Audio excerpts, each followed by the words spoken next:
the bet. Sports Radio 610 presents Seth Payne and Sean Pendergast. We coming to H time. Let's get the work in, man. Let's go. Great day, great day. Oh, give me some juice, baby. Oh, yeah. Hey, what's happening, everybody? Happy Monday to all of you. Nice to be with you. Hope you had a great weekend. Appreciate you getting up with us. We are with you till 10 a.m. this morning. I'm Sean Pendergast. He is Seth Payne. How was your weekend, my friend? Oh, my weekend couldn't have been more fantastic. Weekend started on Saturday, so between Blanco and Javier and the lineup in general, there's nothing as it's always been. Absolutely nothing to worry about with this Astros team. One thing I learned this weekend. It was funny to hear some of the post-game comments yesterday. And by the way, welcome in. The Astros take 2 out of 3 from the Rangers over the weekend, but it did not start well, as you are alluding to, Seth. It was funny to hear some of the players after the game last night talk about this jagged start that they've had as if it's over. Like, yeah, we were never really worried, during the start. I'm like, you're still 6-11, man. Like, you're still have you looked at who's starting this Braves series this week? I'm glad you pointed that out, Sean. I actually, because when I listened to some of that, I did the same thing. I was like, wait a second, did I miss time? Did I get on a bender that I forgot about? Yeah, it's not like you're completely out of the dark right now. You still do right this moment, Sean. Yeah. The Astros have the second worst ERA in all of baseball. Yeah. So it's pretty bad. Like you're not in an awesome position. The lineup, the lineup and the offense really looks like it's on its way back to kind of measuring up with some of the non-marquee stats. Like they've been hitting the ball well. They've got a boatload of hits. Right. They got the most hits in the league. Yeah. They just hadn't actually scored runs with a lot of it. So they started to come back into focus this weekend. Yeah, I feel better. I feel better because the lineup is hitting. They were coming up with key hits. They were roused. It wasn't just Jordan hit a 3-run bomb, and you know what I mean. Like the bottom of the order was doing some things. They manufactured runs when they needed to manufacture runs. Yeah, the hitting I feel good about. Some aggressive base running that didn't result in head-scratching, mind-numbing outs. It was nice. Right. It was good, but man, it did not start off well. On Friday with old JP France. Yeah. So to be clear, just so everybody knows, even though everything's awesome now, they are dead last in the AL West. They're right. They're only a half game behind the Mariners. Only 1 game behind the A's. So if I had told you 3 weeks ago that, hey, you'd only be 1 game behind the A's after 17 games into the season, would you take that? I'm sure 99% of people said yes. I would have said then, my guess would have been the A's are off to just an uncharacteristic tear. Like if someone had told me they're a game back of the A's, like before the season, when tax day rolls around, you're going to be a game back of the A's, I would have said, man, the A's are off to a rip-roaring start then, because I wouldn't expect the Astros to be 6-11. Now the A's are 7-9. By their standards, that is a rip-roaring start. Right. Yeah. So the Yankees are 12-4 right now. Yeah. The Guardians are 10-5. Dude, can I just tell Royals are 10-6. You're welcome. Yeah. Can I just tell? I have.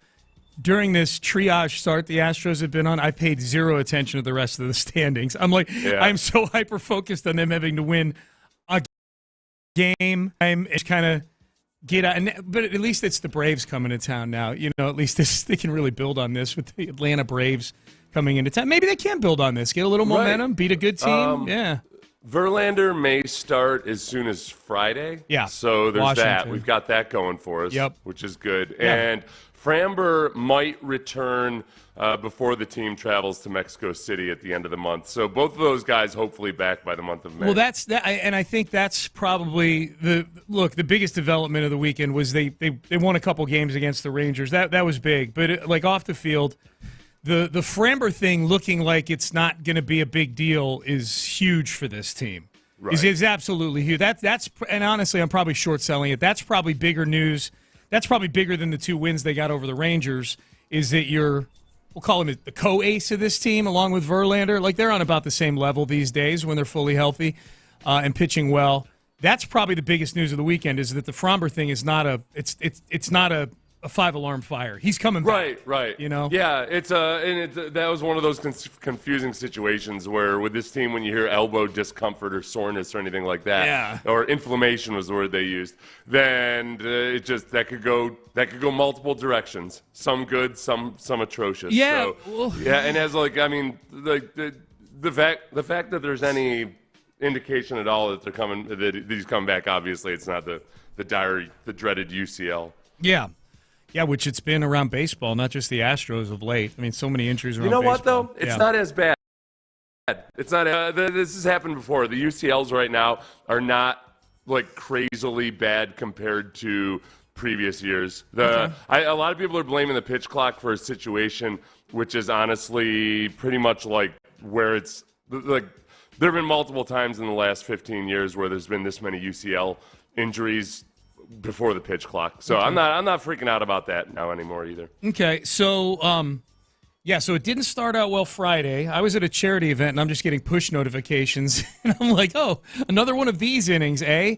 JP France 6 runs in the third. So they've had multiple pitchers give up huge innings over the last week or so within a 4-day Within a 5-day period, they had 4 different pitchers give up at least 5 runs in an inning over last week. And as we all forecasted before the season, the guy who is going to straighten it all out every single time is Ronel Blanco. Ronel Blanco is the guy you turn to. And I got nervous for Ronel Blanco on Saturday because he gave up 2 in the first or second inning, I want to say. Mm-hmm. And I'm like, somebody coughed on him, and now he's giving up big innings. And this is but he only gave up 2 runs. And I think more importantly, the Astros able to rally after that. They had a big inning. You know, they themselves had a big 7-run inning in that game. And that kind of hopefully this kind of opens the floodgates a little bit offensively. As you pointed out, Seth, getting on base hasn't been the problem. Getting guys home has been the problem, and they were really good. The offense was really good this week. Good to see Altuve doing what he does to Uvalde. Comes against him. Yeah. Honestly, this is 100%. This is 100% about the pitching and whether or not they get guys back healthy or not. I mean, the lineup's going to be just fine, especially when maybe you swap out, I don't know, perhaps a given Italian sounding minor leaguer for Loperfido. Dude, okay. Yeah. He had 3 home runs. Every time I look up, he's hitting 19 home runs per game. He had 3 home runs on Friday. That was the other thing. While the game was going into the toilet at Minute Maid Park on Friday, Loperfido is hitting 3 bombs, including a grand slam. He hit another one on Saturday too. He's got 10 this year so far. So we'll see what happens. They asked Dana Brown about him over the weekend. And he said something to the effect of, like, yeah, he'll be up at some point. He can be a nice utility piece for us. I'm like, nice utility piece? He's your first baseman when he gets up here. Right. Things are still going the way they are. The thing about Loperfido is he's had, like, a pretty rapid ascension after, like, not being necessarily all that remarkable. And I think that, like, for a kid that's striking out a lot still, despite his power, it's relatively newfound power. As much as I'm trying like hell not to panic here, like I'm trying to be okay with them taking their old school time with him to be sure that they're not bringing him up too early. Because what are you going to – you don't want him to come up and languish on the bench and just pinch hit every now and then or grab a start here or there. Like you want to be sure that you can just go ahead and slot him in. I mean, it's a big jump for a team that's already taken a bunch of pitchers who weren't ready. And like I'm not so eager right in this moment to get Loperfido up there until they feel totally comfortable. No, you got to let this heater play out that he's on right now. You know what I mean? Yeah. Like as you point out, he strikes out a lot. That's a sign that this could just be, this could be the wide range of some sort of sugar high that he's on right now. You know what I mean? Right. So they got to let that play out. Now I didn't get to see this. I saw it on the highlights, but Brock Burke beaning Jordan on Friday. With the Rangers up by a bunch of runs, and then Tucker hit a home run on the very next at-bat, stared him down. Since the beaning of the mega backflip and stared him down on the home run, yeah. It was everything. This was kind of like it feels like Luno going after what's his name there, the Yankees manager in 2015. It was a little bit of manliness that I think got the spark going. Joe Girardi, I think, is who you're thinking of. Thank you. Brock Burke, the pitcher, feels like forever ago, ended up punching a wall and breaking his hand and going on the IL after that. But since the beaning of Yordan on Friday, the Astros outscored the Rangers 22-7. Brock Burke might have been the wake-up call that the Astros needed right there. So, 22-7 since the beating. There's something nice about them seeing what it's like to have a pitcher break his hand while punching a wall. It's not us for a change. That's good. Yeah. I like you guys are such amateurs. You're so new to all of this. You're just trying to copycat us in every possible way. Do you think Brock Burke called Philip Maton afterwards? Just like a little advice on how you handle that after you punch a wall or a lock? John doesn't have a telephone. That'd be way too much human contact for him. True. Don't be stupid, John. All right. So the Astros, they a nice little 2-game winning streak at home. First time they won back-to-back at home since early September of last season. Wheatstraw checking in early from the crane over on Westheimer over there. The show before y'all said the Texans are a super team because of Diggs and Danico Autry. Okay, agree or I would have said Daniil Hunter, but okay. So I heard a little bit of that conversation. Maggie and Perloff. Yeah, the Texans were a super team, huh? A super team, I guess. Yeah, they can. Perloff can take that and shove it where the sun don't shine. I don't even talk a super team. There's no such thing as a super team in the NFL. If there's one thing I know about super teams in the NFL is that they look awesome through November and then they fizzle the hell out. So no. I will accept no super team. We do not want that. I'd rather get off to a slow start than to be recognized as a super team and before the season really begins. We get some pressers today, man. We get D'Amico. We get C.J. Stroud. The off-season, Will Anderson. The off-season program is beginning today. We're here. Right. Yeah. So we start to get this rotation of players, usually like 2 or 3 guys a week. This one, once OTAs begin and everything and the off-field practices begin, we'll get somebody after one of the practices. And I feel like this will be we're back to almost like the days of 2011 where almost anything you would hear from some of the star players was newsworthy. Yep. I'm excited. I am too. I've got that feeling. I am too. I've got that old 2011 feeling again. We'll check with John and Landry. My guess is they're going to carry some of that stuff during In the Loop today. The press conferences are at noon, so they come down right in the middle of their show. So we'll get some clarity on that. But we're off and running on a Monday. It's great to be with you. Hope you had a phenomenal weekend. Get your taxes in today, too, people, by the way. They're due today. Cal and Hannah making the rounds late last week. Talked to pretty much every TV media outlet in town. They talked about Stephon Diggs. They talked about the Astrodome. We'll hear from the owners of the Houston Texans coming up next. Hey, if you own property, you've probably learned that, man, it's not always so simple to go.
Sports Radio 610 presents Payne and Pendergast. All right, Cal McNair and Hannah McNair, they were they did the whole media car wash thing last week. They did sit-downs with all the TV stations here in town. We heard this one last week, but if you missed it, we'll play it again.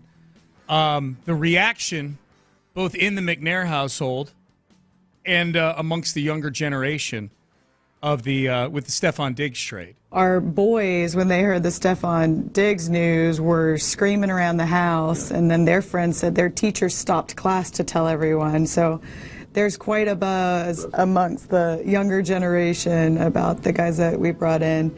So that's exciting. And we embrace the expectations. That's where we want to be. And at the same time, it's about building the team and the team being coached and working hard. It's the day-to-day things that are going to get us where we want to get to, but we've got to stay focused, and work hard every day to bring about where we want to go. And we want to win now. We want to win now. That was the big one. That made the rounds on Friday. Hannah's name was in the headlines on NFL.com for that one. Hannah right there being very much the player that's like, coach gives a speech about how, hey, stay the course, keep an even keel. And then there's one player that stands up in the back and is like, oh, hell with that. Right. Hell with that. Right. You SOBs need to get on my level. Yep. Damn it. Yep. Crotch chopping is on and out of the tunnel. Yep. That's Hannah. So that made the rounds on Friday. There were a few other interviews that were done, though, just following up on Diggs. This was a good one here. This was Jason Bristol of KHOU. And it's a good question, asking about bringing a personality like Diggs into a locker room that's got such great chemistry coming off of last year. I think as a receiver, you probably want the ball. And I think as team, you want receivers that want the ball and want to make a difference with it once they get their hands on it. And I think he's one of those guys that can make a difference. And I'm glad he's here, and I look forward to getting to know him. I think we have a team that really works together well, and I think they'll if he goes off a little bit, they'll probably challenge him and bring him back in, but they'll work together as a team, and I look forward to that. And this is where you trust your evaluators, right? Right. I think we have a good culture in our locker room that he's coming into, and I think he's a great fit. But you want to win. I mean, you want guys that want to win, and so I think sometimes you do have to challenge yourself, and we'll see what happens. That's good. If you're a Texan fan, I think it's a great cut right there. That's good to hear from the owners of the team. I thought it was a good answer from Cal. And I agree with the part that Hannah said. And as you pointed out, Seth, like this, sometimes you have leaders on your team so you can bring in guys who need to be led, to simplify it. It's not necessarily even that you need to lead Brandon Jacobs, or make a Brandon Jacobs comparison.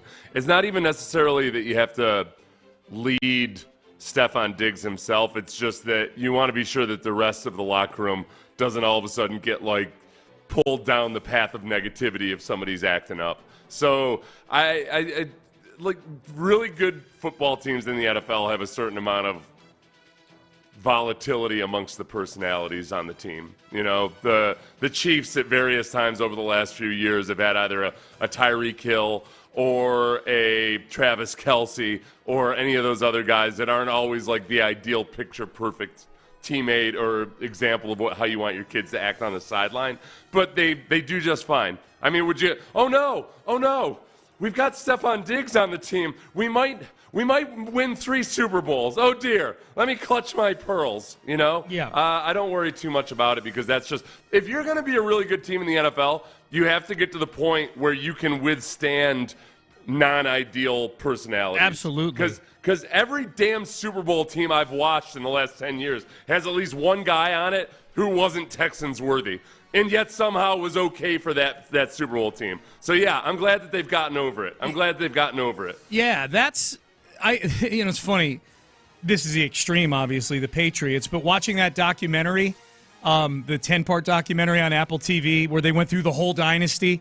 And look, some of their stuff was way, way on the outer fringes. You know, like obviously the Aaron Hernandez situation is, beyond anything that most NFL ever. But just some of the day-to-day, the premise of the whole documentary was Tom Brady and Bill Belichick eventually not getting along with each other. Like that was what. But they go through the course of the whole 20 years, and man, you realize like how many different conventional football soap opera storylines there are with winning football teams, you know? And I got to thinking about, I'm watching this play out as we're in the middle of this kumbaya season with the Texans where everybody loves everybody and there's none of that. And my thought, it's interesting you say that about all these Super Bowl teams. My thought was, all right, eventually the Texans are going to have to bring some of this into their locker room because it just comes with the territory of egos and being a really good football team and all that. Right, you can't fall in love with a fairy tale. Yeah, you know. Yep. Even like the one of the greatest fairy tales in American sports is Miracle on Ice, and yet if you look at how it all went down, there was nothing fairy tale like about that for the guys on the team. Like it was barely even a team. Everybody was getting shuffled in and shuffled out so much, but it's just really nice to package it afterwards as like, wow, look at this, they all stuck together. Yep. No, that's not how it happened. Yeah, there's you got to figure out a way to make asynchronous parts work together in synchronicity. Yep. And so Brandon Jacobs was the guy I was thinking of who was like, he was constantly disgruntled when he was with the Giants, the running back with the Giants back in he was on the team for both their Super Bowls, was he not? May have been, yeah. Yeah. Like, you got some disgruntled people here and there. Don't worry about it. It happens. Here was Will Kunkel, 6, asked the McNairs about the Astrodome, that stepchild building sitting next to NRG right now. It's like a once great relative who's now sitting in their rocking chair, comatose. Like you wouldn't realize like this guy was a great athlete at one point. Now he's just sitting here staring straight ahead. Here were the McNairs on the dome. What's next for the Astrodome? What is going to happen with that building? It's a county building, so whatever they decide to do, I'm sure they'll figure out something soon. It's, I think it's been condemned and it's not being used, so it's a drain on the taxpayer. So we'll see what the county decides to do. Would you like to get involved, Hannah? I'm not saying anything. It's a drain on the taxpayer. Yeah. It is one of those things that this happens sometimes. There's something that people, in their minds, they tell themselves a story of how they feel about something, and then they don't think about it at all forever until something comes up. And then, oh, no, it's very, very important to me that the Astrodome not be torn down. Oh, yeah. When was the last time you sat and just, like, reflected upon it or made use of the Astrodome or did any damn thing at all about it? Like, oh, it's been forever. I barely really even realize it's... Even as I walk past it on my way into games, I don't really take much time to think about it. You know what it is? It reminds me of, like, when there's a... Sometimes there might be, like, a sports media personality that people are like, oh, yeah, I love that guy. they'll say, I listen to that guy every day. I'm like, well, he's been off the air for 4 years. Yeah, but he's so smart. He's so smart. I know, but like, talking about that's never happened. Like it just wasn't. Nobody was listening, so you had to. Yeah. Nope, that's my guy. That's my guy. That's never happened recently. What are you talking about? I'm not. I'm asking this. I'm literally asking our listeners to text in if it's the case. Does any other city right now have something like the Astrodome going on, where it's a once proud stadium that games were played in, that literally feels like it's being left up because they don't want to bury this relative? Like it's literally like that building is weekend. That building is weekend at Bernie's right now. No, yes, Jerry Jones. A lot of people wish they'd tear it down, but he's still standing. That's it's exactly. He is there, Jerry Jones. Yes, I'm literally looking for an actual. No, yeah, like an old structure propped up with concrete and cement and a little bit of plastic. Drain on probably. The taxpayer. Yeah. Text in and because every other hell, most cities have like a party for the, when they stick all the dynamite in the building and the thing crumbles to the ground. They get people gather around and watch like a funeral. And yet we still sit here with the Astrodome. I'm dead serious. Someone says San Antonio kind of has the Alamo Dome. They still use that though, don't they? Do they not? I thought they did. Anyways, all right. Payne and Pendergast with you. So that Callahan making the rounds right there. I just wish I will turn it to a Thunderdome type situation where you just secure it from the outside, allow your most violent criminals to just create their own society in there, and then you have just a boatload of cameras everywhere so you can create revenue for the taxpayer through a reality show. I would pay. I don't understand why they don't do this. What would you pay for that subscription? The Thunderdome. Oh, it's all paid for with advertising. Oh, it is? Okay. It costs the city of Houston nothing at all. Oh, yeah. Okay. I like it. It's not a bad idea. Not a bad idea at all. Sports drinks, mostly sports drinks. I feel like it would be sponsored by Gatorade. So you'd have is there battling in the Thunderdome? It's got Gatorade all over it. It's very branded. When they go to their corner or whatever, they drink Gatorade, all that. They could do the next season of Survivor inside the Astrodome. That wouldn't be bad. Survivor Astrodome, get voted out of the dome. That wouldn't be bad. They should do a season of Survivor in a maximum security prison. Dude, I tell you, Charlie would not be on that one. Hey, Violent Bob, listen, it's you and me together, okay? We've got an alliance, trust me. And then you cut to your contestant in the next one, like, Violent Bob thinks we're an alliance, and I'm going to let him believe that for a little while. But at some point, I'm going to have to vote out Violent Bob. Then you cut to next scene, Violent Bob shivving you 29 times as he finds out you betrayed him. Someone says the Roman Colosseum. It's kind of let's get rid of this eyesore in the middle of the city. I do. Don't a lot of people go to the Coliseum and kind of have I don't know experience? You're like, so what are you sitting here, like 50,000? My God, where are the boxes? Where are the luxury boxes? Yeah, what where are the hell suites? Is this? Where are the suites? Arian Foster had a good old man tweet this weekend, which I totally agree with. Apparently he went out this weekend, says, I haven't been out in some years. I'm old AF. TF is the point. Yeah. Music too loud. Can't talk to no one. Everyone on their phones, LOL. Y'all got it. This bleep whack.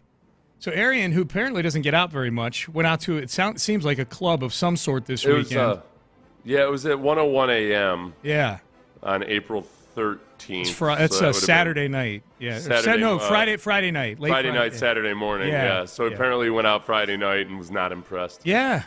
It's hard to hear even when you're young and have good hearing, and then you go out to a club when you're old and try to have a conversation with somebody. This made me talk about your 401k with a young lady next to you, and she's all, "Where's the blow?" This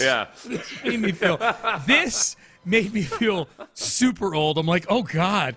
Arian Foster feels old now. I feel super old now. Like Arian, because Arian always seemed like, and still, he still is, young, pretty hip dude. Yeah, but he's kind of a quiet, reflective. That is true. He would seem like, of all athletes, one that would be like, man, what am I doing here?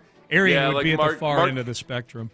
Mark Cuban still gets out and gets after it, and he's old as dirt. Did you see Cuban tweeted last night? It's tax day, so that's when apparently, Cuban, not flexing at all, I'm sure. Someone tweeted at him like, so, do you do the same thing that so-and-so does and not pay any taxes, Mr. Billionaire? Yeah. And Cuban used that as an opportunity to give the greatest humble brag of all time. I'm wiring $288 million to the IRS tomorrow, okay? Oh, wow. $288 million he's paying in taxes. Boy, I wonder if he has an interpreter. Does he know that? Like, what if he's actually only? What if he's actually not paying taxes? He just has an interpreter / accountant who's got him duped into believing that he's actually spending $288 million. $288 million in taxes. That's pretty. Mark baller. Cuban sent $288 million to a bookie. To a bookie. A low-level bookie in L.A.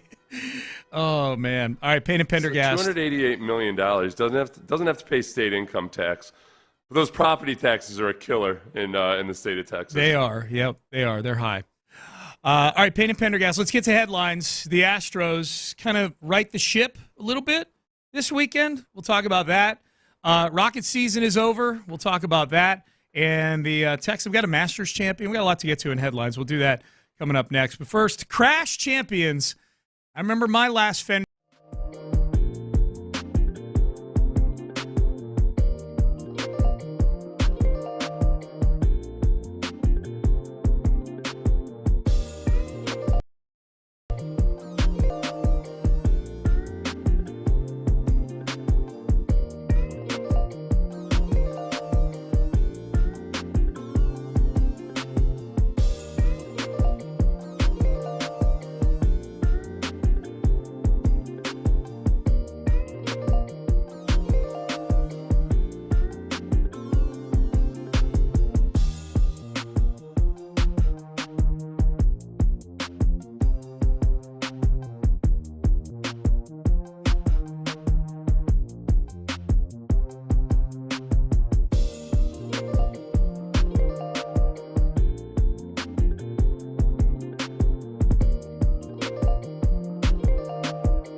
Live from the Twin Peaks studios, Sports Radio 610 presents Payne and Pendergast with today's headlines.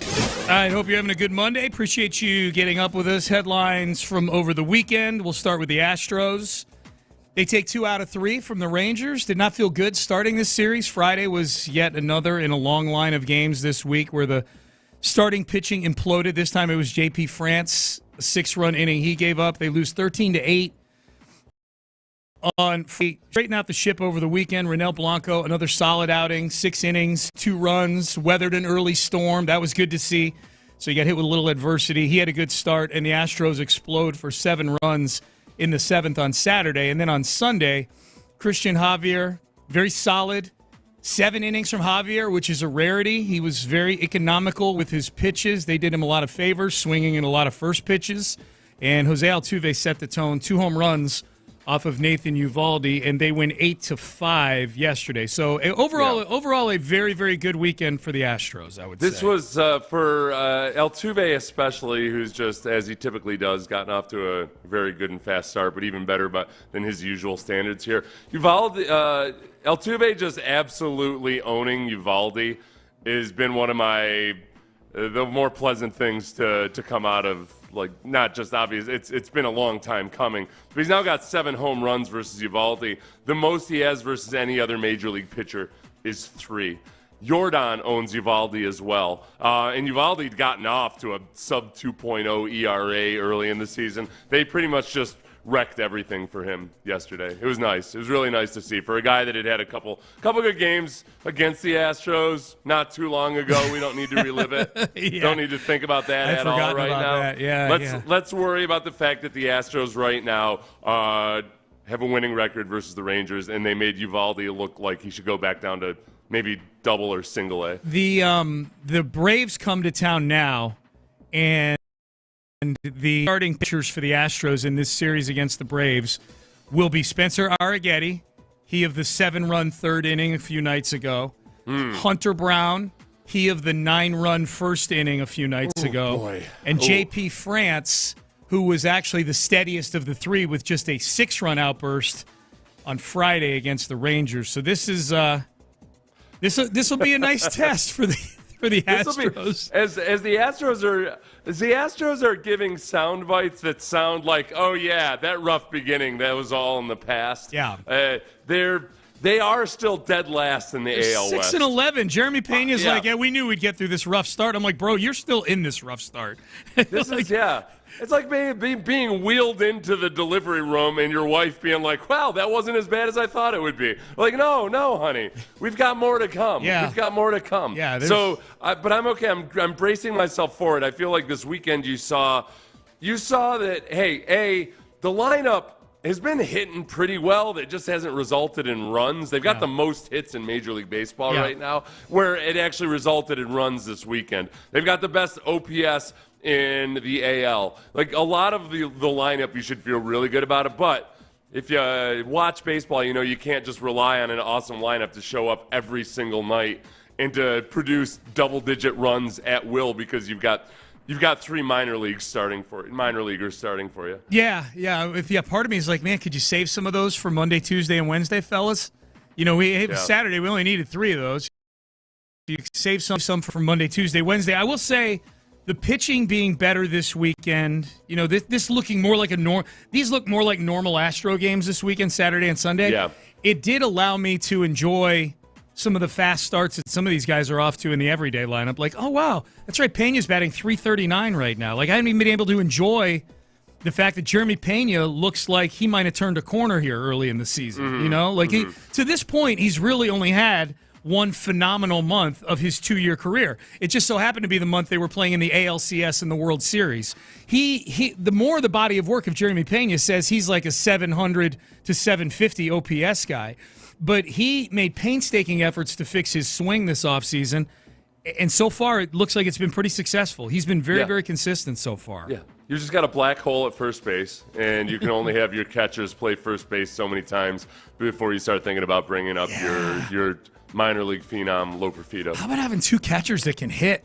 That's pretty cool. Caratini had the biggest hit, maybe the biggest hit of the weekend, his pinch hit on Saturday to drive home the go-ahead runs in that win on Saturday. So good job, Astros. 2 out of 3 against the Rangers. Braves in town. Rockets season is over. They close it out with a 116-105 win over the Los Angeles Clippers. 41-41.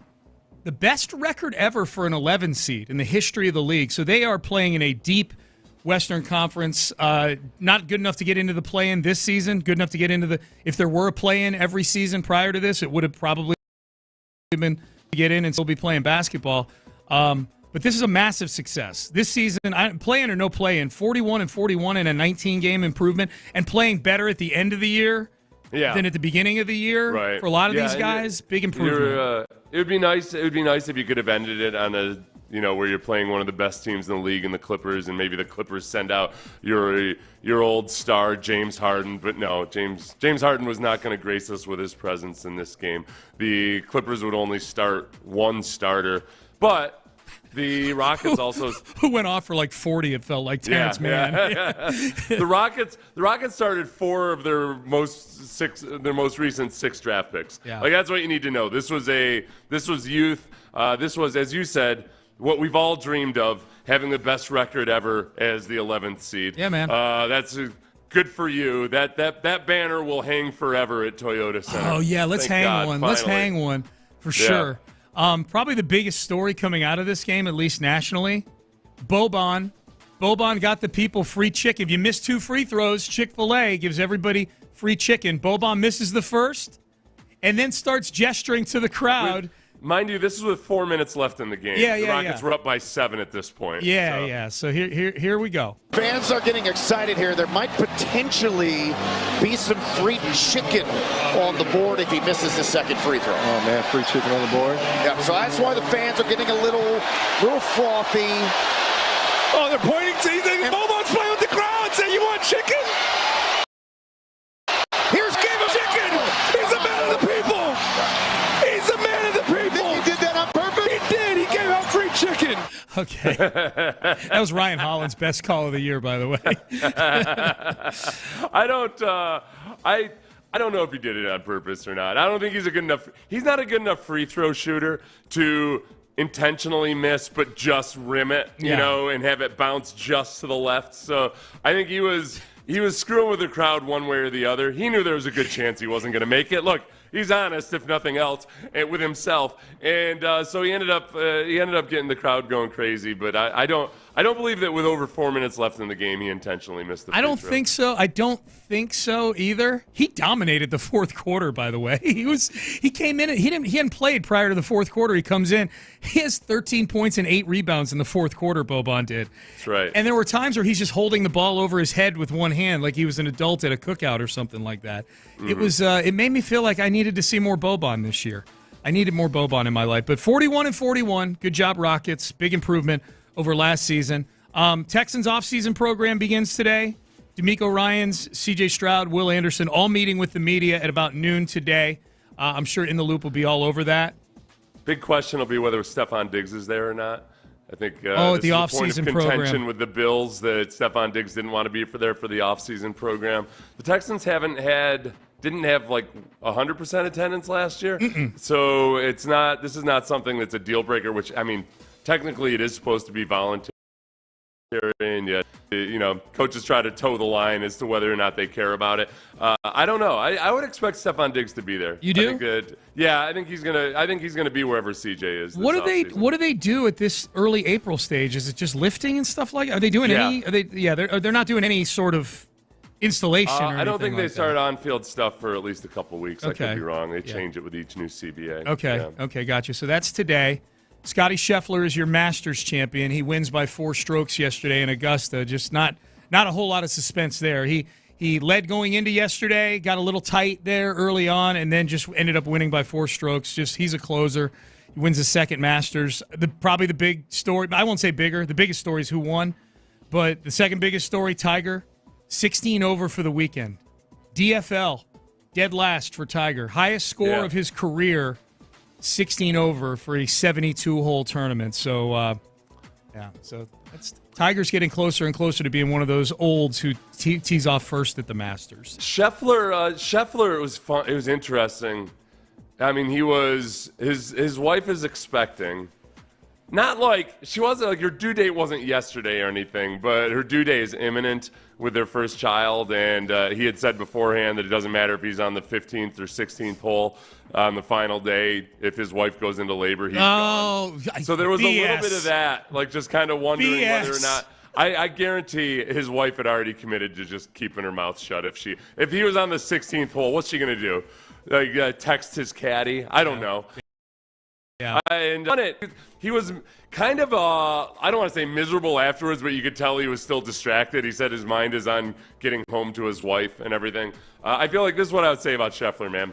Don't, listen, buddy. I appreciate how you're feeling about all this and everything, but you're kind of setting an unrealistic bar for all the working folk out there. Man. All right? Not everybody has the luxury of just saying, hey, boss. Yeah. I'm like, You're stationed in the Middle East or something. It's not like you can go up to your captain and be like, hey, captain, I'm going to be like Scheffler. I gotta hoof it back to the States as soon as my wife goes into labor. Right, all right, Scheffler, keep it to yourself, damn it. I know we're getting ready to launch these drones, but my kid is on the way, okay? Yeah.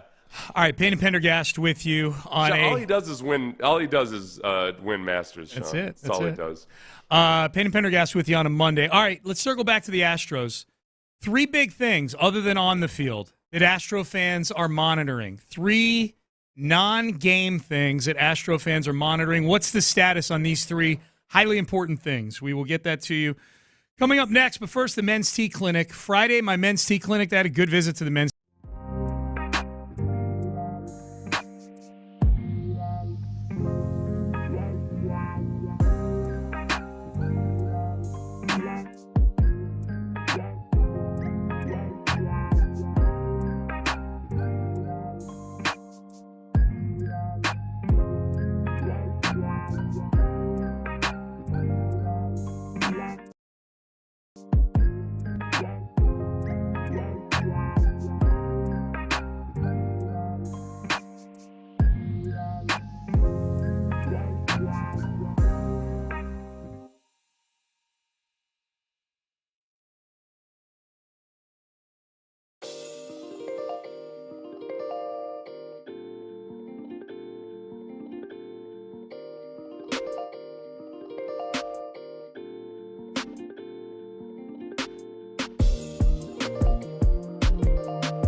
contest. Sports Radio 610. The Texans play here.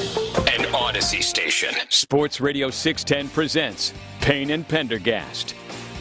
All right, so the Astros take 2 out of 3 from the Rangers over the weekend. That was good to see. They looked much more like the normal Astros team over the weekend. And really, even the Sunday game, which looked a little closer than it actually was, 8-5. Seth Martinez gave up a 3-run home run in the 9th inning. They were up 8-2 in that game. Unfortunately, Josh Hader had to actually pitch on Sunday, but he came in, got the last out, struck out Corey Seager to end the game. So that it was way more like they drew it up on the chalkboard Saturday and Sunday. So hopefully that carries over to this week. I would say, and we'll get to this week in a little bit, but Seth, the 3 things that Astro fans are monitoring right now, outside of just night to night watching baseball, I'll call it the Loperfido situation down in Sugarland, where Joey Loperfido is tearing the cover off the ball. He's been the most productive minor league hitter across that layer of baseball. He's got 10 home runs. As the Astros were having another game in which they were giving up double-digit runs on Friday and losing in grand fashion, Loperfido was hitting 3 home runs for Sugarland. He hit another one on Saturday. He's by trade an outfielder. He's been playing some first base. They told him in spring training, get that first base glove ready, which maybe shows what they kind of knew about their situation at the big league level with the first base situation. I thought it was interesting. You know, Jeff Bagwell was on the call this weekend on Space City Home Network. Jeff Blum was on vacation. I think Jeff Blum was at the Masters, if I'm not mistaken. But Jeff Bagwell was in the booth this weekend, and on Saturday, they got into a conversation, he and Todd Callis, about Loperfido. And Bagwell said the first thing he did when he got home on Friday night was fire up the film of Loperfido's game in Sugarland on Friday night. Yeah. So it's not like it's a huge surprise. It's not like the Astros fans are the only ones who have been monitoring Loperfido. Right. You'll be happy to know that both Dana Brown and Jeff Bagwell know who Loperfido is. Yes. And are seemingly excited about him. I think that the thing about Loperfido that's kind of interesting and unique is that he's built on his game so much and is very much a late bloomer that I'm guessing there's a part of the Astros in the organization that just want to take a step back and really, hey, how much of this is real? How much of this could potentially, involve a step back at some point? He still strikes out a bunch, but he's got all this power. And every time we hear his name, it's almost like, oh yeah, he had 7 home runs last night in Albuquerque. Mm-hmm. It's a report such as that. It's really hard for me as somebody who doesn't want to watch another single Jose Abreu at bat, yet at the same time, I've also watched all of these minor league pitchers get called up and get thrashed and wonder, all right, man, I know they don't have any choice right now, but my God, this can't be good for their development.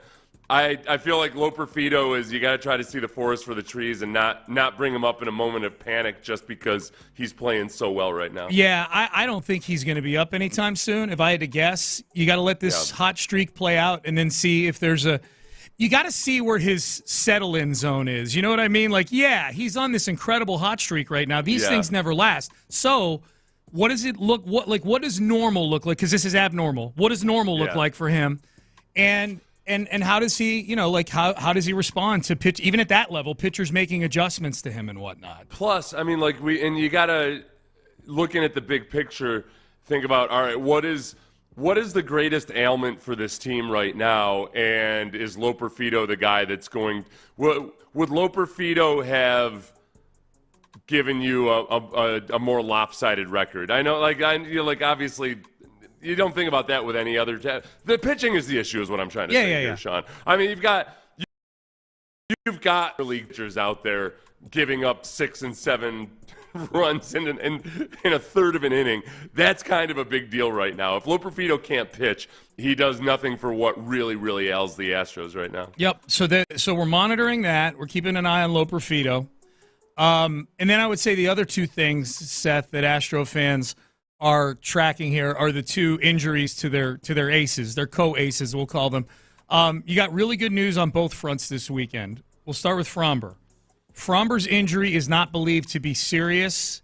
He could be back by the Washington series, which is this Friday, starts this Friday, or the series against the Cubs, which starts next week. Now, we should point out that the Astros are heading into a part of their schedule, whereas by Wednesday they will have played 20 games in 21 days. Like the injuries in this pitching staff are coming literally like at the worst possible time schedule-wise because they have no days off the first 3 weeks of the season.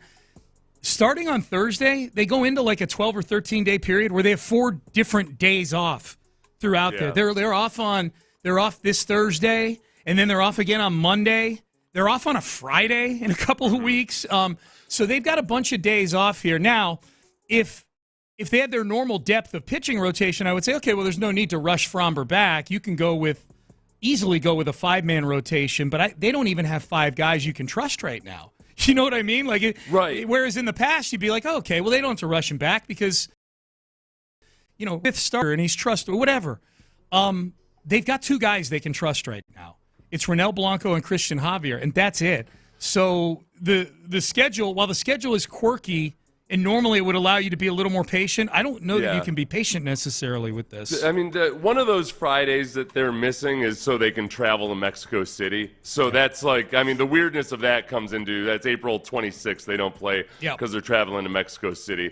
And I think with Framber, Verlander might pitch on Friday. It feels like with Framber, it's been framed kind of like, hey, he might be back before Mexico City, which would be April 27th. I'd imagine it'd be nice for Urquidy if Urquidy's only one of several Mexican-born players in Major League Baseball. It'd be nice for Urquidy if he could come back by that point. Yeah.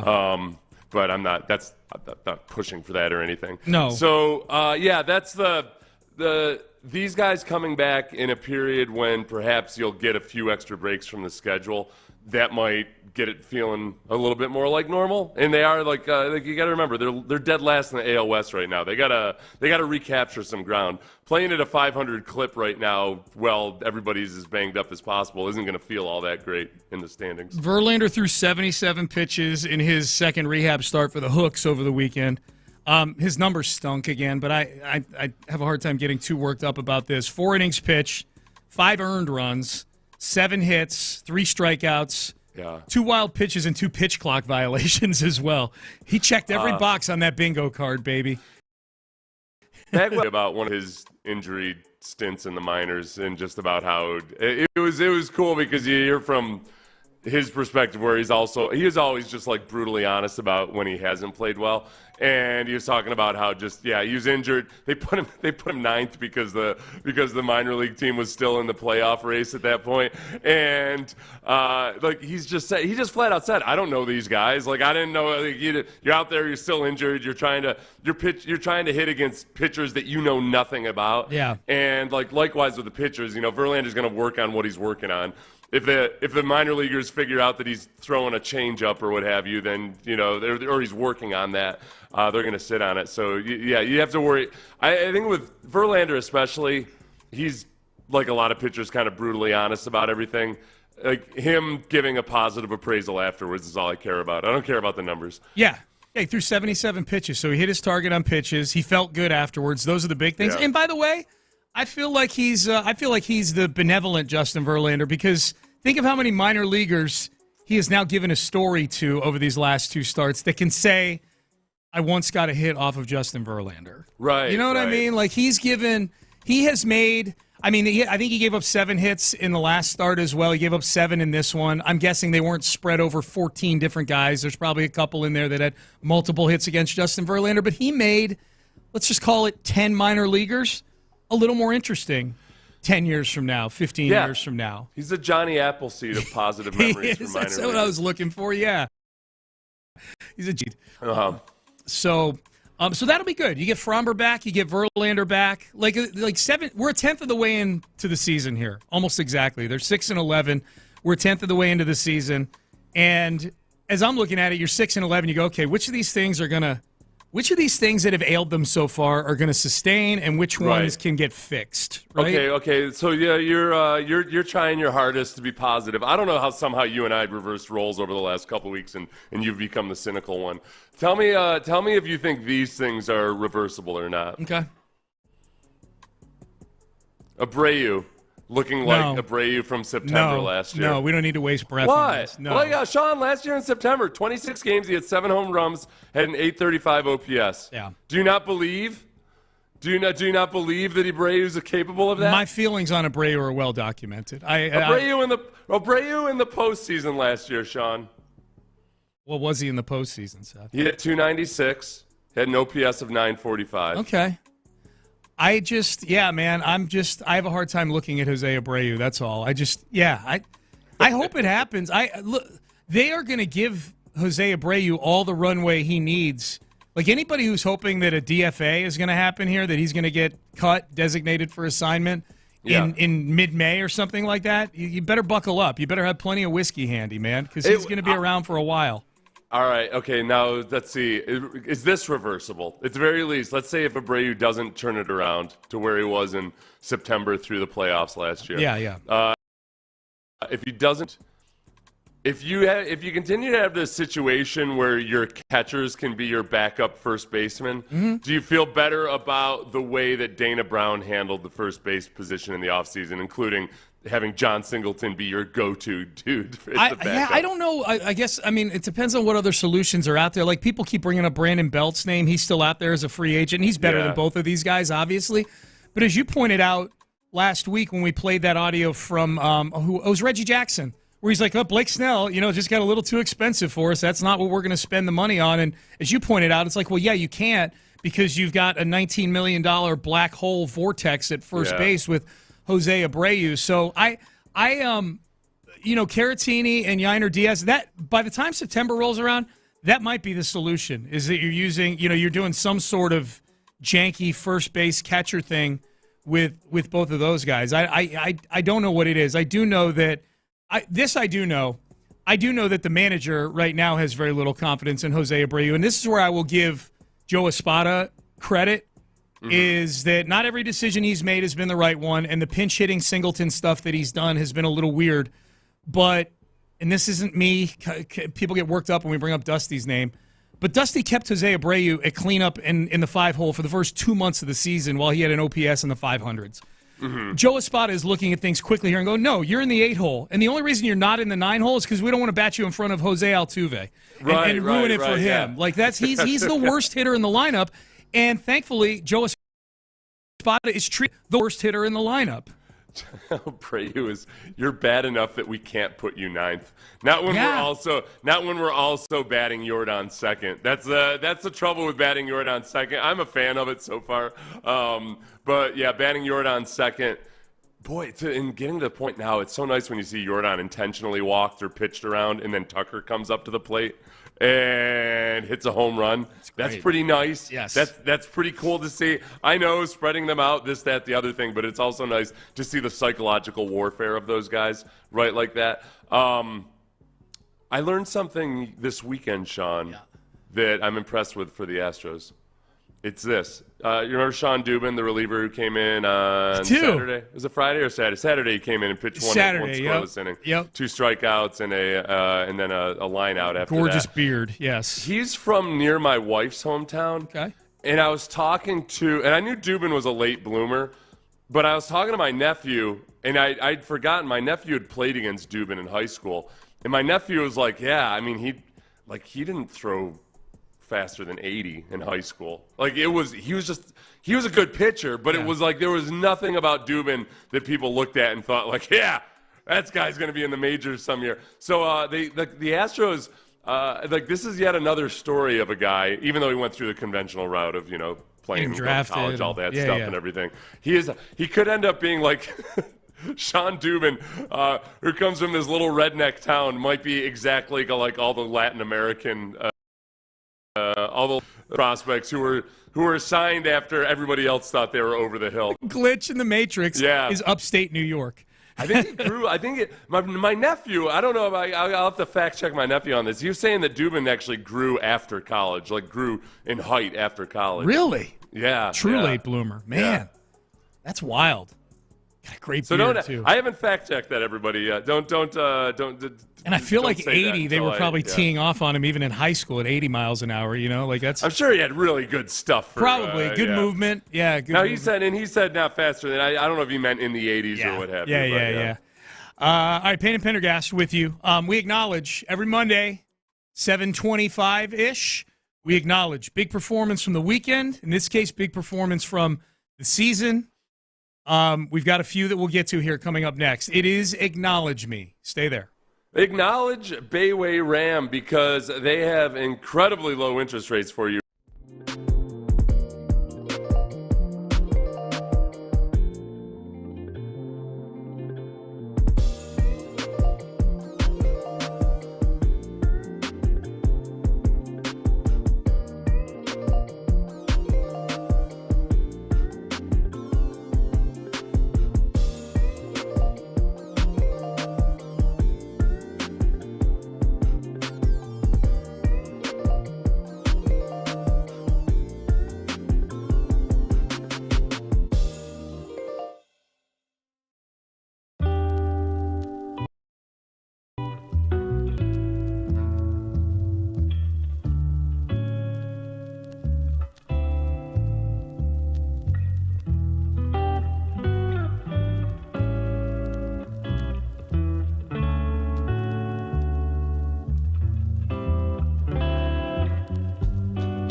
SportsRadio.com for details. Sports Radio 610 presents Payne and Pendergast.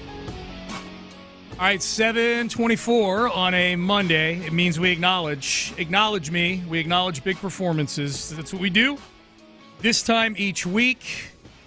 And we start with Ronel Blanco. Acknowledge me. We will acknowledge Ronel Blanco because he is basically the Astros MVP 1/10 of the way through the season. I don't know if it'll hold up, but it sure has been fun to watch. Now, he did unfortunately give up a couple runs this time in his outing on Saturday. So the shutout streak is over for Ronel Blanco. But, man, we know that streak he had of not giving up a hit, first 44 outs of the season before giving up a hit, and was able to kind of steady things after being a little bit shaky early. And most importantly, after a week in which you had multiple pitchers get knocked out, not have been knocked out almost any earlier. You had a third of an inning on Monday from Henley. Hunter Brown, 2/3 of an inning in his start a little later on in the week on Thursday. You needed to get 6 innings out of Ronel Blanco on Saturday. In the 5 games prior to Saturday, Astros starting pitchers had combined to throw 13 1/3 innings and allow 31 earned runs. I mean, that is the type of... In 5 games, like... The starters had 13 1/3 innings in 5 games. 5 starts. Like, unbelievable. Yeah. Unbelievable. For a staff that's dealing with a ton of injuries right now. You know, like it's not like they're doing it for a staff that's at full strength. So that's and you know what? Let's acknowledge Christian Javier real quick as well. Yeah. Acknowledge me. Because Christian Javier gave you 7 innings on Sunday. Those 2 performances, forget about the fact that they were wins, which is obviously, you know, ultimately that's the most important thing. But the ability of those 2 to give you 13 of the necessary 18 innings to get through Saturday and Sunday early on here might be one of the most underrated developments of the season for a taxed bullpen. And Blanco, you know what's been the most frustrating thing about all of this has been that the pitchers have been bad, yes. But even as it was with Blanco on Saturday, some of these little bloop, slow hit balls have just crushed the Astros at times. And he had 2 of his 2 hits that he gave up early in that game were like 71 miles per hour off the bat. They were Blanco. So like that's a little bit of the bad luck. Don't get me wrong. There's been a lot of bad pitching as well. But those 2 guys being able to just eat innings and be a source of strength right now is you can't understate how important that is as you are currently trailing the A's by a half game. Yeah. Just remember, you're trailing the A's by a half game. My God. Yep. Atlanta comes to town next 3 days. They will not see Ronel Blanco nor Christian Javier. It'll be Spencer Arrighetti, Hunter Brown, and J.P. Frank. These are 3 really big starts for these 3 guys. I mean, these are, especially Hunter Brown. Like of the 3, of these 3 guys, Hunter Brown is the one that has the most, I think, invested in them, at least emotionally and kind of planning-wise invested in them. This is a huge start for Hunter Brown, just in terms of looking good again. I don't know that he's going to lose his spot in the rotation anytime soon. I don't know that any of these guys will because of the injuries, you know? You can get mad at Hunter Brown. You can't get mad. I can't get mad at Spencer Arrighetti. No. I'm just hoping for his second out, you know? Like, hey, let's keep stacking outs. Maybe someday you'll put 3 of them together in one inning. Stacking those O's. We're stacking O's, baby. Yeah. Please get an out in less than the first 20 minutes of the game. Yeah, well, the solid pitching from the weekend allowed us to enjoy and acknowledge some of the offensive performances that have been really through the first 17 games outstanding so far, including maybe chief among them, Jose Altuve. Acknowledge me. We'll acknowledge the great Jose Altuve, who, as Michael Schwab points out in a tweet, already off to a better start than 2017 when he won the MVP. Now, that was a season where Jose Altuve, his hot streak was in July. Like, he hit like 540 for the month of July. Right now, thus far, through 17 games, he is batting .382, 5 home runs, 7 RBIs. So most of his RBIs have come from hitting bombs. Hit 2 solo home runs yesterday. He's got an OPS of 1183. Jose Altuve, Seth, shows no signs of slowing down. And it does make me think back to last year a little bit. Like, this is what the Astros were missing because of the World Baseball Classic last year. In the first 2 months of the season. Yeah, they didn't have to weather that storm this year. Jose Altuve's been healthy from jump, Oh, yeah, I can't believe you brought up the WBC, and now I'm angry all over again. You're right, yeah. The Altuve, who gets off to fast starts, we were robbed of that last year. Yep. And there's no excuse for that World Baseball Classic. That's right. Ever again. That's right. Yeah, versus Eovaldi, he's got 7 home runs versus Eovaldi. He doesn't have more than 3 versus any other pitcher in baseball. He just flat out owns Eovaldi. Eovaldi, who had – this is where it's extra important. Eovaldi had a couple of nice games versus the Astros in the playoffs. So for both Altuve and Jordan and everybody else to come and smack Eovaldi around a little bit to allow the Astros to now have a winning record over the Rangers in the race for the silver boot, it's more clutch than it needs to be this early in the season. That's no doubt. The 7 home runs that has Eovaldi, I believe they showed a graphic. I think it's the third most that any one player has against any one pitcher in baseball, and currently, active players. Active.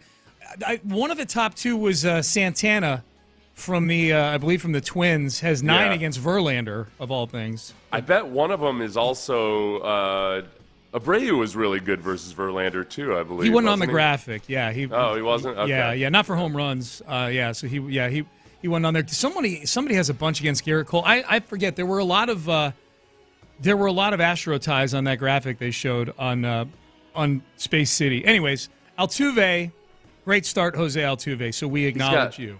Abreu's got 6 home runs versus Verlander. There you go. He gets 388, 1261 OPS. If we could just get Abreu up there versus Verlander a couple times, I feel like we'd be okay. That's why he stinks. He can't bat against Verlander anymore. He's his teammate now. He's got a 1261 OPS versus Verlander. Verlander should be ashamed of himself. The one thing we have that could help is if we could get a game against Verlander. Yes, and he selfishly is staying on the Astros roster. Jeez. Thanks a lot. All right, let's get to some more acknowledgments. Amen Thompson. Acknowledge me. Rockets rookie. First career triple-double yesterday against the Clippers. This is more an acknowledgement. We'll talk about the Rockets a little bit in the next segment, but just an acknowledgement. I mean, Amen Thompson is kind of the face of this acknowledgement here, which is really for the young guys on this basketball team, man. Like this will be a nice young core heading into the offseason with Fred VanVleet as the veteran guy kind of steering the ship. I love the direction this Rockets team is going. And Amen Thompson, I think you can make an argument behind Victor Wembanyama might be the second best rookie in the NBA this year. He was outstanding. If he can develop any sort of mid-range game, like any sort of jump shot, he's going to be a really, really – he already is a really good player. He's going to be something else. Well, and you look at what they asked him to do this year, which is to play off ball and to develop off ball, something he had never done in his entire life. That's a lot, That's a lot to do in a team where you've got another couple other young stud draft picks that garner more attention at times. You get a credit to him just to be able to just put in that work and become a different type of player. Yep. And also, yet at the same time, you're able to look at him and say, oh, wow, this is just the beginning, really, for him being utilized in that role as often as he was. We'll talk more about the Rockets in the next segment. Season's over. What got accomplished this year? We've got a short list of things. After 2 seasons before this, it felt like they accomplished nothing other than getting more high draft picks, which was probably the goal to begin with. Felt good to actually come up with a fairly lengthy list of things that got accomplished this year with the Rockets. Speaking of the Rockets, Boban. We're going to acknowledge Boban for feeding people yesterday. Free Chick-fil-A for the crowd out in Los Angeles. And this is a state that is in tough economic times right now. These are people that are very heavily taxed. So they need the free meals from Chick-fil-A. That's good. I had forgot. I didn't realize it was this much of a by Boban. Benevolent Boban marriage. He's just Boban to me. Boban's at the line. The Rockets are up by 7 or so. With 105. I looked it up. 105-97 with 4:44 to go. Is it was 104 to 97. 105-97, yeah. 105 to 97. Yeah. Yep. With 4:44 to go. Yep. Okay. And so not in that range where you should just be sacrificing free throws, except for this is for free chicken. When Sean Pendergast is laying 4 on the Rockets, he shouldn't be doing this. He shouldn't be doing anything intentionally missing free throws. Not saying he did, but he misses the first. If an opposing player misses 2 free throws, you get free Chick-fil-A. Here's what it sounded like. Fans are getting excited here. There might potentially be some free chicken on the board if he misses the second free throw. Oh, man, free chicken on the board. Yeah, so that's why the fans are getting a little frothy. Oh, they're pointing to Ethan. Boban's playing with the crowd. Say, you want chicken? Here's your job. Oh, he gave him chicken. He's a man of the people. He's a man of the people. You did that on purpose? He did. He gave out free chicken. That was a great call. He was saying to the crowd, I got you, I got you. And I don't, without lip reading too much, I don't know. Maybe he said it's me at one point. He said it's me. It's me. He was pulling the Jamie Tart or I don't know if he did it intentionally or not. I know, listen, I've seen the social media is one of those things where you're supposed to act like you're too cool to care about winning. I get that. Everybody's like, oh yeah, you're the old grumpy guy who cares. Now, listen, personally, I don't want one of the veteran players on my team intentionally missing free throws as a crowd pleaser with 4 minutes left in the game. You're up by 8 in the NBA. That can vanish in moments. I don't care how many backups are playing for the Clippers at this point. I think it was Boban masterfully understanding that he's not the world's best free throw shooter. So there's a really good chance he was going to miss the second one, but he was going to play it up, and either if it didn't go in, then he's a hero. If it doesn't go in, then he trolled them magnificently. Yes. Because he's not a good enough free throw shooter to intentionally just hit the left side of the rim and have it barely bounce out. Right. He's not good enough to miss like that. Although, in that fourth quarter, he was basically Nikola Jokic yesterday. Like, he was Boban. I mean, granted, I know it's against Clipper backups, all of whom are a foot shorter than him. But, man, he was 13 points in 12 minutes, 8 rebounds. Mm-hmm. Boban was a beast yesterday. But, yeah, dude, I had the Rockets -4. And before you all go, Sean, you're betting on game 82 of an NBA. You're betting on any NBA basketball. You got some D-Gen qualities to you. You're betting on the last game of the season. My feeling was the Clippers are sitting everybody. And I think the Rockets wanted to finish 500 on the season. I feel strongly about that. I feel like the Rockets, even though they had a bunch of G-Leaguers in there in the fourth quarter, I felt strongly that – and I was right ultimately. They won by 11. They covered Boban. I'm looking at him like, no, Boban, I don't need you missing free throws intentionally. By the way, Boban's got a cure. Usually people, like a lot of big men, get better at free throw shooting over the course of their career. Yeah, like Hakeem or what have you. Sure. He's actually gotten worse over the course of his career. Well, he's had some seasons where he was like 81% from the free throw line or so. But he's this year is 64% from the free throw line. How many minutes did he play this year? He didn't play. He didn't get a lot of attempts this year. Okay, so that's not necessarily all that fair. Yeah, the play time has a lot to do with it. Yeah. I'll grant you that, Sean. All right, Payne and Pendergast with you on a Monday. Acknowledge me. We acknowledge the performances. Let's dig deeper into the Rockets. What are the most significant things the Rockets accomplished this season? Didn't accomplish their goal of getting into the play-in, but I think they accomplished some things that should have people very, very excited for 2024-25. What are the most significant accomplishments the Rockets had this season? That is coming up next. But first, West Point Lincoln and the website westpointsales.com. I want to make sure you got West Point Sales.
Live from the Twin Peaks Sports Radio 610 presents Payne and Pendergast. All right, Payne and Pendergast with you. Rockets finished 41-41. Felt like they got some good work done. You know, sometimes you got a project you're doing and it takes you a day or two and you look up afterwards. You're like, you know, we got some good work done here today, some quality work. This was a longer endeavor. This was 82 separate days that they accomplished this. But I would look around, Seth, and 41-41, and I would say we got some good work accomplished here this year. I feel like they're in the middle of a house flipping project that maybe wasn't the project they had planned on when they first bought the house, but the foundation is okay. There's no cracks in the foundation, and you've stripped out the old flooring. You've gotten rid of any of the black mold. You've gotten rid of the rodents, all of that. You know, I don't know which pick whichever player you want. Who are the rodents? Who's Kevin the mold? Porter Jr. and Christian Wood. Yes, they were the rodents. And now you feel like you've stripped the thing down. You've got it all dried in. You've got the roof patched.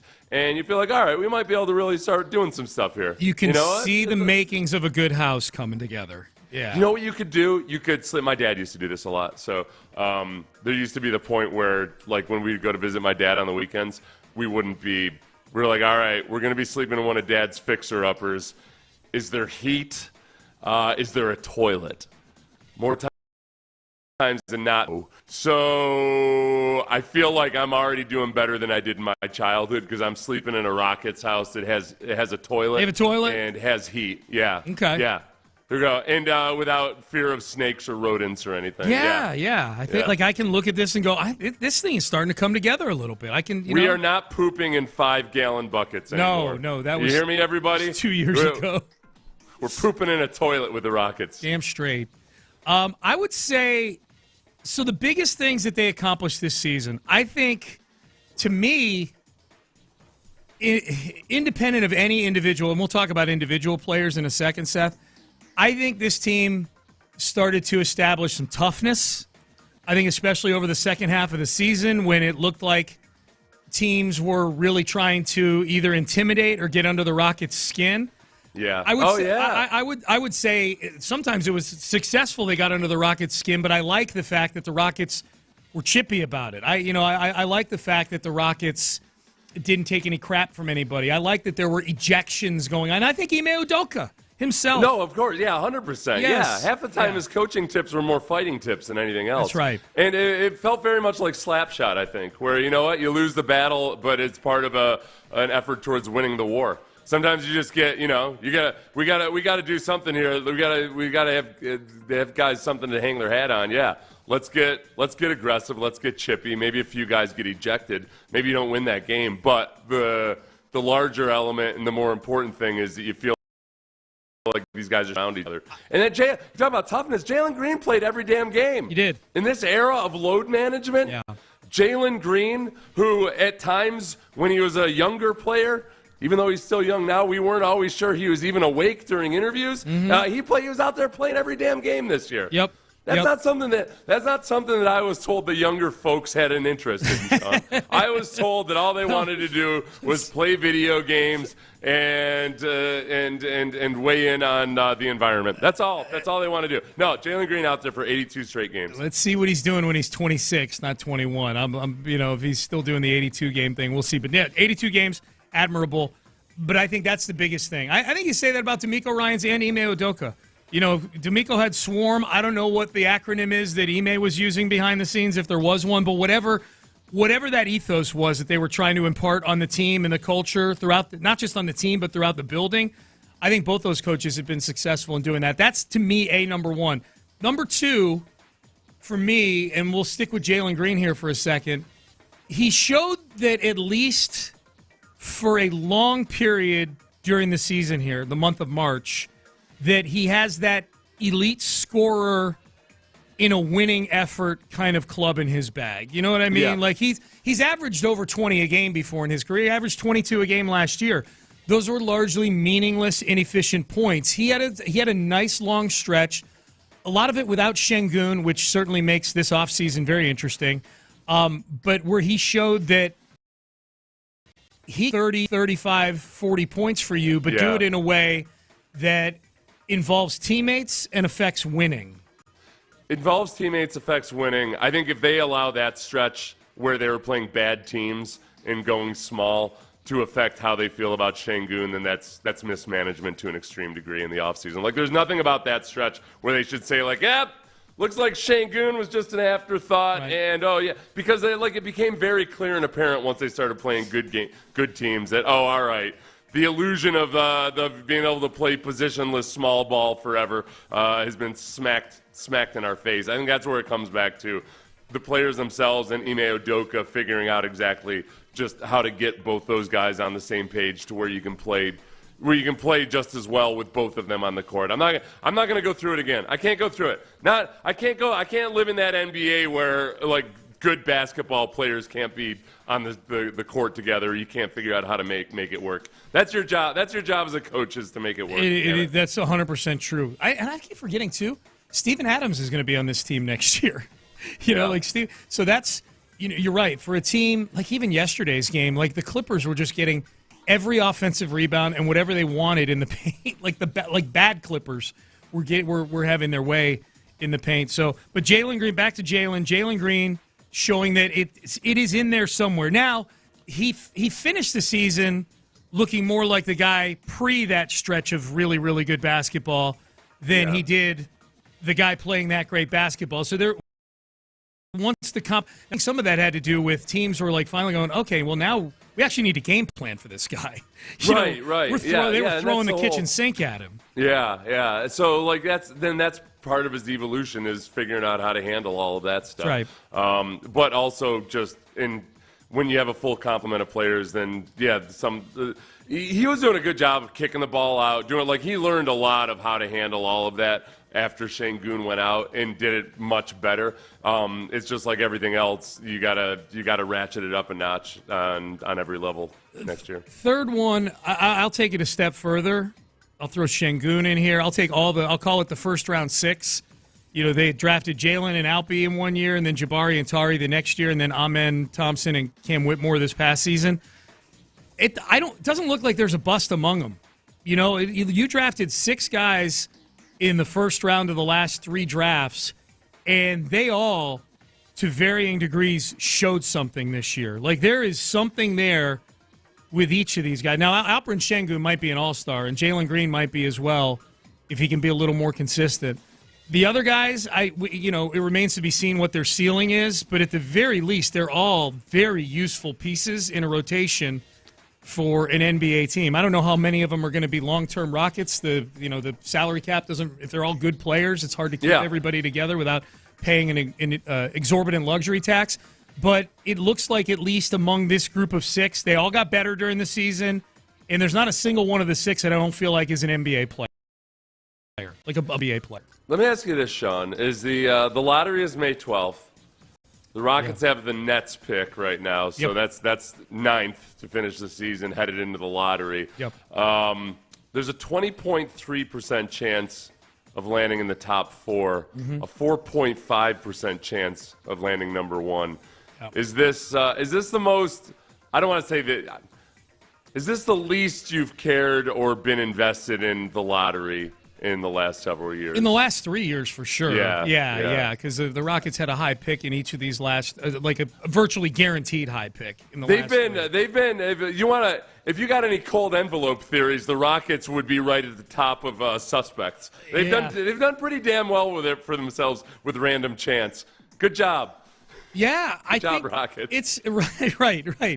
It's amazing how similar the arcs of the Texans and the Rockets have been the last few years. Yeah. Because I think like the feelings about the Rockets mirror the feelings about the Texans. I'm not saying like they're exactly the same. The Texans won a playoff game. The Rockets didn't make the playoffs. But in terms of the general overall feeling about things like the direction of the team, compared to the last 3 years where you just couldn't wait for the season to be over with, and now you head into the offseason like can't wait for the next season to get here. I'm excited the Texans are just back in the building lifting weights today, like that kind of thing.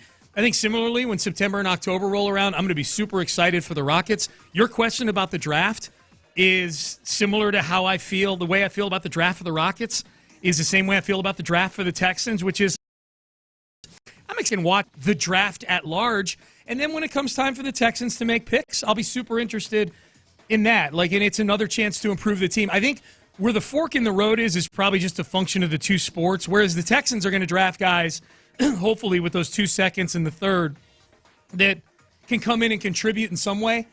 I don't even know that I want the Rockets hanging on. Well, their pick is probably going to get conveyed to Oklahoma City in the Russell Westbrook trade. That's where the tax starts to get paid. But as you point out, they've got the Nets pick, which is a lottery pick with no conditions on it. The Rockets own that pick. They get it. I'm not even sure I want them to necessarily use that pick. I think I'd rather they use that in a trade to go get some more established guys in the offseason here. Do you they got know, enough young Sean, guys on the team.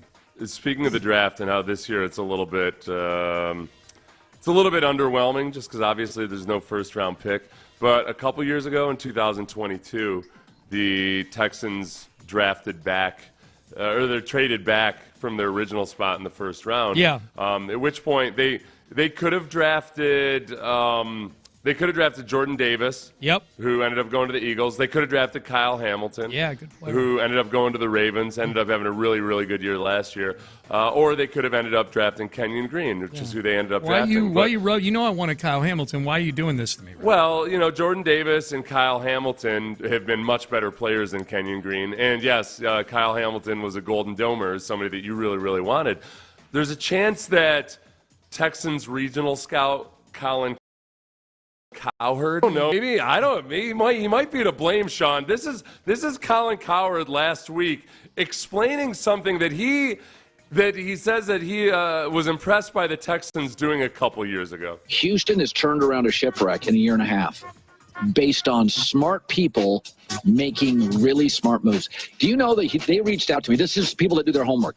So I did an interview with Notre Dame safety, Kyle Hamilton, at my house because he was on a podcast network. Okay. The Houston Texans saw it, literally reached out to me. And they're like, hey, do you got 5 minutes? What were your interpretations of him as a human being? So I wrote him an email on the strange this or that. But I thought to myself, that's somebody that now Baltimore went and got him. But the Texans literally reached out and they were like, you spent 35 minutes with him. What were your interpretations? They just wanted information from any source. And I was like, that's real homework. They traded out of it. It's Cowherd. Cowherd told them that he was a bum behind the scenes or something, bastard, man. Yeah. Oh, man. The comp is Cam Chancellor.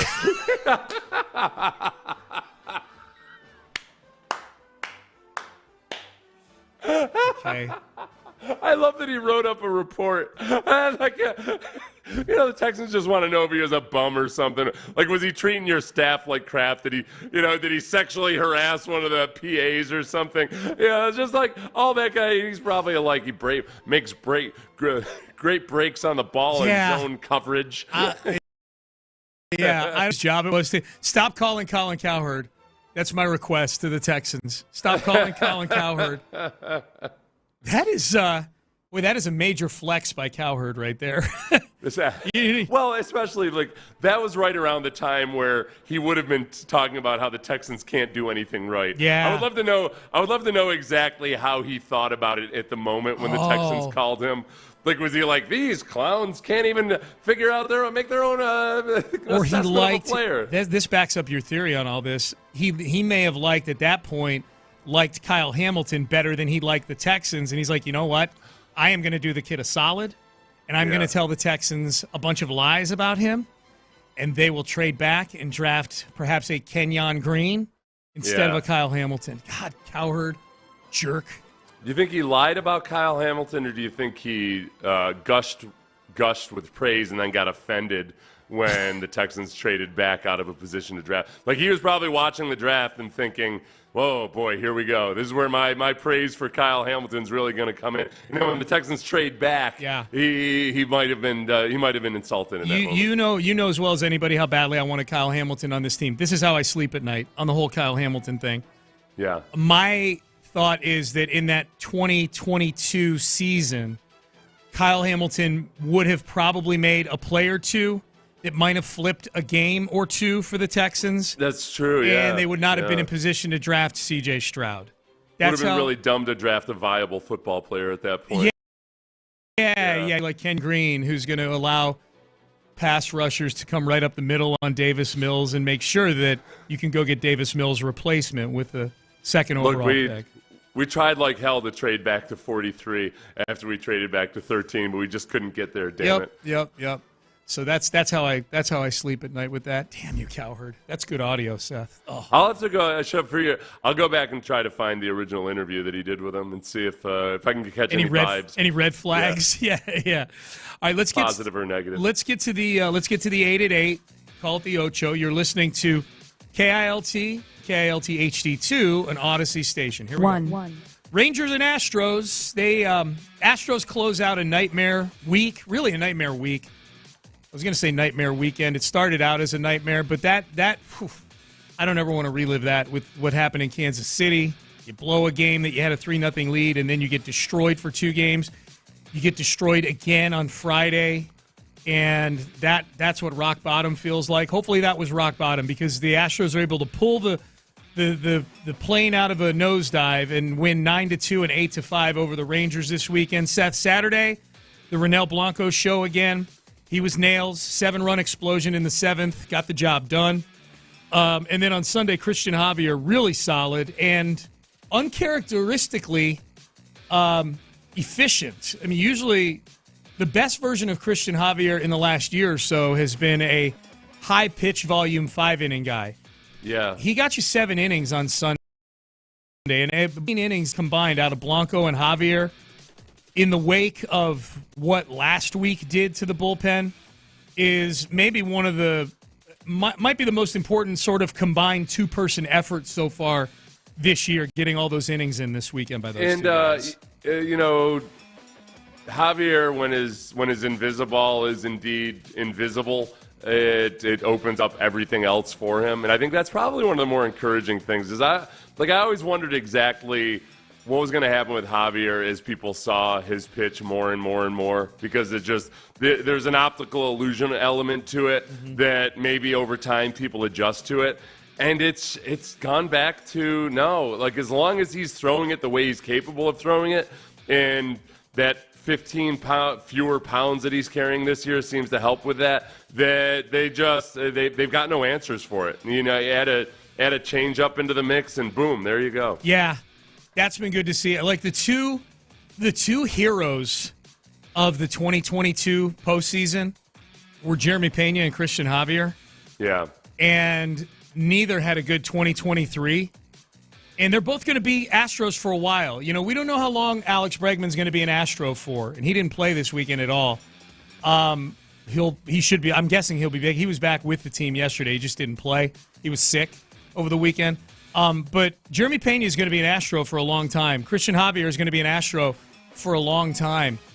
Amidst a 6-11 start, it is masking some things that have been very, very positive.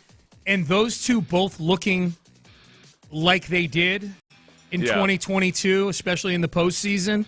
Javier hasn't been as dominant. Like Javier was, look, you could argue he was the best pitcher in baseball for a stretch back in 2022.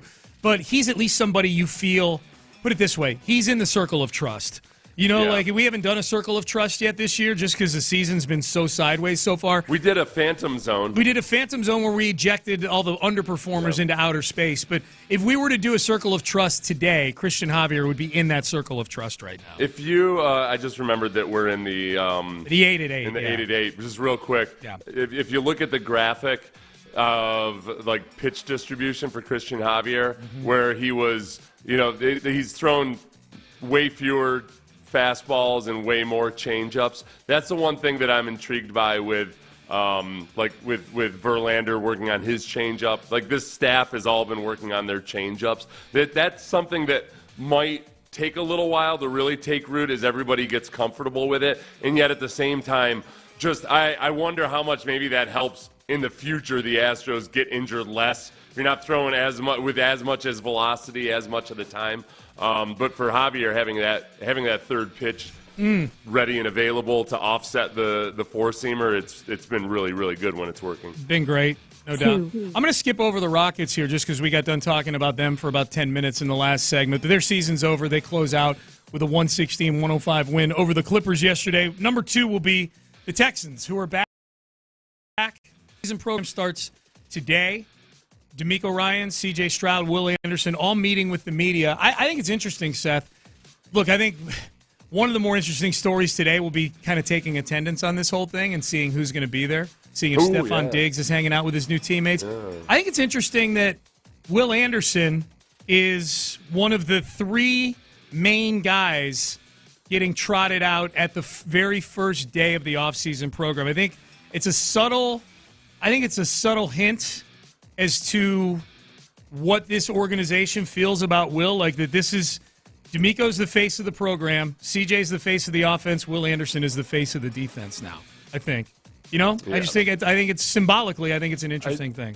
I think part of it, too, is just that Will Anderson's a really good interview. That too. So there's that helps. But, yeah, I think symbolically, the number 2 and the number 3 overall pick, there's nothing that feels like this is being forced or just, something that's trying to justify what they did. And that, the Will Anderson pick is the one that Caserio would have gotten the most scrutiny for if it hadn't worked out. Yeah. If C.J. Stroud hadn't worked out, then it would have just, especially with Bryce Young not having played well either, then people wouldn't have crushed that nearly as much as trading up aggressively for Will Anderson. That was a huge deal, and for so far so good on that front. He's got the defensive rookie of the year, and to boot, he's a really good interview. He's a really good interview, which is always nice. That'll be today at noon. I imagine In the Loop will be all over the press conferences of D'Amico, CJ. Masters yesterday. Scotty Scheffler, who is the championship belt holder of best golfer in the world right now, wins by 4 strokes. Never really crumbled or anything. It was dicey early on for Scotty Scheffler, but the back 9 was just straight up boring, and I mean that in the ultimate compliment. Nobody made a run at him down the stretch, including Tiger Woods, who didn't make a run at anybody. He was 16 over for the weekend. DFL, man, dead last place in the Masters.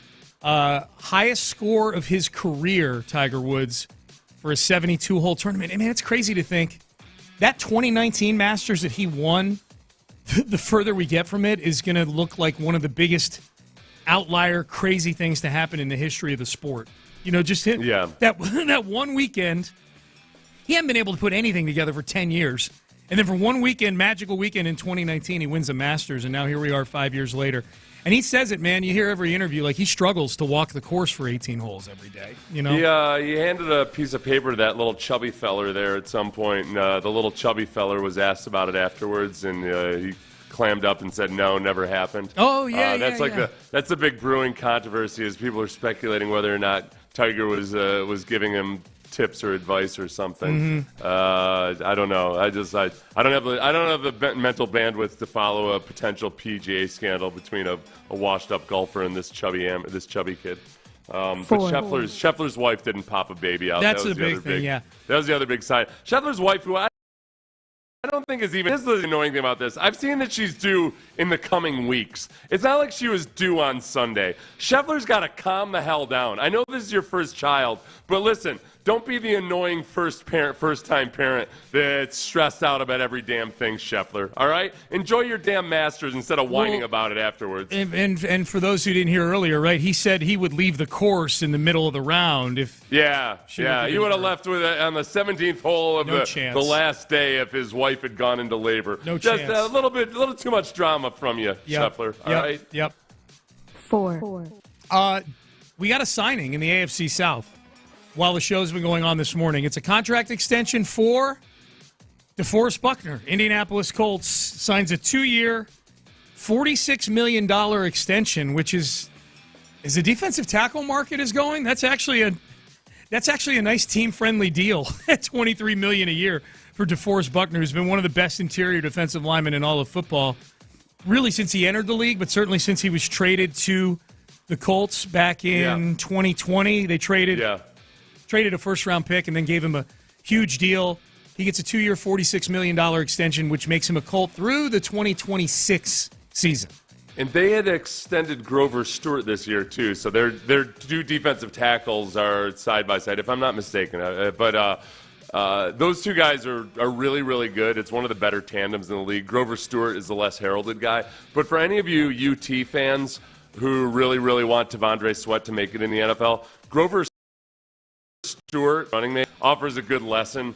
Grover Stewart was like 346 pounds at the combine and was way too fat. He was like out of Albany State. He ended up getting down to 316. He lost 30 pounds, and he's a really good player now in the NFL. T'Vondre Sweat is just too big. He needs to lose weight. He flat out. I watched more of him this weekend, and now I'm angry about it. I'm just saying he needs to get control of his life and get control of everything that's distracting him or what have you. This fact that he thinks he can weigh 365 and be just fine. Like, no, he needs to lose at least 20 pounds, and then he could be an absolute stud. So grab him. When you see him, grab him and shake him and say, listen, fatty, get your damn weight down. You could be awesome. Seth said so. Yeah. 5.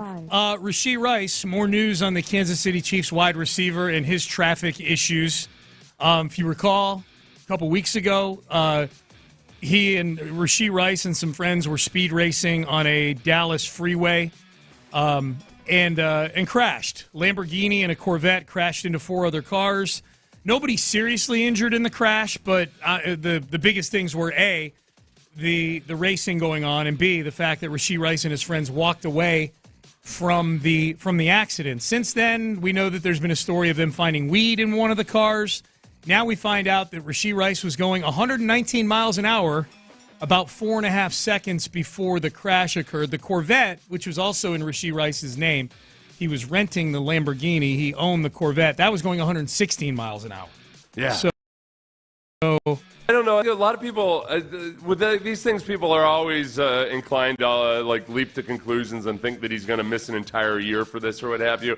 Usually with the vehicular stuff, if nobody gets injured, the NFL gives people a little bit of a slap on the wrist. Roethlisberger, I can't remember how much Roethlisberger got suspended for his motorcycle accident, but he was the only one that got injured in that back in the day.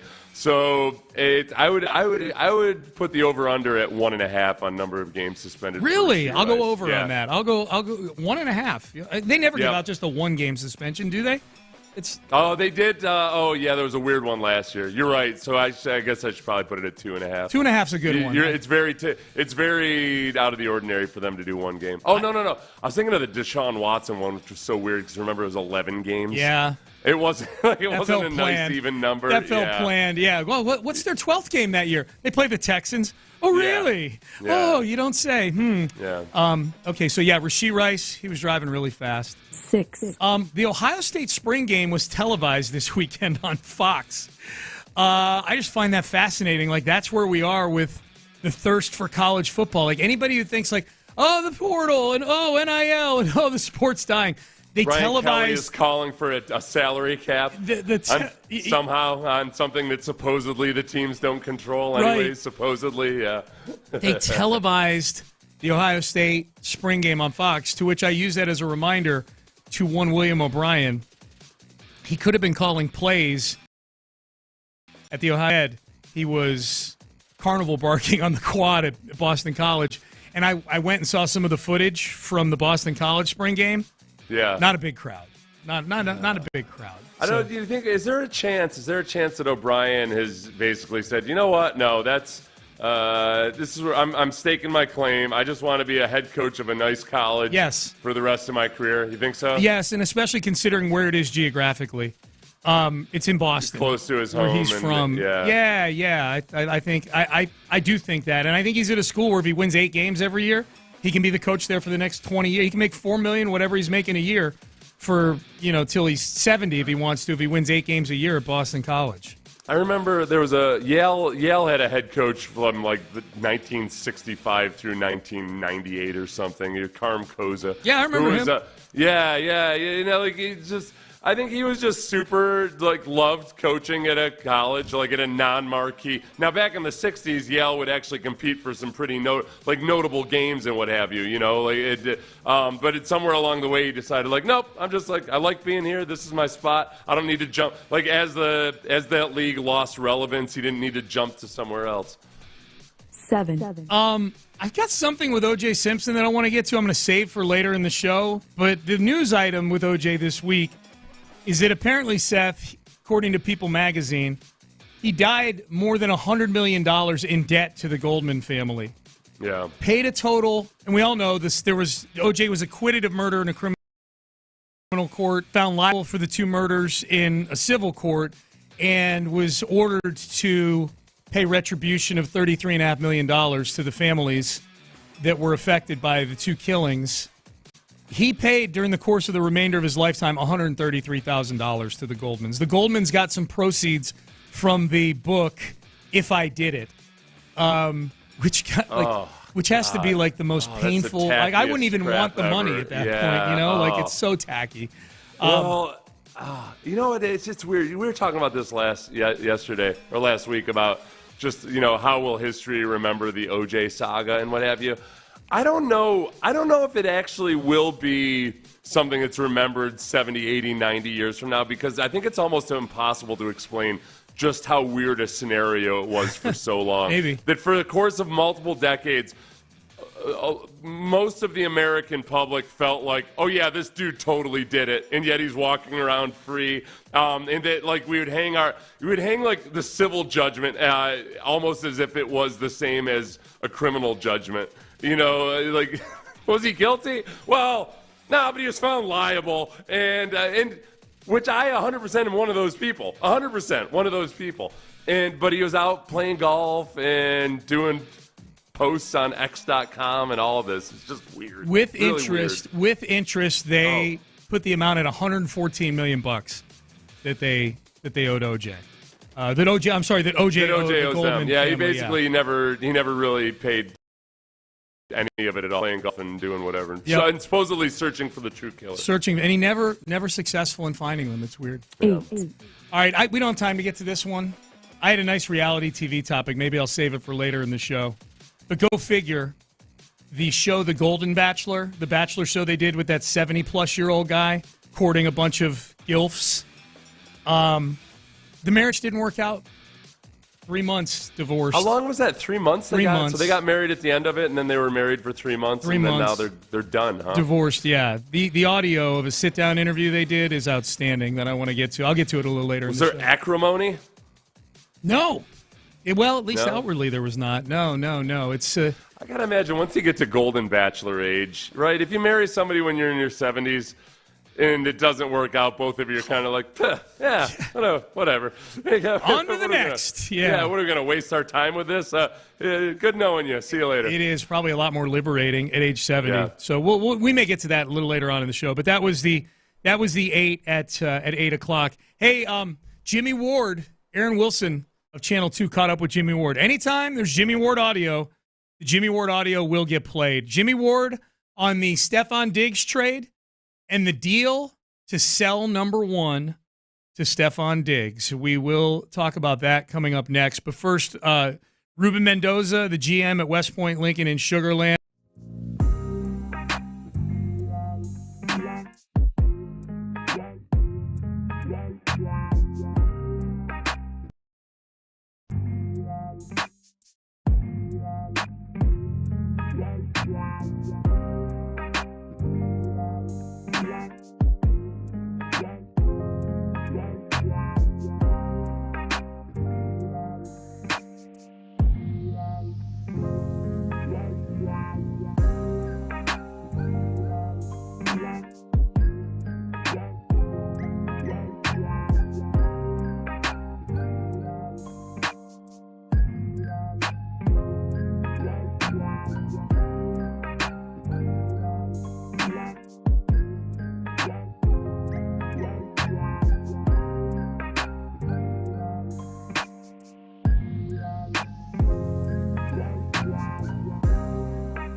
Sports Radio 610 presents Payne and Pendergast. Jimmy Ward, Aaron Wilson caught up with Jimmy Ward, Texans safety, and asked him about the Stefon Diggs trade.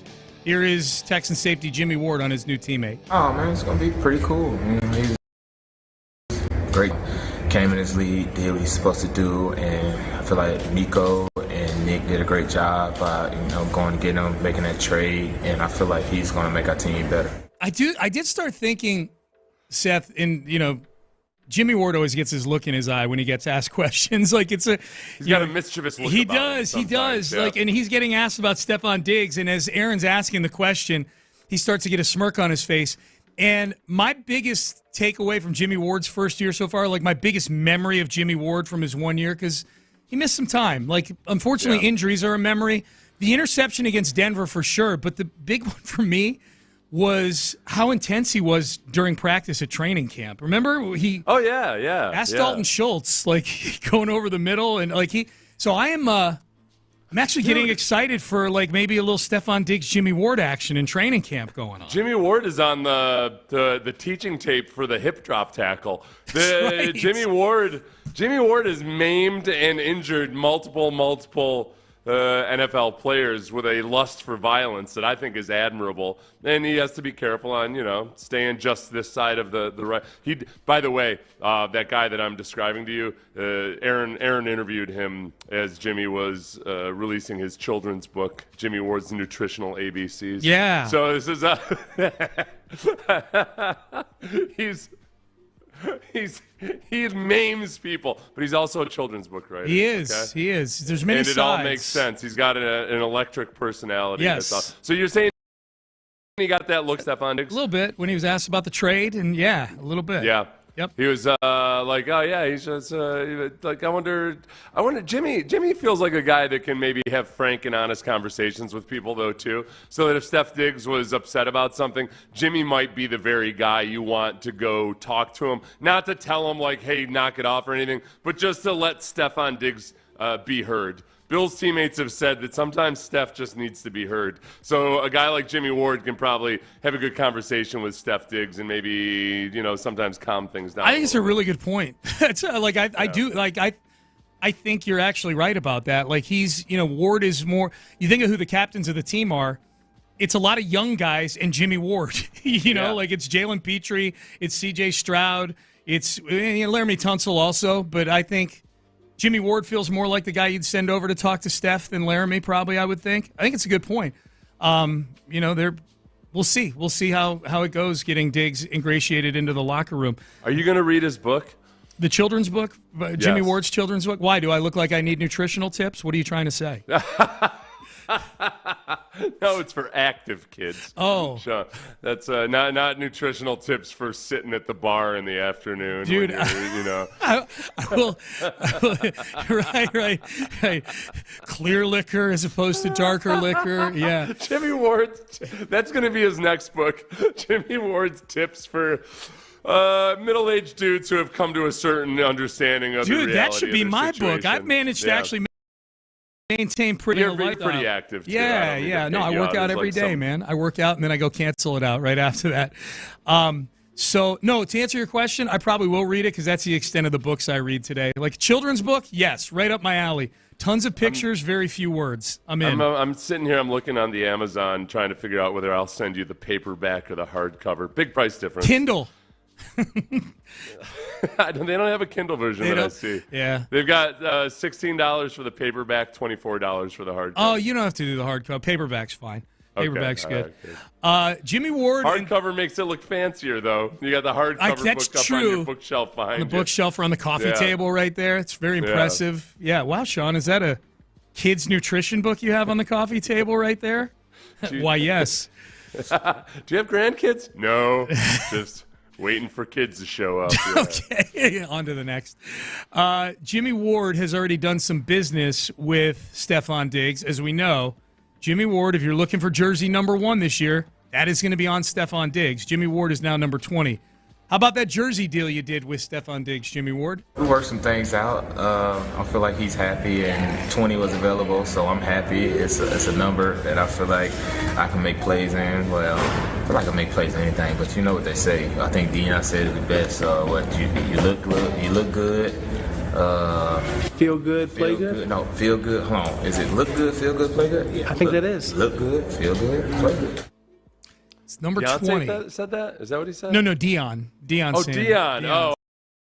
All right. Yeah. Beyonce, too, probably. I don't think Deion came up with it or anything. Yeah. I thought maybe Beyonce had a song lyric or something. Maybe. That's where you understand what a real Renaissance man he is. He's a man known for his violence on the football field, but he also writes children's books and quotes Beyonce. Quotes Beyonce lyrics, yeah. Is 20 a good number? Is that a good playmaker's number? Is 20? That's what Jimmy Ward's going to be wearing. Yeah, I'm trying to think about notable 20s in NFL history. Yeah, I don't know. I think Natron Means 20. That's good enough for me. Natron Means business. Big ass Natron Means? I don't know if you know of Natron Means. Yeah, Natron Means was 20. I don't know how I pulled that out of my wazoo. Yeah, dude. I'm not a numbers guy. I don't know where Natron Means came from in my history of people who play. I don't know how your brain works, man. I give up. Oh, oh, I'm sorry, Sean. Is it that hard to manage and deal with? I apologize. No, it's not. Sorry you didn't want Natron Means in your life this morning. I apologize. It's not hard at all to deal with. It's amazing. It's amazing. Oh, wow. That's funny. So there's your Jimmy Ward. Did you see the latest player to use the new anti-love language of the NFL, unfollowing their team on social media? Is this Brandon Ayuk? Brandon Ayuk, yeah. Brandon Ayuk unfollows. Well, you know what? I mean, I can't blame him because Deebo Samuel kind of did a lot of the same stuff, did he not? Deebo Samuel went through that entire off-season interview, just making a stink about stuff, and lo and behold, he ended up getting his contract. And Brandon Ayuk is really taking the mantle from Deebo Samuel and being a more valuable receiver. Mm-hmm. Like Deebo's very valuable in terms of his ability to do everything and line up in the backfield and all of that. But Brandon Ayuk is more of the go-to guy at receiver. And I think he gets his deal. I think, like, one of the very reasons that the 49ers said goodbye to Eric Armstead and some of the other deals they've had to do to manage their cap situation, it's so they can sign Brandon Ayuk. I'd be really, really surprised if they let him go. Yeah, I would too. The rumor mill, the rumor mill had the Steelers, the Ravens, and a third, quote, mystery team in on trying. Yeah, I know. I love the mystery team. How are the Ravens going to do it? Yeah, I don't know. The Steelers, Ravens, and a mystery team in on Ayuk for trade, but then Ayuk's agent retweeted that rumor and was like, well, you need better sources. Okay. Yeah, so the agent, at least outwardly, is downplaying any sort of demand for a trade. John Frisella had tweeted, Brandon Ayuk has officially requested a trade from the 49ers per confirmation from my San Francisco source. And Ryan Williams said, you need better sources. Yep. So, yep. Yeah, so the original report was, as of Sunday morning, the Steelers have been the most aggressive in pursuing a trade for Ayuk, with the Ravens also expressing interest. Yeah. I don't know. There's so many crap reports out there from random Twitter users. Dude, I can't. Yeah, it sucks, man. It sucks. You have to everything these days. It really does suck. Now, I will say this: if the Texans had not made the Diggs trade, right, you and I would be discussing the likelihood that they are the third mystery team on Brandon Ayuk this morning, probably. Yeah. But there's zero chance they are now, but yeah. I wonder, there might also, you never know, there could be like a corresponding, I don't know, maybe a Deebo Samuel trade is actually the surprise move that ends up happening at some point, where they keep Ayuk but they trade away Samuel. Maybe. We're getting a lot of people texting in. Ed Reed was number 20. Back in the day. Oh, yeah. Texans legend. You know what, Reed. man, How could you forget all those plays that he made for the Texans? That's right. Seth? I'm glad that I remembered Natron Means before I remembered Ed Reed. Natron Means, not yet in the Hall of Fame, over Hall of Famer Ed Reed. Yes, I'll take my Natron Means business. And Hall of Famer Barry Sanders, number 20 as well, a few people point out. how you pulled Natron Doesn't have as Means. punnable a name. Yeah. You got to have a punnable name if It's you want to true. live in the Hall of Seth. Yep. That's right. Hall of Seth. Quite the hall it is. So yeah, Ed Reed and Barry Sanders. Brian Dawkins, number 20 as well. All right, Brian Dawkins has a relative listening to the show. So there you go. Brian Dawkins was a bigger name than Natron Means, too. Yeah. Brian Dawkins for a longer amount of time. I think Dawkins is a Hall of Famer, too, if I'm not mistaken. I think he made it in recent years. I think Brian Dawkins made the Hall of Fame, if I'm not mistaken. Someone says Justin Reed. Now, I saw a free agency list for next year where Justin Reed is like a free agent that's going to be on the market. Like Justin Reed's had a really, really nice run in Kansas City these last few years. He's been really good. Yeah, he has. Yeah. He's been really good. The other thing, when it comes to potential players changing teams or what have you, like Tom Brady, I guess, would tie. If Tom Brady were to play this year, does Tampa still have the rights to? They still have his rights, do they not? I think he was. I think he was on a one-year deal. Okay, all Yeah. right. So he's technically a free agent. Yeah. And we all know that we talked about this. Did we talk about this last week when he was on the podcast? We did. We played the audio of him when he was on this kid's podcast. The Big Shot podcast. Yeah. What was it? The Big Shot. Something like that. No, it wasn't the Big Shot. It was whatever it was. Yeah. Yeah. Anyway, it's a guy whose kid's name is Vic Blends. Vic Blends podcast. He said that he wasn't opposed to coming back under the right situation. So now we have odds on exactly who the team would be. The Raiders are the favorites in the clubhouse, followed by the Patriots. Yes. Both of them make sense. I went back and I listened to this Vic Blends podcast. Mm-hmm. He's a barber. He's like a 25-year-old barber who has people, that he interviews while he's cutting their hair. Yeah. He's a Patriots fan growing up. I listened to the entire podcast, or I watched it on YouTube. It was an hour and 5 minutes long, give or take. And in the 65th minute, the very last question of the podcast, is that one? He asked, would you think about coming back? And that's when Brady said that he wouldn't rule it out. One is either that, A, he had just gotten his hair cut, and sometimes you're a little loose and open at the end of a podcast, and you say, yeah, anything could happen. Or I'd say three options. B, he might actually be considering it. Or C, he was just trying to put this kid over, because it's not like it's a huge podcast. Deep Cut podcast. The Deep Cut podcast. That makes Vic sense Blends. for the That's barbershop. right, yeah. The Deep Cut, yeah.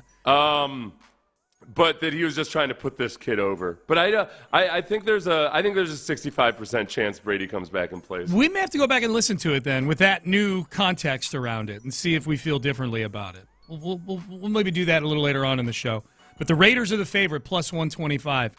A team that Tom Brady does not have an ownership interest in yet. Well, that's one of the biggest obstacles that would be is if they do grant him ownership, then wait a second, can you play for a team other than there's all kinds of legal maneuvering that might bar it. Mel Kiper and Field Yates did a 3-round mock draft with each other. We've canceled Mel Kiper, but Field Yates is knocking at the door of the Payne and Pendergast mock draft season and said, hey, can I get my friend Mel in here? I know you guys canceled him. Fine, Field. If he's with you, we will see who the two of you have the Texans taking with the 42nd overall pick coming up next. Bayway Chevrolet on Broadway in Pearland is the absolute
Hotel. Live from the Twin Peaks studios, Sports Radio 610 presents Payne and Pendergast. It really is interesting, Seth. It looks like practically every mock draft that I see, and we're only 10 days out from the draft. It'll be a week from Thursday. You'll be able to hear all of it throughout the weekend on Sports Radio 610. Seth will be on the day 2 coverage for the Texans, that's the day where things are going to be popping. 2 second-round picks and a third-round pick. As of right now, I'll be on day 3 with John Harris. But it looks like a lot of the experts assuming that there is going to be a trade up from somebody, whether it's the Raiders or the Vikings or somebody, to move up and take another quarterback. It looks like we may have 4 quarterbacks go in the top 5 picks in this draft. Yeah, baby. Yeah. And most of them are going to suck. And then Caleb Williams might end up being despised by Chicago because they don't want anybody that somehow the city that in which one of their very best quarterbacks was a not-so-great quarterback in Jim McMahon, who had more personality than actual playing ability. Somehow they're too good for Caleb Williams' personality. So, yeah, good luck hating yourself forever, Chicago. Mm-hmm. My God. Mm-hmm. You just could you not have to have everything absolutely perfect all the time, all right? I'm excited to see. They're going to run that poor kid out of town. Yeah. Because he likes to paint his fingernails. My God. Yeah, I'm not a huge Caleb Williams fan. If they run him out of town, it's not because of the fingernails. It's just I'm not a big fan. I think he's a little overrated. I was going back and reading some stuff from a year ago, including an article that basically wondering, why all the teams at the top of the 2023 draft shouldn't just wait and see if they could get Caleb Williams the next year. Right. Those are fun to go back and read, especially as a Houstonian. There's a pettiness that you want to be able to exercise there. Like, you'd love to just be able to go back and say, oh, yeah, I remember when they were. But it's also, that's one you want to keep in the holster, too, to remember. Look, all right, it's not always the same as, kind of like Matt Barkley. Remember when Matt Barkley was going to be the number 1 overall pick and it was a slam dunk go-to, obviously? Like, yeah, it doesn't always work out that way that kid's either A, going to be the number 1 overall pick, any good. Yep. So Field Yates and Mel Kiper Jr. did a sort of a dueling pianos kind of mock draft. Kiper would go and then Yates would go and back and forth and back and forth.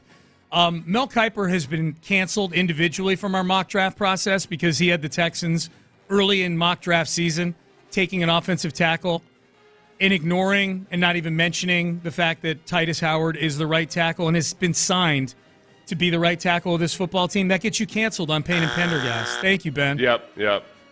However, Field Yates figuratively walked up to the door here of our club Payne and Pendergast, and said, hey, what if, I know you guys canceled Mel, but what if, you guys, you know me, Field Yates, can he come in with me? I'll vouch for him. I promise he's not going to do anything stupid in this mock draft. And to which we say, Field, you're vouching for him now. If he does something stupid, if he picks a tackle with one of his picks for the Texans without mentioning Titus Howard, it's on you. You're going to get canceled too. And Field Yates says, fine, I trust Mel. So we page down to the 42nd overall pick in this ESPN.com old Macaroo. And the Houston Texans, with the 42nd overall pick, select Mason Smith, defensive tackle, LSU. Yeah. This is Yates making this pick, by the way, not Mel Kiper Jr. Without looking at which other defensive tackles were available, there's parts of Mason that make sense almost just from a body type perspective. If you think about like Eric Armstead or DeForest Buckner or some of these guys, they're taller, longer, big dudes, but not gargantuan Jordan Davis types, certainly not a Devondre Sweat. So they're not heavy, but they're big. And Mason Smith is like that. He hasn't necessarily shown the production or the consistency for how big and physical he looks like he could be. He doesn't necessarily hold up to double teams all that well and everything. So there's a little bit of projection there with Mason Smith, and yet there's a lot to be intrigued by. I'd be surprised, though, honestly, if that's who they took that high. Yes. I think that Mason Smith might end up going a bit lower than 43. It's the highest I've seen him going in any of these. Because I like him as a player. I watched a lot of him at LSU, and he got injured 2 years ago in the opening game against Florida State. He tore his ACL. Johnny Newton is still on the board at 42 in this one. If you had your choice, if you're in the war room and they said, Seth, it's down to these two defensive tackles. You played defensive tackle in the league. We're going to let you make this pick. It sounds like you would take Johnny Newton. I would have taken Johnny Newton. Yeah, I think Johnny Newton has got for one, I think just honestly his football instincts / football IQ are really, really good. He's just got a very good awareness about him. He's got an explosivity about him that a lot of these other guys don't get. And I guess if Newton were still available there, let's see, what do they say? When he ends up, I picks him to go to the Bengals, and he says, I'm a little lower on Newton than a few NFL teams that think he will go in round 1, but this feels like a solid fit and value for the Bengals, whose front seven had a tough 2023. So, and that's kind of the defensive tackle class this year. Even Byron Murphy, who's I think consensus considered the best, people aren't like over the moon for him. He's not the perfect defensive tackle prospect. He's the best in this class. He goes 16th. To the Seahawks in this particular one. You want to play the game here at 59, too, and see who they got the Texans taking? Give it to me. This would be a Kiper pick at 40. No, it's not 40. Did I say 49? I meant 59. 59, the 59th pick in the Field Yates, Mel Kiper Macaroo. Mel Kiper has them taking Kamari Lassiter, cornerback from Georgia. Says Lassiter doesn't have elite speed, but he's a really solid corner. Texans ranked 29th in the league in yards per pass attempt allowed last season, 7.7. Dear God. Yeah. They were off. The play action and the chunk plays really took it out of them. Yep. Remember, especially when you're going up against Zach Wilson or a Kenny Pickett. It's true. Or whomever else like that. Yeah. Zach Wilson especially really torched them on a yards per attempt. Will Levis. Levis, my friend. Twice. Well, at least but they did well against Will Levis. I know. So, it's the Zach Wilsons of the world that had awesome games that were really frustrating. You know what? The only thing that makes me nervous about Lassiter is what makes me nervous about any Georgia defender. Really hard to judge how good a guy is when they're playing on an awesome defense. Yeah. It really, really is. And so with Lassiter, he does things really well. He's got a really good football IQ. He's tough as hell. I don't know if he's that athletic. When the concerns are about his ability to. There's concerns about his ability to recover on deep balls, etc., stuff like that. There's two sides you could go with that. One is my God, and you don't have to do it that often on that Georgia defense. The other side is oh yeah, you don't have to do it that often. They're more concerned with other stuff, with people just struggling to not get suffocated by your defense. So I'd be intrigued and as excited as you can get about a 59th overall pick. I think that would be a vote by D'Amico and Caserio for toughness and pedigree more so than anything else. The solution that you have proposed at times on this show to rebuild the interior of the defensive line is use them both. Use 42 and 59 on interior defensive linemen. I will tell you, in this particular mock, Braden Fisk still on the board at 59. Oh, wow. He really? ends up going 64th to the Kansas City Chiefs. What do they say about him there? It says Kansas City spent big to retain Chris Jones, and Fisk would make the interior even better. He's very disruptive and plays with explosiveness. That sounds good. Yeah. Yeah, so these guys are really... I wonder, man. They are down on this interior D-line class. Yeah, they really are. Yeah. Tavondre Sweat doesn't go in this draft at all. The only Sweat that shows up is Montez Sweat when they're talking about the Commanders picking an edge rusher after trading away Montez Sweat. Yeah.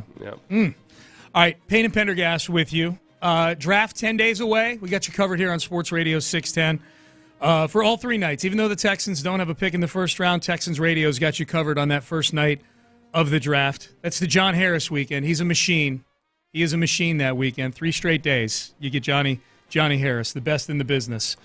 John told us that he was cursing us out previously this year over a pronunciation of a player that ends up, he says he was, I don't want to say which player it was, but then he realized that he was actually wrong about it. And I didn't even know that he was cursing us out. He said he would do it while he was riding in his car, listening to us on the radio. I heard him say that name one time, and I'm like, oh, crap, we've been pronouncing it wrong. You said it wrong. Yeah. Yep.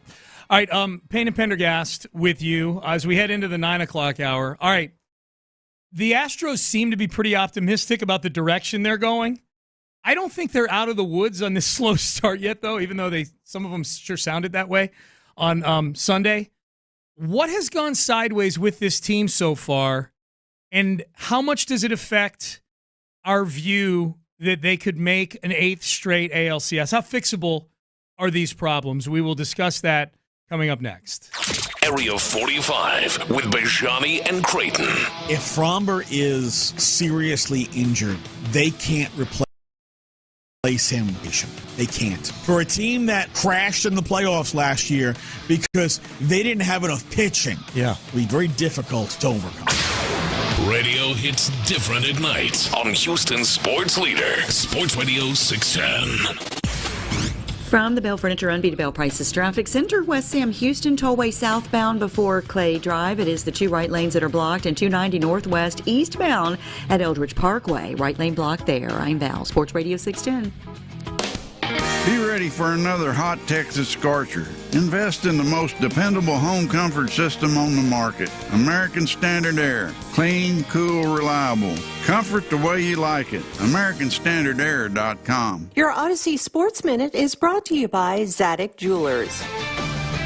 This is Bill Ryder with an Odyssey Sports Minute. And you better get ready for an NBA playoffs unlike any other, because almost anything could happen starting in a week. The Celtics aren't unbeatable. The Nuggets have a brutal path. At least 4 teams could come through the play-in, and a cluster of others, historically bad teams like the Knicks, have a very real shot to be champions. This is the most parity we've seen in the NBA, and it's about to play out in the playoffs. I'm Bill Ryder. I'm still going for it, even with higher stroke risk from atrial fibrillation, an irregular heartbeat not caused by a heart valve problem. Over a 3-year study, Eliquis apixaban tablets reduce stroke risk better than warfarin, and over 97% of Eliquis patients did not experience a stroke. A first stroke occurred in 2.9% of warfarin patients versus 2.3% of Eliquis patients. Don't stop taking prescription Eliquis without asking your doctor.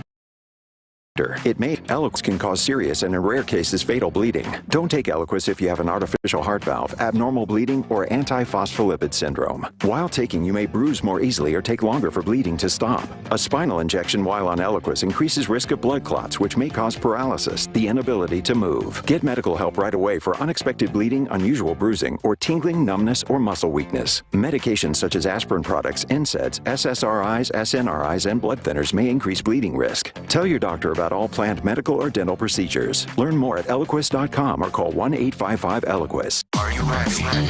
Hey, it's Ron Hughley. I'm here to tell you about Soda Weight Loss, and I just went on a little family vacay, a little quick getaway, a little spring break, shot down to San Antonio, and boy, that's when I know the changes that Soda Weight Loss has made. Because, listen, the 122 I lost being on this program, that was a game changer, obviously. You hear 122 pounds, it sounds as good as it feels. But I got down there and I found the real changes. I get down there and usually for me, I'm about 7 daiquiris in. I'm about 8 plates back and forth, eat terrible at every single meal. But no, made better choices, and that's with the help of the certified nutritionist that I spoke with every single week while I was on the program, and it has helped me in the months and years after being on the program. Go to sodaweightloss.com, check out the countless Google reviews they have on their homepage, and then you can see about changing your life like so many have. Soda is, say it with me now, state of the art. Your home is your sanctuary, and the first step to peace of mind is controlling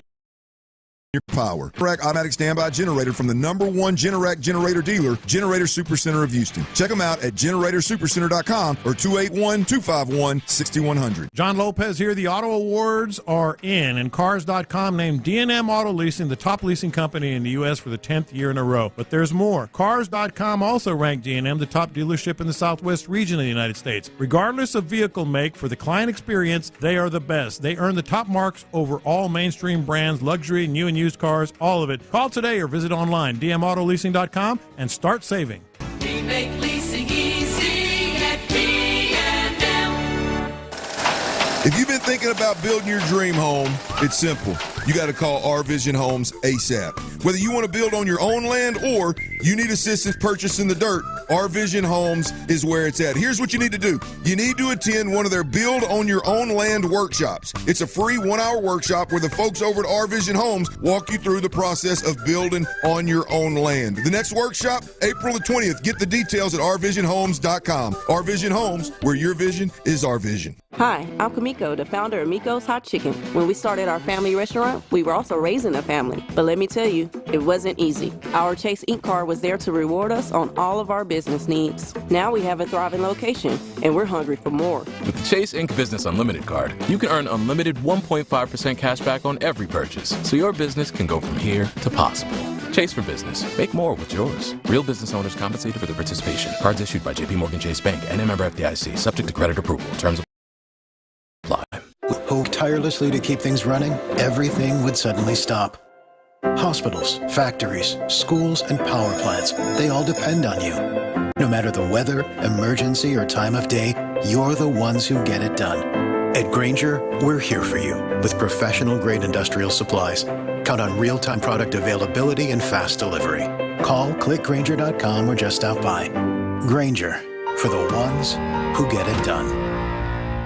Tyler from Wendy's here. The best part of Wendy's new Cinnabon Pull-Apart is every part. Unlike mornings, which have no good parts. Until now. Because with Wendy's new breakfast Cinnabon Pull-Apart, mornings finally don't completely suck.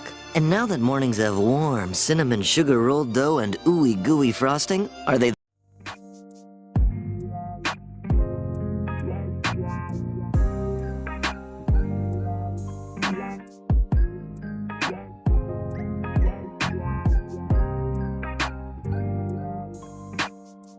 contest. Sports Radio 610. The Texans play here.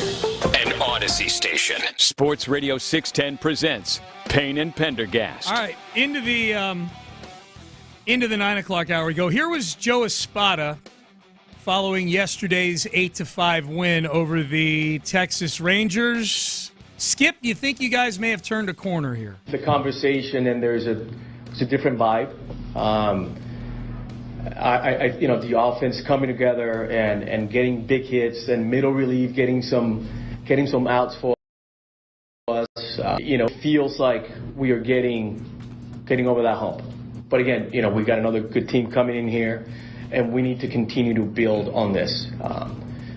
Continue to do the small things that we do well.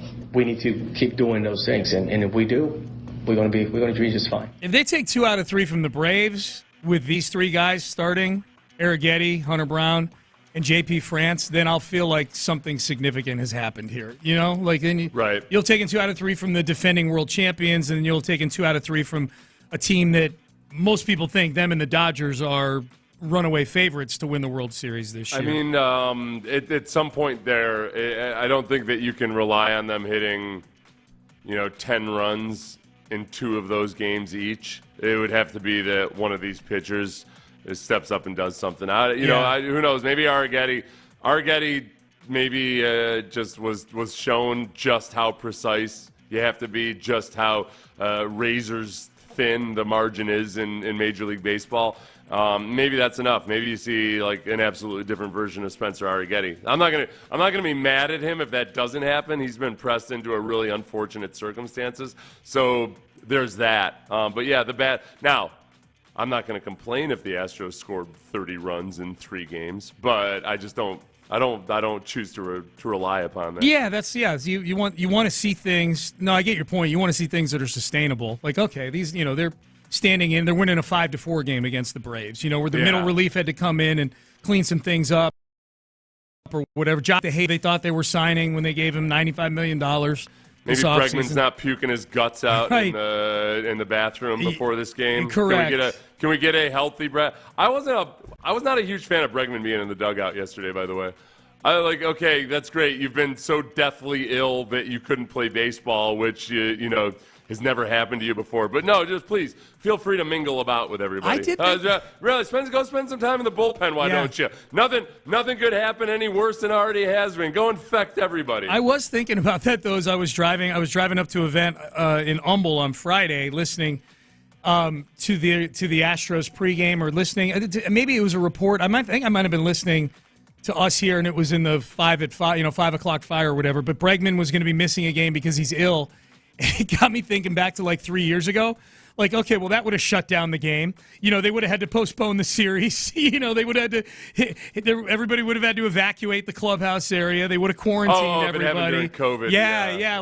Like even the slightest hint of any like stomach bug, it was like, that series is getting canceled. Let's not forget everybody. The flu does exist. Yeah. It's kind of a big deal. All right. Yeah. We don't want to. It's not fun to get the flu. I don't care how much you want to prove anything to anybody. Just be careful. I'm guessing that maybe it was the food poisoning or something like that, and not contagious for them to allow him to be around infecting everybody. They averaged 9 runs a game without him in the lineup for those 3 games. So whatever. The Astros, of course, great ALCS. Ken Rosenthal of The Athletic, headline right above a picture of a crouching Jose Abreu. Why the Astros' path to an 8th straight ALCS appears increasingly problematic. And when you just look at that headline above a picture of Jose Abreu, I feel like I look at that and go, oh, yeah, there's the reason. But there are many reasons why. He's got 5 things in here, Seth, and I want you to tell me how problematic you think these things are. Really an unflattering picture of Abreu. This is, frankly, this is beneath you, the Athletic, but okay. You think? I don't know. It looks pretty flexible to me right there. He's all crouched down like a catcher. I don't know. No, but they've cut him like his face is just kind of mopey. Oh, and yeah. Kinda, They're feeding the narrative. Yeah. Yeah, I know, like, the ability to squat doesn't do it for me, Sean. I don't feel like, Pilates, that guy's dude. at the apex of professional athletes right there. Pilates, hello. All right. So he lists a few things here that he's viewing right now as impediments to them getting back to an 8th straight ALCS. Very first one, the signing of Josh Hader. The very signing that we were all hailing as, wow, look at the back end of the bullpen now. Brian Abreu, Ryan Presley, and Josh Hader. Does bring up the point that for that same $19 million, you could have just re-signed Hector Neris, Ryan Stanek, Philip Maton, and basically run it back with the bullpen that you had last year. Yeah, I guess that would be the tough part there is 100%. You're exactly right. If you hadn't signed Hader, I think he's a little dismissive about the fact that just signed without replacing the back end of the bullpen, because I think he said at one point, hey, you'd still have Abreu and Presley. Like, Presley is in his upper 30s and started to show a definitive decline last year. It's as simple as that. I don't think you can just say, well, they would have been just fine with Presley at the closer. So I'm not overly critical of them signing Hader and spending that money there. It's just that you didn't then also either just go gonzo into the luxury tax, or you have to go back in time further and say, well, if you hadn't signed Montero, if you hadn't signed Abreu, if you hadn't signed these guys, sure, you could replace a lot of that relief staff without having to spend that much money. They just didn't have the money because they've already spent it on other things. Yeah, the Hader one for me, I'm not out on the Hader signing yet. Look, Abreu and Presley have been much bigger problems than Josh Hader at the back end so far this year. Abreu and Presley have been miserable so far this season. Presley's got a 9.53 ERA right at this moment. It got better. It was like 12-something last week. Last year had the highest ERA he'd had in his career. So yeah, and I think that feeds into what you're talking about with signing Josh Hader. Like Ryan Presley, who's never been a classic hammer at the back end of a bullpen. He's been effective, but he's not like your classic closer. Hader is that. I'm not. That's down the list for me as reasons why I don't think reasons why they may or may not get to an 8th straight ALCS. Second one, miscalculating the depth of your starting rotation. And points to the Snell signing, Rosenthal does, and says that's defensible, just because that was a high-price signing. But Jordan Montgomery, Michael Lorenzen were still on the open market. The Astros knew they were going to be down Verlander, Urquidy, McCullers, and Garcia at the beginning of the year. Obviously, you can't forecast Framber Valdez, who's been one of the most durable pitchers in baseball, getting hurt even for a little bit of time. But the alternate solutions have been terrible for the Astros. That's the problem. They've been awful. And at one point, Rosenthal brings up the quote from Dana Brown: if we have a bunch of guys that are similar to the other guys that are available, why go after them? Why pay more money for the same production? I don't know if he said that before or after they knew that they were going to have to move back Justin Verlander's start in the rotation, or obviously it was before Framber got injured. I think those are two pretty big dudes right there that you're relying on Justin Verlander and Framber Valdez. So for Rosenthal to write this article now where they've been without Framber and without Verlander, or without Framber as of late and without Verlander, I don't think that's quite fair. So it's somewhere in the middle. It's a really foreign feeling, though. This organization, I know Dana Brown's only been here for a year and change, but I know as an Astros fan, my feeling was, well, whoever they bring up will pitch just fine, because they've always pitched just fine. From Framber to Luis Garcia to Jose Urquidy to Christian Javier, Hunter Brown early on. But we saw that, early on. But Hunter Brown and Jay Previtt, oh, wow, these guys are going to be all-stars in no time soon. Right. So I feel like that was the first little canary in the coal mine. And those two big canaries are actually still in the coal mine right now. I'm less concerned long-term about the starting pitching than I am the bullpen. Because I think you get Framber back, you get Verlander back. And I'm not saying Verlander's going to be Cy Young Verlander, but I think this team's going to be good offensively. And I think I think he's going to give you enough to where you feel decent about that. And who knows what Luis Garcia, and I can't even bring up Lance's name. He's been hurt so often. The third one here, there's nothing you can do to undo this one. The owner's GM phase, the phase of time between James Click as the GM and Dana Brown as the GM, where honestly, like, so much damage got done. Rafael Montero getting $11 million, and obviously the Jose Abreu contract. The Michael Brantley contract was what it was. You're out from under that after 1 year. He was a leader in the clubhouse, whatever. But giving Montero $11.5 million, where now you spent this offseason pinching pennies on the middle relief. You know what I mean? Yeah. If you gave a guy $11.5 million, he wound up being terrible last year, and then because of that, you've got to let Neris and Stanek and Philip Maton all walk, not retain a single one of them. The weirdest thing about the Michael Brantley signing remains that they did it like so early in the offseason. When they did it in December, early December or mid-December of that year. You wouldn't go on to hire Dana Brown for with absolutely no reason to or urgency for it. Maybe wait a while and see exactly how his shoulder comes back. I don't know. That part of it, it's a weird, even though it's not affecting the team anymore, that's the one that bothers me the most out of all of those. I feel like it was pure sentimentality. 100%. I think he's a Jim Crane favorite. I think Jim Crane likes golfing with him. I think Michael Brantley and Justin Verlander are supreme favorites of the owner, for sure.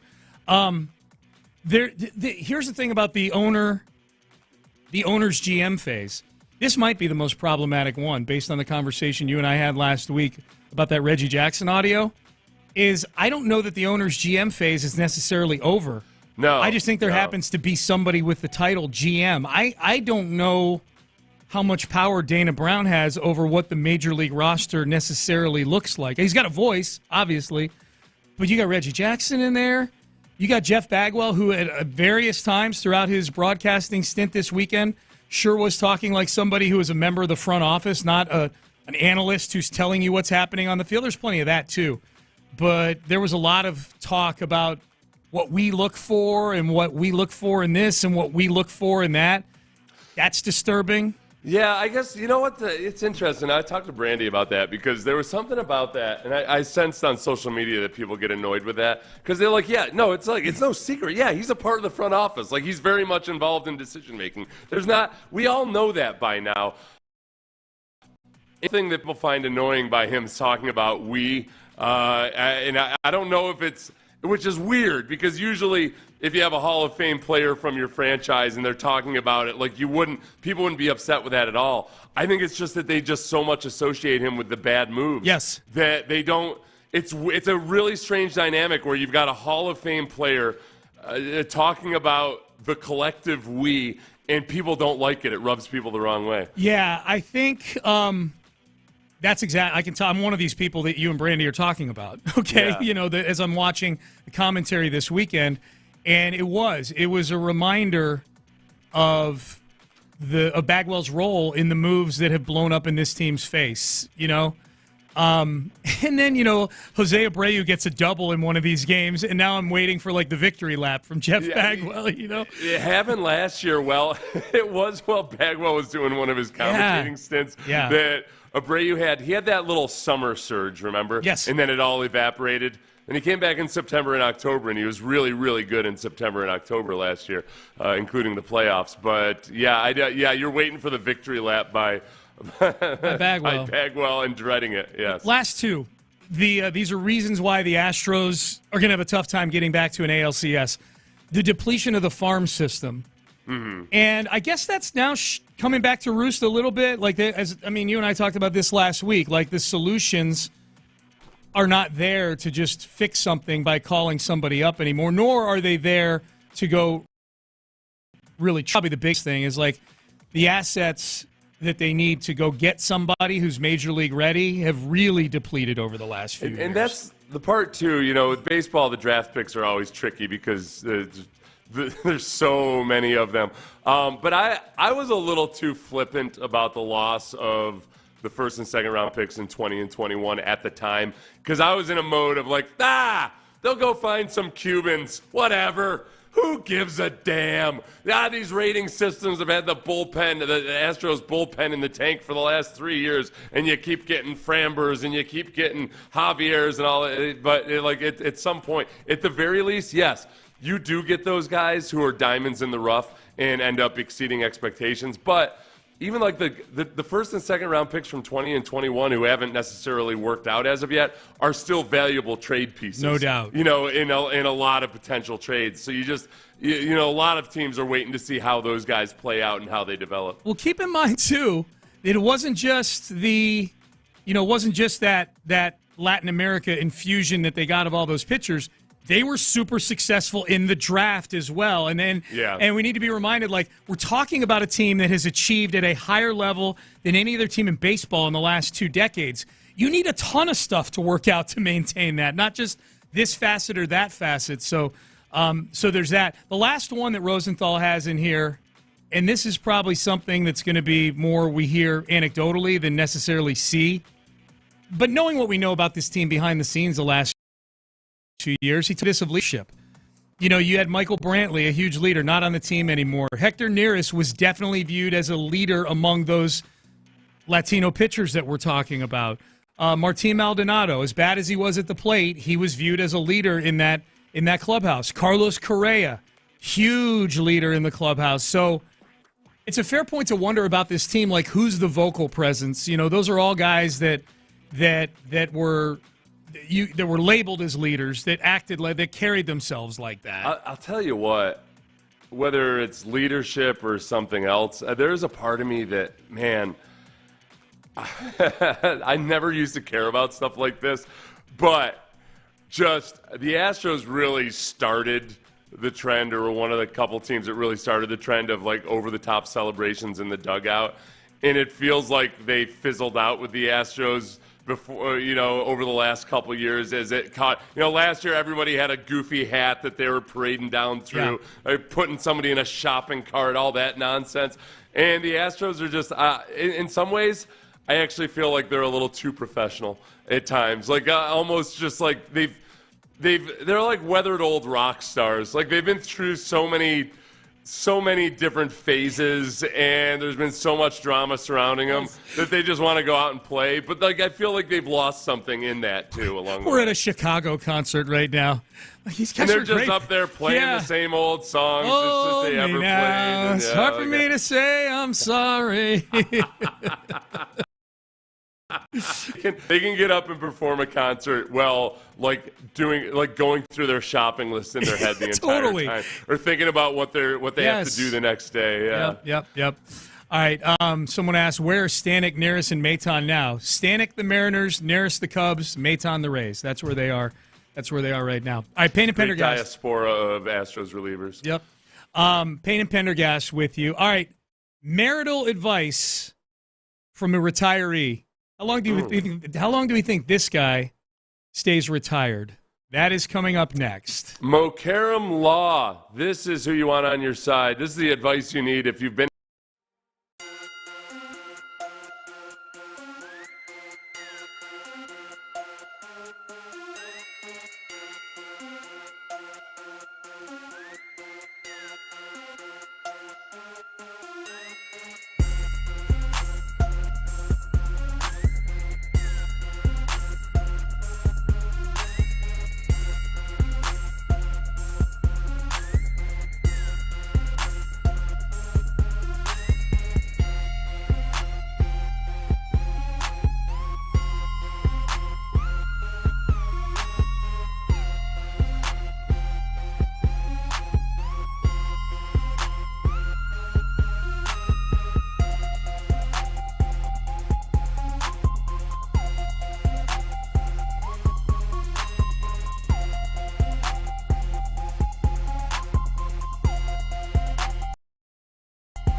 Professional. Sports Radio 610 presents Payne and Pendergast. Man, I'm looking up at the TV screen. Adam Silver, commissioner of the NBA, has got to be chewing on his nails right now, or at least the TV executives do. The Lakers and the Warriors both in the play-in. They could get knocked out. Lakers, it would take 2 games to knock them out. The Warriors could get knocked out by the Kings the very first night of the play-in. But, man, you look at the Western Conference set from the top 3 seeds, and these are all teams that have had phenomenal seasons. This is not to diminish what those teams have accomplished. Oklahoma City, Denver, Minnesota. And I know Denver's the defending champion and whatnot. I get that. But You know, Not the rest of America. The rest of them, you know, who doesn't know that Denver was the champion last year? A lot of casual sports. A lot fan. of America, yeah. Like a super casual sports fan, maybe, or just. Yes. I guess a lot of people that have checked out on the NBA. Yeah. You know, that's all. So yeah, they'd like. What? Look, it's not like LeBron was going to play until he was 73. And it's not like the Warriors were going to be able to sustain whatever they had forever. I'm not convinced that the Warriors actually did anything to actually improve NBA ratings or anything like that either. That's not fair. I mean, like this Steph Curry fellow. I don't have the numbers in front of me or anything, but I think they'd rather them be making deep runs than Minnesota. Yeah. You know, I didn't say they were bad, Sean. Right. I'm saying as far as like actually pulling people, like with the magnetism of their star power. Yeah. So, anyways, that's we'll see. Playing will be fun. Be more fun if the Rockets were in it, but good season nonetheless. The Masters was this weekend, and now Nick Saban says he doesn't have to worry about spring football or recruiting or the transfer portal, NIL. He's doing what he should be doing, going and hanging out at Augusta watching the Masters. He had a sit-down interview while he was there and was asked about how he's handling retirement and being around his wife all the time. Has Miss Terry wanted to kill you yet? You know, the day after I retired, I got the 12 commandments of retirement. So I've tried to live by them, but I found out that if I do my chores, then I can go play golf. So I get up early and get my chores done, and then it's like, now do I have a free pass to go do what I want to do? What are your chores? What do you have to do? I make my bed. Okay, good. I take the garbage out. Wow. I have to wait for her to eat together. And I have to leave a little food just because that's polite to tell people that you really thought it was good, which I grew up cleaning my plate, so that's not kosher anymore. Wait a second. You're supposed to leave a little food? What? I don't know about that. To show that eating it all up is what shows that it's good, right? I suppose, I guess. I don't know. I didn't get that last part. There's a Garfield walking through our hall right now, by the way. Big guy in a Garfield. Oh yeah, I know. Yeah, the Garfield. An actual Garfield, a stuffed like one of those mascots. Yeah. It was a little jarring to me. I apologize. The 12 commandments of retirement. I don't know. There's like 19 different versions. I've got a version of this. I've got the 10 commandments in front of me right here. Okay, yeah. Tell me. When he said 12 commandments, I went and searched, and I couldn't find like the definitive 12 commandments. Yeah, okay. I put in the 12 and 10 came up. So, here they are real quick. Have an attitude of gratitude. That's good. Yeah. That's what everybody's preaching these days, gratitude, okay? Pursue passions. No? You don't think so? Nah. You're too old. Next one. Keep the balance.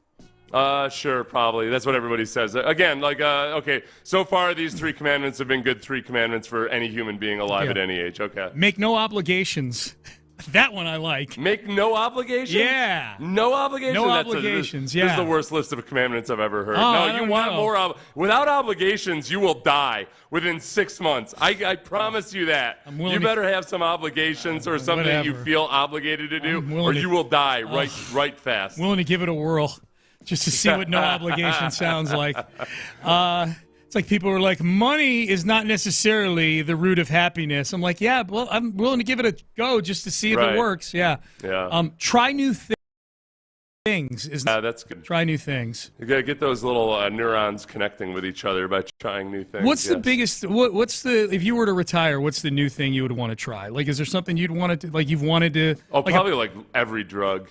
I'm going to wait until I'm. You ever see that movie, Little Miss Sunshine? Where long time ago, yes. The father is an old guy, and he's got a little bit of a heroin problem, and he's like, "What? What am I? Oh no! Don't try the heroin." I'm gonna wait until I'm like 70, and then I'm just gonna slowly try everything that I was always too afraid to do in my youth. Yeah. Number 6, take care of your body. This is a horrible list. It's the worst. This is you know what this is? This is people stealing money because they probably sold a book with all these. This is so patronizing to old people too.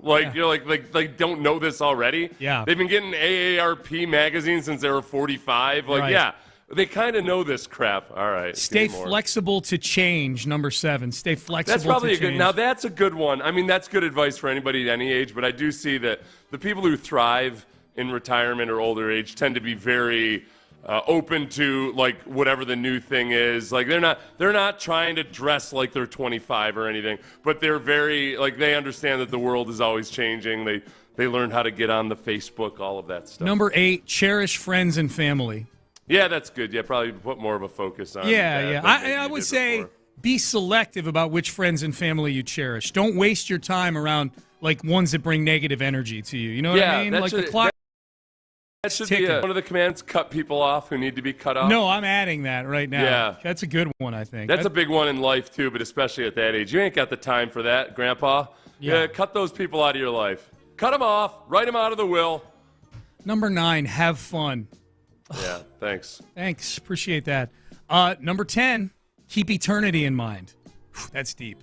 What's it say on that? Let me read the facts the are facts. You won't be here forever. Our days are numbered, and every sunset we move one day closer to eternity, whether we like it or not. Go die, everybody. Exactly.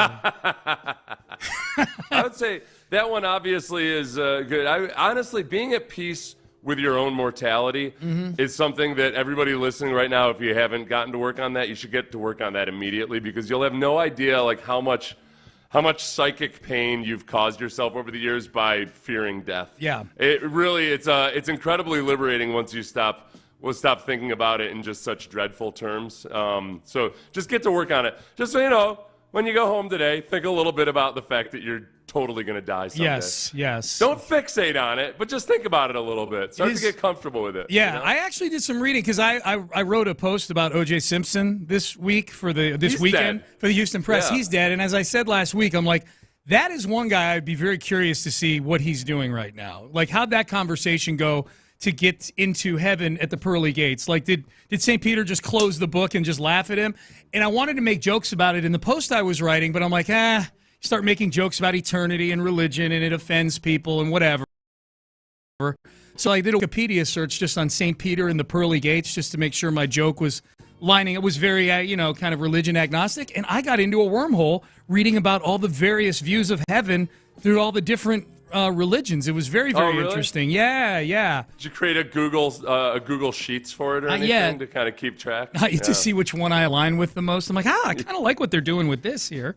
Yeah, this is Greek Orthodox. This might be for me. Yeah, this feels like the least amount of work to get into heaven. Yeah, it really is. You know what? It's reps, Sean. It's like coming to peace with your own mortality. Yeah, it's like anything else in life. You don't have to. You can demystify it just by spending reps on it. Yes, there's a lot of stuff in life that doesn't need to be like some big revelation or anything. Just spend reps with it. Yep. I've thought about this a lot because I grew up in a family of farmers, and I do think people that grow up on a farm and are around, like, you're around a lot of mammal death all the time on a farm. You don't have to be a pig farmer or anything. Like, you're around a lot of death all the time. And then you're also around when people in the family die. I think you tend to be closer to them and spend more time to them, perhaps, and it's more likely that it happens at home instead of at in a hospital somewhere. And I think people just get more comfortable with it, and it's not necessarily as traumatic as it is for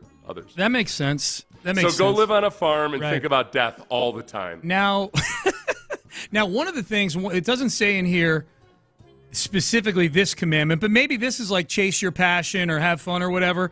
It doesn't say anything about a P. Yeah. And yet, ABC has created The Golden Bachelor to have to find love for a 70-plus retiree out there. And The Golden Bachelor, and his name escapes me right now, but the show just ran several months ago. Jimmy Fontenego. It's not his name. But it just ran several months ago. The Golden Bachelor, whose name I will find during this. Nobody cares. Jerry Turner's his name. Turner's his name.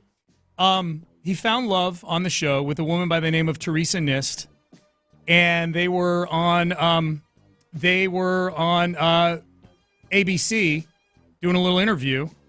And I don't think the interview knew that this was the case, but they dropped this little bomb on Good Morning America. Teresa and I have had a number of heart-to-heart conversations, and we've looked closely at our situation, our living situation and so forth, and we've kind of come to the conclusion mutually that it's probably time for us to dissolve our marriage. Get a divorce. Yes. Yes. 3 months after getting married. Yes. Yes. We've come to the conclusion, like they've been married for 20 years. Like they literally probably spent their entire marriage discussing getting a divorce. That's Teresa, how long. why did you want to divorce him? And Teresa says, did you just hear the way this guy talks? I thought that was for television. This was like, I thought I was like he talks to me like I'm a toddler who's being explained the importance of potty training. Dude, are you in a montage here? You want a montage? Yeah. They went on after announcing their divorce to go through basically the entire playbook of things that you say on The Bachelor after you get divorced from somebody who you want to get along with afterwards. Here we go. Did you fall out of love? No. No. I still love this person. Yeah, I still There's love no him. doubt in my mind. I still am in love with her. I root for her every day. So many people who had given up on love later in life were inspired by you.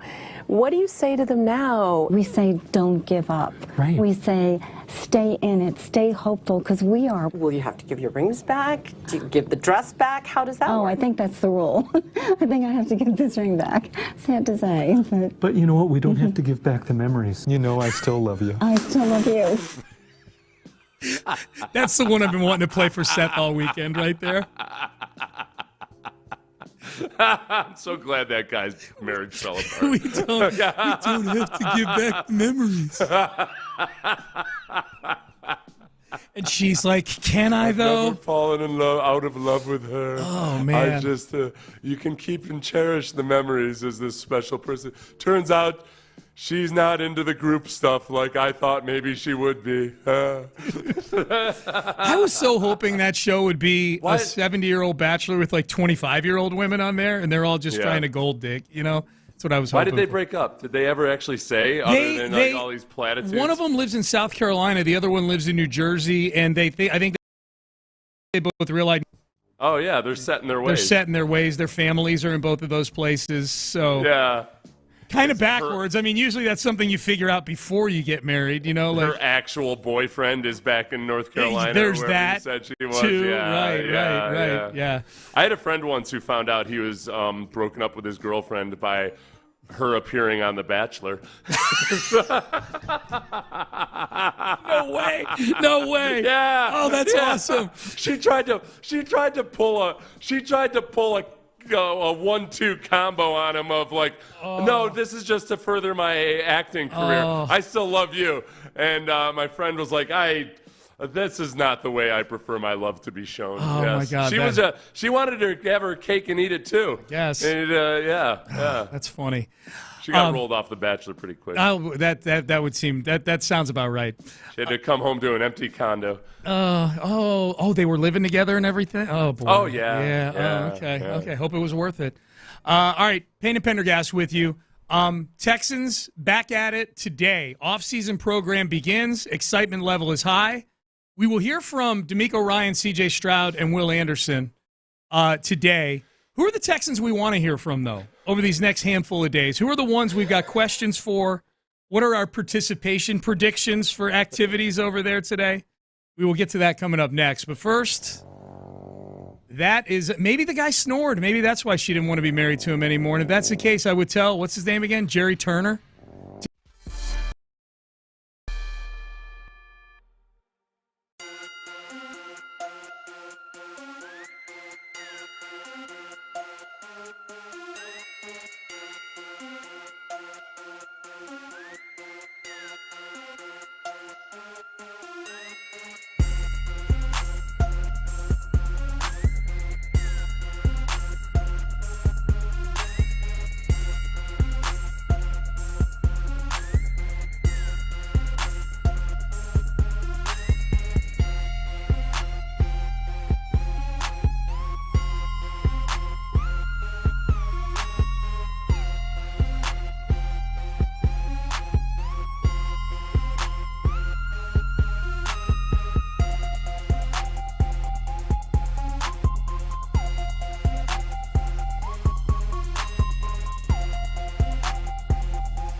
Live from the Twin Peaks, Sports Radio 610 presents Payne and Pendergast. All right, Payne and Pendergast.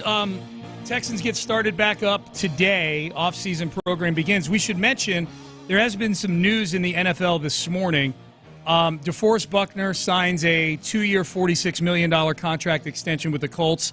He is signed up with the Colts now through 2026.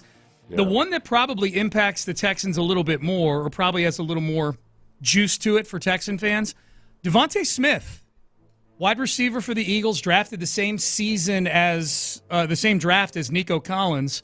He was the 10th overall pick in that draft. He signed a 3-year extension with the Eagles this morning, which includes $51 million guaranteed. I've not seen any reports of the overall money, but at least $51 million guaranteed, and that is a 3-year extension on top of his 5th-year option next year. He's a first-round pick, so he's under contract this year and was already under contract next year, and now there's 3 more years on top of that for at least $51 million guaranteed. I think 2 things, Seth, real quick. Nico Collins will obviously have an eye on these overall numbers for Devontae Smith because he's a receiver in the same class as him. And Devontae Smith's been really good for the Eagles. He's not had as good a season as Nico had the one season last year. He's been more consistent through the 3 years, but Nico was dynamite last year. The other thing I think here is that anybody who's like, well, but they're paying Diggs this year, and can they still extend Nico and then tank down the road and blah, blah, blah.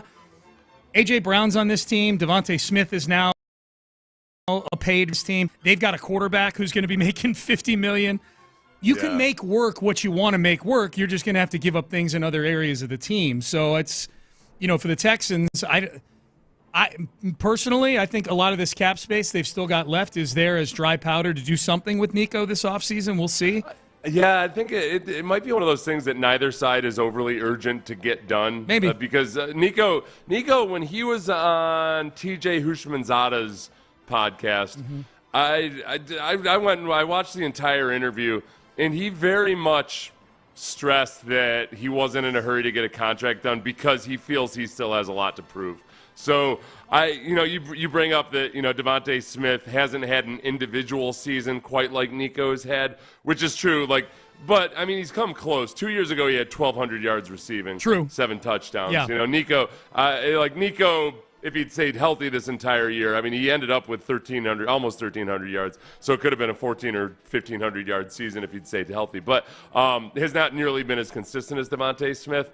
I think Devontae Smith though, if you look at his production, all right, 2 of those years he did it with A.J. Brown next to him, soaking up a certain amount of attention. So, it's interesting because A.J. Brown looks a lot like Nico Collins. Devontae Smith looks a lot like Tank Dell. There's only so many reps to go around. You got a Dallas Goedert there so I don't know if Nico statistically should expect to have the type of season he had last year. He could be a better receiver, but not statistically have the same output. And maybe he ends up having a year like Devontae Smith did last year or let's say 2 years ago when their offense was really good. He had 1,196 yards receiving. The deal is 4 years. I'm looking at it now. I got the overall numbers. The deal is 4 years. So they've agreed to a 4-year, $90 million extension. That includes the 5th-year option that got picked up for $15 million. So the new money on the deal is about 3 years, $75 million with $51 million guaranteed. So about $25 million a year. Man, that's for Devontae Smith. That's 2 $25 million receivers on the same team as a quarterback who's making upwards of $50 million in Jalen Hurts. They've got it right. Yeah, you talk about trying to maximize your rookie QB window, rookie contract window with your QB. The Eagles are past that point where they've paid their quarterback, but now they're also paying a couple of wide receivers. You gotta rob Peter to pay Paul at some point there. It's hard to juggle all of this. And it's not like they don't have high dollar guys elsewhere either. Oh, sure. Yeah, they got a lot of guys. I mean, it's really the interesting. We won't worry about that. We'll worry about this little 2-year window the Texans have right now. Yeah. At some point, it's you got to pay the piper at some point. The other thing, when you mentioned the extensions there with DeForest Buckner, the defensive tackle, being the other contract extension announced this morning. Yep. Chris Ballard, the GM, said something that is even more true than I think what he realizes. He says, DeForest has been the epitome of what it means to be a Colt the last 4 years. And I feel like for the last 4 years especially, position player who isn't a quarterback. Like that's exactly what the Colts have been the last 4 years. That's right. They've been Chris Ballard's done a hell of a job, except for finding a quarterback. It's really hard to do. If you just want to feel good about the position you're in right now, Chris Ballard, Nick Caserio, I don't know. Take one, give me the other. I don't know if you can tell the difference between the two.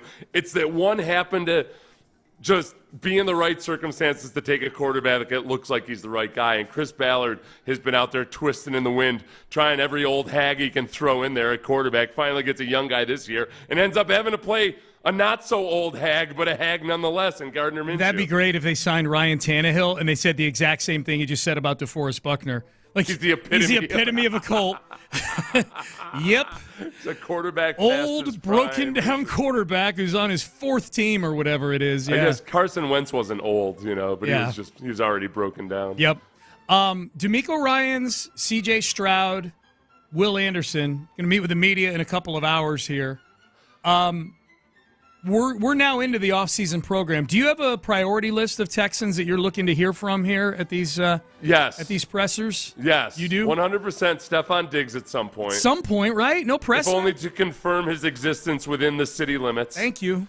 Remember, I inaccurately said that they were working out in Houston when they were working out at UCLA last week. Yep. And I'd still get the random comment, somebody telling me on YouTube that I was wrong on that.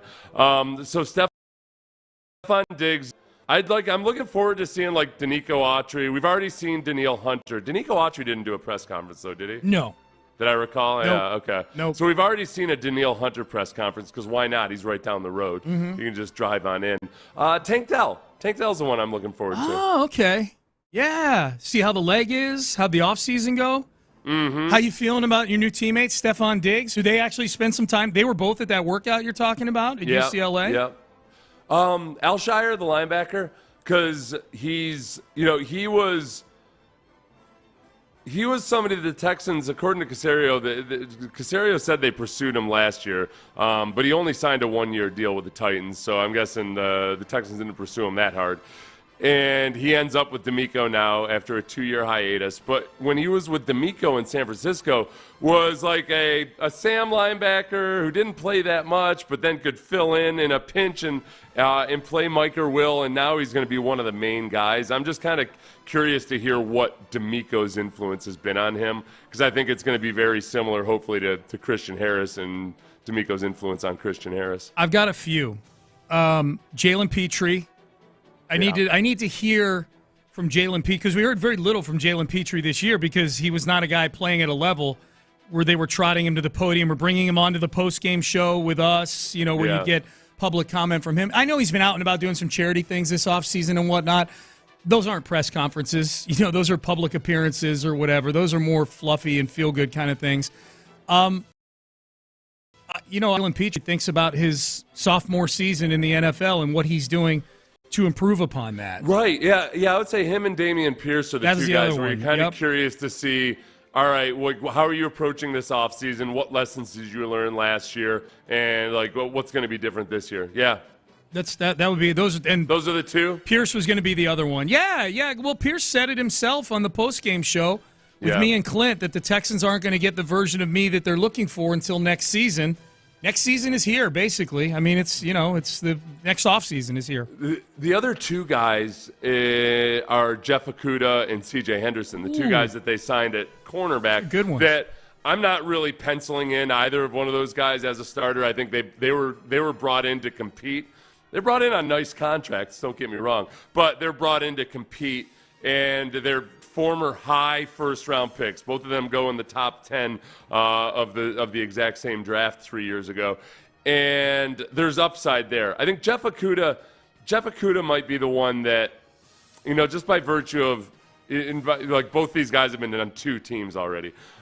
They've both been shipped out by the team that drafted them. They've been on a second team. But Okudah was in Atlanta last year and played a fair amount.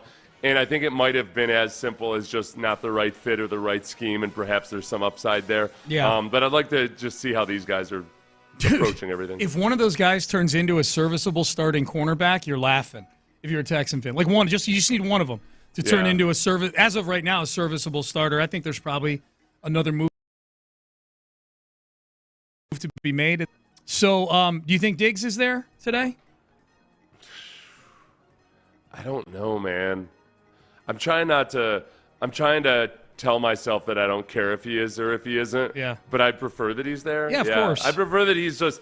I just want, since they lopped off the final 3 years of his contract, to presumably just get a guy who's not being distracted about wanting, a renegotiation or something like that, or a guy that feels like he's trapped. I want to see a Stephon Diggs that shows up and is every bit like the model pupil. The year he's one just Diggs. like, yep, I'm going to be doing everything he can to show whoever his next team or next contract is that, I'm Johnny on the spot, this version of Stephon Diggs. Yes, sir. Landry Locker and Brandon Scott is in for John Lopez. They are in studio here with us. Good morning, gentlemen. Good morning. What's Happy up, man? Monday. Happy Reaction Monday. Happy Reaction Monday to both of you as well. Do you guys think Stephon Diggs is there today? That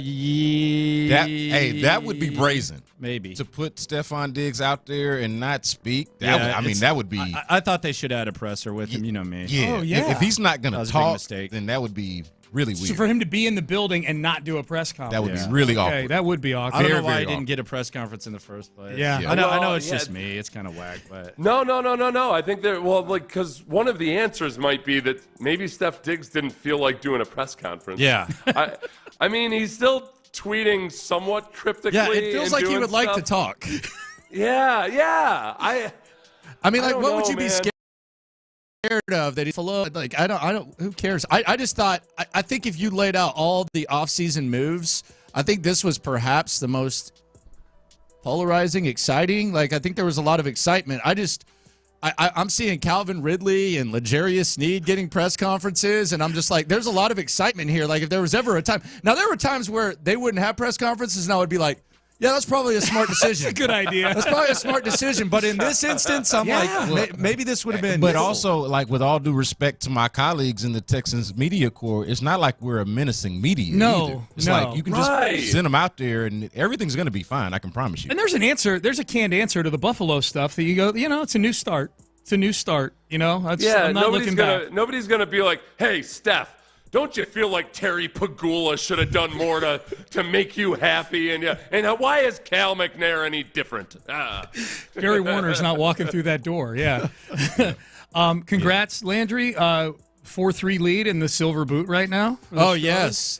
And you know what? I think it was all just because the Rangers just couldn't be quiet while whooping up on the Astros. It feels like they kind of woke them up, throwing at Alvarez, and the Astros had that 5-run inning, and then Sleeping Giant, baby. They beat them 21-7 from that point forward. So they woke them up. Yep. Why is that a congratulations to Landry? Because I'm focused on the silver boot. I'm not worried about anything but the silver boot. Okay. Yeah. Okay. Gotcha. Yeah. Landry's been campaigning for that Rangers-Astros rivalry ever since last year. Like, before we actually really got it in the postseason. Yeah. Landry was talking up in the regular season. We're up 4-3 on them right now, man. He's on that. Yeah. Thank God they're playing it. Thank God they're playing the Rangers. Yeah. Braves now. Or we're Braves playing, now. that Yeah. they did play the Rangers. Yeah. best No, I don't mean today. I don't mean these next 3 days. Not the best lineup of the rotation. The odds the next few days, not favorable. No, not a big fan of this rotation. Yeah. Take the over. This rotation against that lineup. Bullpen. Ice up, sons. I don't feel good about it. I know. Be Seth ready. Martinez, be ready, buddy. Be ready. Oh, man. Exactly. You can't. I believe in. Well, I don't not believe in Spencer Arrighetti.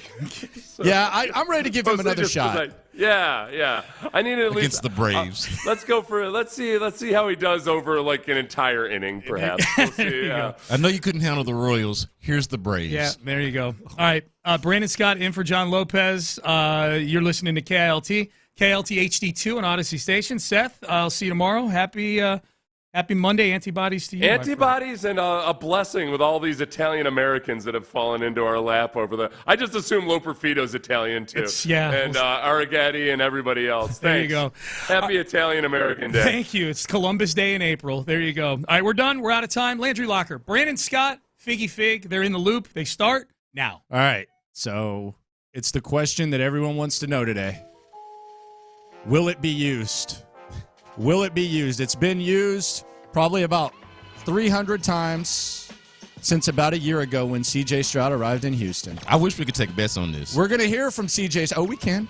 We're going to hear from C.J. Stroud at noon, along with D'Amico Ryans, along with Will Anderson. So you don't want to go from him in a while. The question is this, though. We've seen Stephon Diggs working out with C.J. Stroud. We've seen them going back and forth. Will the B word be used by C.J. Stroud to describe Stephon Diggs? Is Stephon Diggs already one of C.J. Stroud's brothers?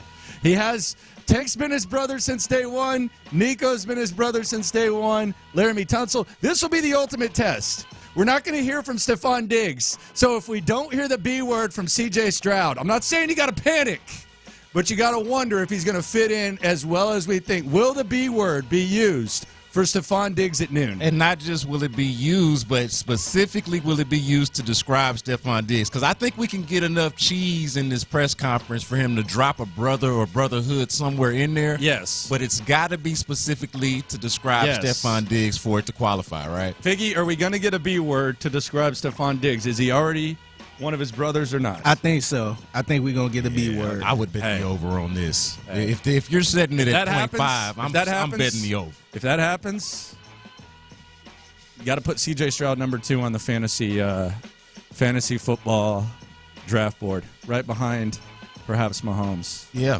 I mean, he's got at quarterback. I mean, look at what he's got. He's got like an embarrassment of riches at weapons, man. I think he will, based off of what you've seen on Instagram. You've seen video or audio from them talking at the Pro Bowl. Like, also that.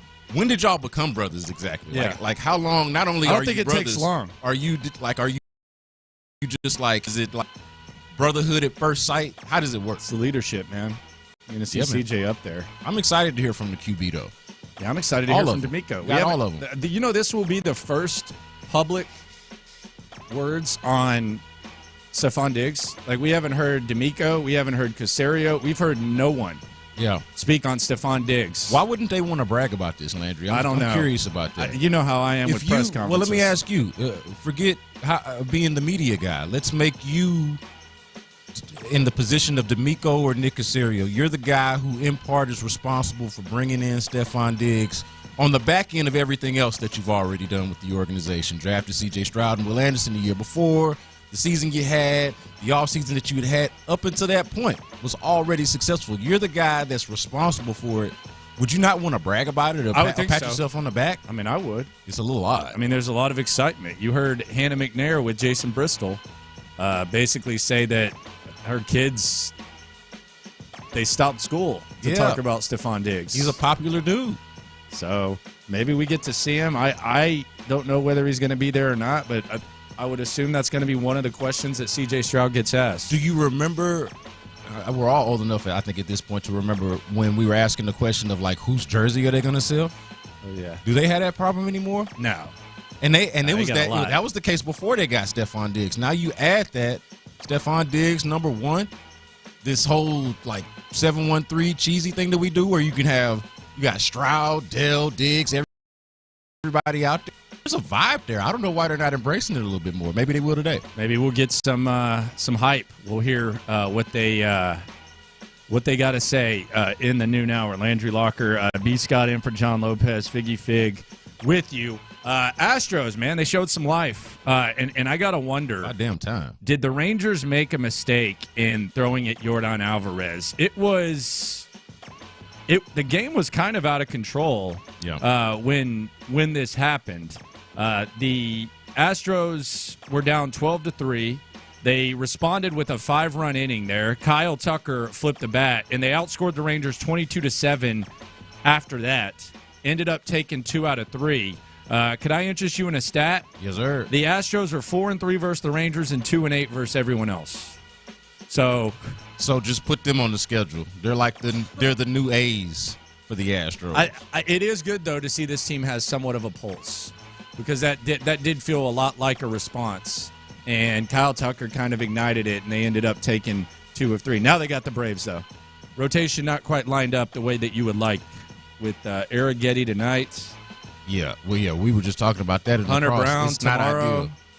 Real JP France Wednesday. Before that, though, like, can we talk about the irony of the pulse coming from Kyle Tucker? Were you expecting that? No. For Kyle Tucker to be Flipped the the pulse? bat. To be the one to be like, hey, man, that's not what I was expecting. Nah, he flipped the bat, too. Not at all. Yeah. Shout out to Tuck. But, and also, why are you throwing to Jordan? Like, what are we doing? What'd he do? Other than be awesome at baseball, Of all people to throw at, Jordan. Jordan seems so unproblematic. When I step into the box, I have to be ready for anything. Let's hear angry Kyle Tucker. What does angry Kyle Tucker sound like? This was him after the game. This was him with the great Brian McTaggart. What does an angry Kyle Tucker sound like? Like this? We didn't really appreciate it. I mean, whether it was an accident or not. I mean, missed him 4 times in, almost hitting him twice and then hitting him. Not really a good look. We didn't really appreciate that, which I don't think anyone would. Kind of how things started and how it went. Seemed like you said to something when you hit that ball and the bat flip, angst or aggression right there. Yeah, just a little reaction to it. Just didn't really appreciate that before and how it went and kind of how it went. Obviously, a history between these two teams. Does that carry over here or just from that one moment? Anytime, a guy gets, 4 pitches in on him and almost hitting him a couple times and then actually hitting him. Sure, any team wouldn't really appreciate that, whether it was an accident or not, but it is what it is. Just move on tomorrow and try and win it. I know a thing or two about good defense. Man, he's angry. Man, that's who I want on my side in the scrap. Hey, they replied, though. Man, he is the driver at the bar fight. You go get in the car. When they start shooting, you go get in the car, bruh. So we're 10 days away from the NFL draft. Nick Caserio, he's been pretty aggressive the last couple of years. Are you sensing some aggression with Nick Caserio? Because I don't think he's going to be as aggressive as he's been previously. I think they like where they're sitting heading into they have 3 picks. I just don't see the aggressiveness as much. I could be wrong. He's proven me wrong before. I just don't feel it. Yeah, so aggressive is just not the word that I would use. I don't think he's necessarily going to be aggressive. The thing that I just always expect with him come draft time is activity. That's the other A word I would use instead of aggressive. Just active. Could he move up? Could he move back? You got to kind of have your head on a swivel with Nick Caserio and be prepared for anything. I mean, just look at how he's dealt with these last 2 drafts. Trading away a first-round pick to move up in the draft, and then trading away a first-round pick to move back in the draft the next year, turning those picks into Will Anderson and Stephon Diggs, respectively. Like, it depends on how you define aggression, and then you got to kind of follow the rabbit trail of what exactly it is that he's doing. What is he setting up? So, I don't know. It's hard to call it exactly aggressive without exactly knowing what direction he's going in. He could be zigging while you're zagging, so you just got to kind of keep up more than anything because he's going to be had to be talked into anything. Like, do you think there's anything that Nick Caserio has had to be talked into, like where maybe one side of the room wanted Stephon Diggs more or he wanted, like, do you think that if you had to guess, who was the one that was the most adamant about adding Stephon Diggs? Oh, if I had to guess, I'd say DeMeco, just based off of I think DeMeco has more of an appetite for a player that could go sideways, right? I think probably DeMeco has more of an appetite for that as a former player. So when I think about the way he talked about the position at the combine, I think it was, right? We want separators and all that kind of thing. Okay, well, Stephon Diggs, that's what Stephon Diggs is. He basically described Stephon Diggs, and then they went and traded for Stephon Diggs. So if I had to guess between the 2 of them, or like if we're just talking about the hierarchy, I would say DeMeco. It was DeMeco who wanted Stephon Diggs. But why would Nick Caserio not, right? Like, it just made sense. Like, if you could pull it off, who wanted Keenan Allen? Was that DeMeco or was that Nick Caserio? I would say if I was going to put it on Caserio, I'd say everything that they adjusted on was Caserio. Or was Caserio having to probably concede on something, right? Like, hey, we can't trade for Keenan Allen. Okay, now what do we do? Well, hell, I want Stephon Diggs. Yeah, right? So a pivot. Yeah. Because I think that's what Nick Caserio's identity is, pivoting, changing, adjusting, evolving. Yeah. But to me, whenever you have to pivot, that's when you need more input. I feel like that's when you need more collaboration. Like, maybe you were the originator of this idea and then it doesn't work. Okay, guys, what do y'all think? So to me, once the pivot happens, I feel like there's even more collaboration at that point. Do you think the Deshaun Watson thing can actually make him better in the future? Like, in other words, you start off your tenure if you're Nick Caserio. First thing that happens, Deshaun Watson demands a trade. Months later, you have all the allegations and stuff. You're in a unique spot because you basically are at the mercy of the legal system when it comes to whether or not you should trade. Kind of at mercy of the no trade clause. So you have to go through that wild situation. You have to wait it out. Some people are saying you got to get rid of it, and it's just kind of a unique situation. Much like when you're in the on deck circle and you have the donut, and then you pop the donut down, and it's just easier to swing the bat after you have that big ass donut on there. Do you think there's something to be said for not having very many expectations the first 2 years, where you're kind of able to get through the mud, and then B, you start with the Watson thing, and then everything else just becomes kind of easy after that? Yeah, I think once you compare Watson to like just straight up free agency or making decisions about trading your draft pick, the picks that you got from the Watson trade, like the Watson trade makes all of the rest of it look like child's play. You know, because you're managing all of these other things, the uniqueness of the no trade clause, like you mentioned, the uniqueness of Deshaun Watson's situation off the field, like you mentioned, and then just the fact that you're getting this job with a franchise quarterback and then immediately having to adjust. You talk about that being, and I know y'all talked about this on the show, that being Nick Caserio's superpower. Well, he had to try to flex it and figure it out. It was like the first thing he had to do. You know, you think you're getting Deshaun Watson, or you might be getting Deshaun Watson, and then all of a sudden you're not.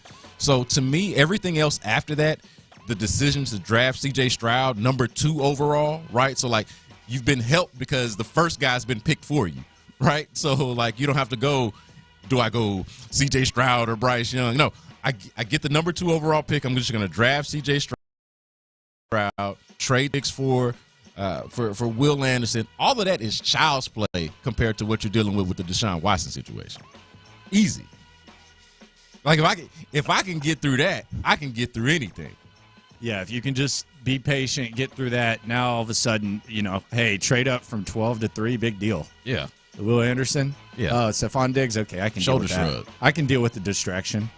Have you seen me? Have you seen what I've had to deal with? Yeah.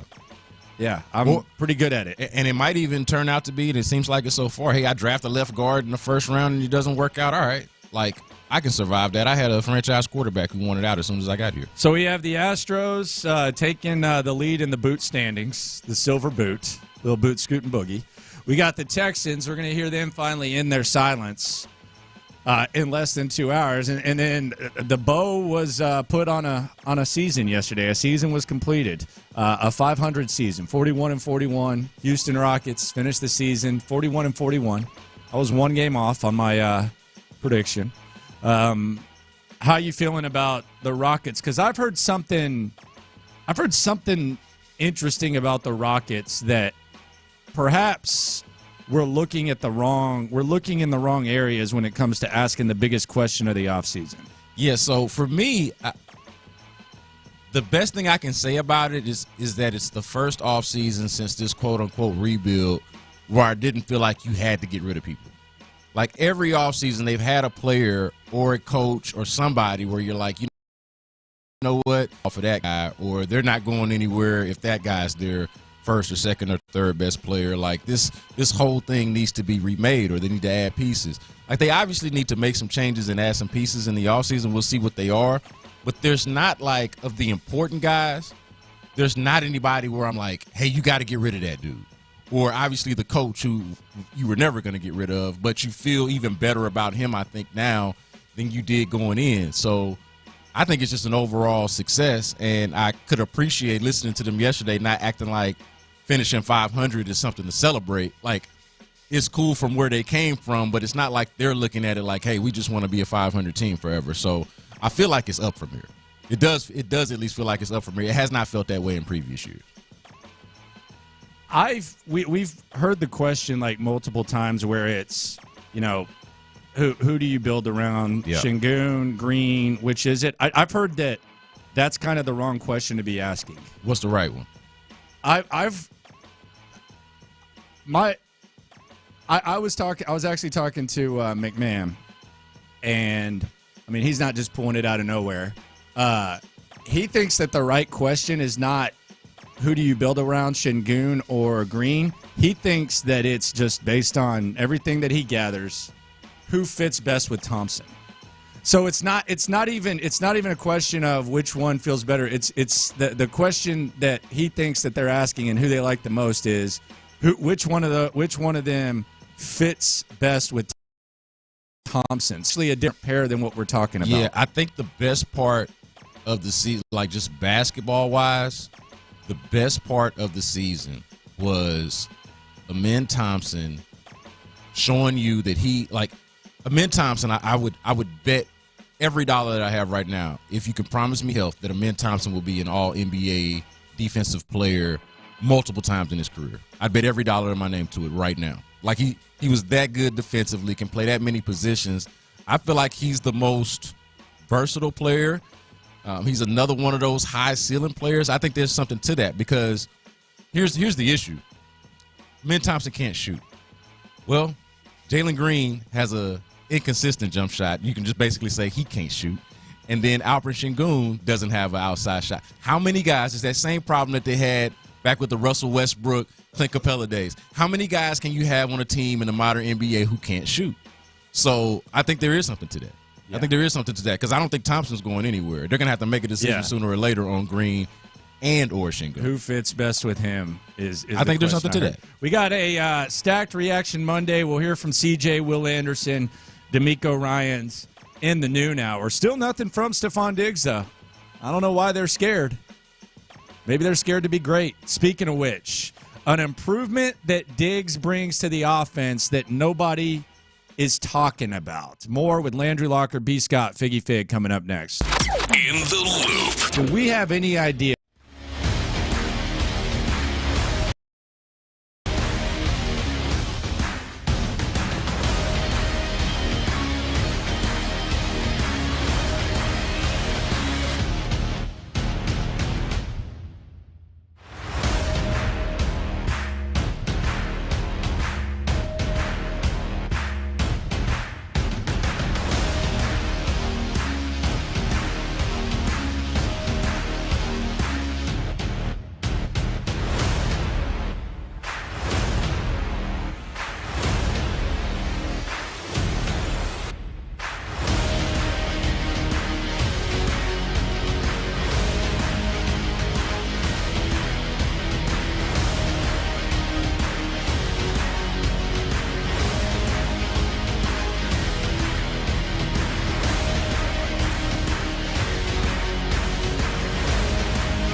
Sports Radio 610. Biggie, let's hit it big time.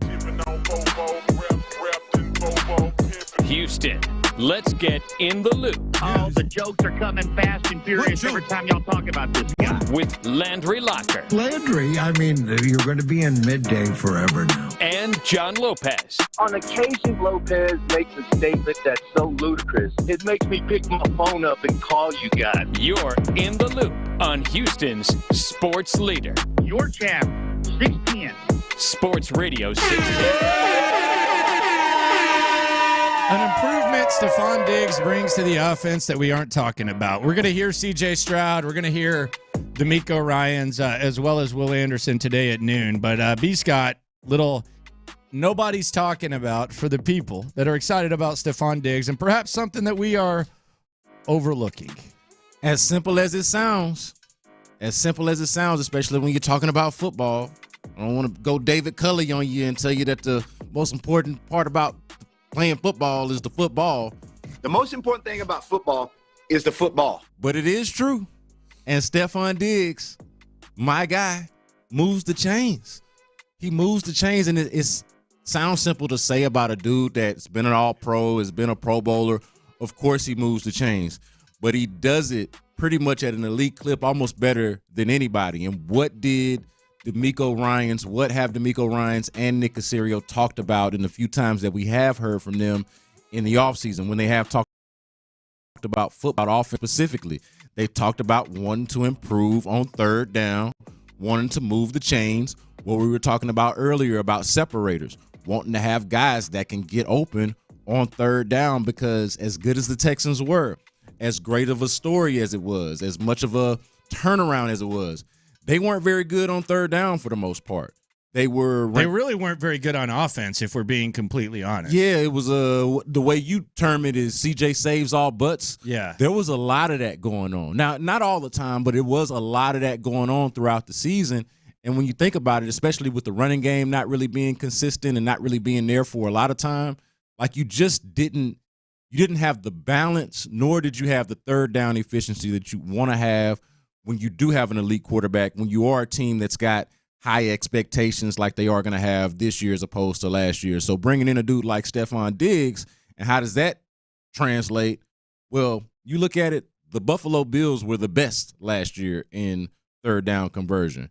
Who was their top third down converter? Stephon Diggs by a slight margin over Josh Allen. So, and you think of Josh Allen as being the dude that you go to on third down, especially third and short. But Stephon Diggs, even in a quote-unquote down year, was the top option on the best team on third down in the NFL. So you bring that element over to the Texans, and it feel like you're cooking with grease, or at least you should be better than 20th. For me, I just don't think they can be done on offense at this point. I know that you bring in Stephon Diggs. I know you feel good about CJ and you feel good about your receiver. And I think they should still aggressively be looking for pieces that they can add different elements to the offense. And the thing that I look at is perhaps chess moves, because it's logical to look at the receivers and say, okay, you're set 1 through 5 or whatever. But if you look at it next year, and Nick Caserio always talks about the 2-year windows, a lot of these guys are going to be on the final year of their deal, or they're on 1-year contracts. And that's Nico, that's Stephon, that's Noah Brown, that's Robert Woods. So they're kind of on the final year. So it could be a dire need next year. Tight end as well. Dalton Schultz is on the final year. Brevin Jordan's going to be on the final. Well, Dalton's on a 3-year deal, but it's essentially a 1-year deal, depending on how they look. So I could see them maybe being open to getting the top tight end not named Brock Bowers if that person falls to him. But I don't think they can be done on offense. I don't think they can just completely ignore that area of the ball. They need a tight end that can do everything to put with Dalton Schultz. And you can put those guys on the field at the same time, and they need to be open. If it falls their way, I don't know if it's going to fall their way at receiver, but they need to be open to that too. And they also need another running back that can make plays, because right now they only have one that we trust, depending on how they feel about Dameon Pierce. So I know we're looking at D-line, and there's been some momentum when it comes to corner and linebacker, but I don't think they can ignore the offense just because you added Stephon Diggs. I think there's still some work to be done, and you can get C.J. more weapons, not just this year, next year as well, if we're going to look at that 2-year window that Nick Caserio always speaks of. Yeah, it was the issue I kind of had with the conversation once they did trade for Stephon Diggs. It was like, well, you just check receiver off. And I get it. Receiver is not as much of a priority, I feel like, going into the draft, obviously, because you've added Stephon Diggs, but it doesn't mean you cross it off. I think that you are still wanting to add weapons, whether it's because you say this all the time. Like, if I can just write in, hey, give me a tight end. Give me a tight end that can do everything. Give me a great D lineman, commissioner. Hey, let me get that second string running back that I can, give me my chase of pace back, my change of pace back for Joe Mixon, the guy that can spell him. Just write in the card and give me that guy, then you would do it.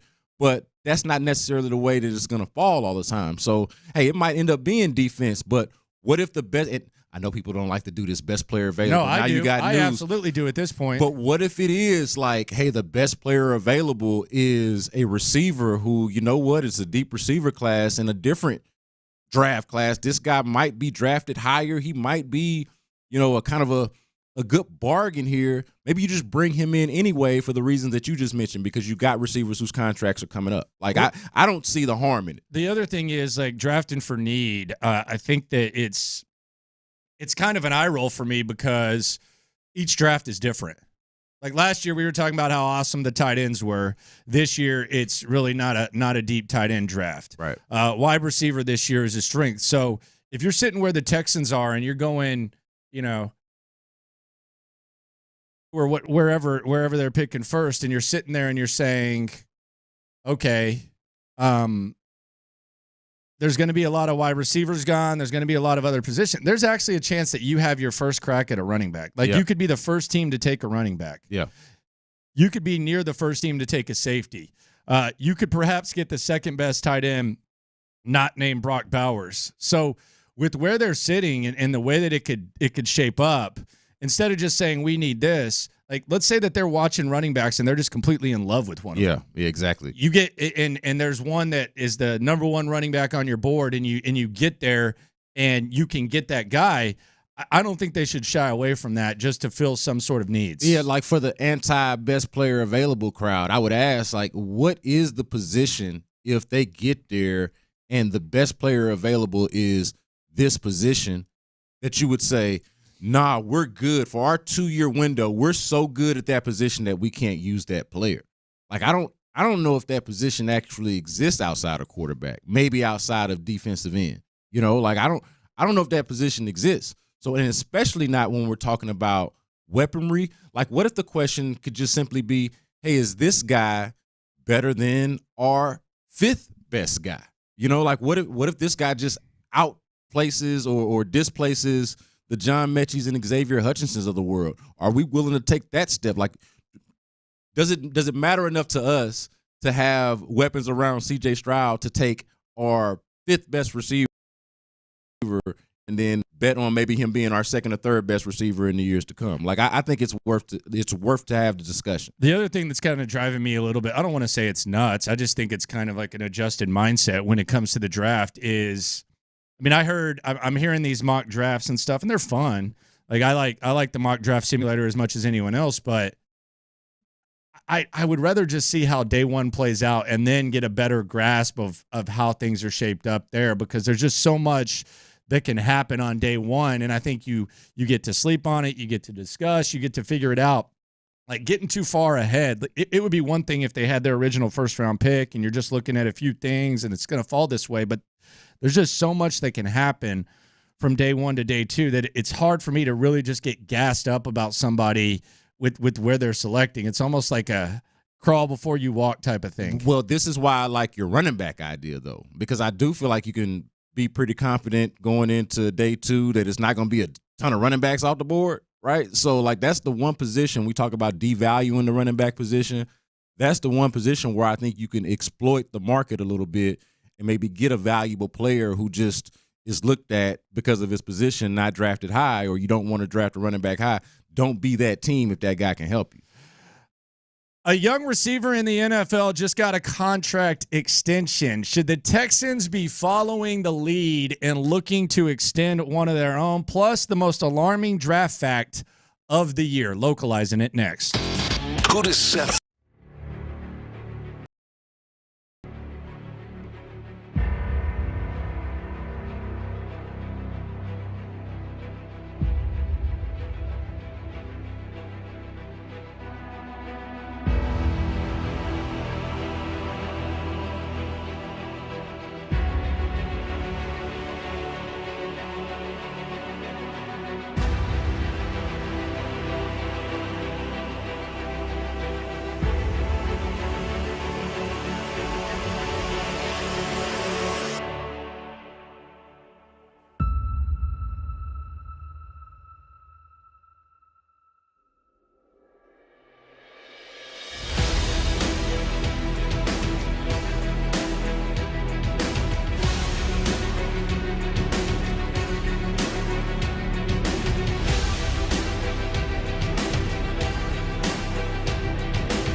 energy bills, longer life than tanks, and a 15-year warranty. Find out more at tanklessmadesimple.com. We're making the stories from outside the loop matter to you. This is Localize It. Don't you know I'm local? You're in the loop on Houston's sports leader.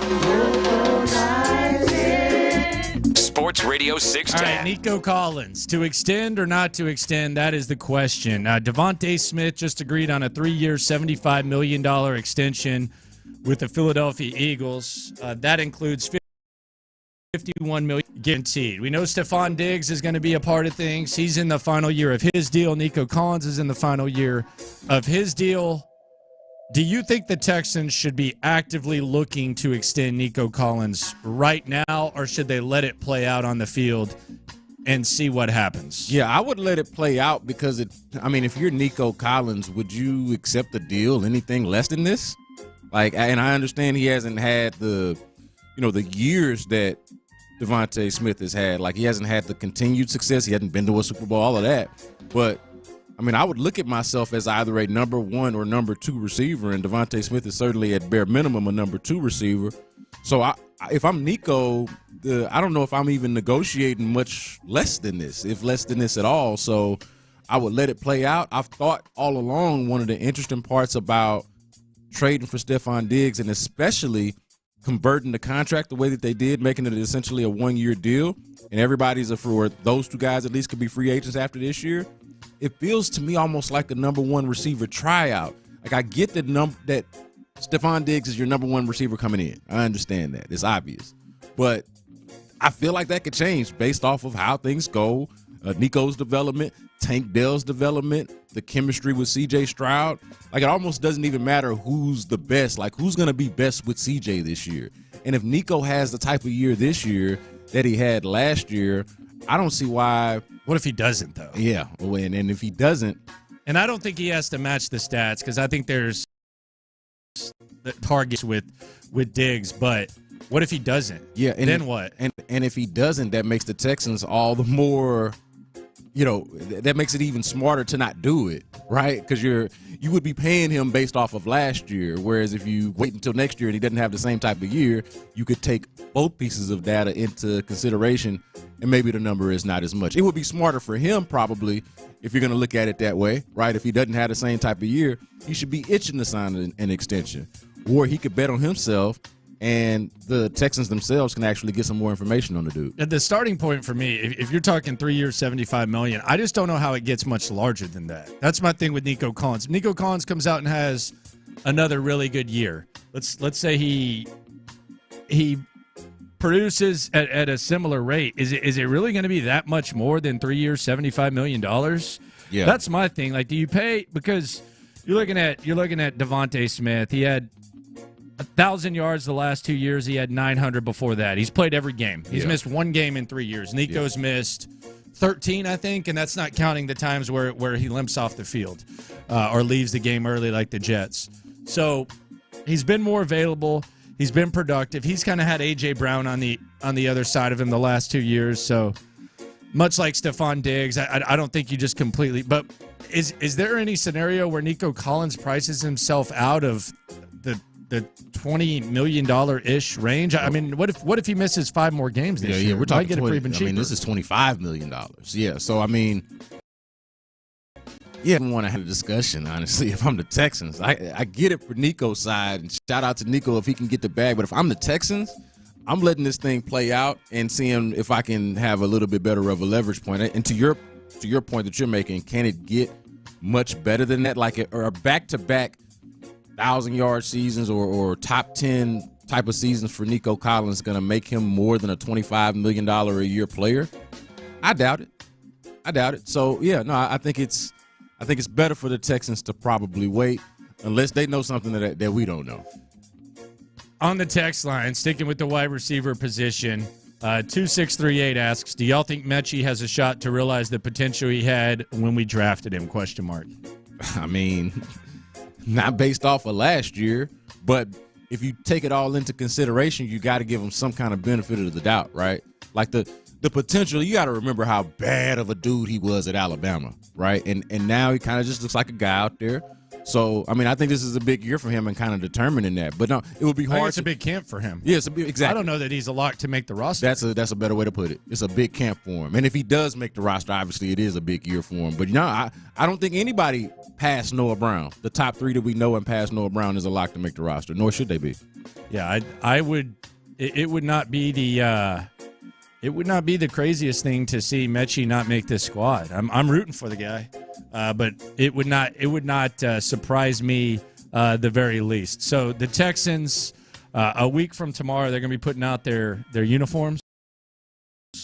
They just put a video on Twitter. It's about 15 minutes. Dude. Hyping up these uniforms. I've been so over this for so long. So over Man, it. I look excited in that video too, man. Oh, yeah? Let's just They got my hair sticking up. I went right from the headphones there. They got my hair sticking up in the back.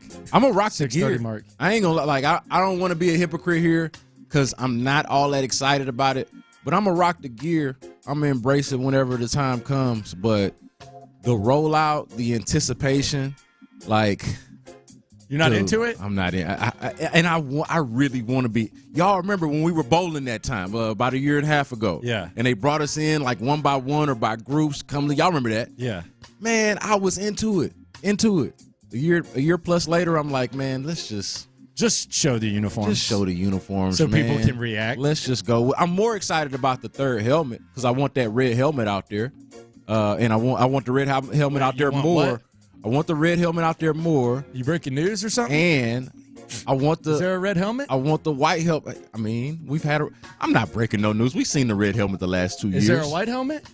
The white helmet to go back to 2002. Yeah, I don't know, man. You telling me something I I'm didn't just know. saying, I want them to do it. I want more helmet options. But as far as the uniform, Jets man, dropped their I'm over it. uniforms today. I didn't really notice a difference. Oh, word? Yeah, I didn't notice a difference. I saw people were like into them, but I didn't. I was like, okay, I don't know. Maybe it's something about the football unis or what you're saying colors. Maybe there's something about that. When the colors don't really change, then it doesn't really do much for you. That's what's going on with the Jets for me. It's a hell of a lot, man. The Jets. It's a hell of a lot. The uniforms, like, hell of a lot. I don't know what it would take for me to like not rock the gear or to not like embrace it at all. But man, the anticipation. And there's a whole damn website right here, man. H-Town made. I do like the H-Town made part, even though that's not necessarily, indicative of all Houstonians. Not everybody here is H-Town made per se, but I like it. It works for me. I'm with it. Yeah, I don't know, man. I think a lot of people setting themselves up for a little disappointment. I mean, they doing a party and all of that, right? Yeah, it's gonna April 23rd. Who's modeling them? Man, they've been better off of it. They had me out there modeling. I'm 175 pounds with my wallet and my phone in my pocket. Well, they've hyped the hell out of this, though. This is a lot of hype, man. I'm embrace it after the fact. I'm rooting for him. I'm gonna embrace it after the fact. It's just the build up for me is going. You will see me in the gear once the gear is here. Text line 5992. Shout out to everyone watching on YouTube and Twitch too. There's no way they aren't a disappointment with how much they've hyped these up. Yeah, man, it goes kind of back to that under promising and over delivering. Like it should have just been those eye emojis the whole time about these uniforms. Maybe little nuggets here, little breadcrumbs here and there, but the fixation. I guess part of it had to do with them doing all of the market research, though, right? They want to talk to people, and so it was obviously going to get out there. It's been right? going on for like 2 years. Yeah. I mean, that is part of it, but and it is hard to tell them, hey, don't hype this up if they're genuinely excited about it themselves. But okay, yeah, man. Looking back, it's like, okay, let's just give it to them. I mean, I hope everyone's pleased with what's going down. I think everybody's going to embrace it eventually. Okay. They're going to. I feel like most people are going to be like me. Pleased or not, like them or not, the Texans are on the upswing. right? You got C.J. Stroud. Like, how bad do a C.J. Stroud jersey have to look for you to not buy it? You know, how bad does a Will Anderson jersey have to look if you're truly excited about Will Anderson? How bad does it have to look for you to not buy it? So it is going to ultimately, and I think you've been on this too, Landry, like you're more focused on the team and them turning things around. Like the team itself being good is going to help the uniforms tremendously, whether they're good or bad. Yeah. You're going to put them on Tank Dell's little ass, and you're going to be like, man, that's Tank Dell. Yeah, and that in their defense, when they started, they didn't have much going for them when they started this hype. Right. Yeah, that's true. So so if the team was bad now, like, would we be super excited about this? Would we be rolling with this? Maybe in a sad, pitiful kind of way. Because this might be a light. I think so. Maybe in might be a light. Maybe in a sad, pitiful kind of way. Yeah. Yeah. So there was some controversy yesterday as the Rockets concluded their season. Boban. Dude. At the free throw line. Fan favorite. There's a promotion. If you're a Clippers fan. There's a promotion in L.A. where if you miss 2 free throws, if an opposing player misses 2 free throws, you get free Chick-fil-A. Boban missed the first. Crowd started cheering. He points to him and says, I gotcha. Mm-hmm. And he misses the free throw on purpose. Yeah. Slime ball? Which I don't think took a lot. Or not a slime ball? Oh, man, not a slime ball at all. That's a man of the people there, That is a man of that. That is not seeing the forest, or that's not being in a situation where you're not seeing the forest for the trees. Like, you understand the larger picture, the larger goal, knocking down these free throws. Look, the Rockets was probably going to win that game. There was a chance that they could lose it. There was enough time in the game, and it wasn't that big of a lead. There was a chance they could lose it. It's an 8-point lead, 4:44. But they were not headed anywhere, okay? Their season had been decided. The Clippers are going where they're going, right? Like, they're going to be, in the playoffs. So everything is pretty much decided at this point. Why not do something for the thousands of people in the building? What harm does it? And like I said, man, it doesn't really take a lot for Boban to miss a free throw. All he said was basically, I'm not going to try. I'm not going to try to make it. That's good enough to miss it. They ended up winning anyways. Finished the season 41-41. Coming up, have the Astros...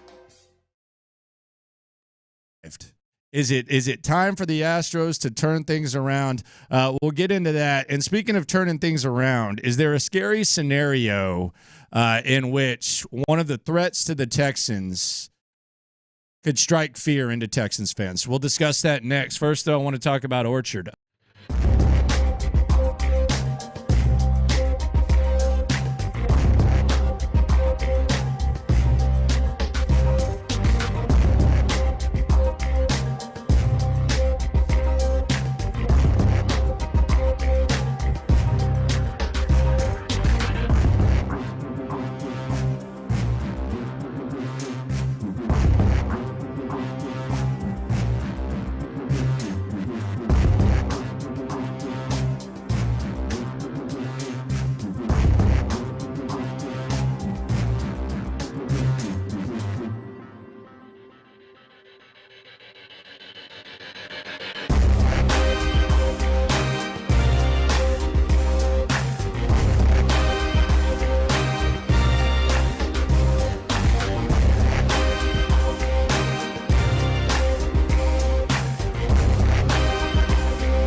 Northwest Northbrook, Illinois. KILT FM HD2 Houston.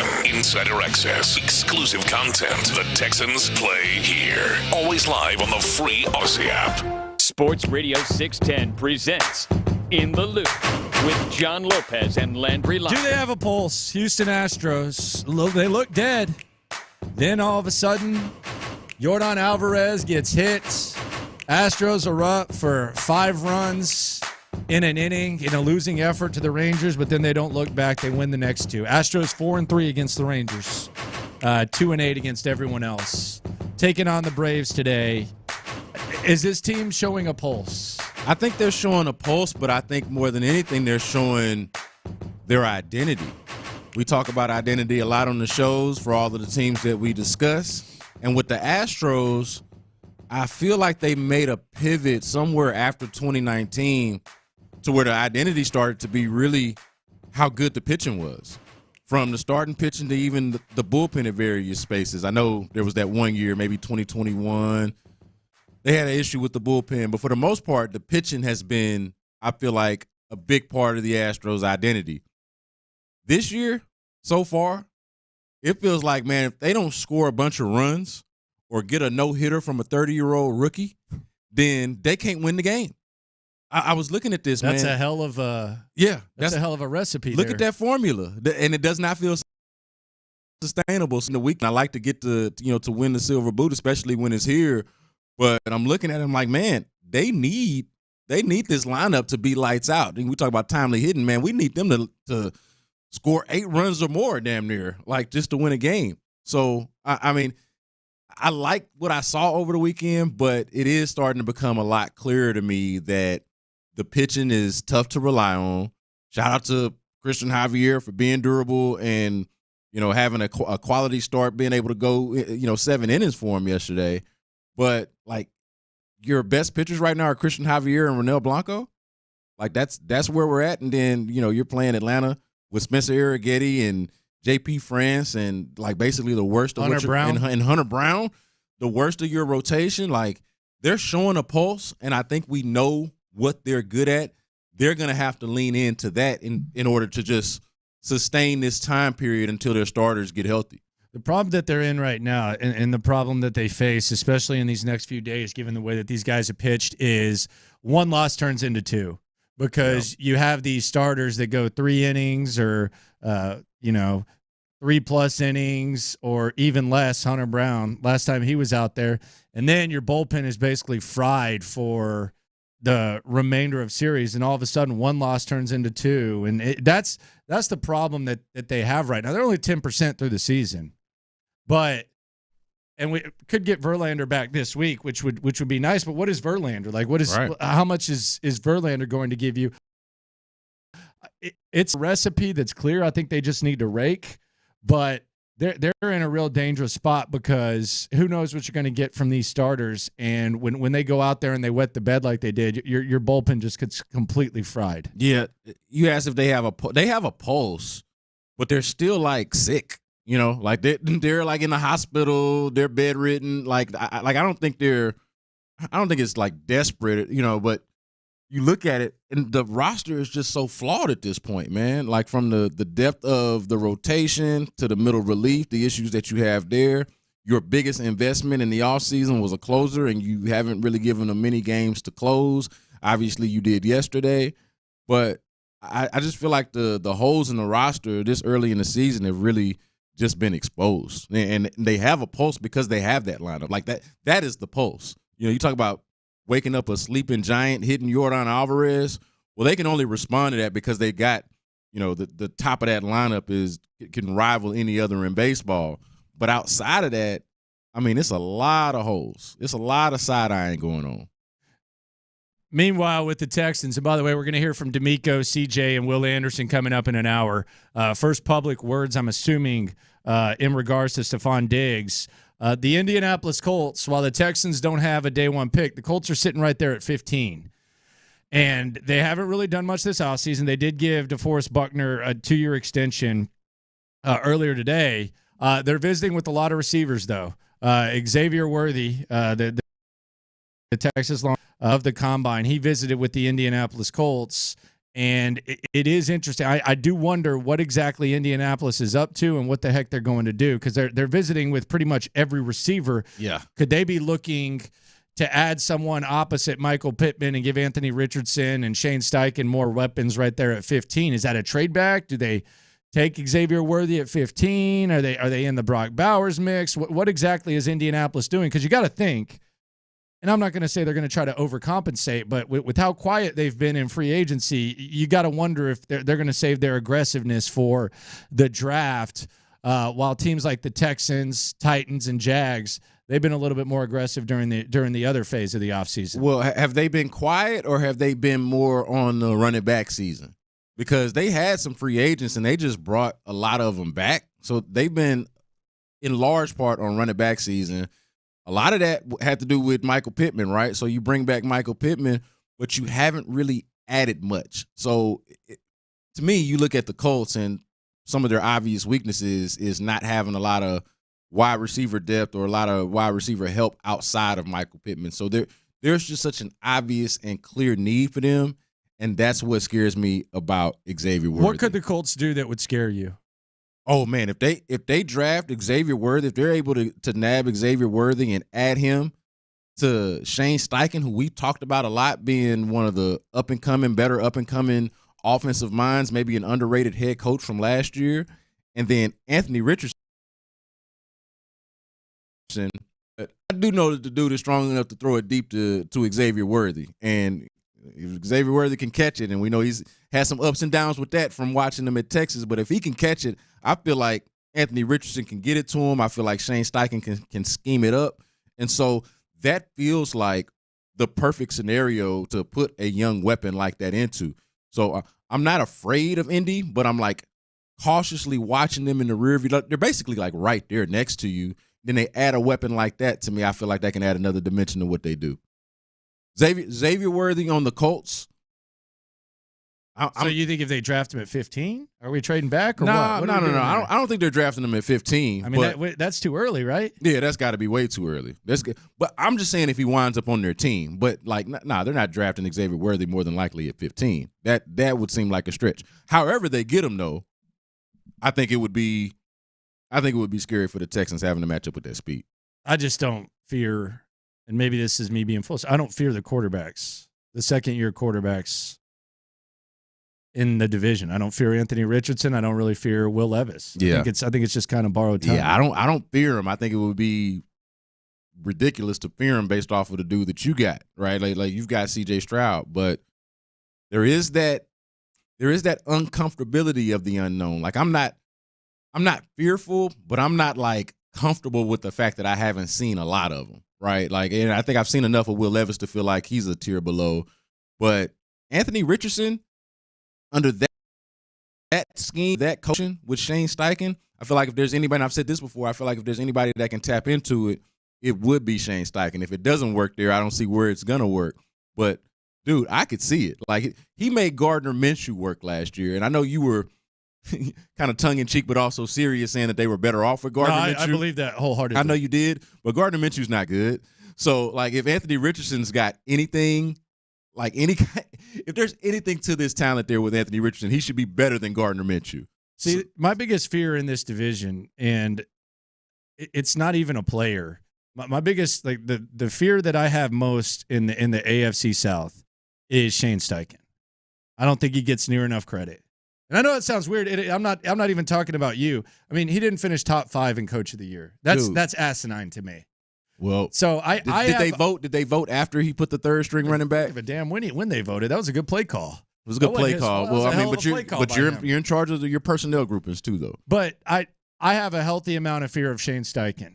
That's the guy that I fear the most in this division. You should be damn terrified then. You give Shane Steichen an alien. Not with Anthony Richardson though. All right, well. That doesn't scare me. I think that can be the kryptonite. But I do feel like I wonder how much you really believe in Shane Steichen then. I do feel like there's a higher floor with Shane Steichen. I think he's 100% going to coach up whoever he gets. And it's also addition by subtraction because I think it was clear that Philadelphia missed him too. Yeah. Sometimes it's not just what you're doing, it's what happens when you leave. And Philadelphia seemed to miss Shane Steichen. I don't know about makeup, in the way that I feel like we do with Jalen Hurts. And I know you don't like this comparison because of what Jalen Hurts was able to do in college. He was a more accomplished quarterback coming into the league than Anthony Richardson. But I did see enough of Anthony Richardson to think, hey, physically, talent-wise, there's no reason why he can't. If he's got similar coaching and is willing to take to it, I don't see why he can't be what Jalen Hurts was 2 years ago. I don't see why. I don't see why his lack of college experience and success would preclude him from being able to do that under the same coaching with same Steichen with the physical tools that he's got. So I'm basically looking at it like, not to say that the Colts are going to the Super Bowl, but I could totally see Anthony Richardson being Jalen Hurts with a little bit more to him physically, with Shane Steichen as his coach. I also think, and maybe we're talking ourselves into the Indianapolis Colts being a better squad. I also think that Jonathan Taylor is one of the more scary guys in the division when it comes to being able to kind of control a game. And we saw him last year. He was kind of banged up. He didn't get his contract. But on the back end of the year, he had three of his final 4 games. He had over 90 yards. He had 5 touchdowns in those 4 weeks. We saw him go for 188 against the Texans when they needed him most, 32 carries. They've satisfied his financial demands. He kind of seems to be all in. You put him back there with Anthony Richardson, I think that's a little bit scary too. I mean, Derrick Henry's out of the division. They have Taylor. So so the NFL Network was showing the Texans-Colts game from the final week of the season over the weekend, right? I was trying to decide stuff to watch. I landed on that. You peeped that? I did peep that for a little bit. And just kind of a side note here, I would point out that after rewatching that game, I can see a little bit of where the Texans grew impatient with Malik Collins. Was it a great game? Oh, your guy? Was it a great game for me? I was like, for a little while, I was keying in on Malik Collins. I was like, you know what? He's kind of getting pushed around a little bit. He's kind of finding himself in the wrong position. Oh, he's got a drive killing penalty. Or in this case, a drive sustaining penalty for the Colts. So like, yeah, my eyes were open to that, and it makes me think about Jonathan Taylor, how he was carving him up. That's going to be a problem. Like, going back to the Xavier Worthy point, you got Anthony Richardson, who can make a case for being the best athlete on the field at any given time. Jonathan Taylor and Xavier Worthy, a trio with that, and then, I don't know, you just throw Michael Pittman out there as an option to throw the ball to. Yeah, I think that's something to put a pin in and pay attention to for the Texans fans. Don't sleep on the Colts. Yeah, I wouldn't sleep on the Colts. I wouldn't sleep on the Jags either. I mean, they could have easily won the division last year. I'm almost worried about the D-line now because they have Josh Allen, who just got paid, and then they have Walker, and now they just added Armstead. Depending on what happens with Armstead, you might have really one of the more athletic D-lines in the league. Yeah, I don't even know if it's the athletic lines in the league. Nah, I mean, it's not debatable. I think I came on here last week and was saying it, man. You look at the teams, and I know we're putting the Titans to the side a little bit. They're kind of like Tennessee's like the little brother right now. But they did take the offseason seriously. I don't know what they're going to do. No, they got aggressive. They got aggressive. Now, were they reckless or were they smart? They got really aggressive, though. Is it controlled aggression? Is it smart money, smart big money, or like how y'all like to say? I don't know. We'll have to let it play out. But we can't look at them and act like they're not trying at the very least. Like they're trying to do something. They don't have an identity, though. Yeah, well, I mean, I thought it was going to be a rebuild. Now they're all in. I can't figure it out. It is going to also come down to, and I think the answer is no, but it is going to come down to, is Will Levis good? Like, what if Will Levis is good? Now we got an issue. And it goes back to what I was saying last week about this division having a chance to be one of the better ones in all of football. If he's even kind of good, I think all 3 of the other teams are good. Like the Texans are good. What if he stinks? The Colts are good. What if the he Jags stinks? are good. What if he stinks? Now, if he stinks, that helps. Then you know something nobody's smart, talking about? It's dumb, bad money. You know something that nobody's talking about if he stinks? Oh, Malik Willis is their backup? No, their backup's Mason Rudolph. Oh, that's right. Oh, yeah. Yeah. Yikes. They got Mason Rudolph. You know what nobody's talking about if Will Levis stinks? That the Will Anderson trade actually allowed them to bring Will Levis into the division to the Titans because the Texans traded that 33rd pick to the Cardinals. Then the Cardinals traded it to the Titans. 33 was the Texans' pick originally. So there's almost like an X factor almost to that trade where the Texans not only went up and got the defensive rookie of the year, who, by the way, we'll hear from in about an hour, but they also got Gosh Allen, a.k.a. Will Levis, to the Tennessee Titans. Yeah. There's an element right there. That's nobody's talking about. What if he's great and he ain't great, and it kicks him in the ass? Let's slow down a little bit. Hey, no, great. Let's take great out of it. Thank God for CJ. I'm just saying, what if he is? What if he turns out to be great? I know, and we're probably going to get to this later, but I know you saw some NFL media types holding water, carrying water for the Titans, and how they believe. Starbucks, baby, he put down the coffee. He's got the water. They believe in Will Levis as a leader. That's the Starbucks, baby. He carries, what did they say? He carries himself like the franchise quarterback. No, he Jordan Schultz said it. He better carry himself like the franchise. He drafted 33 overall, and the best thing they had behind him was damn Ryan Tannehill and Malik Willis. Like, yeah, this is your opportunity, dog. This is your Davis Mills 2022 season. I think there's like a satisfaction with the Titans' moves too, where they took Snead from the Colts, according to reports, and then they took Ridley from the Jags. So I think there's almost like a certain level of satisfaction. Yeah.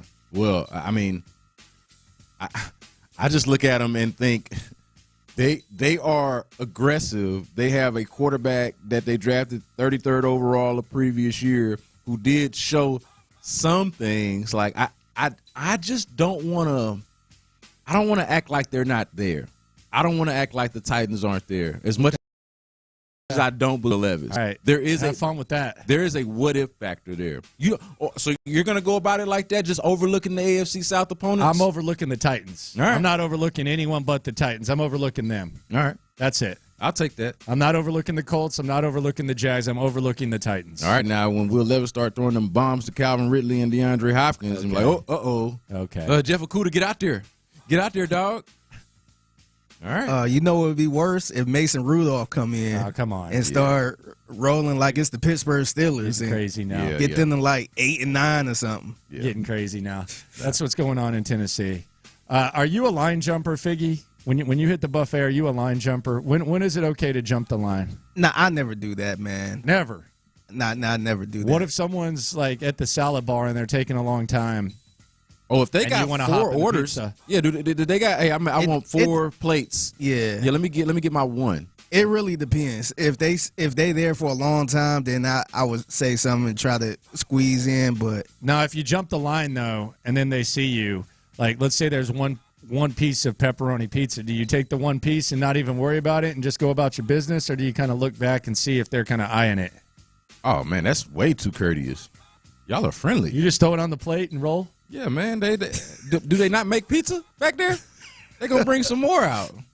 Yeah, man. I didn't. It ain't my job to preserve the pizza for the rest of the customer I'm way base. too courteous, man. Nah, man. So you'd be like, "Hey, do you want that? What do you do? How far do you take this courtesy?" I would say, "Hey, you grabbing that? Oh, you can grab it. Go ahead." I actually want to wait to get the fresher pizza. I like the pizza that's out a little bit longer. I don't like the real hot. I kind of want it out. Burn the roof of your mouth. No, I'll sit there in the line and start calculating. All right, I hope this many people don't want pepperoni. Yeah. How many? Like, will there be one? Oh yeah. If there's half a meat lovers up there and you have like 4 big dudes, you're like, man, that's gone. Ain't no love in this world, man. I ain't expecting nobody to do nothing for me. So like, I'm doing my calculations while I'm in the line. I'm like, okay, I'm gonna get that. And if not, man, when I get there, man, the first come, first serve, dog. Brandon Scott greedy. Let's talk about how Nick Caserio and company could get greedy in the next couple of weeks. Also going to hear from CJ, Will Anderson, and D'Amico Ryans within the next 40 minutes. In the Loop continues next. All right, guys, let's get to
Thanks to Planet Fitness, there's plenty of options to help you find your groove. Find them all on the free Odyssey app, thanks to Planet Fitness, home of the judgment-free zone.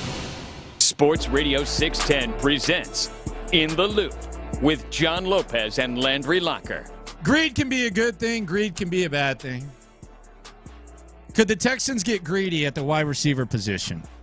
They've already brought in Stephon Diggs. They got Nico Collins. They got Tank Dell. I think there's any scenario where on day 2 of the draft, the Texans draft a wide receiver. Or do you think they're just going to keep it moving there? Could we see some greed? The greed comes in the supply, right? What have we talked about with this draft, or what have you heard draft nerds talked about? The deep wide receiver class. There are guys that are going to be available, and I think running back is a little different here because it's more of an undervalued position, so I think there will be high-quality running backs available to you in the second round. But with the wide receiving position, it's the depth of it to where a Ricky Pearsall from, and I think I'm saying that right, from Florida, could be available to you. A Troy Franklin from Oregon could be available to you. He's had 17 visits, I think. Dude, these dudes are going to possibly be there waiting on you. And it's like, okay, do I pass on that? Would it make sense to you? Loopholes, y'all let me know if it makes sense to you to pass on a talent like that, depending on how much you like them. But does it make sense to you to pass on a talent like that could be a first-round talent in other drafts because you've got one more year? You've got 1 year of Stephon Diggs. 1 year of Nico Collins. One more year of Noah Brown. Like, I mean, it's a do or die year for John Mechie. It's a cap casualty possibility type of year for Robert Woods. Like, if you're thinking about 2-year increments, okay, here's a guy that's going to be on your roster for the next, 3-4 years if it works out. Why depth there and possibly bumping him up in the pecking order?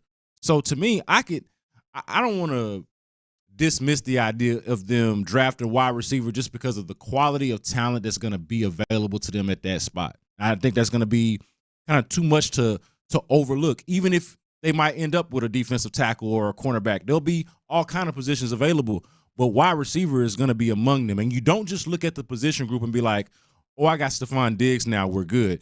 Oh, I got Nico Collins and Tank Dell now, we're good. Tank Dell, the only one of those three that's under contract past this year. Yeah. So to me, you should be planning for the future. Well, yeah, and trying to stockpile talent. And that's what you just said. B. Scott in for John Lopez, Landry Locker, Figgy Fig with you. We'll hear from CJ, D'Amico, and Will Anderson in a second. That's the thing that I think they still need to look at is the future. Because would it shock me if the Texans were a AFC or Super Bowl contender this year? No, it wouldn't. I mean, there's a lot of pieces. There's a lot of reasons for optimism. But I don't think you all of a sudden start functioning like you're the Kansas City Chiefs and you're like, you're looking at it in almost a 1 year window where it's like, all right, we got to add this receiver or we got to add this one position. I do still think you need to acknowledge that 2 year window.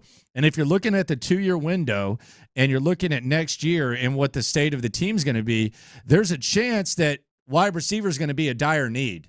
Or you're going to have to figure something out, even if you bring back Nico Collins. Because if you're not going to bring back both Nico and Stephon, then you're going to have to decide between that and then Noah Brown, Robert Woods are going to be a year older. So it could end up being a dire need. Like you're drafting someone and putting them on the bench, they can help you this year. So I do think that is as exciting as things are right now and as good as they can get, and as much as we're throwing out words that we haven't been even imagining throwing out the last few years, I don't think you completely abandon that 2 year window when it comes to making decisions. Right now as we sit here, all right, just a few days ahead of the draft, what feels like if you had to guess, what do you feel like the likelihood of them being able to bring back both Stephon Diggs and Nico Collins would be?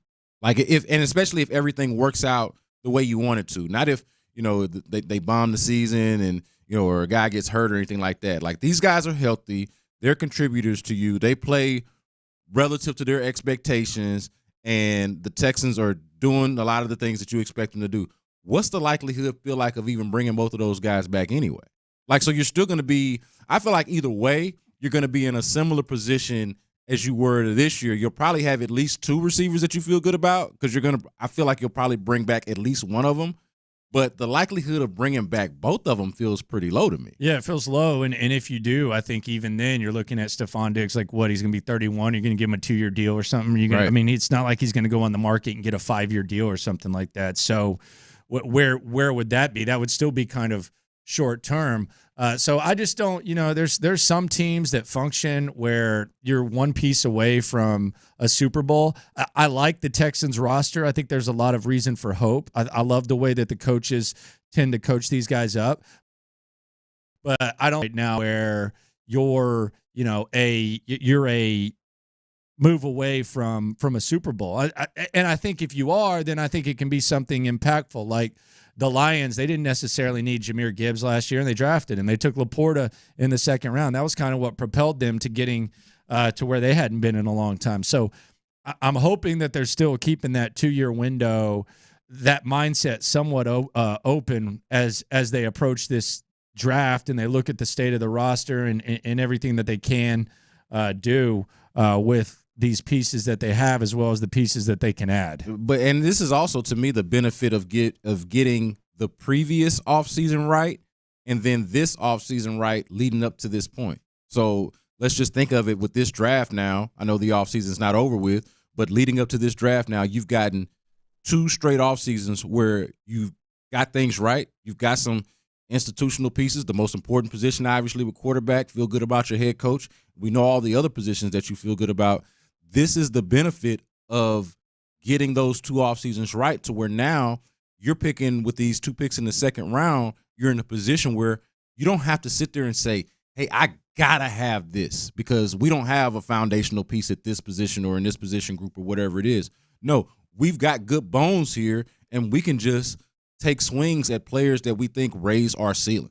And I think that's where it gets better, too, is if you can keep getting guys on rookie deals, then I think you benefit. So if they do decide to take a wide receiver, and let's say that wide receiver performs similar to what Tank, then all of a sudden, like when Nico comes up, if you're having the discussion, if you draft a wide receiver and whatever wide receiver you like ends up just completely setting things on fire like Tank did last year, if you're having the discussion, well, should we keep this guy on his rookie deal or let Nico Collins walk?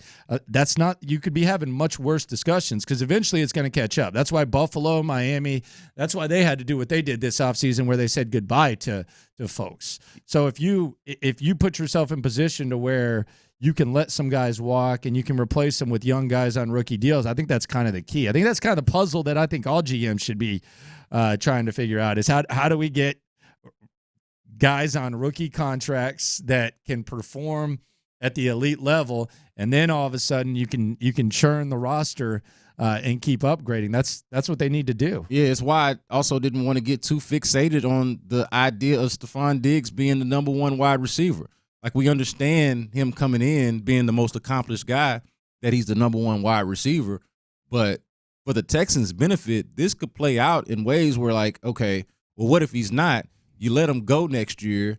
Hey, Nico Collins emerges. That's somebody that you pay. And then, by the way, you drafted some guys to, between Tank Dell the previous year, and then if there's another guy that you draft this year, to where you still feel like that you've got a pretty decent staple of wide receivers. Like, it doesn't, to me, I like the idea of, instead of just automatically assuming that Stephon Diggs is going to be the top receiver on this team, which he might be, looking at it for number 1 tryout. There's 3 guys on the team that you feel capable are at least capable of being a number 1 on any given day. See how that plays out. Add another dude into the mix, and you feel like you got some depth there. Like, to me, again, it is the benefit of having a high floor team. Now you can focus on your ceiling. I'm with that. Yeah. Don't stop playing chess just because things are good. Yeah. Keep doing what you're doing. Stay true to that. I feel like you've already got a pretty high floor, man. Like, it's high. You are not. I would be shocked if the Texans are a bad football team this year. So now you just focus on, sprinkle a little bit on top. I mean, it's the benefit of it. I don't know, man. Soak it in. Soak it in, Texans fans. Like, you can bring in an extra receiver. You can go running back in the second round because you've got all of these things going for you already. Yeah, if they fall in love with the running back, get it. The two-headed monster. You need multiple running backs that can make plays, that can impact you, that can help your defense. Yeah, and any guy that you draft would be a high, like, any guy that you draft in the second round would be a higher draft pick than Nico Collins was, a higher draft pick than Damian Pierce was, guys that you either are excited about or have been excited about in the past. And I don't like talking about positions like and generalizing them. Like, yeah, you don't take a running back early. Well, what if it's the top guy? What if you think this guy's a badass and you're the first team to take a running back and you think that guy can spell Joe Mixon or eventually be the guy that you rely on? That's as impactful as anything. I mean, you can sit here and just draft a D lineman, and if it's just a normal D lineman, that's not as impactful. An elite two-headed monster at running back. Although I don't know, do they still want to run the rock? Yeah. I mean, it was one of their rally cries. Now all of a sudden we got all these receivers. Do they want to run the rock or not? Yeah, no, I mean, look, Joe Mixon, I think, is going to be just as much a receiver probably as he is a running back, the way this offense is probably going to look. But I would also look at it like this, man. You're adding to a team. I don't feel like you're drafting a guy, and I feel like the likelihood is low, but maybe.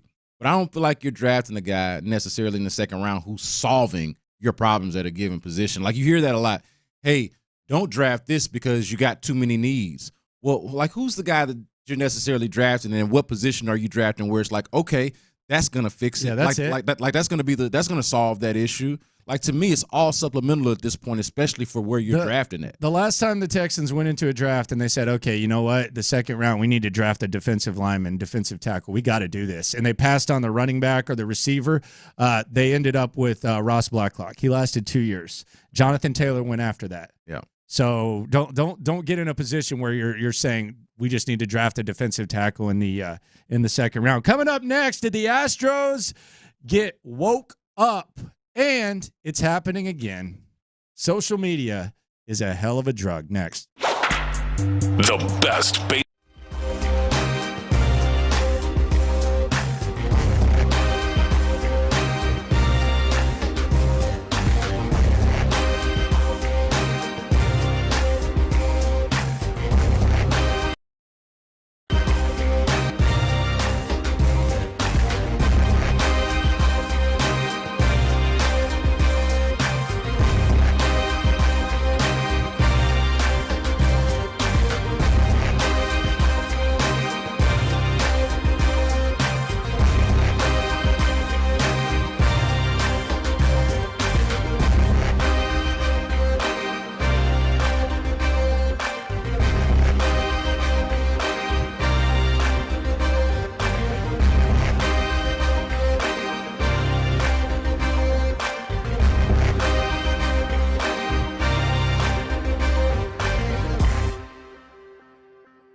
presents In the Loop with John Lopez and Landry Locker. The hits are lit here on In the Loop on Sports Radio 610. By the way, 20 minutes from now, we're going to finally hear from D'Amico Ryan, CJ Stroud, Will Anderson. Don't go anywhere. Lunchtime is going to be exciting. Time to play the hits.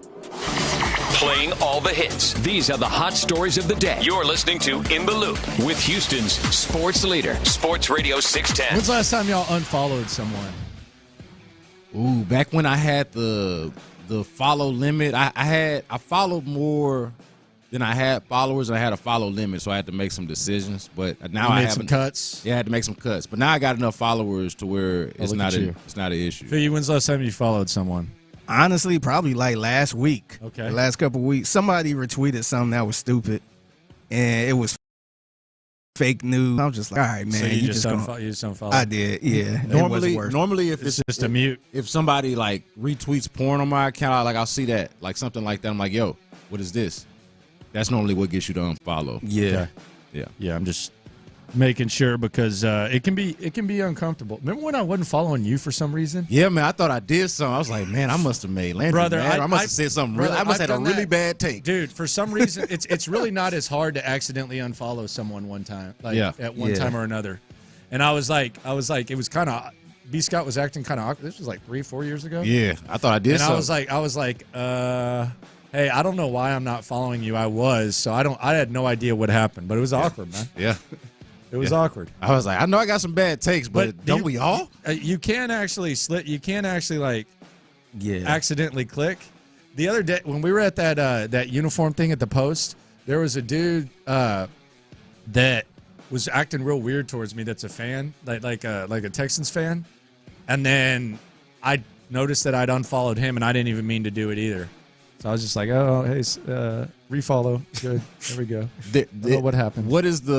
That's got to be the most passive-aggressive insult of the internet era now. Yeah, right? Like, it is. It's unfollow. personal, man. It's personal. Yeah. You got rappers talking about it. Yeah. Yeah, it's a thing. It's almost worse to unfollow than it is to like just not follow somebody to begin with. Yeah, just mute. Yeah. Because I got some people like that I know where for whatever reason we just don't follow. We are aware of each other on social media. But we don't. That feels less disrespectful than if we did follow each other. Don't try to unfriend somebody on Facebook. Ooh, yeah. You might as well unfriend them in life. I have. The way people be doing. I have. Did they come up to you? Why you unfriend me? Nah, there's some randoms. Sometimes you have random folks on Facebook. It's like, man, this is too much, bro. I'm not trying to argue with you. We're good. It's something. But if they can't add anything to your experience, I don't see anything wrong with it. It's something about that next generation in my family. Like, so my mom's generation in my family where they always get spammed. So they always show up with a second Facebook page that's not real. Yeah, man. So I've had to unfollow them, not knowing if it was the real one but I didn't care. I was like, man, I don't know if this is your real account or your fake account or you're spammed or whatever, but I had to unfriend why are you DMing me? I had to unfriend my wife's uncle because he got hacked. He actually got hacked. Yeah. And this fool gonna take a picture. I guess the person who hacked him asked for the ID so they could see if it was his real account. This fool posted a picture of his real ID. So they're still spamming that account. So now they're scamming everybody and trying to make it like it's still him running the account. So they post a picture holding his ID. So I'm like, all right, sorry, Unc. You got to go, man. Dude. I say all this because Brandon Ayuk has unfollowed the 49ers. This used to be an eye roll, but this is something now. Like, when's the last time someone unfollowed a squad and then it was just like, hey, this is cool. This is a thing. The Ayuk drama, front and center, got to anticipate some sort of Ayuk trade by the time. I just wonder, and I did see that his agent came out and denied that Brandon Ayuk had actually requested a trade. Who knows what's actually happening behind the scenes? But I just wonder what is the process once you do the unfollow, because you have to actively search for whether somebody follows somebody. Now, it's not like it just Who are these shows feds up. that notice all this? Well, that's what I'm saying. It's not like it just shows up on your timeline like maybe a like or something like that, or a retweet would. So in order to find out that you've unfollowed or somebody's unfollowed you got to go to the follower section and do the search. So to me, there's got to be like a pipeline, sort of process of, hey, the agent leaks to a reporter, hey, go check my client's followers or who he's following and see. Oh, so you think this is a league? There's got to be. There's some Texans fans and aggregators that see everything that happens on social media. How do you do it though? Because there's. I guess you just have notifications. You're on it all the time. Yeah, I also think the agents are the ones that's like following these things. Remember what the Saquon Barkley, like, oh, he's following the Houston Texans. He's following Brevin Jordan. I think that's part of the agent deal too. To try to hype it up a little bit. Yeah, I think the agents definitely got some burners. That's a little PR thing. Where he's hitting somebody up to let them know, hey, man, you might want to check that follower. Yeah, he's following C.J. Stroud, or he unfollowed the team. Yeah, or you just got some lurkers out there, but that's wild, too. It's not like you just get the notification. But who's lurking around Brandon Ayuk, though? I don't know. Yeah, exactly. Somebody. It got to be the agent. That's so specific. Devontae Smith, $75 million contract extension that includes $51.5 million guaranteed. It automatically led to some people wondering if that's going to be the range for Nico Collins, but the Eagles secure him. Astros versus Rangers over the weekend. The Astros take 2 out of 3. They were down 12-3 in Game 1. However, after the Rangers threw at Yordan Alvarez, the Astros put together a 5-run inning, actually ended up outscoring the Rangers for the remainder of the series 22-7. Kyle Tucker hit his second homer of the game in that inning. Little angry bat flip. Let's hear what angry Kyle Tucker sounds like. Let's hear Kyle Tucker getting mad. Well, yeah, really appreciate it. I mean, whether it was an accident or not, I mean, missed him 4 times in, almost hitting him twice and then hitting him. Not really a good look. We didn't really appreciate that, which I don't think anyone would. Kind of how things started and how it went. Seemed like you said there's something when you hit that ball and the bat flip, angst or aggression right there. Yeah, just a little reaction to it. Just didn't really appreciate that bat before and how it went and kind of how it went. Obviously, a history between these two teams. Does that carry over here or just from that one moment? Anytime, a guy gets, 4 pitches in on him and almost hitting him a couple times and then actually hitting him, I'm sure any team wouldn't really appreciate that, whether it was an accident or not, but it is what it is. Just move on tomorrow and try and win it. Yo, the hair on the back of my neck is standing up. I'm petrified. I'm just. Kyle Tucker he's about that action, boss. Hey, man. You're going to sound angry. I'm scared. Telling you, man, that like maybe he is just about that talk. Nah, I'm just gonna swing this stick. He's a mild-mannered dude. Got a little bit angry. The team seemed to react to his emotions. Can you tell the difference between angry Kyle Tucker and happy Kyle Tucker? No, I can't. They got the Braves tonight. 3-game set against the Braves. Here's who the Astros got on the bump the next few days: Spencer Arrighetti, Hunter Brown, J.P. France. That's a 21, 16, and 8 ERA against the Braves. Look, the Astros. Bad practice. The Astros have tried to sell the public on, hey, we thought we had the pitching depth, and if you look at the back end of our pitching depth, it was comparable to what was out there in free agency outside of Blake Snell, and Blake Snell cost too much money. This is a back-to-back offseason that has been fumbled and bungled by the Astros. Like they ruined this offseason by not pursuing a back-end starter, by throwing all of that money to Josh Hader, but not accounting for the 200-plus innings that they lost in the bullpen. Like, we got to really start asking some questions about what the hell is going on over there. That brain trust with the Astros, like, I understand that they won over the weekend, but this roster is so damn flawed. Like, but there's nothing you can do about it. No, not now. There was something they could have done about it in the offseason, and the people that are hired and in charge Maybe to Reggie do it. Jackson. What the hell is that about? We got Reggie Jackson and Jeff Bagwell and Craig Biggio up here telling Dana Brown what to do. And maybe they should be. I don't know who to trust. That's the part that is most uncomfortable with all of this. Yeah. I don't know. Like, Jim Crane is the best owner in Houston sports history, pro sports history. I understand that. Yeah. But below him, you don't know who you him, trust here anymore. Who do I trust within the Astros organization Who to do you get things trust? right? Like, you know who you trust with the Rockets. You know who you trust with the Texans. I don't know who I trust. I don't have it. Seems like there's a lot of cooks. I trust Jose Altuve. By the way, Jeff Bagwell doesn't hit the same in the booth as he used to. I could actually still listen to Jeff Bagwell. It doesn't hit the same. If I separate, you can listen to it, but it don't hit the same. You know when it doesn't hit the same, or when it actually hits even worse, is when he says "we." because that's always I know it's a we because he's Jeff Bagwell, it's the Astros, but that also is that we is a reminder. You don't of want that on your Homer his broadcast? Influence. No. It's a reminder of the influence he has on that roster that we're looking at, of the product that we're looking at.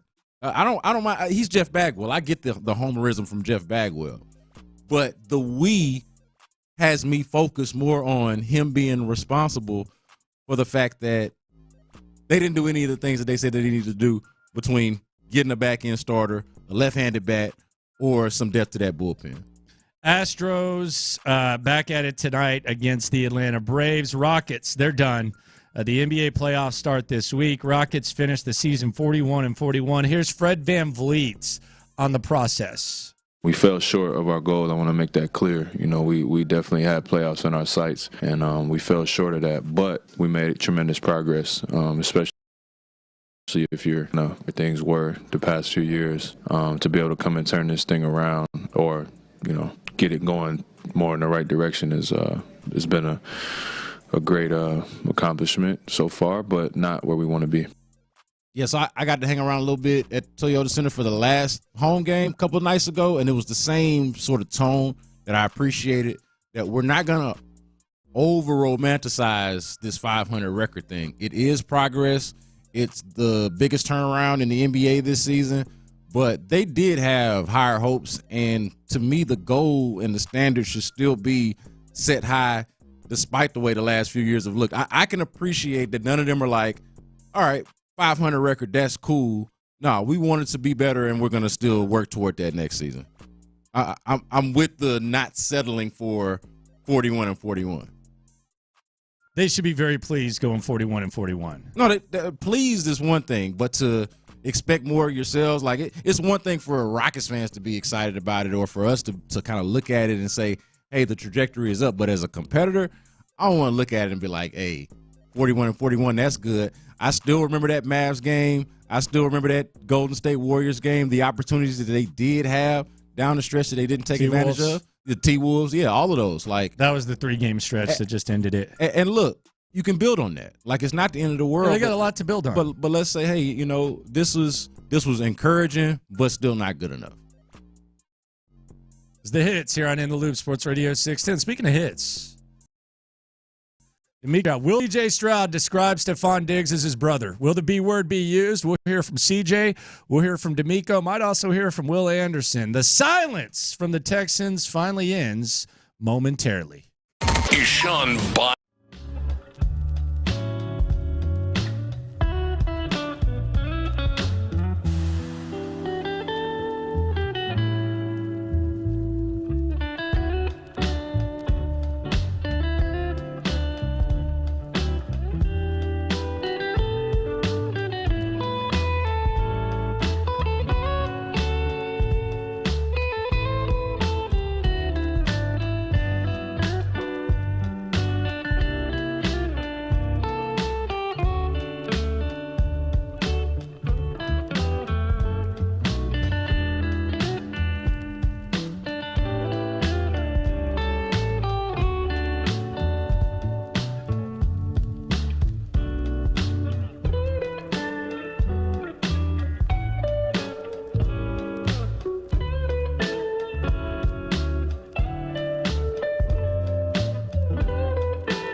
Eligible items only. Exclusions apply. KILT-FM HD2 Houston. Insider access. Exclusive content. The Texans play here. Always live on the free Odyssey app. Sports Radio 610 presents In the Loop with John Lopez and Landry Locker. All right, we're going to hear from D'Amico Ryans in the noon hour. I'm hoping that press conferences don't seem to be too big of a priority around here. Stephon Diggs, hey, stay on Instagram. We're not going to introduce you to the people. Nick Caserio, D'Amico Ryans. We're not going to hear anything about Stephon Diggs for 2 weeks. So we're supposed to hear from D'Amico in a second. We'll see. Sean asked us in the crosstalk if we thought Stephon Diggs was going to be there. I don't know. I hadn't even considered that. Like, what if he's there and he doesn't talk or they don't make him available to the media? What are they doing? When if he just pop up? What if he just pop up? He just crashes the press conference. It's like, yo. Maybe he crashed when CJ there or something. And then CJ, yeah, that's my brother. I'm going to be honest, man. I know that CJ is the main back and you should never do this, but I would just like turn my microphone around. Be like, all right, we've heard from CJ 11 times over the year. I mean, Stephon Diggs, first time as a Texan, and what would they be hiding? That's the odd part about it. It's excitement. And I don't think that they're hiding anything, but the fact that they haven't done it makes it plausible to even ask the question. Be like, hey, what are they hiding? Why is this guy not front and center at this point? So we'll hear D'Amico in a second. They got the feed coming into us now, so we got the technology set up. So we'll hear from D'Amico shortly. It'll be the first public words that the Texans organization has said about Stephon Diggs, and we'll hear from C.J. Stroud as well, who's been working out with Diggs a little bit. Is he his brother, though? That's the question. Yeah. Is he going to get the brother description? So I have thought about this. Here we go. I think D'Amico's making his way up there. Let's make it happen. Live. Let's go to NRG. Let's hear from the head coach of the Texans.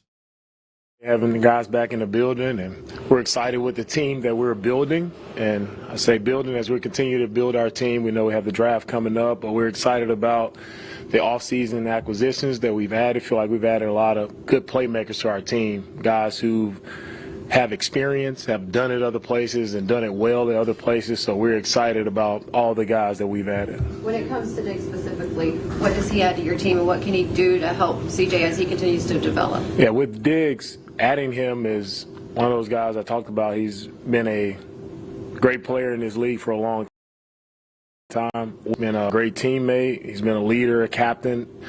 And, when you look at him and you watch the tape and you put it on, no one doubts the playmaker that he is, right? He changes games for the teams that he's been a part of, and we're anticipating the same thing for us. How did the first thought, the discussions, how did that come about? Like, how was the idea to possibly get on Diggs born? How did that come about? Well, with the discussions of players adding to our team, there are many discussions of many players and many different angles to take. So I won't go into all the details on, all the discussions there. Because, last season he started out really hot and then down the stretch he didn't clips over 100 yards. What made you guys comfortable that what he started off with in 2023 was more of who he is versus what he kind of put production-wise down the stretch? Yeah, again, when we watch the tape on Stephon and the playmaker that he is, right, we always go back to the tape and we look at a player in totality. We don't look at, this amount of weeks or those weeks. We look at the entire season. We look at the guy's entire career and what he's done, how he's been productive. The guy's been an all-pro player. He's been a Pro Bowl player, over 1,000 yards for multiple seasons. So we're excited about adding Diggs to our team. One player that you know quite well that joins the team is Aziz. Can you talk about where you saw him grow last season when he was away from your defense and what he brings to your defense, what you saw in San Francisco? Aziz, our team, that you guys see, we're getting a tenacious player, a guy who plays with relentless passion, energy, physical.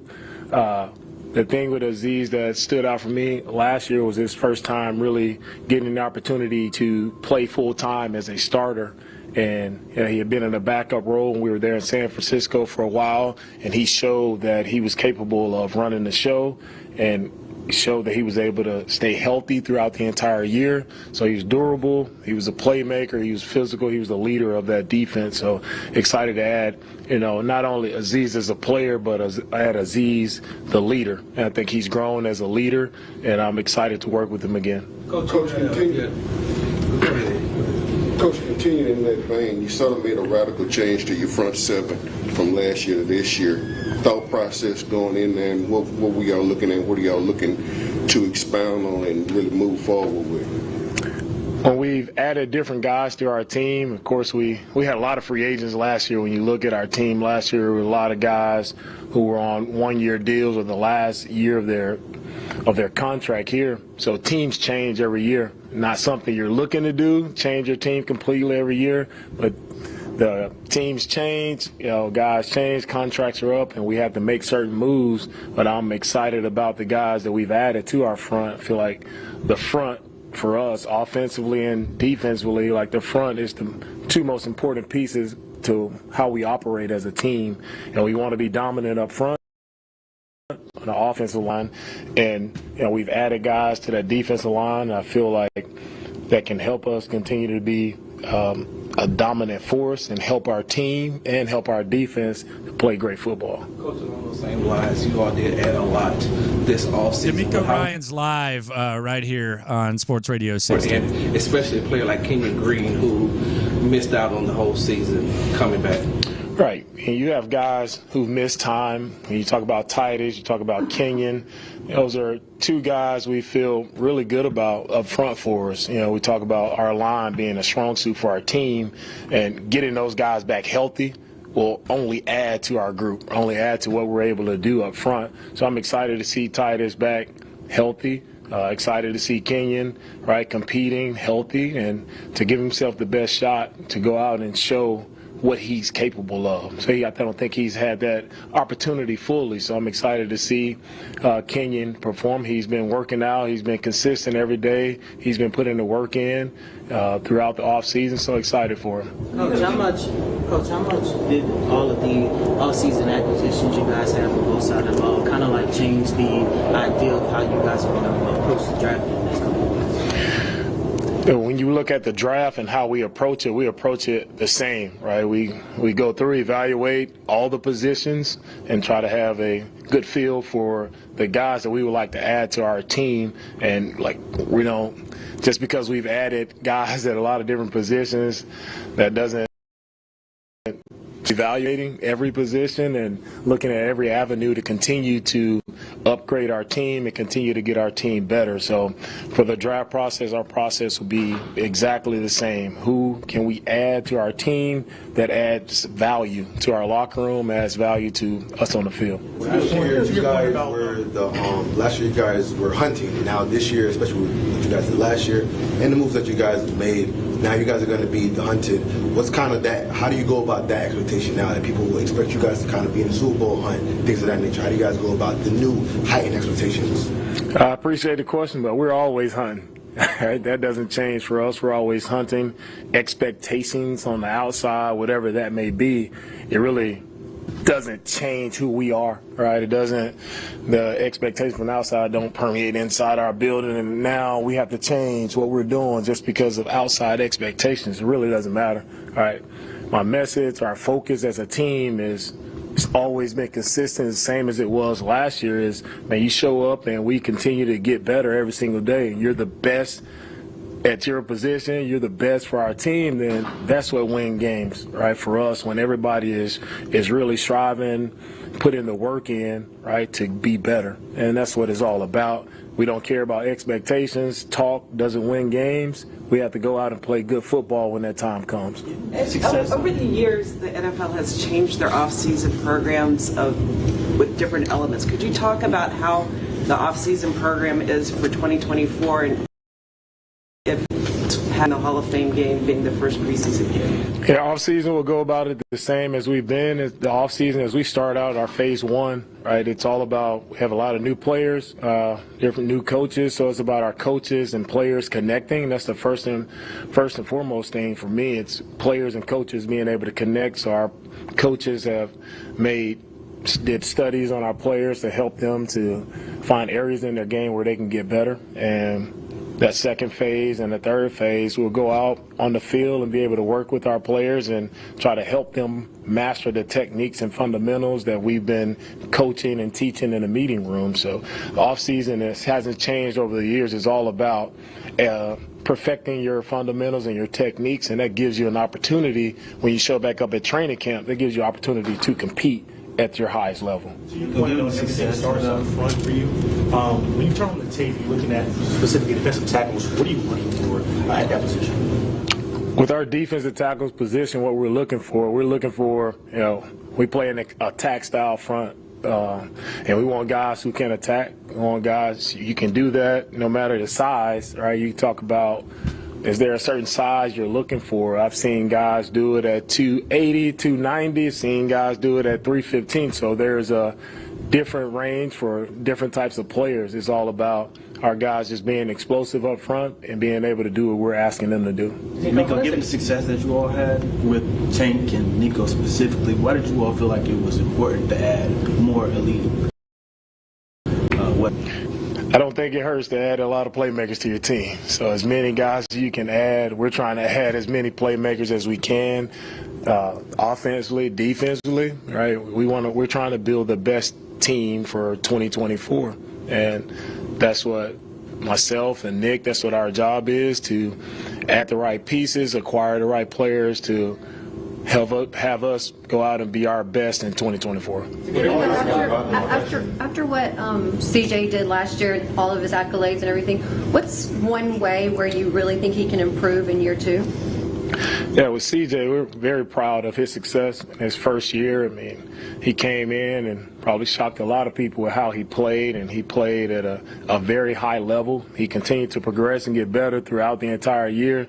So we're very excited about what he was able to do. Now, can he pick up where he left from, right, as he finished the year off? He had a strong year, but as a player, you always are your toughest critic. Can he continue to master the same thing I talked about, those techniques and fundamentals? Can he master those things to continue to lead our team in the way that he's done it?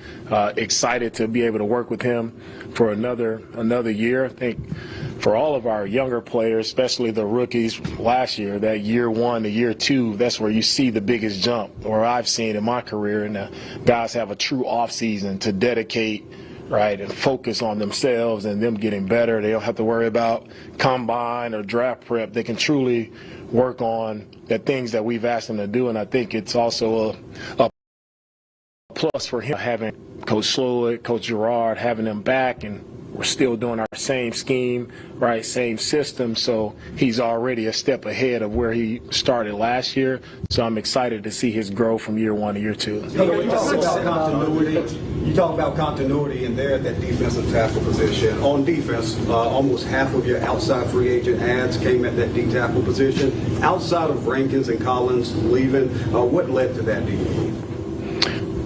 When it comes to free agency, then acquisitions, there's a lot of things that go on, like behind the scenes, that a lot of people have no idea, how this happened. How did you move on from this player? How did you acquire this player? A lot of things happen, but at the end of the day, I feel like me and Nick made the best decisions for our team to add quality players to our team, and we feel that can help us. How excited are you about the new uniforms, Coach? Yeah, I'm fired up about the new uniforms. It's it's 2024, time for a fresh look for the Texans. I know we've had the same uniforms, all right, since our organization started here in 2002. I was messing with the guys earlier about I wore the same uniform that they were wearing, and I think it's time for an update. And credit to Doug, Cal, Hannah, all the work and time that went into coming out with the new look. I think our fans will be excited about it. I think the coolest part about the new uniforms, as you guys all know, is having our fans input into the look of our news. Pretty cool, pretty unique by our organization, being able to talk to our fans and get a true feel for what our fans wanted to see. And of course, our players are fired up about the new look. So it'll be exciting reveal for next week for everyone. When it came to conversations with free agents, how were they different this offseason compared to your first season when you were trying to catch the ground? Yeah, free agency for me, it doesn't change, right? It's always you're trying to find the right fit, not only player fitting us, but for that player, do we actually fit what you're about? And so it's always trying to find that call it that marriage of player and organization, and just go through guys and trying to find out what's important for those guys, right? What's their why, what makes them tick, and trying to see if they're ready to hunt with the Texans. And so it's we've added a lot of guys who really love football. That's the one thing for me where I want to add guys to our team. How passionate are they about football? How excited are they about going out and working and getting better every day? Now that you guys have started, off-season program, in regards to Tank, has he been participating? Is he going to be ready by training camp? What's kind of the timeline in regards to Tank being back? Yeah, thanks. With Tank, man, Tank is back. He's starting to get in with our guys here at the off-season program. So excited to have Tank back. You know, that was a devastating loss for us last year, losing him. He's such a dynamic player for us, such an inspiration for myself. For a lot, I'm excited to see Tank back working with our guys, and excited to see him make that same jump that I talked about year 1 and year 2. How's the Ryan household adjusting with the new addition? How y'all adjusting? I mean, you didn't make changes here. Y'all had changes at the house. How's that going? Oh, thank you for that question. My wife is doing an outstanding job with the transition of our newborn baby girl. So it's fun. 2-month-old now, so it's always exciting, always changing. But it's fun, and thankful for my wife for all the tireless work that she puts in to allow me to get some sleep while she watches the baby. Hey, D'Amico, can you talk about what do you have to guard against with the young players going from year 1 to year 2? I mean, there's a lot to build on, but what are the things you have to kind of make sure it doesn't go the other way? The biggest thing I think, Kim, from year 1 to year 2 is you have to watch guys who've had a lot of success. All right, guys, you can't fall into a trap of that you've made it, right? Just because you have success in year 1, that doesn't garner that you're going to instantly have success in year 2, right? You still have to put in even more work, right? Because now you have a year worth of tendencies on tape. Other teams around the league are watching you. They're kind of honing in on what you do well. So how are you going to attack your offseason and truly focus on improving your craft and being better than you were in year 1? Guys can't, you can't fall asleep to, I did it 1 year, it's easy, and you relax your second year. That's the biggest thing I've seen where guys kind of up in their second years where they relax and they think they have that I made it moment. Nobody's ever made it. You continue to put the work in, you dive in even harder because you've had success. Last season for Derek Stingley Jr., what do you see from him in terms of continuing to build on what he did at the end of last season when he was excelling, and just your hopes for him this year? Yeah, for Derek and what I look for him this year, I mean, I look for him to continue to make strides in his game. He's come along really well. 5 interceptions last year, played really well for us. When you talk about attacking the ball, really shutting down one side of the field, it was impressive to see him grow as a player, coming back off the injury and just seeing the way he worked and the way he got after it. He was a guy that teams started to go away from. So it's whenever you have a corner who can operate in that manner, it's only a plus for us, and I see Derek continuing to get better this year as well. It's D'Amico Ryan. Thank you, guys. CJ Stroud, most likely in the noon hour as well. So keep it locked. Don't go anywhere. We'll react to what D'Amico had to say. Some pretty interesting stuff. And we'll also hear from CJ Stroud coming up next. All right, guys. Let's get to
All right, we're going to hear from C.J. Stroud shortly. But in the meantime, lunchtime confessions. We confess our sins to you, the loopholes. Shout out to the loopholes. If you listen, you are one. Some of these confessions have to do with sports. Some have nothing to do with sports. We're transparent with you 24/7. Let it hang a little bit lower during lunchtime confessions. It is time to confess. Watch this.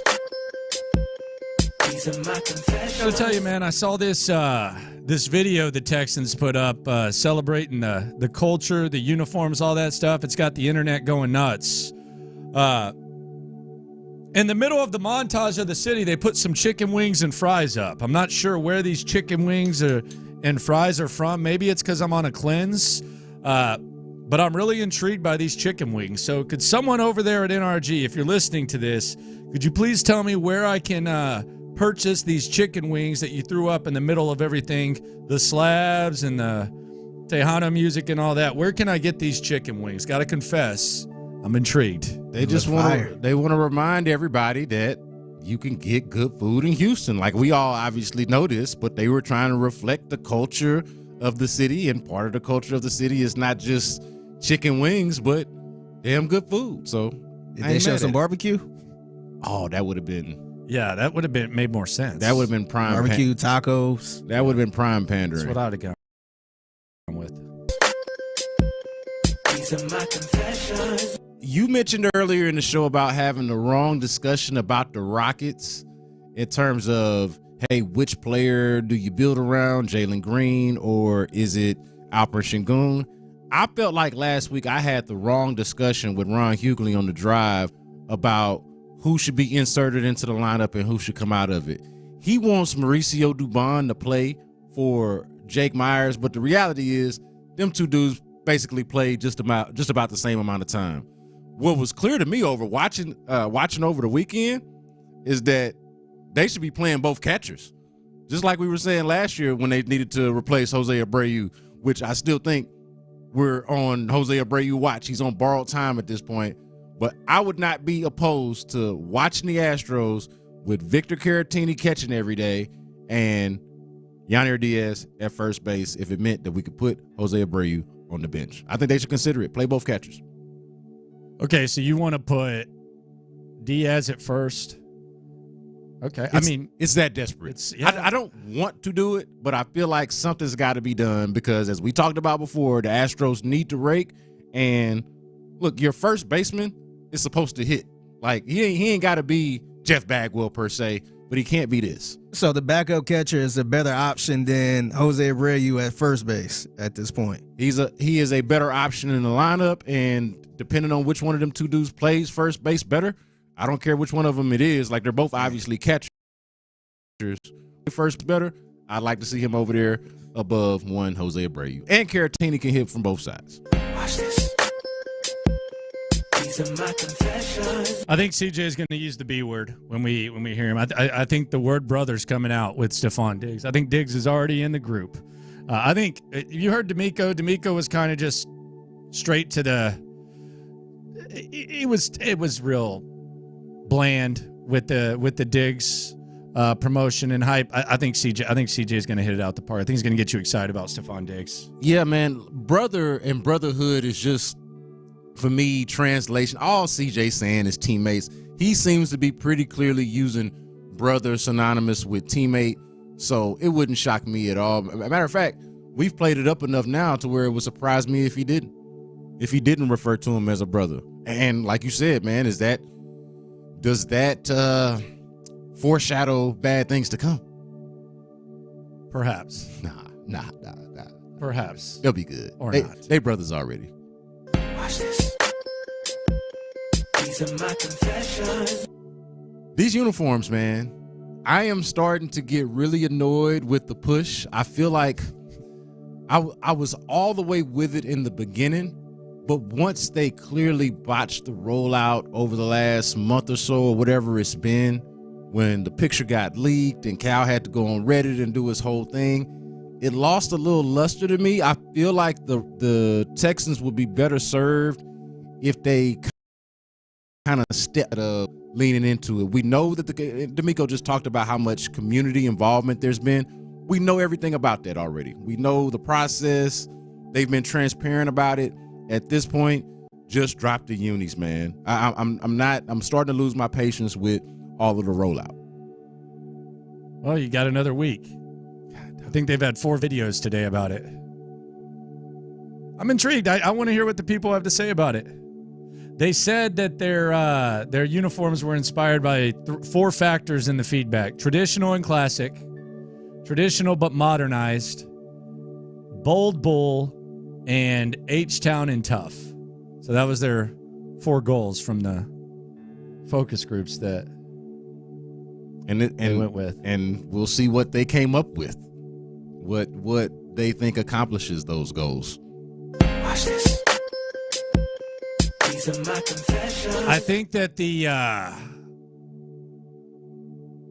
question about the Rockets is, it's along the right lines, but I don't think the right guy is getting focused on. I think that the future of this team and any tough decisions that they may or may not make is going to depend on who fits in with Amen Thompson. We've talked about Jalen Green, Şengün. Can they mesh? They both played elite caliber ball at different points. Green later in the season, Şengün early in the season.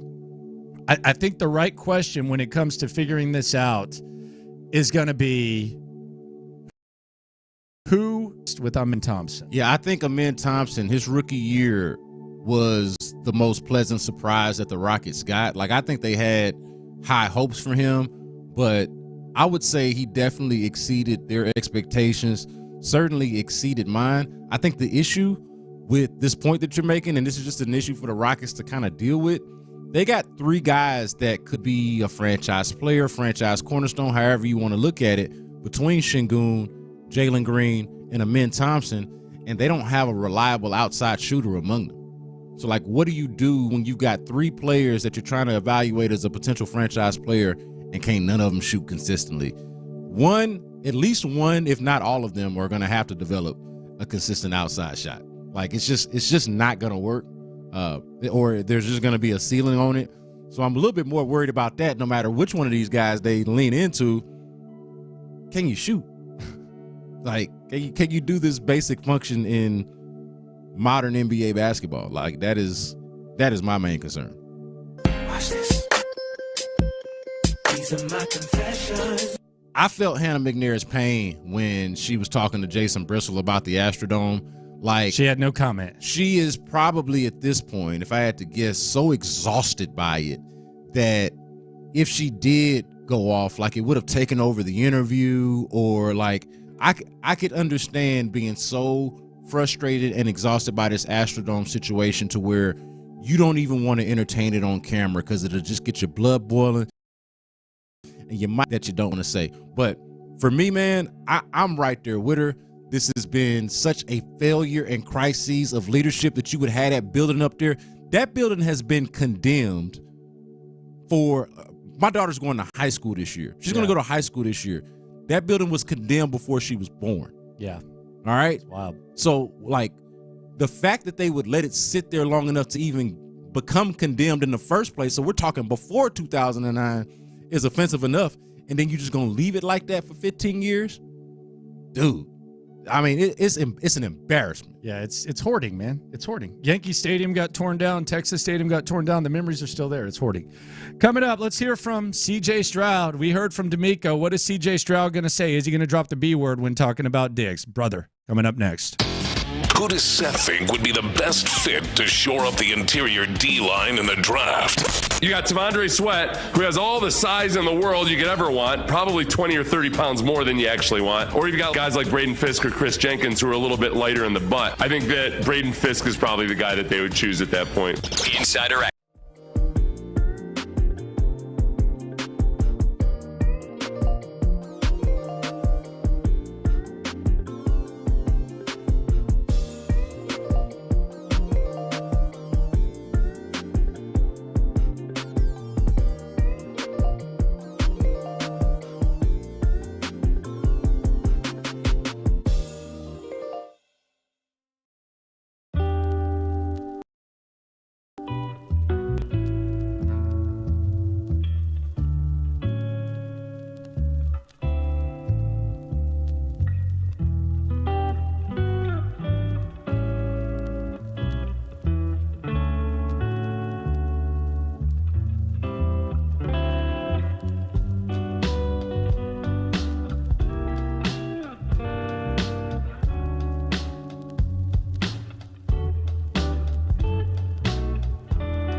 #1 Generac dealer, GeneratorSuperCenter.com. Live from the Twin Peaks studios, Sports Radio 610 presents In the Loop with John Lopez and Landry Locker.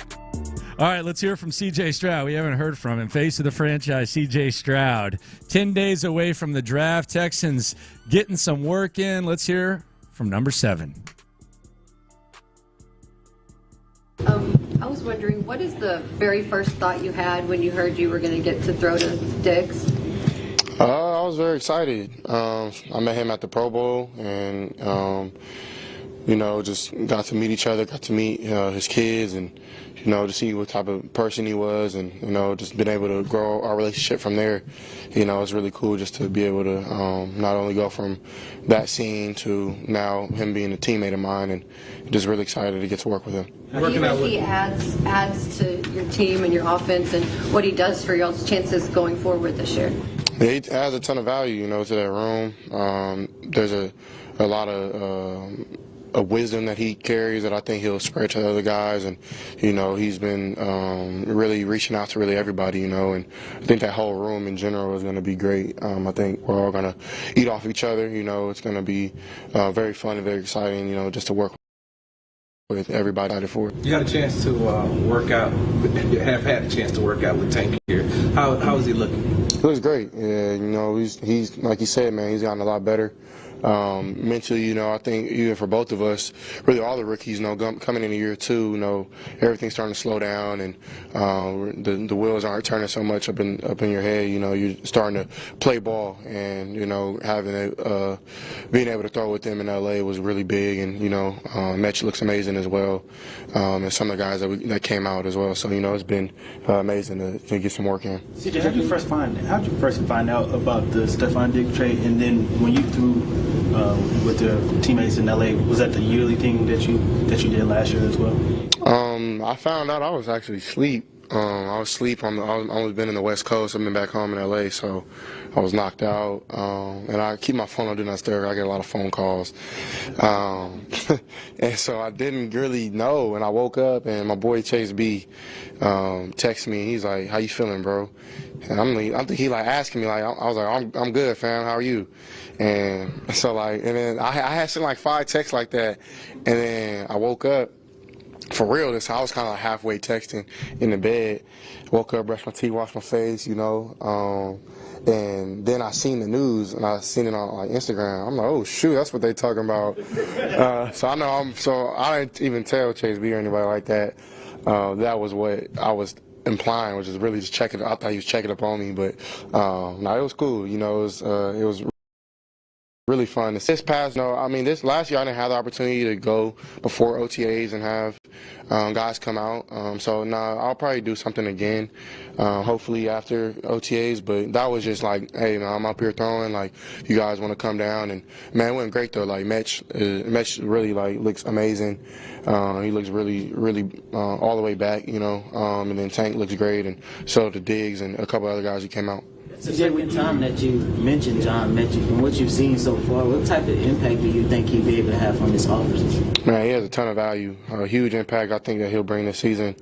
I think last year was good to get his feet back in the water, coming off of an injury, then something so traumatic like being sick, how he was. And man, his mindset is just, he's ready to come back and ball. So not only is he a great football player, but he's a great person, and I wouldn't want to be anywhere else with anybody else other than those guys in that room. So Mitch is looking amazing. Everything that he'll put on this field will be no surprise, but I think everybody in his room knows how special he can be, and he'll put that on the field. CJ, when you break the huddle, you'll have Joe Mixon, Stephon Diggs, Nico Collins, Tank Dell. They brought back Dalton Schultz, and you have Bobby Slogan, Gerard Johnson on the sidelines. What, in terms of the way it's set up for you, what's the excitement like for you? How do you think it can be possible? How good can this offense be? Yeah, I'm very excited. I think we have a lot of potential. A ton of guys who played a lot of meaningful ball. A lot of guys who can do different things with the ball, which is amazing. expectations, all the outside noise, like right now is the time to focus. Right now is the time to build the foundation and build the chemistry. And of course, like Bobby always talks about, we're doing the work for the end in mind. Hopefully raising up to whatever we can. Doing whatever we should do. But none of that stuff happens unless you put in the work. So right now, it's just building that foundation, getting with the guys. Talking about certain routes, talking about things is just as important as running the route and running and blocking guys, and it starts up front, to be honest, so LT is the leader of that room, and he's been motivating those guys, and, I'm the leader of the whole offense, so, and really the team, so, even the things that D'Amico's been saying has been everything just to, build that foundation of fundamentals, doing the right things, the little things the right way. You talked about how much of last year was a whirlwind for you, and when you look back at it now, the influence that your family and how much you had to lean on them, was it more than you expected, about as expected, less than you expected? And obviously the relationship you have with your mom and how that came into play during your first season. Yeah, family, I don't really ever think it's too much or too little, it's kind of like how I grew up. I always have been with my family. They're my core family, so I love my family. They've been there. They would be here even without football, so I'm super blessed to have them and my mother. They've been amazing, and my little dog Oreo has been kicking it with me the last couple of days. He's a toy poodle. He's 19 years old, so he's an old dog, and he's been kicking it with me. Hopefully he'll have another 19 years. But yeah, man, family's everything. It's been amazing to spend more time with them. I told my mom, this is the most I've ever spent time with my family since really like high school. Going to college, being in Ohio, I never really had that much time, so it's been amazing. You played talented wide receiver roles before. How did your time at Ohio State with some of the guys you played with then kind of help you now as you playing again with really talented guys who can really play make your way? These guys as far as right. The basketball. Yeah, it's football, you want to be, even like as I talk to those guys and the guys I play with in college, like, it's not good to be the lone wolf, you want to have a team that, not even a team, but a room, not only of dogs and guys that can make you better, but guys you can compete with, and it's all friendly and love, out of love, the competition that we're trying to build, but like D'Amico always says, man, iron sharpens iron, and for me, having that background of playing with so many talented guys, I think is amazing. I always tell my guys, man, if you're open, you're going to get the ball. So, and I pride myself on sitting in the pocket and making sure that those guys can eat, and it's up to me to make sure that those guys, get what they deserve and get paid and all those good things that come with having a successful year. So I'm really excited for that, and it's been, just the start of it right now, but, having that background of it has been cool. She was going, I'll go with you. What is your feeling about the Texans being named as having the first preseason game at the Hall of Fame during the time where Andre Johnson's being honored as the first Texan in the Hall of Fame? That's a great question. I'm excited for Andre, man. Like, I'm super honored, to get to know such a legend, see how much of a good person he is and how down to earth he has been with me. He's been in communication. He'll call me after games and call me before games, see how I'm feeling. He's really around all the time, and it's just, it makes you feel good to see a good person get what they deserve, and for us to be up there as a team and him be able to be around, and we're able to support him in that time, super amazing. Hopefully a lot of us on this team will maybe have that honor one day, and but he deserves it completely, and I'm just super happy to be, just knowing him, because I used to watch him as a kid, and so it's like night and day of like he is who you would think he would be, but even just a better person, so it's been really cool. You talk about the difference in how you feel this year as opposed to when you came in last year. You were always confident. Can you describe what's different after going through the whole NFL season and having the kind of season you had, how you feel now headed into year 2? Yeah, I'm feeling great, it's a lot of learning things that I went through last year, and it was really good to be with a lot of young guys. We built that foundation, I felt, and now it's time to up it another scale. And for myself, that's just first and foremost being a leader. And then second, in my play. And, I'm excited to, I think I got a lot better these past couple of weeks working with my guys out in LA. now get better with my team and then go on and take every little step. And I think last year I wasn't able to do that much. I was meeting every team, going through offense after offense, and meeting a new coordinator, meet with a new head coach next week, and then finally got here, and then everything just ramped up. So now it's I'm coming to the same offense, and I get to slow down and really get better at what we're trying to get done this next year. So I'm very excited for that. Doing a story on top 30 visits. What do you remember most about your top 30 visit to the Texans last year? What stood out most? I remember the dudes that I came in with. I came in with Tajay Spears, and I'm blanking on my other guy's name. He plays guard for the Buccaneers. Went to North Dakota State. Cody? Yep, Cody. So me and Cody and Tajay was here, and it was really early in the morning they picked us up, and we were together really the whole day. And I remember Nick made me he didn't make me, but no, it was actually DT. DT asked me to explain those two guys' personalities. So basically he was asking was I paying attention to them, and I guess I did okay. But no, it was just cool to be around those guys. They were from all different parts of the world. I'm from SoCal. Tajay's from I think he's from Alabama. And then Cody, I think, is from North Dakota. So, it was cool to be around other guys, and seeing their journey. And that was really, the one thing. And then to be able to play both of them this year and be able to – I swapped jerseys with Tajay, and I got to talk to Cody. So that from this one, and just meeting with the coaches and stuff. It's kind of really all broad, the same thing, what you do every team. But those guys really stood out to me. We're going to close with Cole and Sarge. CJ, you and Will kind of hit it off immediately last year when you guys got drafted together, and then you get to win both accolades as offensive and defensive rookie of the years. Can you talk about your relationship and how it's expanded past this, and how he pushes you to be better and lead this offense the way that you push him to lead the defense? Yeah, last year we met before the draft, and we were we were just kind of making fun of each other, hey, what if we got on the same team? Lo and behold, we did, and it's been a blessing ever since. I thank God that I got to be teammates with Will Anderson, because I definitely don't want to play against him. So, like you said, we're just pushing one another. We sit next to each other in team meetings, and, we're constantly talking about how we can get this team better. And honestly, we talk about how we can get it closer. It's not all about just work.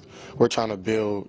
D'Amico always talks about the closest teams are the best teams, and for us, we're trying to build a close team and just do it in a natural light, in a natural way. So I thank God for Will, and his family's been amazing. His mom, his dad, his sisters have always been really nice to me and my family. So it's a blessing to be around somebody with just a good spirit and a good soul.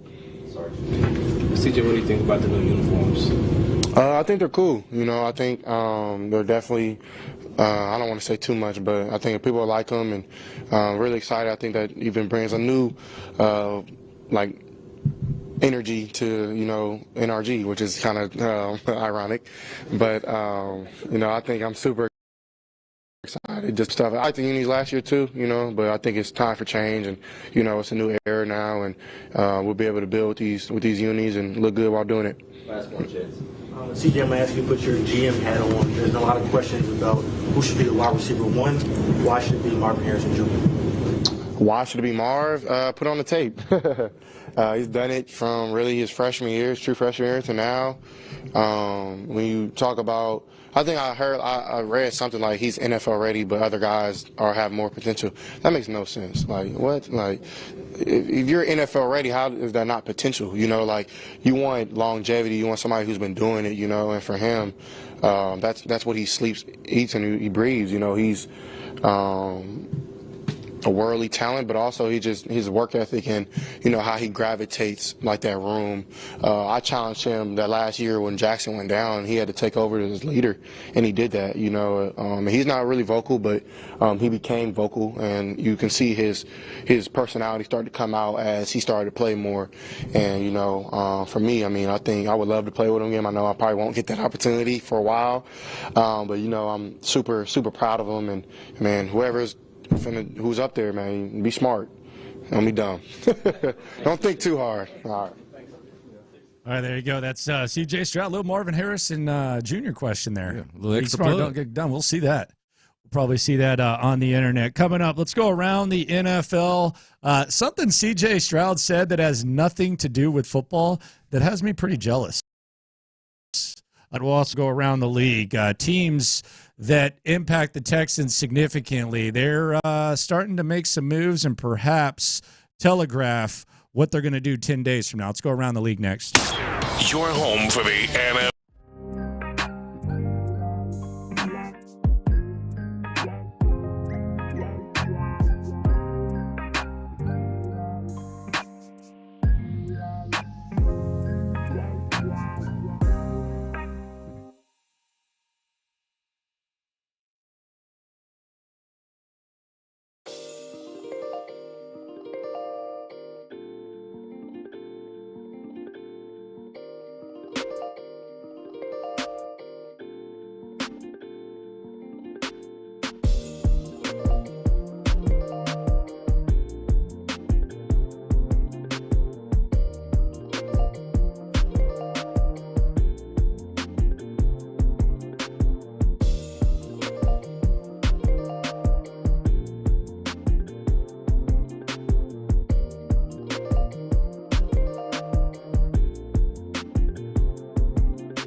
Let's go around the NFL to keep you in the loop. This is Houston's sports leader, Sports Radio 610. C.J. Stroud, he just met with the media, as did D'Amico Ryan. C.J. Stroud said he was asleep when they got Stephon Diggs. Actually didn't even know what the person who texted him was talking about. And then he found out later they had gotten Stephon Diggs. Also, something C.J. Stroud said has nothing to do with football, but I'm pretty impressed. So I guess his mom's been in town lately, or he got to go to L.A. And spend some time with her. I guess they have a family dog, Oreo, mini poodle. 19 years old, man. Hey, hanging in there. 19 That's the years OG old. right there, man. What is Oreo eating, man? Hey, who knew that C.J. Stroud's poodle might be the toughest member of the family, hanging in there at 19? 19, that's goals. Oreo right might there. be a vegan or something. Yeah, for real. I know. Stand power. Goals is over you. Yeah, I think that's a goal that everyone can relate I want my to. dog to live forever, man. Yeah. 19 years. Yeah, the one in my parents' home is 14 right now. So I'm like kind of counting down. Kind of just like, man, I'm just glad to still have you. I couldn't even imagine another 5 years. I hope I get it. Man, I just took my dog to the vet last week, and they said he reached senior citizen mode, man. So he was around 8 years old, somewhere around there. I'm like, oh, that kind of hit me hard a little bit. Mine is graying a little bit around the Senior muzzle. citizen. Yeah, man, it's tough. Mine's sick right now. Throwing up for 2 days. Oh, man. Yeah. You had him out in the Got the Rona? Had her out in the park. Nah, she ain't got the Rona. She'd be running around with that.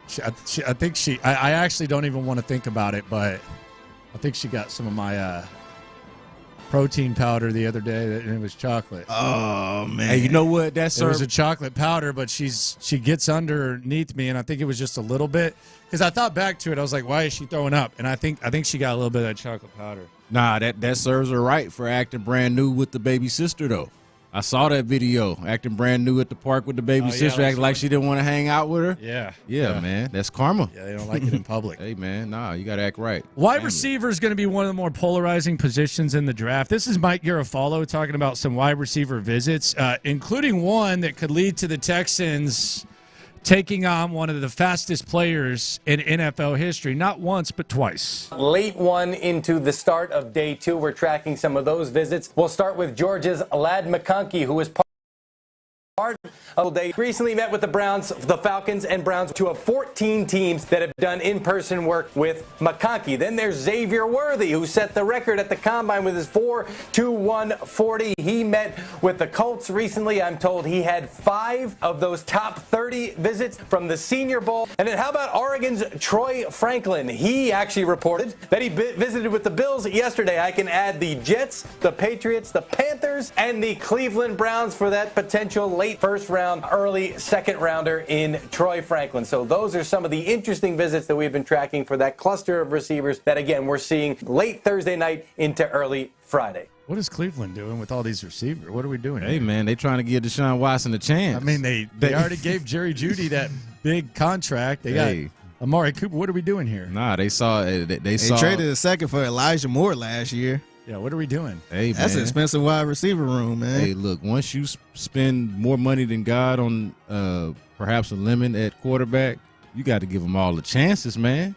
You got to give them all the chances. I ain't mad at it. I understand. So Xavier Worthy, Indianapolis, that kind of scares you a little bit? Speed kills. Xavier Worthy, both of us have watched a lot of him over the last few years.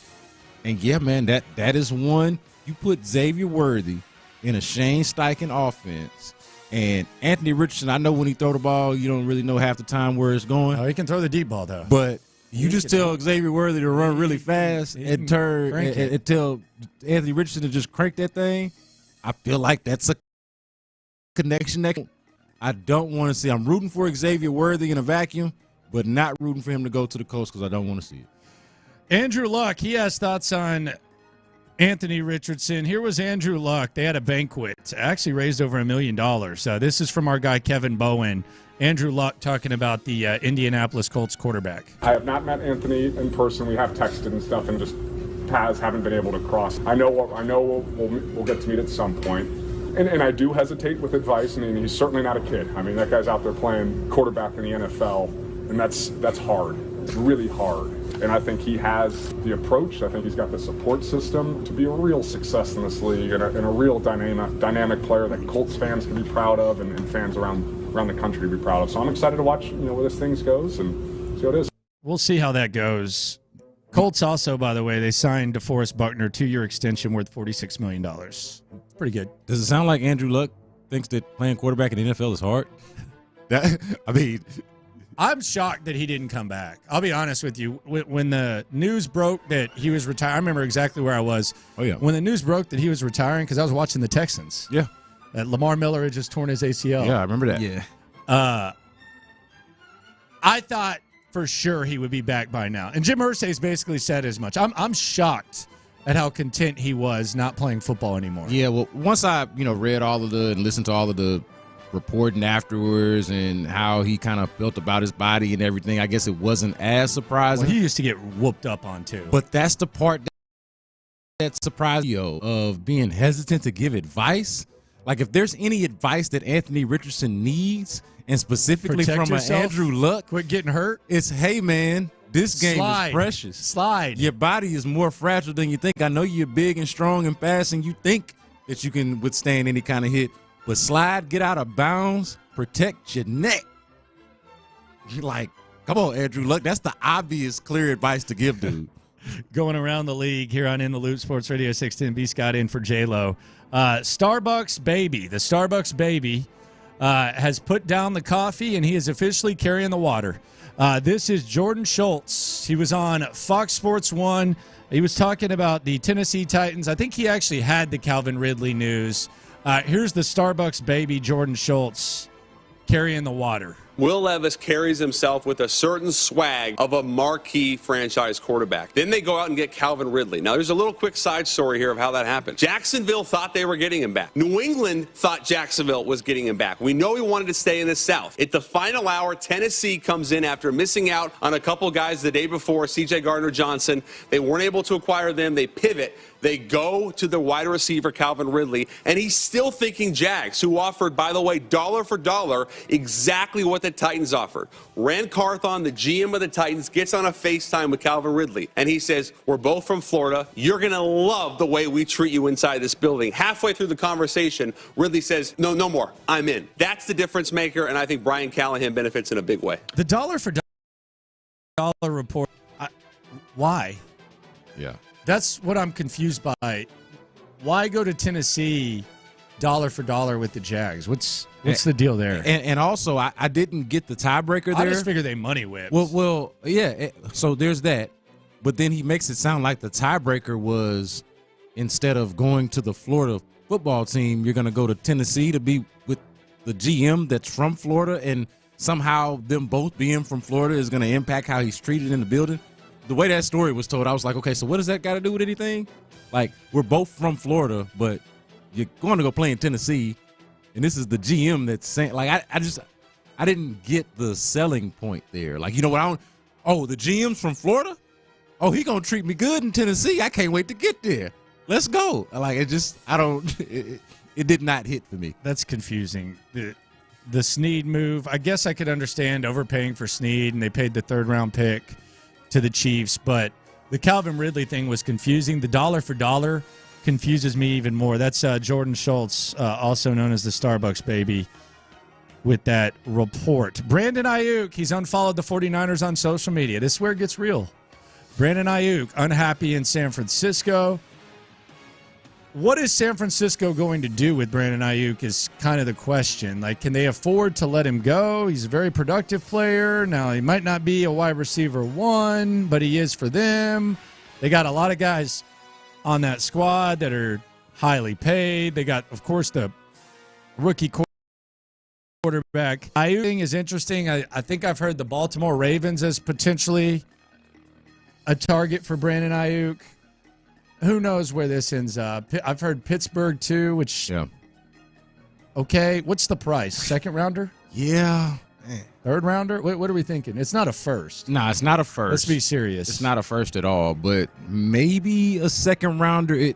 What really makes it interesting for me is how the Texans are eliminated from the pool, because like if you had asked me, a couple of weeks ago, Pre-Diggs trade. Would you have rather traded that second rounder for Ayuk? No, I'd rather have Diggs. I've seen a few people say that they'd rather have Brandon Ayuk. I'd rather have Stephon Diggs. I think Nico's in the Ayuk class. Well, and that's why I thought, for a couple of reasons, I thought Ayuk made more sense because Nico's more in that class. But I think, based off of last year, it feels like he might have a higher ceiling if you just base it off the 1 year. Ayuk has had more of a body of work.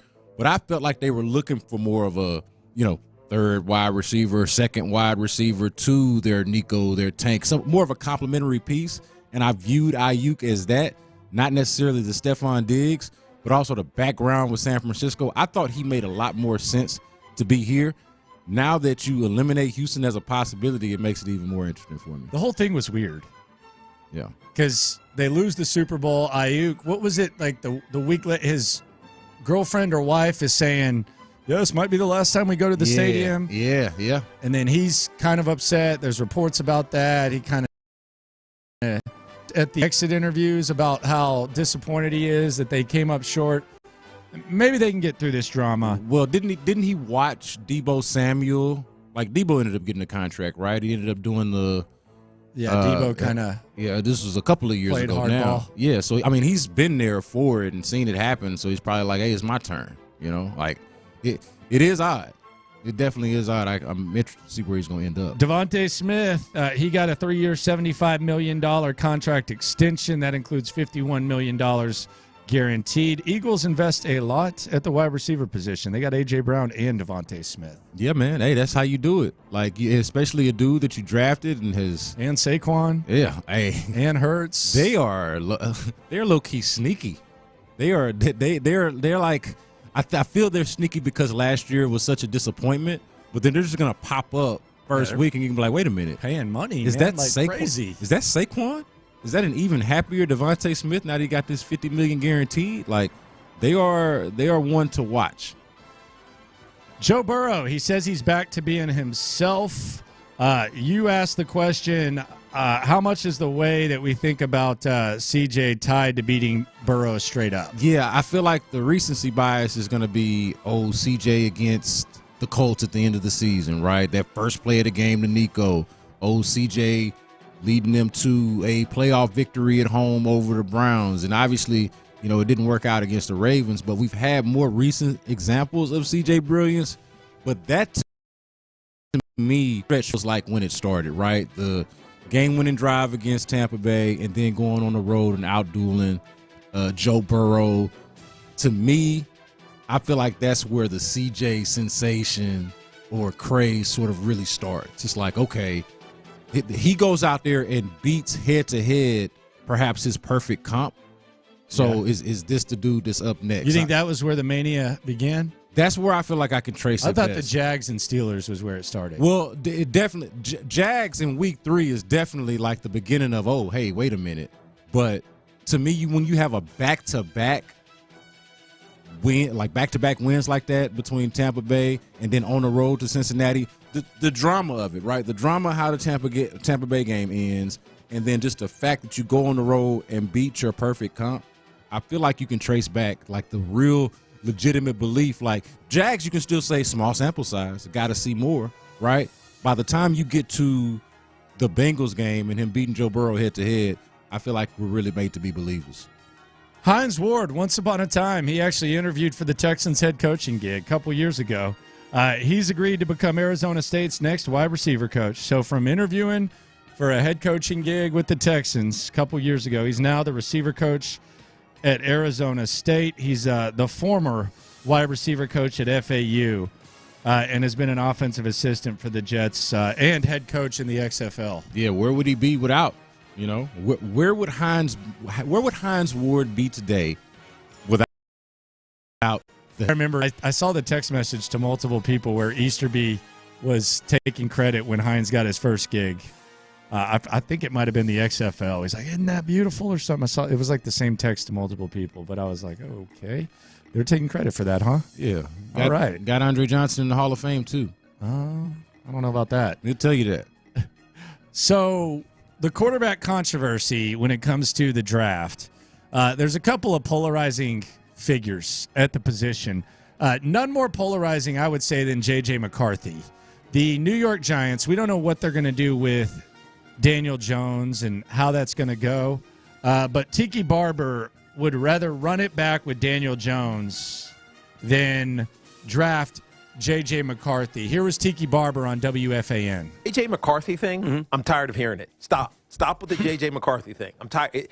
He's not – his film doesn't say he's a first-round quarterback because a lot of what he does doesn't translate. The scheme that he ran at Michigan, it didn't highlight the things that you need to do, second, third-level reads and, multiple, combo routes that you have to get correct. He didn't do any of that stuff. They were run-based. He was good at asking what Jim Harbaugh wanted him to do. So the J.J. McCarthy thing, to me, is the smokescreen. Now, all of a sudden, he's a top-4 quarterback? I don't buy it. Could you imagine if we were having a discussion about J.J. McCarthy or Drake May? Dude. Would you be in on J.J. McCarthy? No, I would not. How is this a thing? Like I would probably, given how I'd probably find a way to talk myself into how it could work. But would I be excited about it? Would I be like pounding the table for it? Would I be anticipating it? Absolutely freaking not. So do you think either one of these guys, McCarthy or Drake May, is this year's Will Levis that kind of falls back? Drake May, maybe, but like if J.J. McCarthy is so damn good, why don't we know it? Because they run the rock a lot. That's what I'm saying. But they didn't need to. They didn't need to throw as much with him. But if he was that damn good, they would have. Like why? They didn't need to. They were winning games. Man, look, if you got a quarterback that can sling it around the park, you're gonna throw the damn football. Period. And so what would you be saying your right head now? Your head coach is a former quarterback and an offensive mind. No, I don't think it was that they didn't need to. I think it's because they had to run the football because that was the identity of the team. So if the Texans had the second pick, you'd be Jaden Daniels, and that's a wrap. Yeah, well they got a quarterback. Okay, what if they were third? No, I'm saying if they never got CJ. If they were third, number two, we'd be talking trade back. Yeah, no, if they were third, I would consider drafting Drake May. Like I would for sure. May or McCarthy. Oh, that's not even. Dude, sorry to offend you, dude. Not even. No. See how offended he was by that? Hell no. No, I'm not drafting Jake McCarthy. McCarthy for me seems like a second round. Like maybe you're open to it. I don't even know. It kind of got a Mac Jones feel to it. I don't see not even. Mac Jones was like lighting it up though. During that time though. Hey, let me tell you, I don't see it, bro. I see more Kenny Pickett. Like I don't see it, man. Yeah, where you're trying to talk yourself into a quarterback? Yeah. I don't see it at all. There's not as much consequence. It's kind of wild that this is where we are. But it always happens at the draft. We always fall for it. Do we not? We always fall for, hey, this quarterback's going to get drafted early. Oh, my God, did the Texans like Will Levis? Say it ain't so. And then all of a sudden he's going back to 33. Yeah. So I do wonder, like, do one of those guys end up sitting it out much like we see consistently? I think that the evaluators, for the most part, can see past the BS, and J.J. McCarthy is going to be drafted somewhere in the mid to late second round, right where he's supposed to. And I wouldn't touch him until the third round, honestly. I wouldn't be interested even then. There's got to be better players on this board than damn J.J. McCarthy. Yeah, man, that's a winner you're talking about, man. Yeah, well, good for him. So was the short dude from Georgia, Stetson Bennett. He's a winner, too. I ain't drafting his ass either. Remember when he was Mr. Irrelevant? Was he? I think he was Mr. Irrelevant 2 years ago. Stetson was? Yeah. Wasn't he? No, he was just last offseason he was getting in trouble in Dallas. They took him earlier, right? Yeah. I felt like he was fourth. Brock Purdy was Mr. Irrelevant. Yeah, okay, yeah. Stetson Bennett might have gone a little earlier than Yeah, I think he was like fourth. I feel like he should have was been fourth. Mr. Irrelevant. Dude, there were Texans fans. You guys might not want to admit it now. I remember. I admit I was Bryce or bust. There were Texans fans saying, hey, he's just a winner. He should kick the tires on Stetson Bennett. That's a fact. That's not one. There were lots. That is not a straw man. There were lots. That is a fact. I saw it. I did. I did. You should be ashamed of yourselves. By the way. I think I lost hair having that conversation. Coming up, the internet goes nuts. Cal McNair and Hannah McNair get asked about it. One of them didn't want to say a damn thing, though. Internet going nuts next. All right, guys. DNA.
I got the internet going nuts. Internet going nuts here on In the Loop on Sports Radio 610. The McNairs, they made the rounds. Who did they not speak to? They spoke to the great Jason Bristol, the great Randy McIlvoy, and Will Kunkel. I'm not going to call him great yet. He's not there yet. You got big shoes to fill there. Oh, damn. Will can't get the great love? He's my guy, man, but no, not yet. Got to be here for a few more years before you get that. And he's filling the biggest of shoes that you could possibly try to fill. Big fan of Kunkel stats and info onto it. Well, he's definitely Paul's. He's the best looking TV dude in the business. I can say that right now in town. I would say. Now that Matt Musil retired, of course. There you go. I was going to say, Matt Musil don't sleep for on my 40 guy, years. Matty. But I would say Kunkel's probably. I don't know. We got some pretty good ones, man. I feel like Chance cleans up nice. Jason Bristol cleans up nice. We got a pretty good. Yeah, Chance is pretty smooth with it too. Yeah, we got a pretty good core, man. But anyway, the McNairs talked to Will Kunkel, the great-ish Will Kunkel, and he asked him about that big historical monument that they got at NRG. This is what at least half of the McNairs had to say. What's next for the Astrodome? What is going to happen with that building? It's a county building, so whatever they decide to do, I'm sure they'll figure out something soon. It's, I think it's been condemned, and it's not being used, so it's a drain on the taxpayer. So we'll see what the county decides to do. Would you like to get involved, Hannah? I'm not saying anything. There you go. She has no comment. I said enough. And Cal being really, really kind there, where he goes, I think it's been condemned. What are the chances that the owner of the Houston Texans, a tenant over there at NRG Park, okay, a tenant since, I guess, 2002, however long the team's been there, and he's been there since day one, right, the son of the former owner, what are the chances that he thinks the building is condemned? He knows 100% with his entire soul that building is been for the length of like a high school lifetime. A high school lifetime. My oldest child will go to high school this year, and that building was condemned before she was born. They got to figure it out. That is ridiculous. They got to figure it out. And I know that they have the historical. There's some steps. We got to get those steps done. Internet going nuts here on In the Loop on Sports Radio 610. I got the internet going nuts. Indianapolis Colts, they have signed DeForest Buckner to a 2-year extension. Also in Indianapolis, Xavier Worthy has met with the Indianapolis Colts, which has people wondering, are the Colts going to trade into the back end of the first round, or could the Colts be looking to trade back? Chris Ballard been relatively quiet this offseason. Indianapolis could be one of the more under-the-radar aggressive teams when the draft comes around. Yeah, I don't want to do the way too easy, lazy comparison, but my mind can't help but go here, Landry. Xavier Worthy being the next T.Y. Hilton. Come on. For the Colts. And maybe there's two things at play here.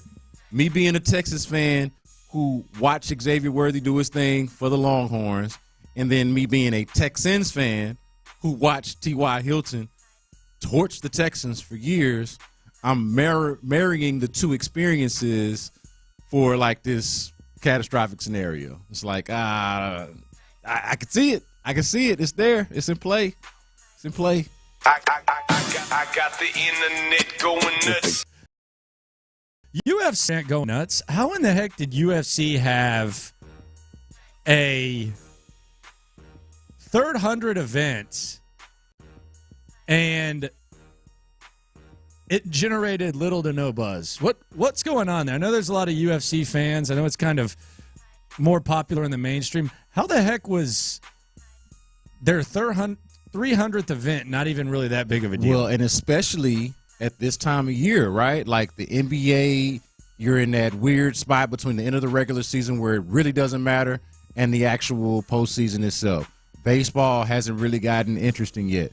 The draft hasn't come. This would have felt like the best weekend to buy a fight or to host a party, and I didn't hear nobody talking about nothing. I ended up seeing some videos afterward. Old dude that knocked the dude out with like 1 second left in the round or whatever it was. But, man, nobody was checking for this. Nobody was talking about it. I got the internet going nuts.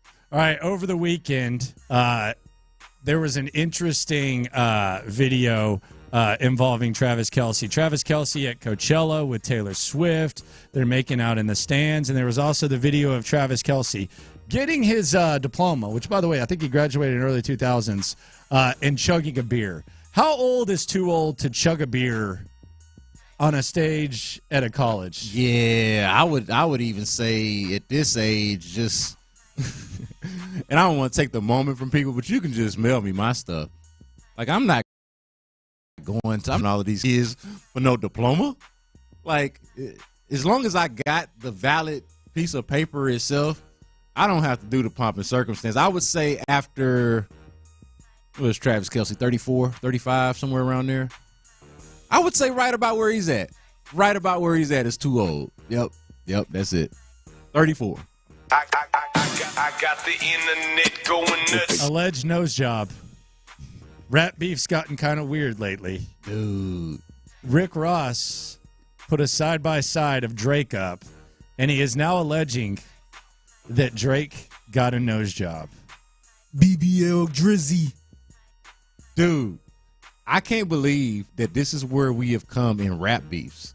Like, we went from, even just a week ago, being upset that J. Cole decided to bow out and apologize at his own festival to, like, if you would have told me a week later that the top, most successful rapper in the game would be getting called out for having plastic surgery, like, where are we? He definitely got abs, though. Oh, I wouldn't put it past him. Yeah, he definitely got abs. Yeah, no, that's low key on the record, man. That he got that ab surgery. Yeah, he's put on like 40 pounds and he has abs. Is it? Or have we come far enough as a society to allow men to not get flack for doing? I feel like if a woman gets plastic surgery, we're like, oh yeah, that's what the women do. But when a dude gets plastic surgery, we're like, hey man, especially you're supposed to be a rapper. Like, nobody really criticized him for it. Like, people just been bringing it up, but he ain't get criticized as much. That's all right. If you can afford it, go ahead and do it, man. Well, that's the thing. I would point out, I ain't really saw the difference. Like, I'm like, okay, if y'all say so, but I don't. Yeah, but the damage is done now. If he did get one, he might want his money back because it looked like the same damn nose that his black ass had at the beginning. It's a little smaller. Is it? A little bit. Like the bridge, right? I guess. Maybe Rick Ross brainwashed me. Maybe I'm the problem. I ain't see it. I get it with the abs though. I see that. Hey, but Rick Ross, fun. It might be a little unhinged. I'm a little worried now because I feel like if you look at Rick Ross's Instagram stories, whenever you see somebody with like the smallest of dots possible on the Instagram, he's all over. It's hard to follow. That's irritating, man. Ooh, but worry about that person. I went down a rabbit hole yesterday, and I was like, damn, dude. Hey, look, if the smaller your dots are on your Instagram stories, the more concerned I am about your mental health. Yes. Yeah. Very concerned. Very concerned. Something ain't right. Plus, he's out till like 5, 6, 7, 8. The boy ain't right. But funny as hell. Blasting a lot of Cash Money music, too. Yeah, he went by Birdman's house. His Birdman sided with Drake. He said he wrote the joint with Travis Scott. Or was that the one he was playing in the club? The Drake. He was playing. Which Drake, one was it? He was I forget which Drake, one. One of his comment hits. He's like, "Yeah, who you He's think like, wrote this? You don't know who wrote this." Strolling. Yep, that's what it was. Landry Locker, B. Scott in for J-Lo. Figgy Fig with you. Coming up, 10 days till the draft. Could there be a surprise for the Houston Texans? Should they be playing chess more than checkers? We'll elaborate on that next.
Live from the Twin Peaks studios, Sports Radio 610 presents In the Loop with John Lopez and Landry Locker. Back to work, Texans. Little voluntary workouts today. No word on if Stephon Diggs was there or not. I'm not sure if he wasn't. I feel like if he was, we would have found out about it.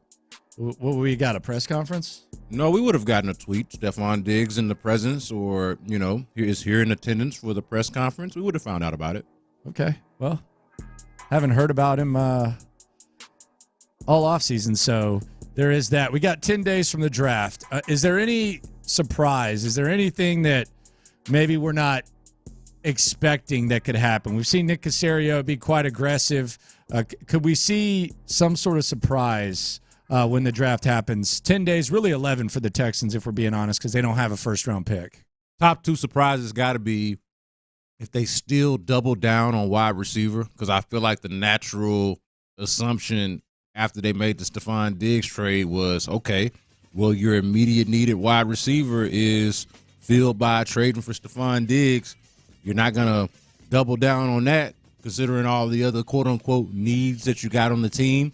And I see a lot of that on the text line, like, hey, you can't go wide receiver now. You got too many needs to fill. Well, I feel like that's going to have a lot to do with supply and demand. I think the surprise for a lot of people would be if they still went wide receiver given trade, but there's going to be wide receivers there and available. And I wouldn't be too short-sighted about just thinking in terms of this year. Think in terms of next year, maybe even the year beyond that, when the wide receivers that are on this team right now might not still be here. What do you think the biggest disconnect is? Because last year, obviously, you're talking about the number 2 pick. They love Will Anderson. Then there was talk about the quarterback. I wonder what their biggest disconnect would be. Like, are they talking just specific guys? Could they disagree on a D lineman? Could they disagree on how much they need a corner, linebacker? I wonder, last year it was easy to spot the disagreement. I think they kind of compromised with the trade they ended up making. But I wonder what the biggest disconnect is between Nick Caserio and DeMeco Ryans. Yeah, I would hope there's some diversity of thought with all of it, right? Like, we know that they're collaborating, but, I mean, this is what checks and balances look like. Okay, so I like – DeMeco talked about this in his opening press conference last year when he got hired, how he wanted a linebacker, but there ended up being a running back that they thought that could help him late in the draft. Like, hopefully those are still the type of conversations that are being had between DeMeco and Nick Caserio, but in terms of actual position, I could see all of them, like the ones that you just mentioned, linebacker, tight end, whether a running back, are we drafting a running back too high here? Do we feel like we can get somebody of comparable talent later on in the draft? Like, how do they view the depreciated running back market? Like, I really would like to know it. Like, do they It's an opportunity because of where they're drafting. That's exactly what I'm getting at. So I wonder, so does one person look at it that way, and is somebody on the other side of the ledger like, we don't need to go running back this high? And I imagine there is some diversity of thought there. Well, and I wonder if there's more cooks in the kitchen, too.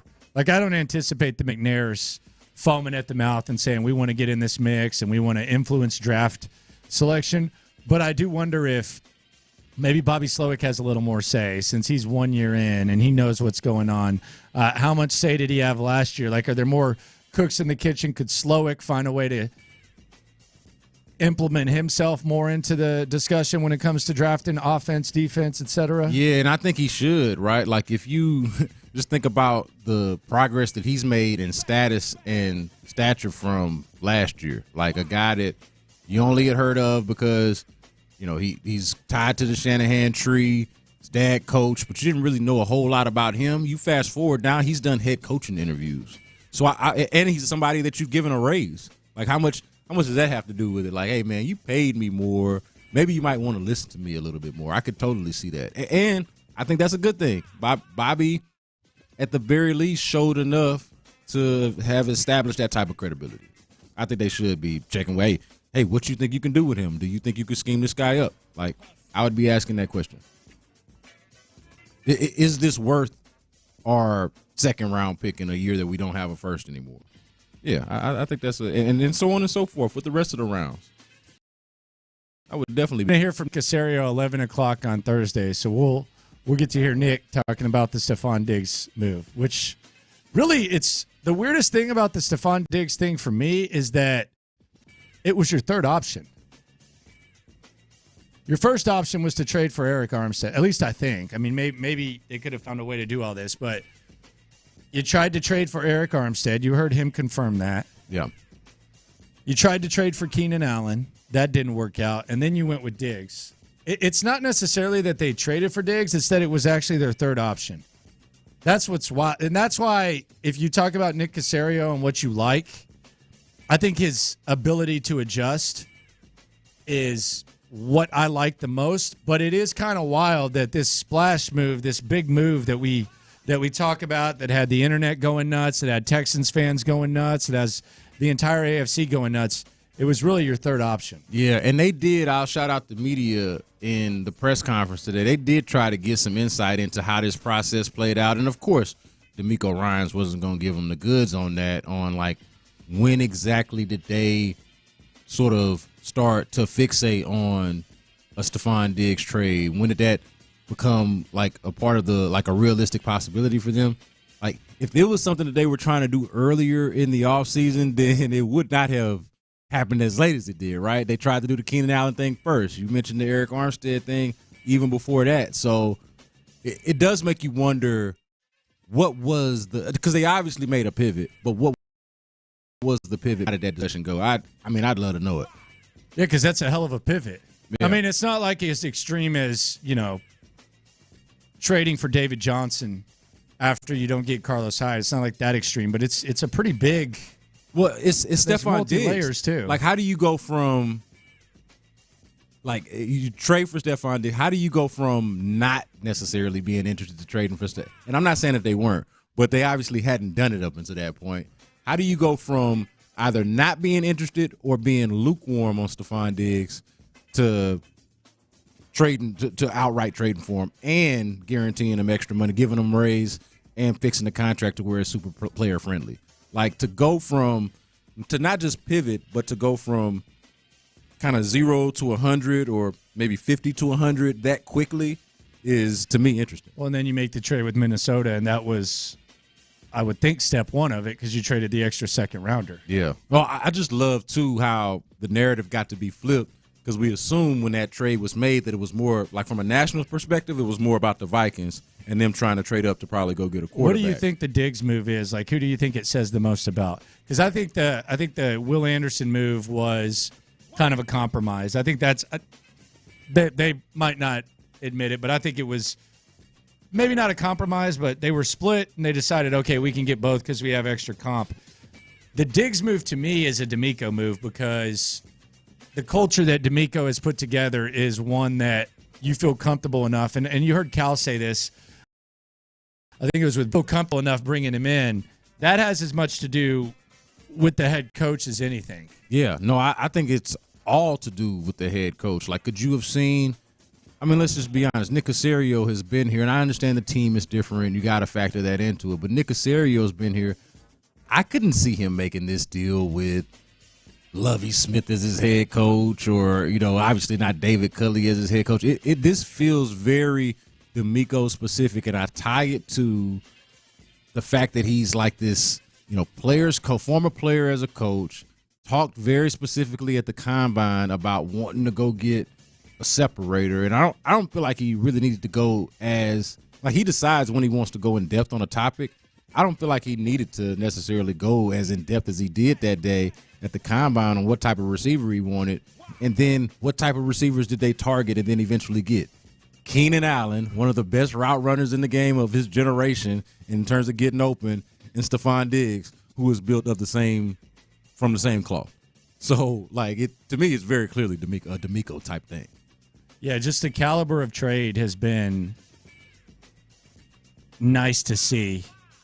in the last year or so, because there was a time where you're just trading third rounders for Duke Johnson and Gary and Conley. You're not winning any trades really, and now you're going out there and getting Stephon Diggs, traded for Will Anderson. Just the overall quality is just it's improved significantly when it comes to the way in which the way people look at this squad. The excitement today, I think the press conference I saw when I peeked in, I think it had 1,000 people in it. I mean, there were times where maybe 100. Yeah, as far as people watching on the channel and stuff like that. Yeah, and they also got opposing fans trolling them now. So you got there's like Chiefs fans and Bills fans showing up and trolling Texans fans, which means perhaps they think you're a little bit more of a threat. Yeah, because before that, the only fans that really cared about you at all might be Jacksonville, maybe Tennessee, maybe just the in division fan bases. But now you're looking across the league, and you got everybody's attention. But I'll point again to this raising of the standard and the collaboration here. Like, I think you can credit the arrival of D'Amico Ryans for the raising of the standard, but also like Nick Caserio needing this. Like, he needed a D'Amico Ryans. He needed a kind of somebody to work in tandem with. Do you think he would have found it on his own? Absent of hiring somebody like a D'Amico Ryan, like he could have found another coach of that caliber. I think is possible. Like, I think if they had hired Shane Steichen, I feel like they'd still be in good shape. Now, I prefer to have D'Amico Ryans. I don't know if the fan base would have been as excited about that. The fan base would not have been as excited about that, but they would have still had a really damn good football coach. So I say that to say D'Amico wasn't the only good football coach that he could have hired, the only good football mind that he could have hired, but it had to either be that or something like that. Like, he couldn't just hire any old no-name coach and then it's just going to be Nick him sending everybody through this next phase of the process. Like, nah, he needed either D'Amico himself or somebody like that, for sure. So but that increases the urgency. It's like, oh man, we got this head coach. This head coach seems to have a good grasp for what he's doing and for what he wants and seems to have a vision. I need to be in a position to help execute said vision. That's going to help my staying power. It kind of really benefits everybody. Who do you think is the most important piece, like, of the big three? If you had to pick between Nick, D'Amico, and CJ, if you said, okay, this is the most important piece, which one would you say? Yeah, I would go in order. I'd go CJ, D'Amico, Nick. I would go D'Amico, CJ, Nick. I think D'Amico is the most important thing. Yeah, I think he helps. I think the environment that he establishes, I think it helps CJ maximize his best. I don't think he could obviously have as much sex without success. Yeah, well, not sex. Success. Yeah. Pause. Yeah. Success without CJ, because obviously you need one or the other. But I think that as long as you have D'Amico, you're going to establish yourself as a pretty good, stable organization. Yeah, I don't disagree with any of that, but I would just say I think D'Amico Ryans with Davis Mills. I like C.J. Stroud with Lovie Smith over D'Amico Ryans with Davis Mills. I think you're going to be better off. So to me, players, I say that just to say that players matter a little bit more. Okay, so you think if Lovie Smith had C.J. and D'Amico had Davis Mills, you think Lovie wins? I think this is a good race in here. I don't like either scenario, but we'll be going into year 3 of Lovie. All right, so here you go with. I'm gonna tell you, man. I hate that I even painted this scenario, but this is funny though. This game. This is funny. This is a good topic for tomorrow. I like it. No, lay this out. Put this on the dock. Who do you prefer? Which combination would you prefer? Okay. So Lovie Smith and CJ versus D'Amico and Davis. Okay. I'm giving the slight edge to Lovie and CJ. Slight. Oh man. Slight, but all of a sudden I'm sad. Running the ball at Burkhead. All of a sudden I'm sad and wish that I had not have presented. Lovie could have got to like 7 or 8 wins, right? With CJ. Oh, 7 or 8? Yeah. And I'm saying CJ could have got 7 or 8 wins. Yeah. What did they? CJ I don't himself. know. I don't know. With Lovie, Lovie might trade you CJ for Davis Mills with how much he loved him. Remember he named him a team captain one day in. Might have had Lovie saying, "Hey, I'll trade you." You know what? Lovie might have had Davis Mills starting week 1. Yeah, so you might not even have to worry about it. Might get the trade, and then D'Amico and CJ reunited. Who knows? Ron Hughley in the building. Adam Spillane in the building. Good, fellas. Sorry to present y'all with this sad hypothetical. I don't know why. I don't know what the hell y'all are talking that was about. very rough. Names. I thought names weren't being said again here. Just throwing some hypothetical, little fantasy matchup between Lovey and C.J. Stroud and D'Amico and Davis Mills. I mean, player wins, so if you have the quarterback, then you're probably going to win that coach, matchup. though, right? You get coach. Lovey can kill quarterbacks, though. It's about the players. We were trying to rank the importance of the main figures, like D'Amico, Nick, and CJ. And so I went CJ, D'Amico, Nick. Yeah, so but there's quite a bit of space though in between CJ, like quite a bit. Oh yeah, there's some space. Not some, but there's how much space is there between D'Amico and Lovey? It's a tough one. It's a tough one because I've watched Brandon Staley do what he has done to Justin Herbert, and he's not calling the plays. Yeah, well, he's instilled the culture. No, here, let's try it this way. CJ's, by the way, CJ's not offensive. running. CJ's not running this system with Lovey. So CJ and Pep Hamilton. I don't know what's this. Davis Mills.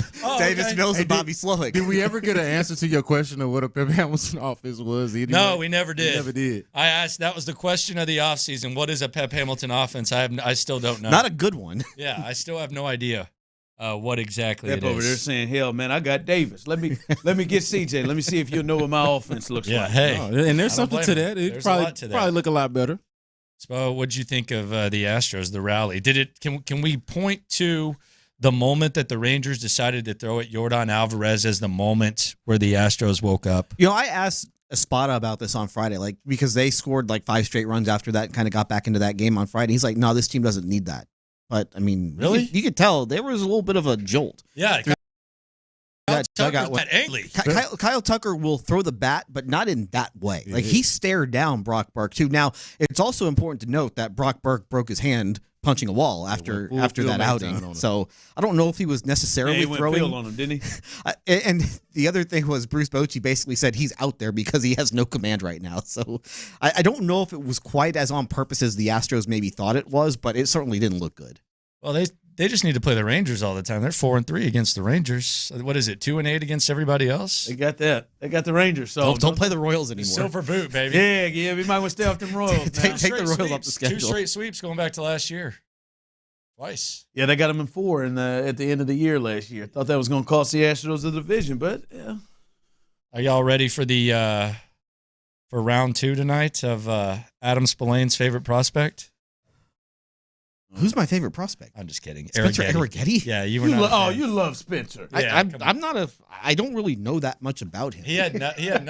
This is supposed to be my baseball prospect guy, and Spillane just I don't know this guy. But that goes to show you the Astros. Who's their top prospect? But that's the Jacob thing about Melton's their top prospect. That's the thing about Astros prospects, though. Prospect. Their top pitching prospect is not a guy that you necessarily need to know a whole. I love it, Adam. A lot about. Adam, you don't even seem like you give a damn that you don't know much about Spencer, and I'm with you. Because why would he? Well, I mean, why would you? And Justin Verlander's going to be back later this week, so. Hey, y'all going to take that back when he gets 15 outs tonight. They'll take the over 15 whole outs. He's getting 15 outs tonight, baby. 5 I believe strong. in Spencer. I don't know 5 strong. I think he should just let the hair flow, though. Oh, no, man. Nah, I don't care how it is. You're in a controlled environment, 72 degrees. Let it flow. That hair on the back of the neck, I'm telling you, it's not a good feeling. It ain't 90. Not a good feeling. You're listening to KILT AM, KILT HD2. The Drive is live. That's right. The Drive is live. That voice you hear, Adam Spillane, is in the building. Clint will be back tomorrow. As I see you in there, Tyler. What is the shirt you have? Is that Corella DeVille on your shirt? Nah, man. That's Dolly Parton. Oh, okay. I just saw the top. Yeah. I just saw the top. Or her main feature that usually gives her away is not really on the shirt. That's a real mishap, isn't it? Yeah. All white women don't look alike, Ron. I just see the top, man. That's a real mishap. Is that Glenn Close? Nah. Is Glenn Close the only Corella DeVille? Who else played Corella DeVille? Recently, what's her name? She's normally redheaded. Come on, Clint. Come on, Clint. Give it to us. Come on. This is I don't know. $25,000 pyramid. No, you know who I'm talking about. I only know the cartoon. I love this. You know who I'm talking about. Don't look it up. Don't cheat. No, I'm not. Don't look it up. Don't look at the... I'm mad because I should know her name. Is it Fisher? No, not Jenna Fisher. No, not Jenna. Isla. That one. That's what I was talking about. Mm-mm. No, redhead. She's in like Easy A. Oh, she's not. Oh, Emma Stone. Emma Stone played Is she a natural Cruella. redhead? I don't know. I just know she's redheaded a lot. Is she? Yeah, but she plays I thought Cruella. she was blonde. Yeah. There it is. Emma Stone. There it is. There we go. All right. Yeah. So, yeah, it could be Emma Stone or Glenn Close. Glenn Close is the only Cruella DeVille I know. It's Dolly Parton. Out of respect. Yes, my shirt. My fault, Dolly. Glenn Close can act. Text line 713-572-4610. A great vice president, by the way. Do you believe Glenn Close can act? Right there. We do that. What's text line 713-572-4610. Those of you on YouTube and Twitch, Tyler, jump in. What is Glenn Close's peak? What's peak Glenn Close? What's her peak performance? I thought the vice president in Air Force One. No. Yes. No chance. She's great in that. It has to be. What's the crazy? Showed some real moxie. The crazy movie with Michael Douglas. I don't know. Oh God, is it Indecent Proposal? What? Or no? What is? No, that's Demi Moore. Fatal Attraction. Fatal Attraction. That's peak. That's peak Glenn Close. I thought that was Sharon Stone. Sharon might have been in it. No. Yeah, Sharon's in it, but I think Glenn Close. Glenn Close is the one who was hurting herself. I think that was Sharon Stone. Oh Lord, I don't know. I am certain that it was Glenn Close with Michael Douglas. Come on, Cheryl, Tyler, give me that. Yeah, you got it right. It's Fatal Attraction. That's Fatal Attraction. But that's Glenn also Close. Sharon Stone. And Sharon Stone steals that film. I think Sharon Stone is a different film. I think Sharon Stone's text line, help us out. Sharon Stone is a different film. People are texting in Fatal Attraction. That's right. Sharon Stone is Basic Instinct. Yes, okay. That's it. That's there we it. Similar. There we go. There we go. No, you're good. Damn, Michael is Michael Douglas in that too? Yes, he is. So he's done three of them. What a lucky Where she came after him. They did one with Glenn Close and then one with Sharon Stone. I remember Sharon Stone unhooked her legs. Yes. He had one with Gwyneth Paltrow too, where he tries to have her killed. That's right. I don't remember what it's called, but he tried to have her killed. I hear you. I remember that. Yeah, I think Glenn Close is clearly learn something new every day. It's Fatal Attraction. That is her peak performance. I mean, without a shadow of a doubt. Go rewatch Air Force One. I've seen it. I know it. Get off my plane. I know it very well.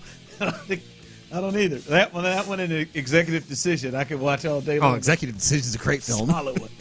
All right. I love this. I love this right now. 90s movies, baby. I'm telling you, baby. Glenn Close, man. I just continue rolling in. What is peak Glenn Close? We found out, and we agreed that peak. We did not agree. Well, last week we agreed that peak Emilio Estevez was Gordon Bombay. Yes, clearly. Performance, clearly. And I think it's Basic Instinct. I'm sorry. I think it's Fatal Attraction for Glenn Close. I think that is. I think she actually has won an Oscar for something. But, yes, A Perfect Murder. That is that one. Yes. Yes, the one you were talking about. All right, we heard from the brass today. And when I say the brass, he thinks on the field, outside of the McNair family and Nick Caserio, we heard from D'Amico, CJ, and Will Anderson Jr. And that was all who was at the podium today, Tyler. Is that correct? Those three? That is correct. And I don't think, as they return, it is no accident that those are the and like when I'm seeing them come right down, and I saw Landry tweeted out earlier today that or last night that, hey, tomorrow coming up in the noon hour, middle of the show and in the loop, we'll have CJ will speak, D'Amico will speak, Will Anderson Jr. will speak. You'll hear it right here. And immediately I thought, clearly, this is the guys they're rolling with. When I say rolling with, like, when I look at this organization, there may be a lot of other people who potentially could come or go. I'm not saying everybody will. I'm not saying it, but potentially come or go. I think those three, unless it goes completely wrong, those three are three that feel untouchable.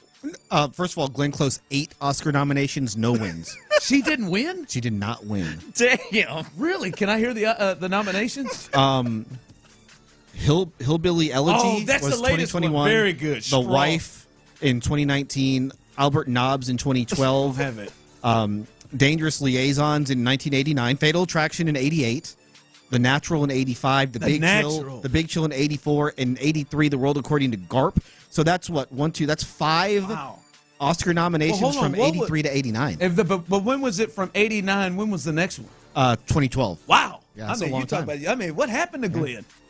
She got snubbed for Air Force One, so let's. She did not get snubbed for Air Force One. I don't agree with you at all on that. What happened? 89 to some bad choices by the agent. Yeah, it's all about the agent. There for her. But you are right though. Like the guys that they put up at the podium. We're back. Your movie takes are horrific. No, the guys they put up at the podium though. That's the future of the organization. Like those are the untouchable ones. Those are that's the foundation. The head coach, the quarterback, and the defensive end. And obviously, those are the guys that they picked at the top of the draft last year. Those are clearly the guys that they expect to be with this team for the next decade. And I don't know, and just there's so much movement within the NFL. It's hard to say that about many other guys with the team. I think there might be 2 or 3 other guys that you can say that about, but those 2 guys and the head coach. Are there? Tyler, you jump in. Is there anybody else? Because I think those are the 3.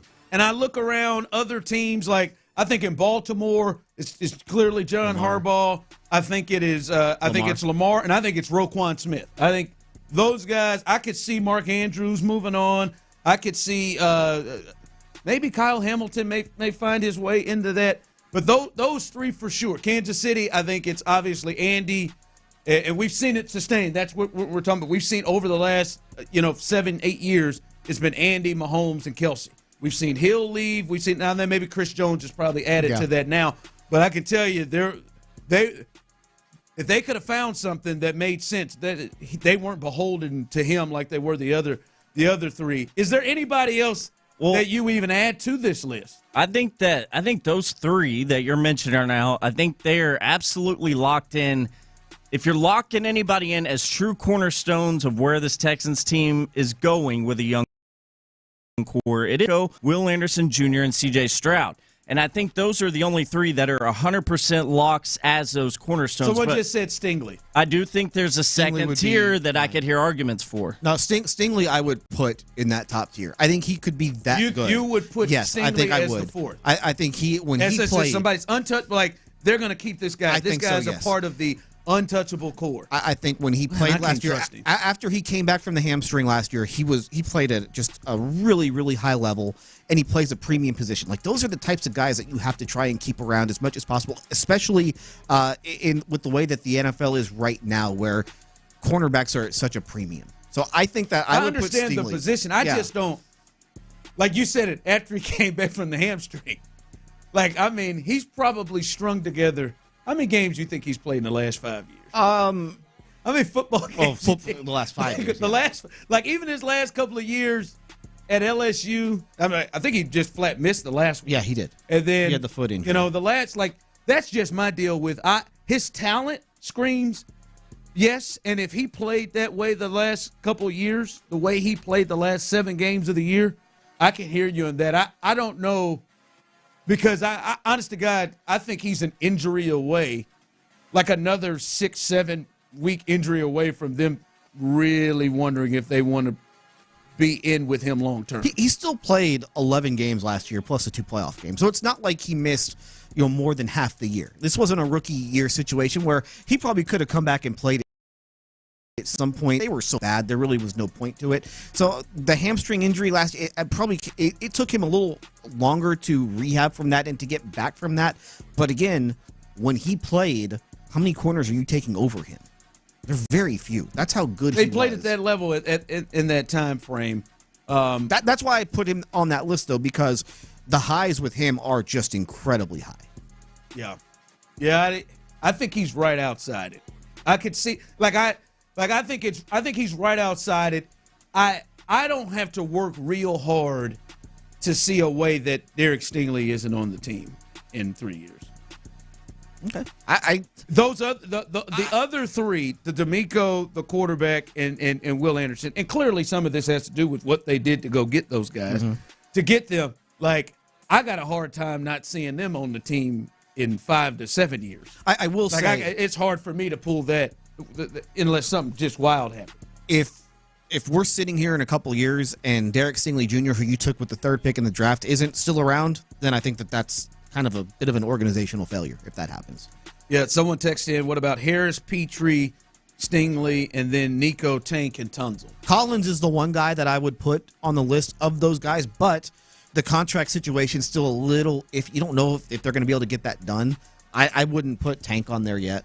I wouldn't put Harris on there yet. Tank for me, the same reason, same thing, to a lesser extent with him with the injury thing. Christian Harris is interesting. That was one of the ones that I was considering, but I need to see a little more. Christian, because, for really this, no, he's interesting because he plays a position that we don't see get paid a ton. Like what? I hate to put you on the word. What was Patrick Queen's deal? I'm certain it was like 3 years, 40-something. I bet you, what? 3 years, 41. How much was guaranteed? I know it ain't. Now I got to click on the link. Click on the damn link. Now, come on. You went over and got all of Glenn Close's nominations. You can click on the link for. Well, the NFL doesn't have. I bet like 20-something like that is guaranteed. Let's see. Or that's the wrong one. But the overall point being, he plays a position where you don't. He's an off-ball linebacker. That isn't in high regard in terms of money right now. Yes. Where you could see them, and he's going and to me, he looks like he's turning the corner of anybody on the team. What we saw towards the end of the year and in the playoff game, like I will never get out of my mind how many fits he gave Lamar Jackson in that playoff game. He's another one that could be potentially there. I can go with Christian. Like I'll say this, I can believe in Christian Harris as much as I would believe that Stingley is. Really? Wow. I trust him down the line. I trust him down. I'm not saying his talent is as good as Stingley. I trust him to be on the field down the line more. He missed some time too. It's not like he's been a picture of clean health. Last year he was a little bit better. Yeah, I mean, as a rookie he did. I think the one other name. He's probably a little too old for this now. Is Tunsil. And Tunsil's not going to be on the team after he's the longest. Well, he's not the longest. After next year, yeah. At least. He may not be on the team after this year. John Weeks on the list. He's not going anywhere. Listen, I wanted to have a serious conversation today, Adam. And now you're going to bring in John Weeks. That's what you're going to do. All right. Outside of that, too, I just thought that was interesting. The three guys they brought up to the podium. It was certainly intentional. Felt like the untouchable. This is the untouchable group. If these guys aren't here in 5 years, something terribly has gone wrong, right? There'll be a few people who won't be here. I think the thing that you wanted to hear the most, especially from the brass, here is D'Amico first.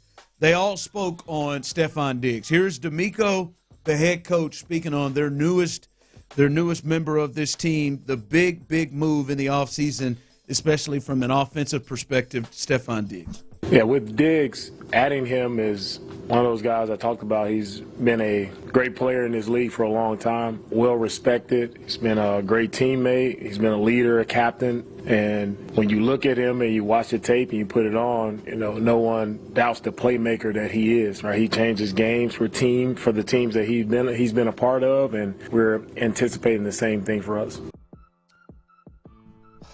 All right. Here is CJ, and then we'll get to this. Here's CJ speaking on, and this is the guy you really wonder how these two are going to coexist and their issues with his history with quarterbacks. Here's CJ Stroud talking about Stephon Diggs. I was very excited. I met him at the Pro Bowl, and just got to meet each other, got to meet his kids, and to see what type of person he was, and just been able to grow our relationship from there. It's really cool just to be able to not only go from that scene to now him being a teammate of mine, and just really excited to get to work with him. What do you think he adds to your team and your offense, and what he does for y'all's chances going forward this year? He adds a ton of value, to that room.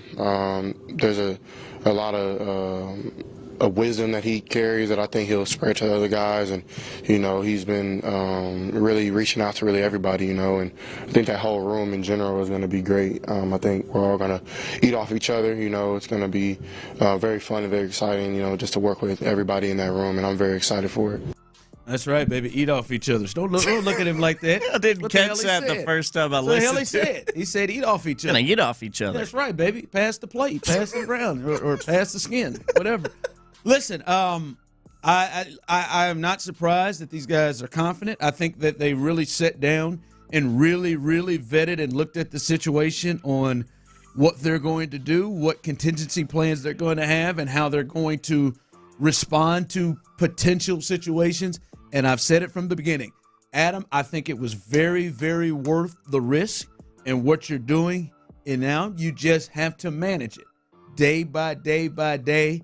Maybe nothing comes up. Most likely something will come up, but you just have to manage it. See how these guys came together with D'Amico, CJ, the offensive staff, Gerard Johnson, a lot of former players in this thing, Bobby Slowick. I can see how they came to the thought of, we can manage it. We'll be able to manage it. And that to me, that's the thing they're going to have to do with it. Everybody says that, but what happens when they really get put to the test? Because it's going, like you said, it's going to happen. How concerned are you about this? On a scale of like 1 to 10, probably like a 4. I do think that there should be some, because again, you're throwing in an unknown variable into a situation and you just don't know how things are going to go. Last year, it was pretty much smooth sailing for CJ Stroud. Like, nobody was complaining about getting targets or anything like that within that receiver core, at least not publicly. You know, there might have been some stuff privately where guys were complaining. Stephon Diggs isn't necessarily going to keep it private when he's unhappy about getting some, not getting the targets that he thinks that he should get. So how does CJ Stroud, the first time that he's really in that situation, how does he react to it? I think it's going to be a really good test, not just for this season, because CJ Stroud, over the course of his 10, 15-year career, is going to have to deal with that at some point. He's going to get a look at it early just to see how he handles it. Yeah, we'll see. And I think, as we heard there, I think early Steph is going to be on, the best behavior, baby, calling everybody, working and doing things. And hopefully it continues that way. But as I said, I can completely understand why this crew has good belief that they'll be able to manage the situation and it doesn't get them to become a negative thing. All right, coming up, the Astros. I mean, huge weekend series win. And I understand that it is just April 15th, but it felt like, especially after Friday got away from them, they desperately needed to get those last 2 games. And simply this, we'll discuss on the other side. Did this weekend series over the defending champion Texas Rangers calm all of your concerns, most of your concerns with this Astros team? We'll discuss that coming up next. But before we do that, guys, you've heard me talk about soda weight loss. And yes, it changed my life.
All this week, head to sportsradio610.com/contests to register for your chance to win. You can thank us later. Houston's sports leader. Sports Radio 610.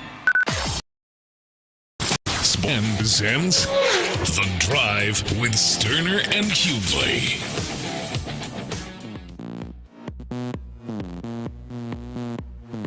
I want to apologize. We really blew it. Someone so eloquently text in, and that's why we love it. Both people on the text line and YouTube and Twitch. And Horatio Perez, he was serious about this. Robert Redford and Demi Moore and Woody Harrell sent in an indecent proposal. You're right. Incorrect on that. I never saw it. Damn, so Now, what I was in my mind thinking was the movie Disclosure with Michael Douglas and Demi Moore, where he got frisky with her. And he had a type, a type casting. Hard to shut it down. Here, man, we're gonna need you to line it up with Sharon Stone. Okay. Another day at work. All right, Demi Moore. All right, are you sure? Glenn Close. Are we doing nudity today? Jeez. It's an A-lister. I think he was basically what Ryan Gosling is now, back in the 90s. Well put. Basically. Yeah. I'm scared to ask this question because I feel like me and you may get into it. And if you got to have it gun to head, heart, or scrotum places, at least I don't want to get shot. You going get shot anywhere? You're going Glenn Close or Meryl Streep. Like acting? No, Yes, he means naughty. Acting. No, I don't mean it. I mean, I feel like Glenn's a little bit more wilder, so that might. But if we're talking about that, I'm talking about acting. Because you initially the thing about Glenn Close, you said Glenn Close can act. Yeah, she can. Yeah. Wonderful actor. I bet you read off those. Meryl's got wins. Now. Yeah, I mean, Meryl Streep's win percentage though in the Oscars is not great. It's not. Who cares? I think she's only won 2 of them though. I don't care if you're 2 for 23. I believe is what the number is. I mean, yeah, that happens. I mean, it's better than 0 for 8. I get that's a lot of losses. Better than Angela Bassett. So, anyway, but yeah, I mean, you know what? Meryl all day. I'm a Meryl. Meryl, I think, may be the best female actor of our time. I did not like her performance in The Iron Lady. Just wasn't a big fan of it. She did what she had to do. Just wasn't a big fan. Yeah. I thought it was a bad film. First of all, it's complicated. She was, fantastic. Watch it. Now, Devil Wears Prada. That's Mount right? Rushmore stuff. Yeah. All-time great film. Yes. That one. And if you ever go back, look at probably the first ones. I think the first one she won was for Sophie's Choice. I don't know why I know all of this. But go watch Kramer versus Kramer. Have you ever seen that? No, I have not. Oh. These are old movies. Oh, Kramer versus Kramer. I mean, Dustin Hoffman really stole the show in that one. He told that kid told him, "I hate you, Dad." He said, "I hate you back, you little." It's great. Great. That's all. That's it. All right. All right. I know you're out there. You feel this weekend series make you feel better about the Astros? Did it make you feel better? What are they? 6-11. Yes. 6-11 right now. Right. That JP France performance. That was rough. But does it make you feel better about it? I know you cover every one of these games. Yeah, I thought the last couple of games were very good, and they needed them because, like you said, Friday was bleak. Friday, you're like going through StatHead and you're looking to see like the worst starts of teams that actually made the playoffs, and like the number of teams in the wild card era that had started 4-11 and still made the playoffs. It's like 3 in a 30-year span. And if they would have lost Saturday's game to go to 4-12, I think there are 3 teams in the history of baseball that have started a season 4-12 and still made the postseason. And you're getting into like 19. None of them are before the year 2000. So the fact that they won those 2 games is important, and it's encouraging the way that they did it because you got a really good start out of Ronel Blanco on Saturday. And where the hell would they be without this joke? I mean, he's basically he's the ace. He has saved them. But what was encouraging about that start is that he pitched really well against the Rangers in Arlington. Now, listen, that's one start. And they had not seen him. The Rangers had not really seen Blanco a lot before. So the fact that he could face them the first time and maybe throw them off balance a little bit, but then come back 6 days later, face the same lineup, and have that same level of success, that's really encouraging that this isn't just like some fluke, that this could be real with Ronel Blanco. And then yesterday with Christian Javier, like that's the stuff that you want to see from him, where he was efficient. The velocity is never going to be great, but the fact that he's commanding his fastball the way that he was, that's really encouraging. And he's off to a pretty good start this season after he was down, especially the second half of last year. Yeah, to me, there's two things. One, for me, you feel better about it because, one, like, right, fellas, if they just get just decent starting pitching, just okay. And I want to say this right now. Now, this may get me in trouble a little bit with some of you. But, if you know me, I don't really give a rip. But some of you may know exactly how I feel, and you may want to say it, just don't know how to say it. Jeff Bagwell is an all-time great. He should. If he doesn't, I think he does. Him and Craig, they have a statue out there. All-time great. Best player in franchise history. Second best player in franchise history behind Jose Altuve. I still have him one. I don't care. You're wrong. That was probably a little strong.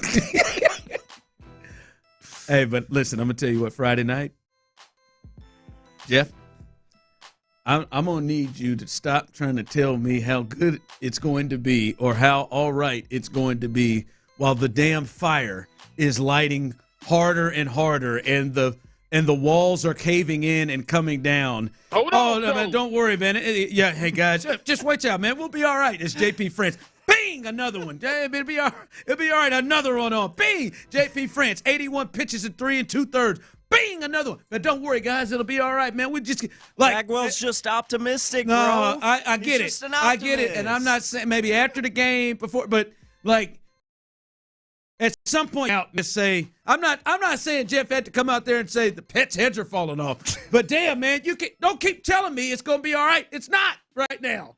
These guys are professionals, Ron. It's a long season. Wait till we get. I'm just like, damn, man. I swear to God, I've never missed Jeff Blum more in my life. You know what's funny about the Bagwell thing? Just stop. When he first started doing TV a few years ago, whenever it was, fans loved him. Fans loved him on these games. And ever since, he's kind of taken a bigger role when it comes to baseball operations, and some of the decisions that he's made or that he's been a part of have not gone well, and the fans are off of this. The fans do not want to hear it from him anymore. And obviously the Jose Abreu thing is a big reason why. I had no problem. It was just that one. Like the first 2-3 times, I was like, all right. It was just like up there as a everything is going to be all right infomercial for the Astros, which is fine, except they were getting their asses handed to them again for the third straight game. And you know you're a major player in what has happened to this team and why and how this team is constructed. And just stop, especially from you. I don't need you to tell me. Maybe if Craig Biggio came up there, well, hell, Reggie Jackson threw him under the bus and let us know that he's starting out. Now he's a part of decision-making the other day. But, man, Lance Berkman could come up there and tell me it's going to be all right. No, you brought in Jose Abreu. Stop telling me it's going to be all right. Bagwell's just a silver lining type of guy, Ron. And I'm not saying it's not good, man. After it was 5-0, and then it was 6-0, and then it got, all right, man, chill out. Why don't you start telling us what the issues are instead of telling us it's going to be all right?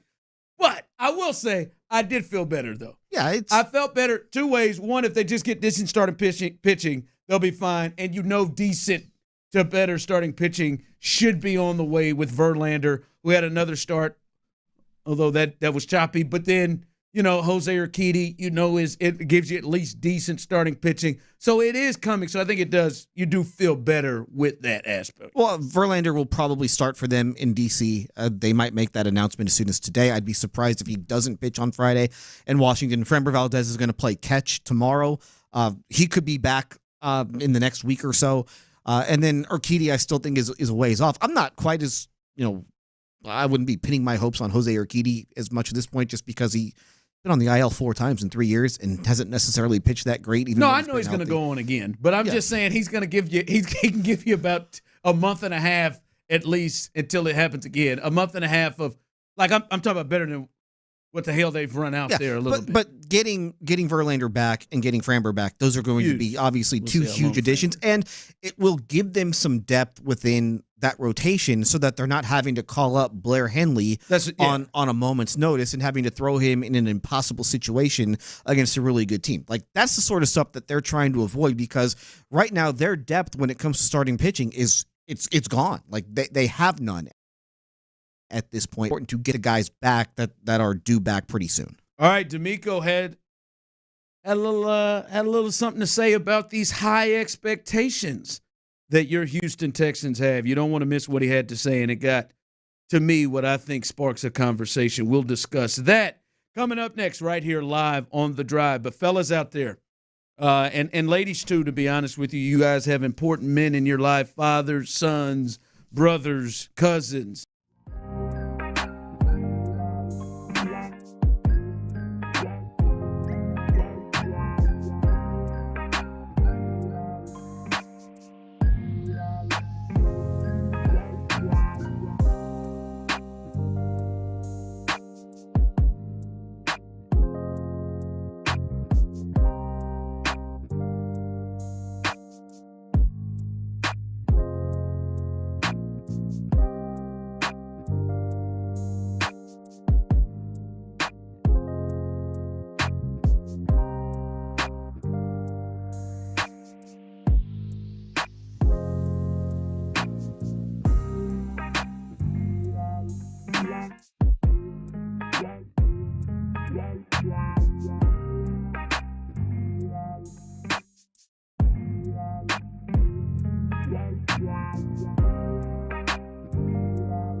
produce tremendous results with higher traffic, conversion, engagement, and online revenue.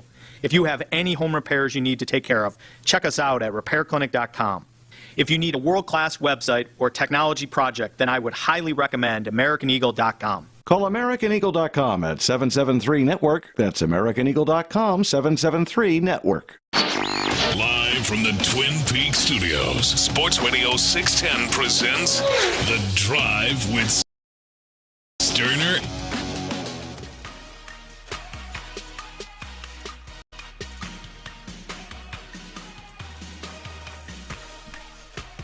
All right, welcome back to the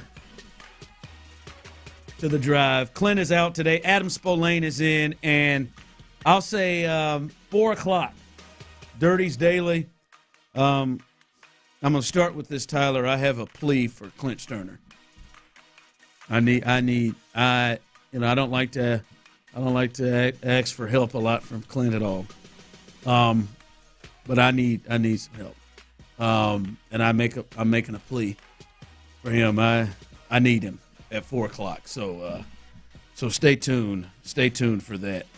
As people were agreeing with you, Spo, they liked your thoughts on the Astros. When they had who was this kid? The first baseman prospect, Loperfido. Loperfido, is Joey that Loperfido? Yeah, I heard they said his defense at first base is better than they thought. Yeah, I wonder when they're going to bring him up. He has not played a lot of first base. He's one of their. I don't know where he is ranked on the public prospect list. I know I was talking to a scout last September who really liked him. Off to a great start right now in AAA with Sugarland. 10 home runs. I think he leads I think he might be leading all of baseball in home runs when you take in just the 10.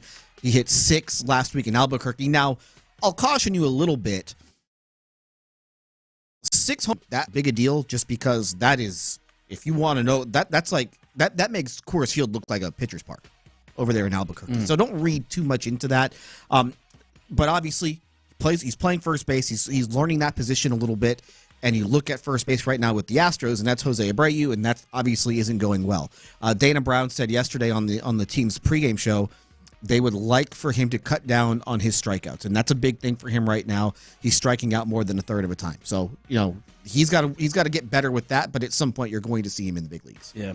We'll see. For this person here, and I do want to get to D'Amico's comments. Ron, are you apologizing to Singleton? He's put together some decent at-bats. Well, I'll tell you what you can do. You can get up and yell your apologies to Singleton. I'm not apologizing for nothing. Everything I said was on the money. Stop. Apologize to him. He put together some nice at-bats. Hey, Jose Abreu hit a double the other day. We apologizing? You apologizing to him? Hell up out of here. Sorry about that. No, I'm not sorry about that. I don't know why. Got the on base up to 344. Oh, okay.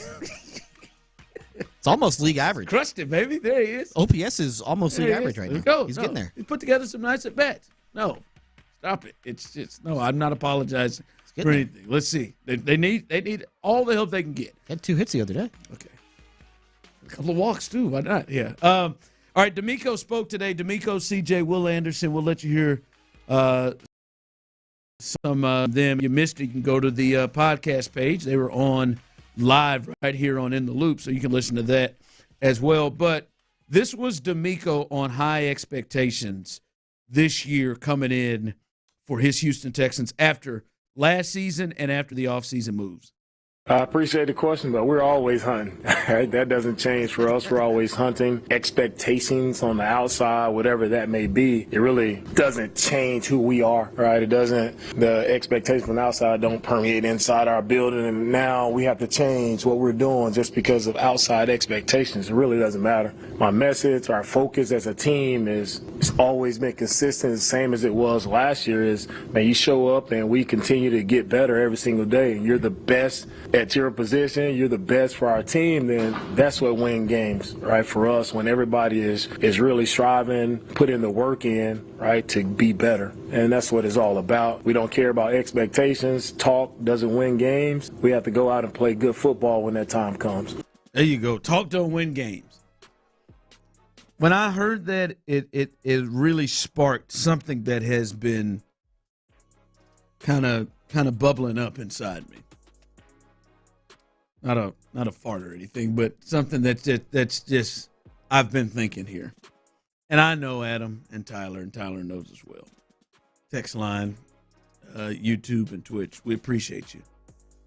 You know, sometimes you can feel moments when you're going to get crushed. Hell, I've watched the text line. You get crushed.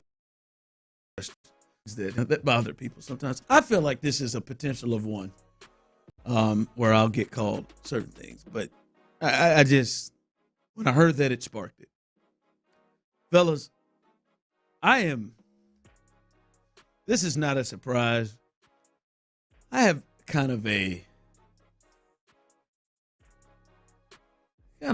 mind of skepticism at times. You do? Like that.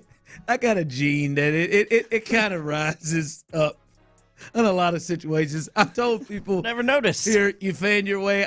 The way I fan with my teams and things. All right, or really a lot of things like, all right, where are the holes? Where are the landmines? That's kind of how I think about things. I'm not saying it's healthy or good. Probably isn't. I wish I was as optimistic as Jeff Bagwell. But when I hear so many people riding hard with the Texans, like when I hear, I can't tell you since Stephon Diggs was signed how many times I've heard, I think the Texans are top 3 in the AFC. And I said it, and I do believe it. When I look at this team, you should feel like Super Bowl contenders. You should feel like AFC championship games contenders, and to me, you're a Super Bowl contender. But just so many people. Vegas has them tied with the Ravens for 3rd with the most Super Bowl odds in the NFL. The arrows point. Many people, especially for a team that's really young, for a team that's not sneaking up on people, it just makes me a little weary of. Is this too much? Is this like too many people are feeling this thing? I'm just a little. When I look at that schedule's hell. To be honest, has the potential to be. Now we know some teams aren't maybe be as good as we thought, and then maybe go the other way. But you start to look at that schedule. That schedule is something else. And this is a young team that the last time we saw them against the Ravens, now they're different. They got just absolutely boat raced. But there is a little bit of skepticism that everybody is riding so hard on the Texans right now for a team that is really, really young and hadn't accomplished a ton. Like it is something I'm kind of weary about, Adam. I am probably one of those people that thinks that they should be on that list, on that short list of contenders. But man, there is a graveyard that's just filled of teams that get overhyped. Yes. Like you can go through every year. There are just team after team after team that gets that sort of hype. And it worked with the Lions. It worked with the Lions. The Lions, I feel like, were this team last year. They had been that team in the past, too. Yes. In the Matthew Stafford era, that was the team that everybody was talking about. This is the team that's ready to take that next leap. You're right. They never did. They finally did last year, and they got very close to getting to the Super Bowl. We've been hearing about the Chargers year after year after year. The Browns. What happened to the Browns the year after Baker and the Browns lost to the Chiefs in the divisional round? I think that next year people were hard on the Browns and it fell apart. Now, well, even the year before when it was, I can't remember the guy's name, but it was after Baker's rookie year where it looked like they were going to take that next leap and they went out and got Odell Beckham and here come the Browns here, and then they just completely fell flat and they fired the coach. Like again, there is a graveyard of these teams that we overhype. I don't necessarily think the Texans are on that list, but you do have to think about it. It does come to the back of your head that maybe they aren't ready. Maybe they aren't ready to take that leap just yet. Maybe they're still a year away. Yeah, and I'm not going to lie. My eyes and everything, when you look at this team, they look, and I feel that's what I said. When Diggs got signed, we came in here, and the first thing I said was, congratulations, Houston. How does it feel to have a real Super Bowl contender? It is just like last year. People were ready to do this with Jacksonville. and then didn't go well. And then it kind of slowed up. Now, I will say this, with the teams we've named, like the Browns after Baker, after the year that the Browns had that big season and they got to the playoffs, they won a playoff game against the Steelers, and then they lost to the Chiefs. The Jags, after they had to come back and beat the Chargers, and even the Chargers you named, and then they lost to the Chiefs. I would say I feel better about and the head coach more than I feel about probably Kevin Stefanski and Baker, or Doug Peterson and what's his name? What the hell's long here? The quarterback for Jacksonville. What the hell's his name? Trevor Lawrence. Trevor Lawrence. I feel much better. It's brain fart. I feel much better about CJ and D'Amico than those guys. But just something makes me feel weird. And I just feel everybody jumping on somebody. Everybody saying this. It's just a, I don't know. I've been thinking about that here a little bit. But I look at that schedule. It is a scary schedule. Someone said they're not young. They're actually top 10 oldest. The important spots. The quarterback is still young. Right. Like the top receiver is still young. Yeah. Defensive end is young. Your secondary is young outside of Jimmy Ward. So it is. And this to me has nothing to do with Jack or the history of the Texans. It is just literally like everybody. Oh, yeah, they're top 3. Everybody's like wanting to push them past Baltimore. I'm just like, whoa, hold on now. Let's slow up on that a bit. All right, coming up, we'll get you caught up to a huge weekend for the Astros as they were able to get a W Saturday and Sunday that was huge. They've moved to 6-11, as well as letting you hear, if you missed it, CJ and D'Amico spoke on the offseason and the big moves there. We'll let you hear on that as well. All of that coming up. Big 3 at 3 coming up next right here live on The Drive. Before we do that, I got to tell you, Super Center, y'all. Look, I'm talking about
WILT-FM HD2 Houston. Insider access. Exclusive content. The Texans play here. Always live on the free Odyssey app.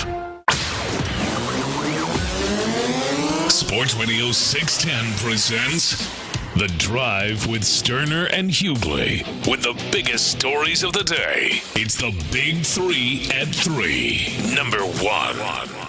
All right, welcome in. As Clint is out today, he'll be back in tomorrow. Adam Spolane is in the building as big weekend here in Houston and a huge Saturday and Sunday for the Houston Astros. They were staring 4-11 in the face going into Saturday and Sunday. Listen, they made a run late on Friday night, but it was really blowout season for the third straight game until the seventh or eighth before they made a run, and they still end up losing 12-8.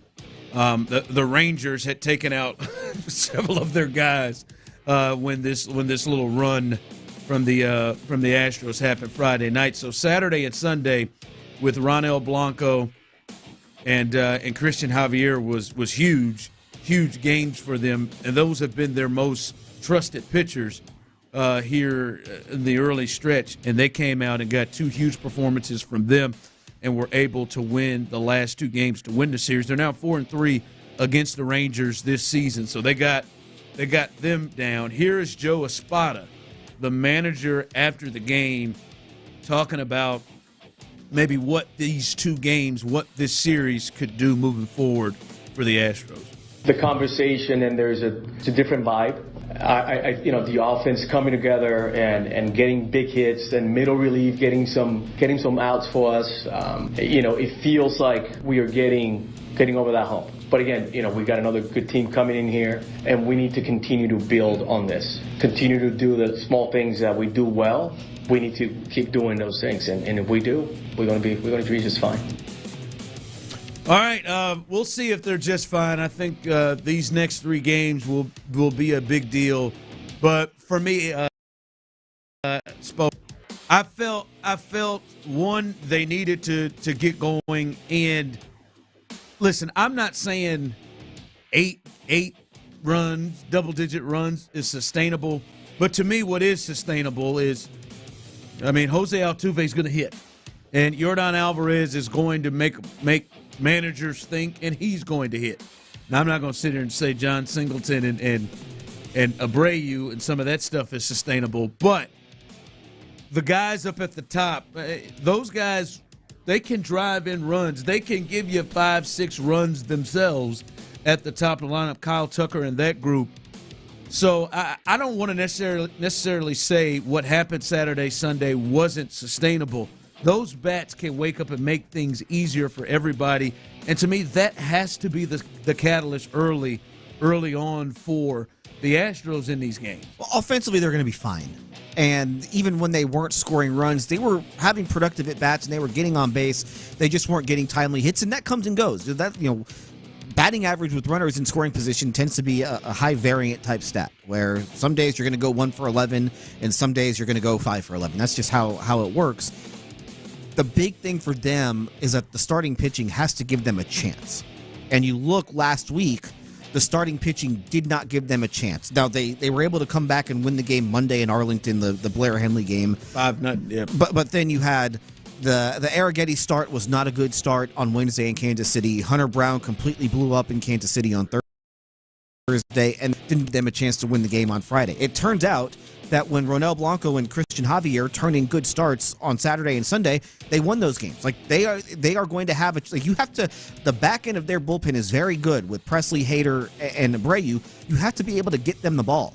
And the problem is that the starting rotation, instead of getting the ball to Abreu, Presley, and Hader, they're giving the ball to Taylor Scott and Brandon Bielak and Joel Kuhnel. Like, that's the sort of stuff that can't happen. Well, I ain't gonna lie to you, it ain't been great when they've given the ball to Abreu and Presley early on as well either. I would rather give them the ball. I know, I'm with you. Okay. But I'm just saying that's the other part. They got to pick it up too. They've gotten the ball and just ruined the game or made it worse than it was too. But I'm with you on that. I'm still trying to. I still push the I know Jeff wanted to say this so bad Friday. I still push the back of the baseball card thing with many of these dudes. But as I said earlier, it just to me shows, boy, they get just any level of starting pitching. When you say a chance, like it is just gut wrenching. And I'm just saying, when you come up to the plate, your whole thing changes if you're down 5-2, 9-0, and your starter can't get you out of the first inning, or whatever it was on Friday when it got away from JP France early. It is just when you come to the plate, like, damn, man, we're down 6 runs, we're down 5 runs. So if they just get any semblance of decent starting pitching where they man, we get a runner on, we get 2 runners on, we could tie the game or we can be right back in it. And we saw, as you said, we saw what happened when they got just at least decent starting pitching. And that's why I do think it's really important when these injured starters can get back. Verlander coming in and filling the role for whoever it is, him jumping in there, whether it's Spencer or Getty who's going to pitch today or whoever. That is a big deal of him getting a start rather than a Blair Henley or rather than whoever. So, I mean, you could just say to yourself, at least 3 out of the 5, I know I'm getting good starts. Because I don't know what the hell I'm getting out of Hunter. And JP France is another start away from making me nervous as well. You can get Verlander, Blanco, and Javier at least soon. That at least makes you feel a lot better about what you're going to get. These 3 games against the Braves are really important just because we know how good Blanco and Javier have been so far this season. Those 2 guys aren't pitching in this series. No. And so you have to get some semblance of decent starting pitching the next 3 days against probably the best offense in baseball. The Braves offensively have probably been the best, at least in the National League, and that's without Ronald Acuna playing well. And so now you've got Arrighetti today, Hunter Brown tomorrow, JP France on Friday. At least one of those guys has to turn in a decent start. You cannot have blow-ups anymore. Their bullpen is in much better shape today than it was on Saturday, but that can disappear on you real quick. The last time all 3 of those guys pitched, they fell into that didn't give them a chance category you talked about. Exactly. I mean, really didn't. I mean, JP probably should have come out long before he did, but he just had to eat that for the rest of the bullpen because those other 2 fellas, Hunter Brown and Spencer Arrighetti, stunk so bad that had to have somebody take up the inning. So yeah, they've got to get it together. The lineup is out. Altuve is leading off, and see if he can continue to stay hot. Alvarez behind him. Tucker, big one here. Bregman is back in the lineup after being sick. He comes back in that 4 spot. Diaz is catching tonight. McCormick, who returned to the lineup after a little sore hamstring yesterday, he's in left. Pena is at short. Abreu back in the lineup.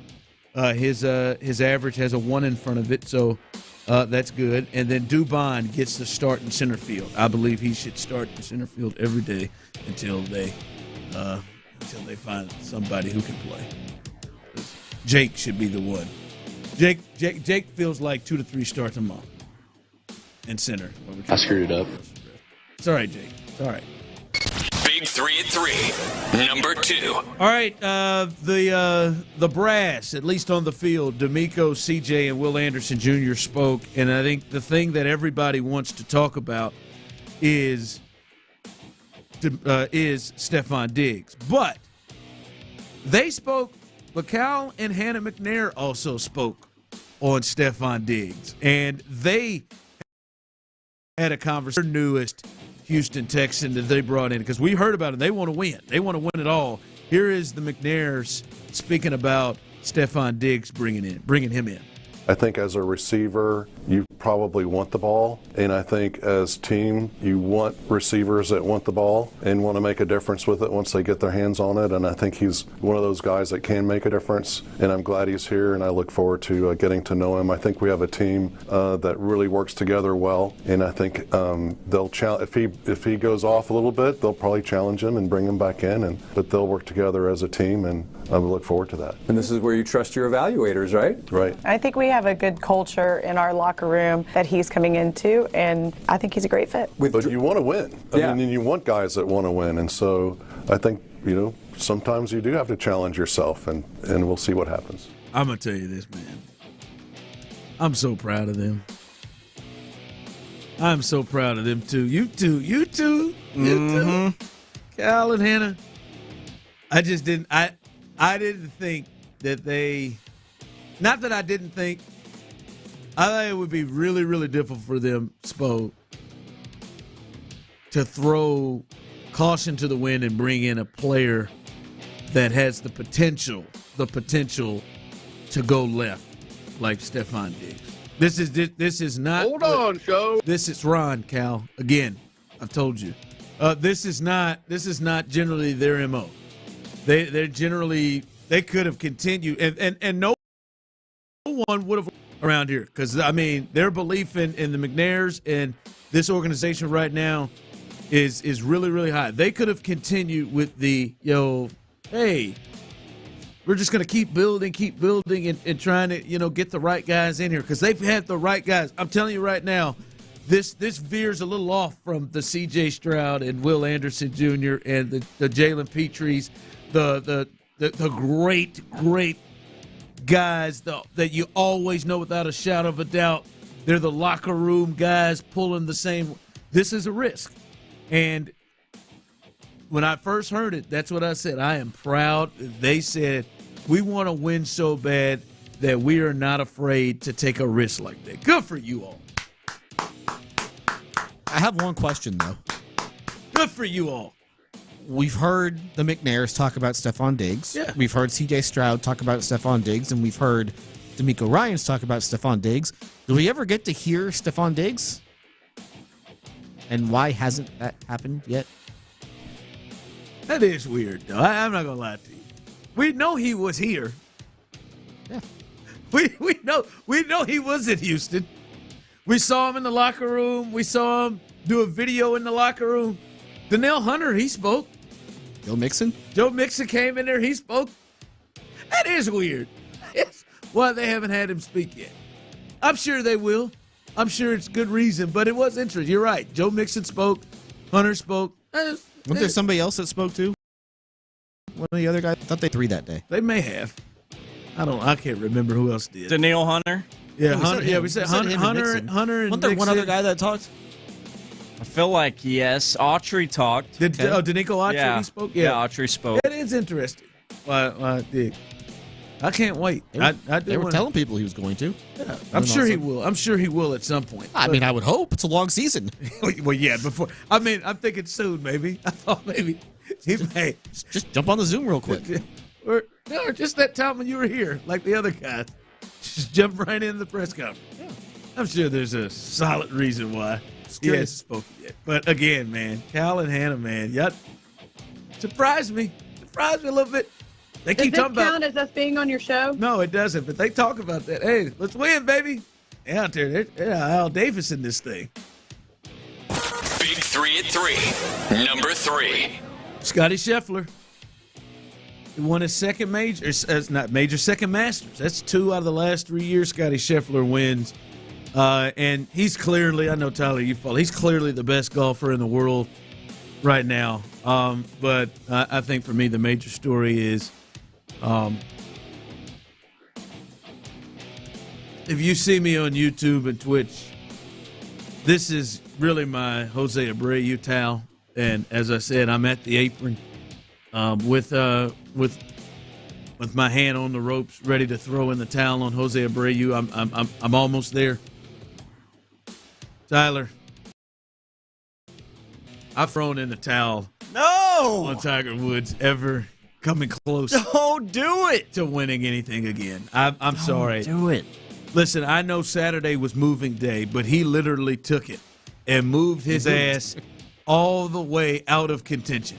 I mean, I swear to God, he was +1 when I went to take a shower. Took a shower, got myself ready.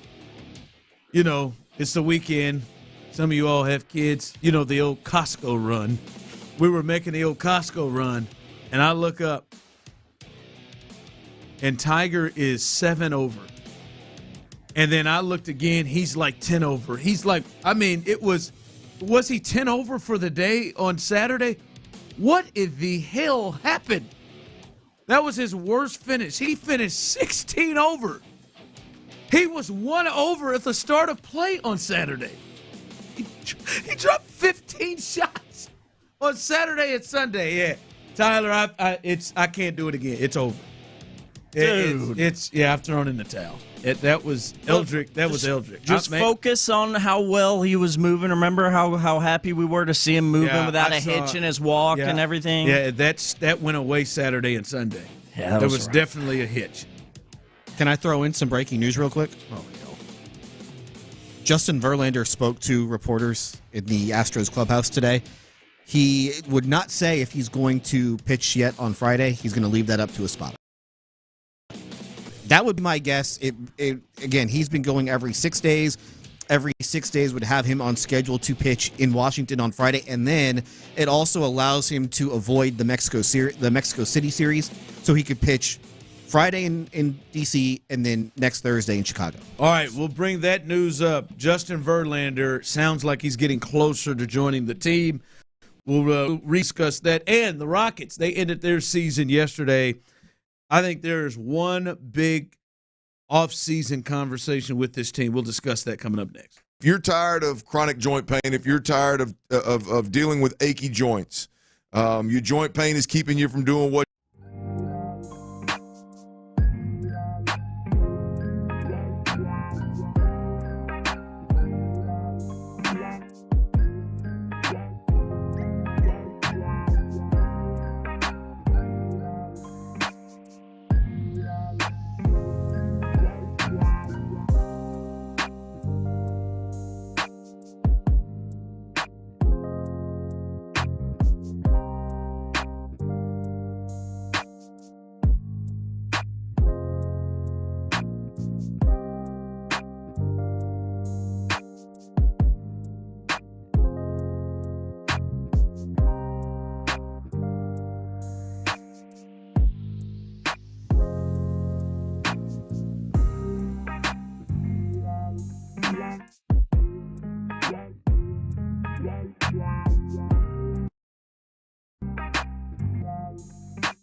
the judgment-free zone. Sports Radio 610 presents The Drive with Stoerner and Hughley.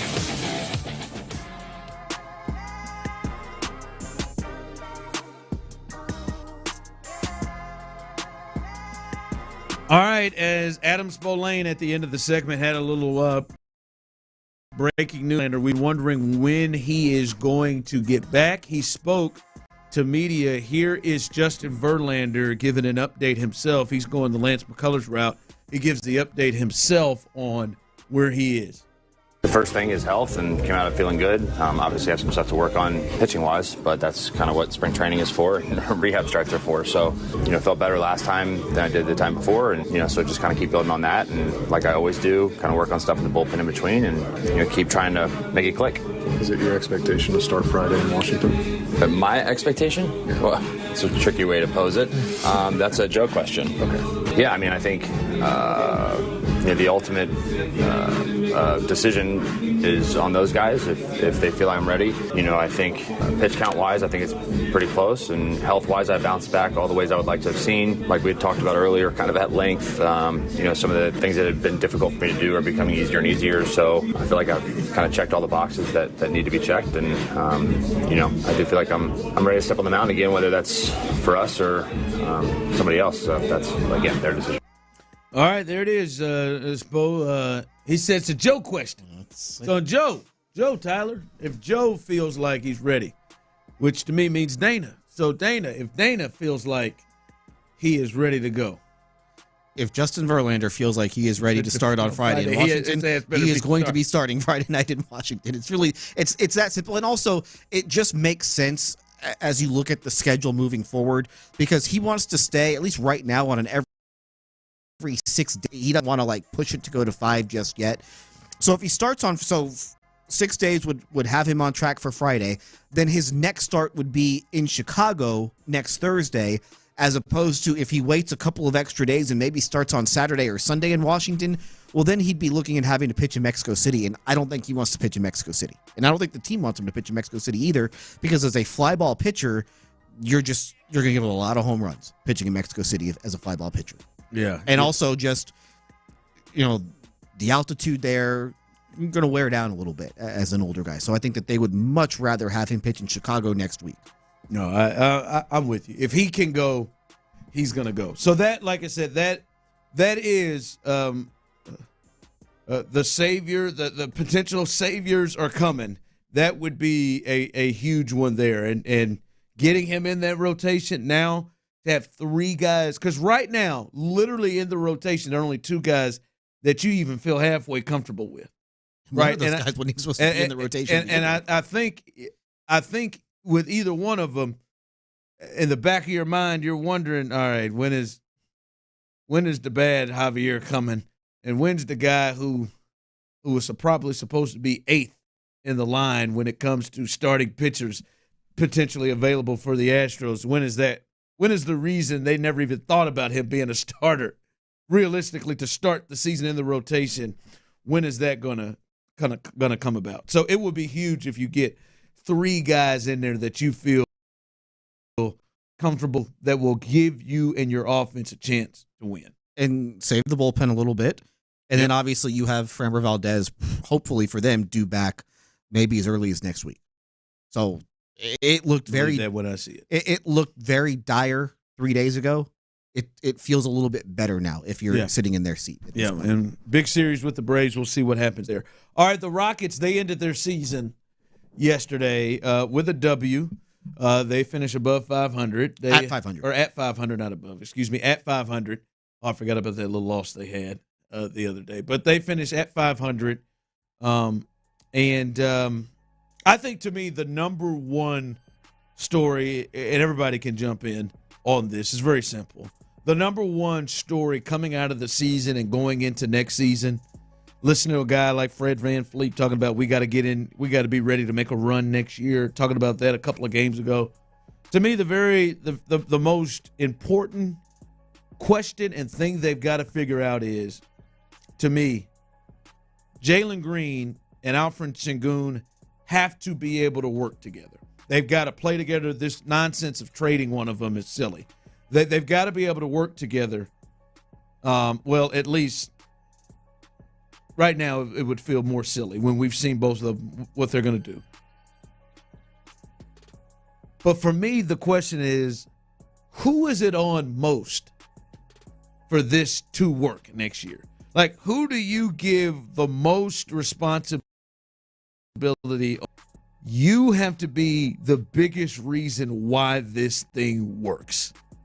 To me, that's the question. That's the question, because it's like, all right, do you trade Sengun now because Jalen Green has played this well? Who is it on the most for this thing to work? It's on those two guys. I really think it's on those two guys. Even more than Udoka, than the coaching. I think the coaching staff can give them a plan, but those two guys still have to go out and execute that. And so, the coaches can't hold these guys' hands as they're on the floor together during a game. Great players figure it out. This was a big Daryl Morey thing when they put James Harden and Chris Paul together because people didn't think that would work. Yeah. And Daryl's like, no, great players will figure it out at some point. You got to give them a little bit of time. Now, those two were great players. Yes. These guys aren't yet. You are hoping that those two guys can turn into great players, and they have other guys on the roster that I think that they would put in that same boat. I think they think Amen Thompson can one day be a great player, and he kind of showed it towards the end of the year. But they have skills that should be able to play well off of each other, and they've had success when they've shared the floor in the past, but they have not, it seems like, at least with Green, they have not been able to play at their best when they've been on the floor together. I think Sengun has been able to because the offense has kind of been able to revolve around him. But Jalen Green has to be able to take that next level when Sengun is on the floor, and I think he can do it.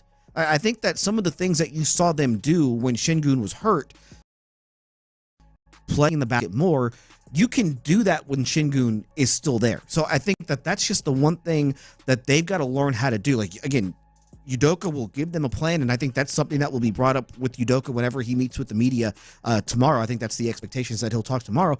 But how do you get that? How do you get them playing at that level together? And again, Udoka can give them a plan, and the coaching staff can give them a plan. But at the end of the day, those are the two guys that are on the floor, and those are the two guys that have to be able to execute that plan. Yeah, I've heard a lot of it is on the coach, it's on Udoka, and I get that, but I'm with you on that. This is the simple thing I want. Or who's the most talented of the two?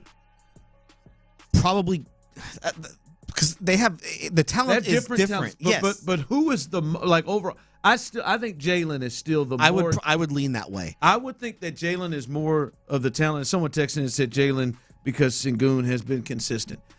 I would say it from another route. Jalen's the more talented. Jalen should be able, and he's the guard. Jalen, to me, should be able to allow Sengun to live and be his best in his world, if that makes sense. With Jalen having the ball and being the person that it is more built around, because when Sengun and it is built around him, Jalen is just off to the side, and the lesser of the two talented guys, it's built around him right now. I think Sengun's probably a better passer, but it is hard for Jalen to live in his world.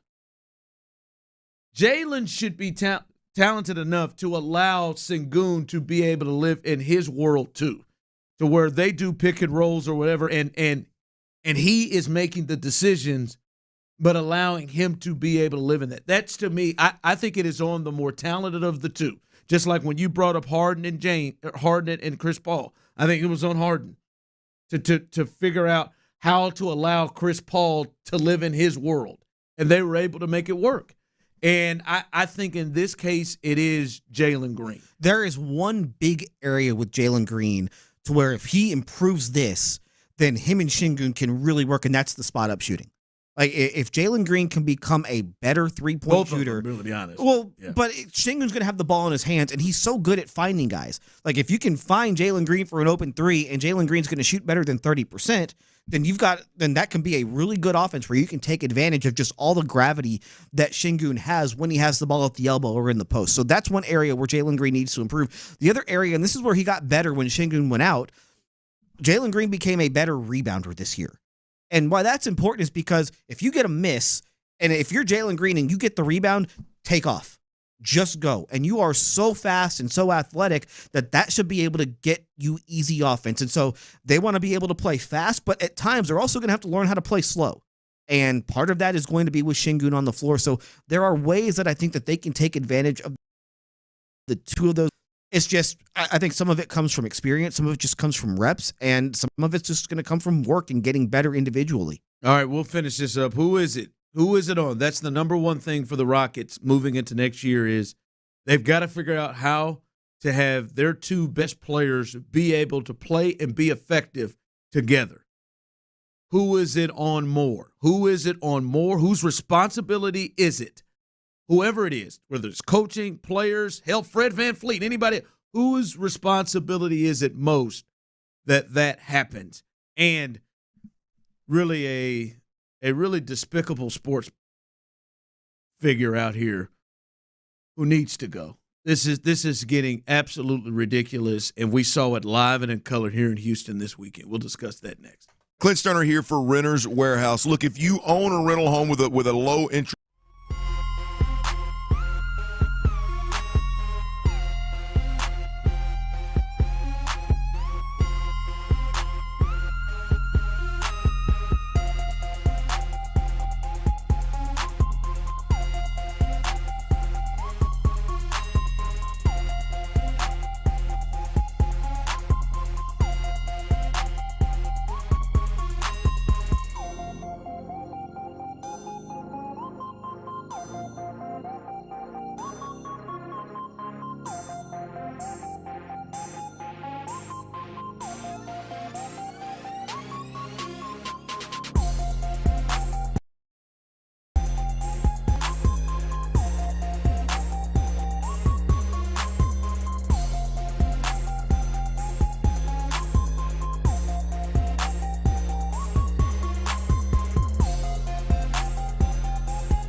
referring to? Shop at Kohl's. Select styles. Some exclusions apply. Women's dresses, coupons do not apply. Offers end April 21st. See store or Kohls.com for details. Sports Radio 610 presents The Drive with Stoerner and Hughley.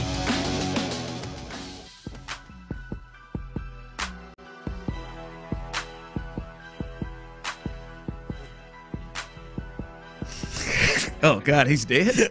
Oh, hell. He's gone. A little dark conversation as we roll through. Someone texted in as we were talking about it. Who is it on? And they're saying, where you're talking about that he's the best player, Jalen Green's the best player, we'll look at Jokic. And listen, I just can't put that on. I can't put that on. Pump the brakes. Or just not. I don't even think the person is comparing it. Just saying that a big guy in Jokic, he makes basically, I believe, makes Jamal Murray play in his world. I just don't think Sengun is to that level. Not yet. At least. I can see where you come from. I can see the skills. You can see like poor man's version of him. But like, I just don't. I think it's very hard to do what Jokic does. There are certain things that Jokic is an elite rebounder.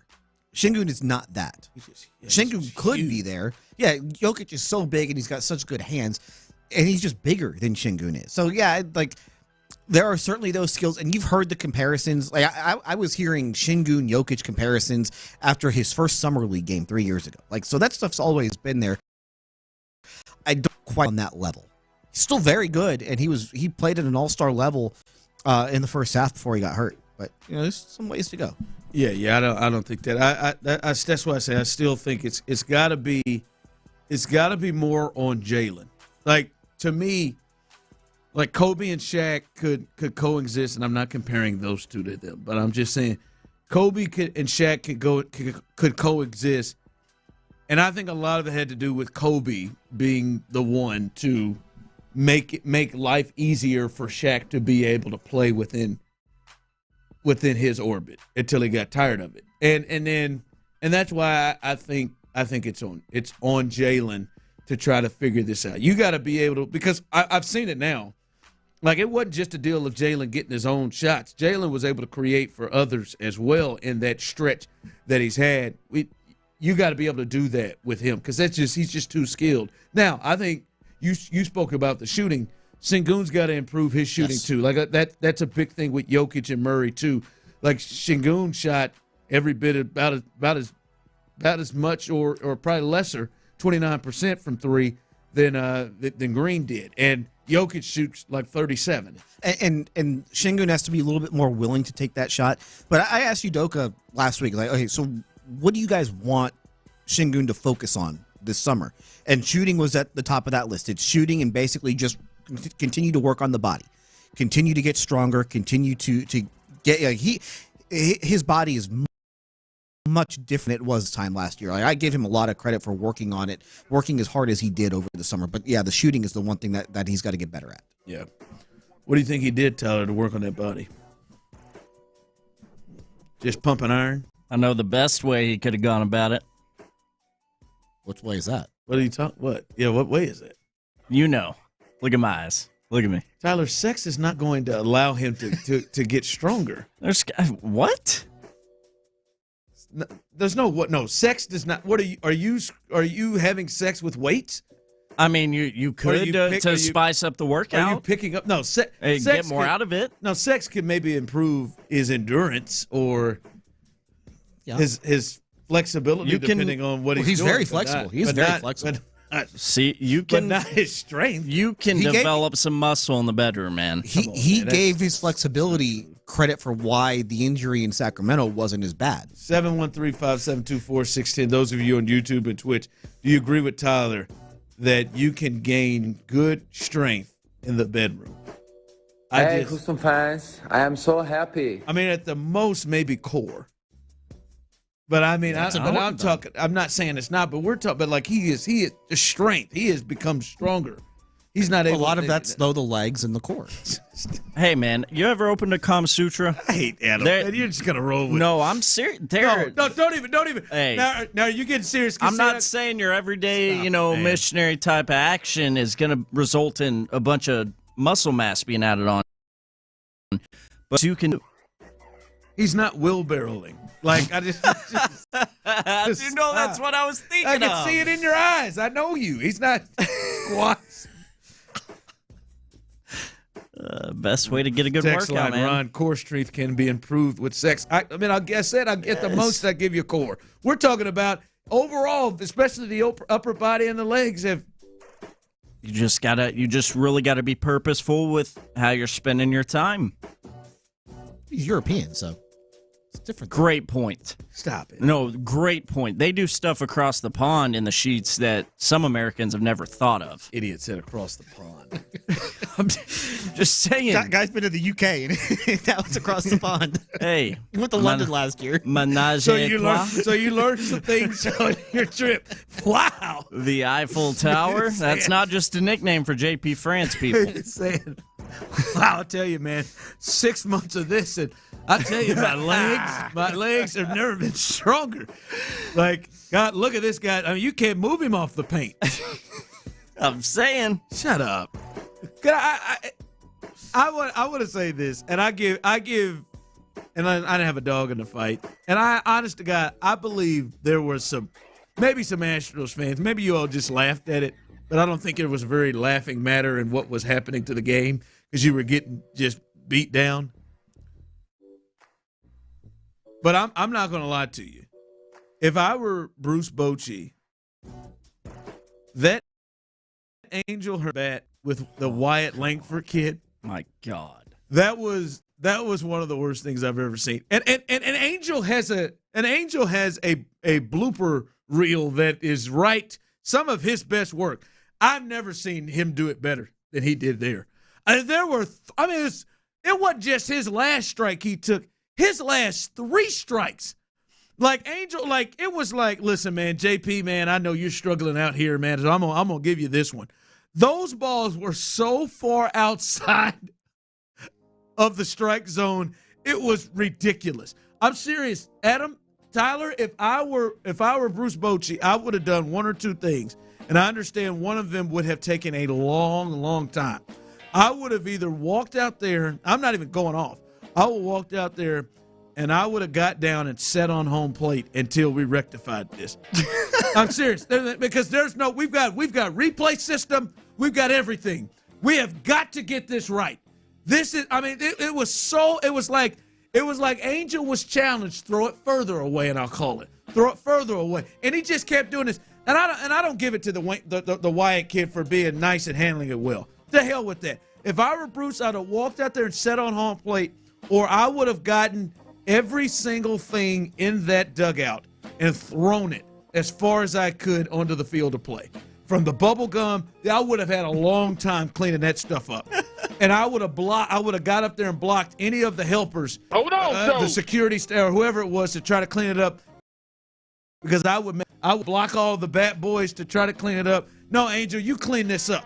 That was ridiculous. That was utterly. The game can't go on after that. I'm sorry, not for me. Is there any profession where you can be as bad at your job as this guy is every single year and just keep coming back into work? Adam, that was the worst I've ever seen. It blows my mind. We can't continue the game. First of all, people just want to go home. So Angel did us all a favor. Stop. Angel acted like he had dinner plans. You're not lying. He might. It's Friday night. Or he just felt it for JP France. But if I'm Wyatt, go to hell. Don't do that to me. He's waiting for the fireworks show. Like everybody just wants to get out of there. Oh, at that Angel had the fireworks. He might have. But Sally said Angel Hernandez is a disgrace as an umpire. You can't. Like, is he on the take? That's what I'm wondering. I mean, in everything that is going on. What was it? Jonte Porter clearly was on the take, holding his eye, and then all the money start going towards his under. But look, I mean, this is ridiculous. Maybe he has some blackmail on the commissioner. It's ridiculous. Well, he's got a very good union, but I will say he can reunion his ass to relieve of his duties. I will say, I was there Friday for pregame. I wasn't necessarily going to stay for the game, but when I saw the lineup sheet and I saw Angel Hernandez home plate. Get your popcorn Hey man, ready. I'm sticking around for this. Yeah, you got to. I listen. I have issues, and I love the umpires. I love the NBA referees. That's the first thing I do when I got a Rockets game that day in the morning. Wake up and Scott Foster. Google who the referees are. Or Scott Foster. Let me tell you something. I'm very excited. To see Angel Friday. Tony took the short fuse mantle from Joey Crawford as he will hit you. There are some great Tony Brothers videos out there. It's very entertaining. I ain't like seriously. That was, it was so bad. It was so. It was just. That wasn't even a bad game for him though. That's what you said. You said he was at 91. He was at 91% on the ump scorecard, which is like. It's as if like a lot of umpires since they started having the tracking stuff and you're graded, like really have honed in to take. It's like Angel is not deterred by it. Well, he officiates like he doesn't want to do extra stuff, like he doesn't want playoffs, like he doesn't want the World Series, like he officiates like he doesn't. Why does he? The fact that I said this earlier to you, he's been a major league umpire now for more than 30 years. He's not a crew chief. Who's the crew chief? Lance Barksdale? Lance Barksdale was the crew chief for the crew that he was on this week. I got to meet him at the plate. Like after that strikeout, if I'm Lance, I don't know if Lance was down the first base line or wherever he was. At third base. Why do you know that? If I'm Lance, at the game. I'm walking. I don't care. How many of you at the game know where the umpires are positioned? He was at first base yesterday. So. How many of you all know that? Come on, tell me right now. Yeah, I knew Lance was down the third base line. Stop it and act like that is normal. If he was at first base yesterday, you should have known he was at first. That's not normal knowing where the officials are. It's the crew chief. He knows where the umpires are, like you know the name of every athlete's spouse. I don't know the name of every athlete's spouse. You have a lot of them, and but you have them just ready. Praise be to Savannah. Coming up, Dirty's Daily. Why do you know where he was? He looked up and Tyler. He looked up and said, "Oh, he was down the third base line." The first thing I do when I go to at the game. Why is that the first thing that you? All right, we got it. When I get to Minute Maid tonight and I get the lineup sheet, the first thing I look at is see who the umpires are, and then I might their position. I might check and it, then remember them on Monday at 4:00. I might check it even before I leave. Dirty's Daily. I need Clint's help because we got hustled yesterday, and for God's sakes, they're 10-year-old boys. It's ridiculous. We'll discuss that next. If you're thinking about building your dream home, y'all, Our Vision Homes is where it's at, man. The owners, Ryan and Gretchen Rogers, born and raised right here in the Houston area, man. They're one of us up on the north side to be exact. 17 years in the business. And when I say Our Vision Homes, I'm talking about Houston.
Either works just fine.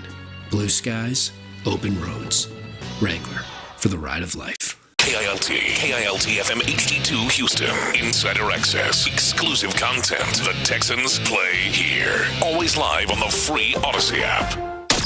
Sports Radio 610 presents The Drive with Stoerner and Hughley. Dive into the mind of former NFL quarterback Clint Stoerner. I like a good time. I like to have a party. I know you do. It's Dirty's Daily. Clint is out today. He'll be back in tomorrow. Adam Spolane is in the building, but we got you covered for Dirty's Daily. And Tyler, I got to give credit to the boss. Park really stepped in on this one. I think this is a fantastic idea. I think that Major League Baseball should, I told you in the break, I went back and I watched probably for 10 minutes, rewatched that at bat of those strike calls. And the idea that the boss had was, what if they basically made Angel Hernandez the Gene Steratore, the rules analyst that Major League Baseball, that ESPN or Fox went to? All right, but we got an interesting play here that is going to go to replay. But Angel, what is it do you see here?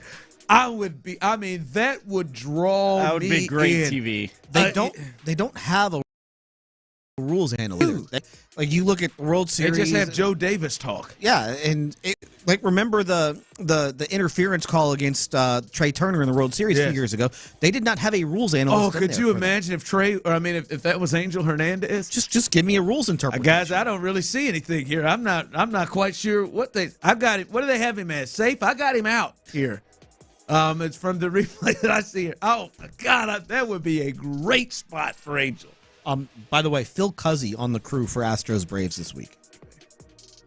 Dan Bellino, the crew chief. Stop. Phil Cuzzy's not a crew chief? No, he's not. Wow. Okay, stop. All right, I'm not even. I don't know who's doing which position yet, but yeah, it's Phil Cuzzy on this crew. So yeah, fun times. I feel like he watches old Eric Gregg footage from him against Levon Hernandez and says, "Let me see if I can." He made Levon's career. He did. Yeah, he did. All right. I have I need Clint, man. I need him in the worst way. We got to talk about this tomorrow when he comes back. Because that makes me feel great. No, we do. We got to talk about it. We got to talk about it because, Adam, maybe you could help here. I don't know. I probably can't. But I need Clint to step in and step up here. My son and his kids got hustled yesterday. We got hustled. All right. And there's some names that could be named in this hustle, but I'll keep them hidden right now. But my son's playing a little spring flag football, not to be real serious. And I tell you the nature of how serious it is. They're kind of just fooling around, like almost the way I-9 does, where you practice for 45 minutes before the game and then you play. All right, just fun. Kids, they're different ages. My son's playing for the Saints also. He's doing a little spring ball, but he's coming in playing a little fun flag football. Right? Had a meet and greet last week where you met the kids, and then the game was this week. Had 45 minutes of practice. So we go through and we got to see what we got. Got some kids that are really into the game. Got some kids that maybe are some first-timers. And we're kind of running through things, 45 minutes, seeing what we got. Hell, who can throw? Who could catch? Who could run? Who knows what's going on? 45 minutes. We knew it was going to be a kind of a difficult game, but, hey, we're having fun. We'll see what happens, and we'll get better as the season goes on. We get down there. Mind you, I'm saying, there was a meet and greet last week. First time we met the kids. First time we practiced. We get down there, get ready to play the game. And my wife has already texted me. And this could get ugly. I said, really? She said, yeah, I just watched them warm up. This could get ugly. I got down there. They got 10 kids. 10 kids, Tyler and Adam, who know exactly what they're doing. All of them. These are all kids who have played organized football. I wouldn't be surprised if all of them play tackle. And I'm like, wow, okay, all right, here we go. We lost the toss. They deferred. We're on offense first. They got a defensive coordinator. He runs out there. I swear before God, he's got a play sheet. He's got a play sheet. He's on his knees, and they're going over the play sheet. And I promise one of the kids started making defensive calls. What kind of defense are they in? It looked like there's only 5 on the field, so it looked like they had a. Are they like in zone or like some elaborate zone? You couldn't. It was kind of confused on who was rushing, what they were doing. They clearly had something going on. And 2 plays in, they went like hockey, and they did like a line switch. And they brought in a brand new 5, and they ran through all new different calls. I said, what in the hell? I walked over to the coach. Mind you, I'm not the coach. I'm just a parent helping that then took over the defense in the second half. I walked over. I said, I'm going to go out on the limb and say this ain't the first time you all have practiced. Kind of chuckled at me. Oh, we might have a foot up on you. Wife found out later, this team's been together for 2 years. Practice, played, know each other, play in another league for 2 years. Needless to say, they went ahead and kicked our ass. I mean, it was rough. This is after you started running the defense? After we started running the defense, we gave up 6 points. All right, we had a couple of turnover on downs. That's what happened. But I think we got hustled. Clearly we got hustled. And I'm going to need Clint to come in and install an offense. I think we got the defense. I think we got some. I'm going to need Clint to come in and install an offense. You said there were some names that you didn't want to say. Yeah, I know you're trying to get messy here, Adam, and that's what I'm just curious who the names were. Now, listen, I'll keep it to myself right now, okay? All right, stop being messy. I'm just saying you brought it up, not me. We got hustled. I just want to tell the full story. But who'd you get hustled by? I guess is the question. A team of kids who have played together before, and I just need Clint to step in, be at the next practice. Maybe it doesn't have to be at the next practice. At least install an offense. I feel like Clint could give us 5 to 10 solid plays. I just kind of want to know who he got hustled by. That's really all I care about. I think he give us 5 to 10 plays. I think this is ridiculous. I was hot, smoking hot. So what that's it. That's what you get. It's not what I get. Be prepared. My son did play his ass off. I'll give him that. And the kids did too. Man, they tried their best. But they got hustled by some unnamed. I felt like we were at a pool hall. When that man took his knee with that damn. Were the refs on the take too? No, man, he couldn't believe it either. I go when they had plays. I just said when they're running plays on defense. That's the first touchdown was a rollout to the right and a throwback pass on a dig route crossing the other way. Sounds like someone. Like you were playing against someone that has coaching experience. They had at least coached together. I'll tell you that at a higher level than the 10-year-old flag football. Feels like they were at a higher level. Interesting. I mean, it was insane. Football playing Jesse. I think Clint. You think Clint steps up? Tyler, you think he'll step up? I need him. You afford him? I think in his heart he'll want to, but I have serious doubts about the follow through. I just need him to draw me up a couple of plays. That's it. Just a couple? I'd like for him to get out there. I think if I could get him out there with me next Sunday, because we have bumped up to practice for an hour. If I could get him out there next Sunday. If he could just set up some base packages for you. If I get him out there, I think he'll be out there every Sunday. Just work on the route tree. Yes, the route tree, let him work on. Listen, my son's doing the best he can. We had to put him at quarterback. We just, I mean, it was, I mean, you know, I'm not going to lie, I was hot. Who are you coaching against? I was hot. I think everybody wants to know who you're coaching against. this 713. The messiest cat in the world. I was coaching against. Can I just ask you this question? Do you think less of the person that you were coaching against today than you did 48 hours ago? Yes. Okay. Who is it? He's a really nice guy. Is this something that if you were in a really nice look sing with him, would you bring it up? Yes, I'm going to. H-Town, I'm back. I brought it up to him yesterday. Wait, Tyler, play that again? H-Town, I'm back. No, it was not. It was not D'Amico Ryans. You stop this. We don't like that. It was not D'Amico Ryans coaching the other team. He was not coaching the other team. Were his like fingerprints though in that defense? It looked like it. Okay. It looked like. So the defense was swarming. Yeah, they had a team name. We didn't have a team name. They broke down. They said 49ers. They had a team name. Wow, 49ers. I mean, you said that they had been together for a couple of years, so They had. What we found out. Interesting. It was really embarrassing. By the way, real quick. Damn thing was ridiculous. I need you, Clint.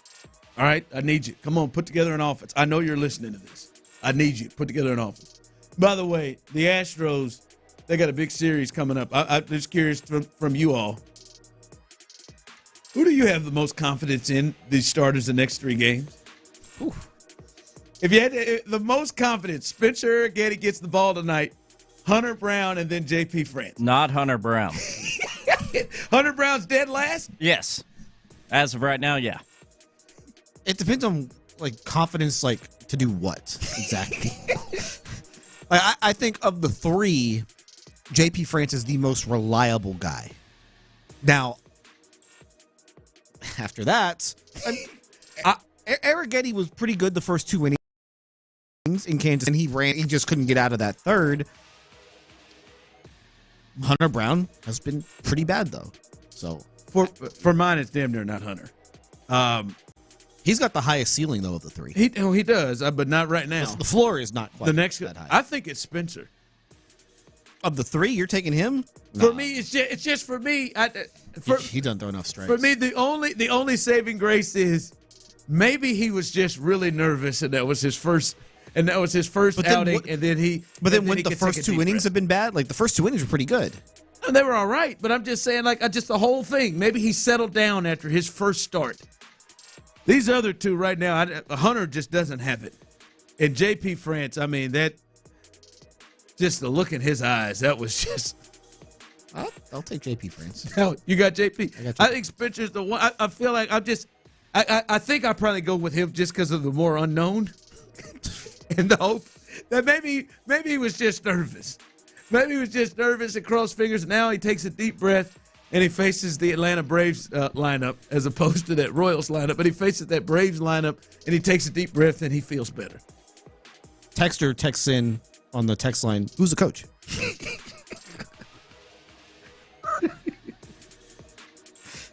They got smoked. It's ridiculous. 2 years? By who? It's ridiculous. The 49ers. 49ers. I was so hot. I gave you an easy out with that one. That's so that hot. team name. When that kid, when they started there defensively, and they did a full shift change, I said, you got to be, that's right, though. With Clint's help and my guidance on the defense, clearly had taken it up a notch. With my guidance on the defense, we'll see him again. You think they're watching film? I would not be surprised. The way they were after it, must have some resources. I would not be surprised if they weren't watching film. That's some resources. But it was absolutely ridiculous. Who was it? Angry I was. I kept it cool. I didn't go crazy. A little angry. At who? Man. H-Town, I'm back. The whole situation. Just ridiculous. We don't like that. How messy you are. Just quit trying to be messy, Tyler. It's not. I want his ass. I do. I want him. I did end up. I was just being a coach, a parent helping. I ended up taking over that damn defense. Hold on, show. If it was Cal, I would have said it. I would have taken a picture with Cal and made him do it. And made him do a video with me about how they just hustled us. The arrow's pointed up. Ridiculous. We'll see him again. We'll have about 3 days of practice. And we'll see their asses again. OTAs are pretty soon, too. Coming up. All right, speaking of the Astros this past weekend series, where are you at now? Did the last 2 games, them winning that series against the Rangers, did it make you feel a lot better about your concerns with this Astros team? Coming up next, but before we do that, guys, listen, right now, what time is it, 4:18? You got a chance to do this right now. You got a chance.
Thank us later. Houston's sports leader. Sports Radio 610. Sports Radio 610 presents The Drive with Stoerner and Hughley. From the text line, was the coach Bill O'Brien? Who should Clint help against? Who is it against? Guys, stop. I may have to unload it, but I'll keep it close to the vest. We don't like that. One of the parents did text in and say, yes, they've killed us 20-0. He's a parent on our team. I felt flattered. One of the parents asked me, hey, did you play college football? I said, come on, man. To myself, like, you ain't played no damn college football. High school state champion, though. That's your damn right. Don't you forget it. You're damn right I was. No, man, it's but I'm serious though, Clint. I need you. I started getting a little super competitive out there. Just blitzing kids the whole way. Kids that knew what time it was. Yeah. Why are you so messy? I did not know this about him until we worked for him a few times. Spo's messy? Spo is messy. And keep a clean workstation in there? The last time we did something, I forgot what drama was happening, and he was. I think there was an issue between you and Tyler. Yes, sounds right. He said, "Why don't you talk about it?"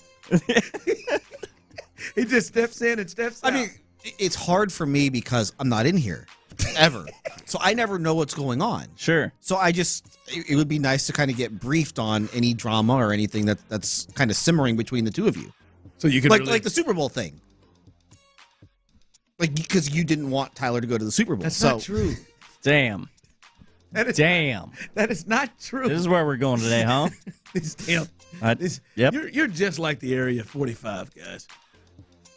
Just like them. Just making still up beefing lies. with them. Just making up lies. I'm not beefing with anybody except for those people who hustled us last week. Ron Hughley. Who are those people? That's good. That's good. I'm not going to slip up. I'm not. And they say no. How y'all feeling? 6-11, and it looked rough after the JP French start on Friday. And I think a lot of Astros fans, even still, I think we're still all right. I'm going to keep telling myself it's early. I'm going to keep telling myself they'll pull it together. Legitimately, what did this series against the Rangers mean? How did, at least for you as a fan, how did it make you like, whew, we could take a deep breath. They're back. The boys are good. They're going to turn this around. Where are you at after the 2 wins on Saturday and Sunday against the Rangers? Well, when you're sitting at 4-11, you're in some dangerous territory, and you put yourself in danger of digging yourself a hole that you can't dig out of. Just because. Did you stop the "it's too early" conversation after 4-11? In a sense, yes, because I went through like the worst 15 game starts in the wild card era, and only 3 of those teams had actually gone to the playoffs. So at some point, yeah, it's early after 15 games, but man, 4-11 is really bad, and it's really hard. If you start out 4-11, you're usually a really bad team. Like that's just usually how it is. But seeing them play, like they played really well the last 2 games. I think the last 2 games, that's more a picture of what you can expect. And what was encouraging about the 2 wins, obviously the offense was good, and they started hitting the ball, and they started getting timely hits, which is something that they've really struggled with.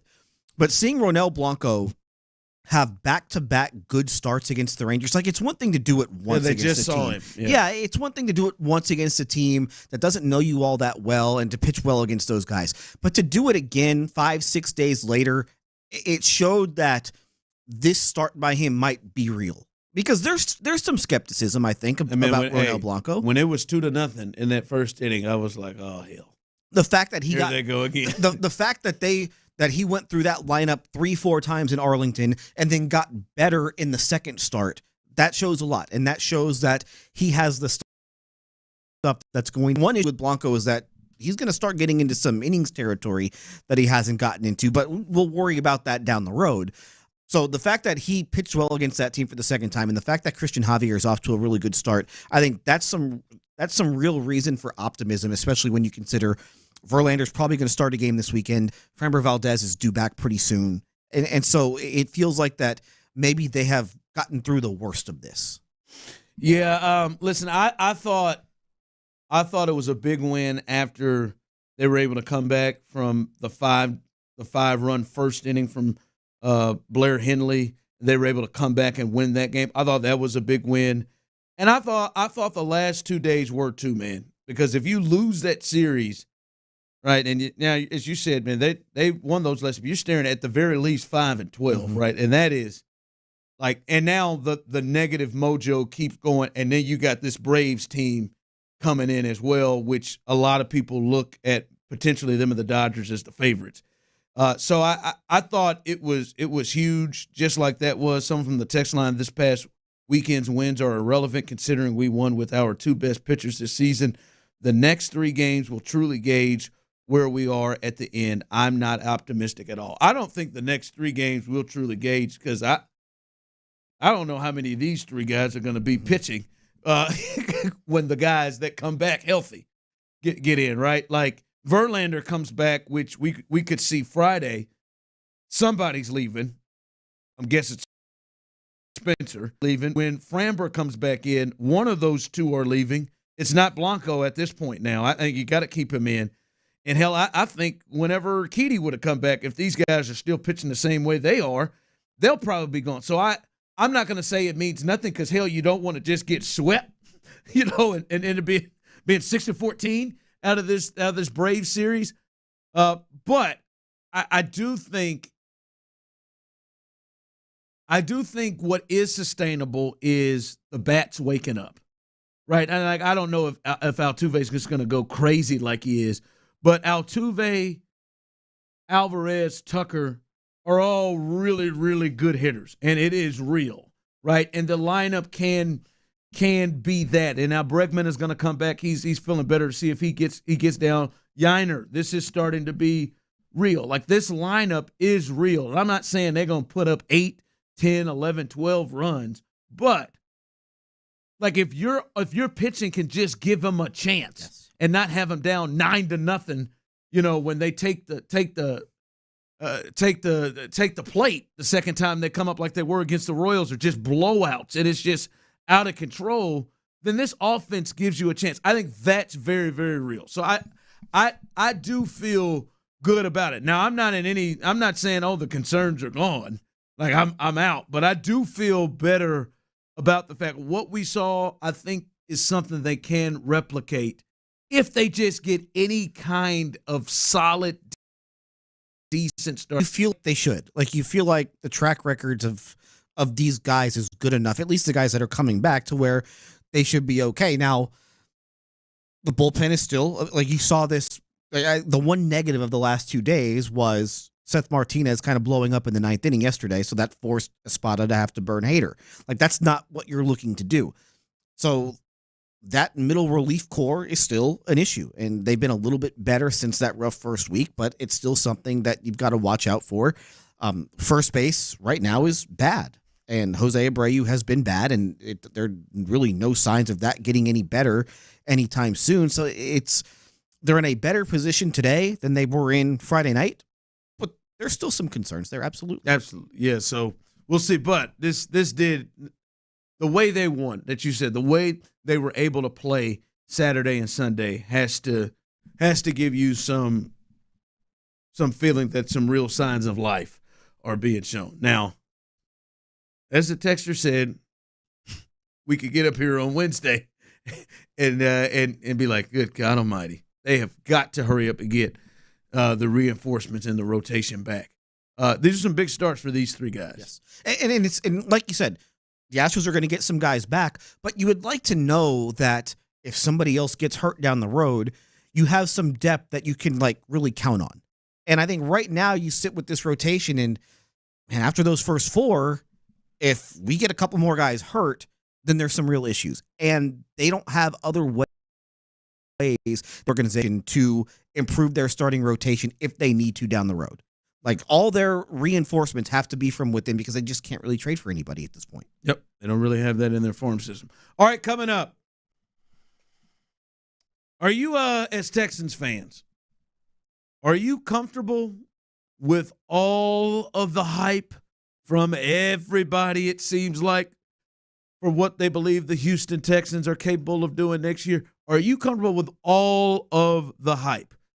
We'll discuss that coming up next. But before we do that, guys out there, I hear and not even just hear, it's been a popular thing about people talking about testosterone and how much.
hard, but EPI is manageable. Use the symptom checker on identifyepi.com and talk to your doctor. That's identifyepi.com. Sponsored by AbbVie.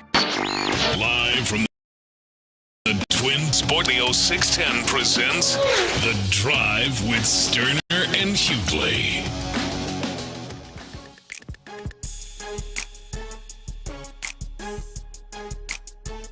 I think it's fair to say that the Houston Texans are the most hyped team in the NFL right now. I can't think of any. That's fair. Like I think they are. They aren't. They're damn near. I can't think of anybody like hype. Like yeah. Like I think most people, if you were to say who would you pick to win the Super Bowl, I think people would probably still at this point either say the Chiefs or the Niners. I like that one right there. But just hype, the growing. This is like, I think they've even surpassed what the Lions were. Last year, I think the Lions, they were like the maybe almost dark horse sexy pick. It feels like people have even viewed the Texans after this offseason, even past that. Because I don't think the Lions were a top 3 Super Bowl favorite from Vegas last year. Like I it was improved over what they did before. Now the Lions didn't make the playoffs the year before, and they didn't have the quarterback. Yeah, that's the big thing. Which is the big thing. But they were the sexy pick, and that's what last year. I think the Texans are further ahead of that, and this would have been my thinking, and I'm sure I may be completely alone on this. I just see everybody hyping a team. It makes me kind of stop and think, oh, hold on. So Like everybody is looking at this thing, and when you look at it, you're like, you see on paper they should be a lot more improved. They should take another step, but you look at it like CJ. I think he's got more help now. It's not all on him, but he still has to play at that high level, right? And we'll see what happens, with the rest of the group. But their schedule is so much more difficult. I had someone texting earlier and say, are you basing the schedule off last year? Partly, but really, no. Of the teams that if we were to do a power rankings, if somebody would do the most trusted people you would think in football, whoever you trust would do a power ranking, the Texans probably play as many top 10 teams in that power ranking than most people would look at. They play the Chiefs. They play the Ravens. They play the Lions. They play the Cowboys. They play the Packers. They play the Dolphins, the Bills, the Jets. Like they have oh my God, they have a really tough schedule. Just when I hear that hype train, Adam, that makes me just pause a little bit. Like, when everybody is all on one thing, when everybody is jumping on one thing, especially on a team that is ahead of schedule, which I think that counts for the Houston Texans. I'm just wondering, is anybody a little nervous at all about all this hype? There's a cemetery just filled of overhyped teams that you can go through the list of just over the last couple of years. Like the Chargers have been on that list the last couple of years. Oh, the Chargers have lived on it since they got hurt. They were going to overtake the Chiefs multiple times the last couple of years. Like that division was going to be theirs. The Jets were that last year when they got Aaron Rodgers. They got Rodgers, yeah. It happens all the time. At least we know what happened there with them. Yes, but again, injuries are part of the game, and that's why you can never be too sure on a lot of this stuff because you are just a few injuries away from having your season completely turn around. You saw it with the Bengals. Looked like the Bengals were going to be really good last year, and then all of a sudden Joe Burrow gets hurt in training camp, and that derailed. It's not just injuries. It is also anybody potentially taking a step back. Yeah. And that's anybody going Petrie or Pierce. Well, I think D'Amico said this today. Like, you take that big jump year 1 to year 2. That's not really true. And we saw that last year where Jalen Petrie did not take the jump year 1 to year 2. Dameon Pierce did not take the jump year 1 to year 2. And development isn't linear. Like, it's like you don't always get better year 1 to year 2. And like you said, sometimes you get worse. Now, I think what the Texans have on their side, it's not like they got amazing injury luck last year. Like a lot of times when these teams take big jumps, it's because they had a bunch of guys the whole roster stayed healthy. That wasn't the case. The entire offensive line was hurt. Nico Collins missed. I don't think they ever had their full set of skill position guys at any point. At least once you got into the season, because Collins missed some time. Noah Brown wound up missing some time. Robert Wood missed some time. Dalton Voluntary even missed some time. So you should have, in their case, a little bit better injury luck, at least offensively, and so that's going to help them moving forward. But I think for me, it's all about the quarterback. And if you think the quarterback is that guy, and I do think he's that guy, then there is a leap coming, I think. Text line, Ocho, Ron, I'm with you on the discomforting hype for the Texans. It's mainly because of their strength of schedule is brutal, especially compared to last season. Someone texts in, every year the Bills are overhyped. I know it. The Jags, I think, fit into that category. I think the Jags were really hyped last year. I think we talked about it. Cleveland, the Baker, like some of those Baker years were really, really hyped. There was a Minnesota year where they were hyped up after the year after they went to the NFC Championship game and then they signed Kirk Cousins. They were a favorite to get to the Super Bowl. They didn't make the playoffs that year. So, like, this does happen all the time. But I think that if you look at, like, the win total, I don't necessarily think they're going to win 12 games, but that doesn't mean they won't be in the playoffs, because I do think the division is there for them. And I do think that they are far and away the best team in the division, and they play 14 of the same the division teams. They all play the 14 same opponents. 14 of the 17 games are against common opponents. It's about those three. It's about they have to play. And that became the difference in the division, partly. Yeah, because we went through this where Jacksonville's 3 extra games were San Francisco at home, and then they played the Chiefs. This one was against Buffalo, and they went 1-2 in those games. The Texans' 3 games that they played were against the Cardinals, the Jets, and the last game was Cleveland. No, not Cleveland. The Broncos. Yes, and they went 2-1 in those games. That was the difference in the division right there. And this year the difference will be they play Kansas City, Baltimore, and the Cowboys, as opposed to a team like Jacksonville, who will play Denver, Philly, and Cleveland. Now, I look at the Cowboys right now. Like, who do you think is better right now, the Eagles or the Cowboys? I kind of think it might still be the Eagles at this point, based on what Dallas has done this offseason, where they really haven't done anything. We'll see what happens with that. I mean, the Eagles have improved their team more. They got some weird stuff happening. Yes. And as much as Mike McCarthy is he might be fired. Down, talked about as a coach. Like, they had some weird stuff happening over there. At the very least, I'm not sure where the Jags play Philly. I know the Texans go to Dallas. They play in Philly. It's just the AFC teams have the extra road game this year. But here's another thing: is Jacksonville played a tough schedule. They've played a tough schedule before. Like, the Texans' schedule compared to what they've seen last year was. I mean, it's night and day. There is a big difference between playing a fourth-place schedule and playing a first-place schedule, and the Texans are about to find that out. Tyler, how do you feel? Where are you on the hype? Does it all like give you like, man, hey, calm down, y'all? But no, I've been riding the hype wave 100%. I mean, it's been nothing but good vibes. We've been spoiled in a sense after the nightmare we went through. But it's been nothing but hype and positive feelings with the players on this team, with the roster, with what you got going on in the front office. You got new uniforms coming in. I'm riding the hype wave 100%. Like I said, and someone said, Ron, stop being a W. No, I'm on it with you. I said it. The first thing I said when they got Diggs was they're a Super Bowl contender. I just want a couple more people to sound like Shannon Sharp and say, like, hey, hold on a second. Like, this is a team that now has expectations. Yeah! This is a team that's got to play with expectations. This is a team that's playing with a different schedule. Like, we've seen these guys do it once. Can you do it again? It's none of that. It's Vegas. We like them as much as we like the Ravens. What? It is. They're a top 3. Like, it's just, wow. Like, whoa. Like, everybody. Like, nobody is like, let's slow down. But I think you were making this point, and I think the biggest reason why I feel better about the Texans than like last year's Jags, the Browns that we talked about, is their coach and quarterback combination, I feel a lot better about. And it is not to say it can't happen, but it is harder to see DeMeco and CJ becoming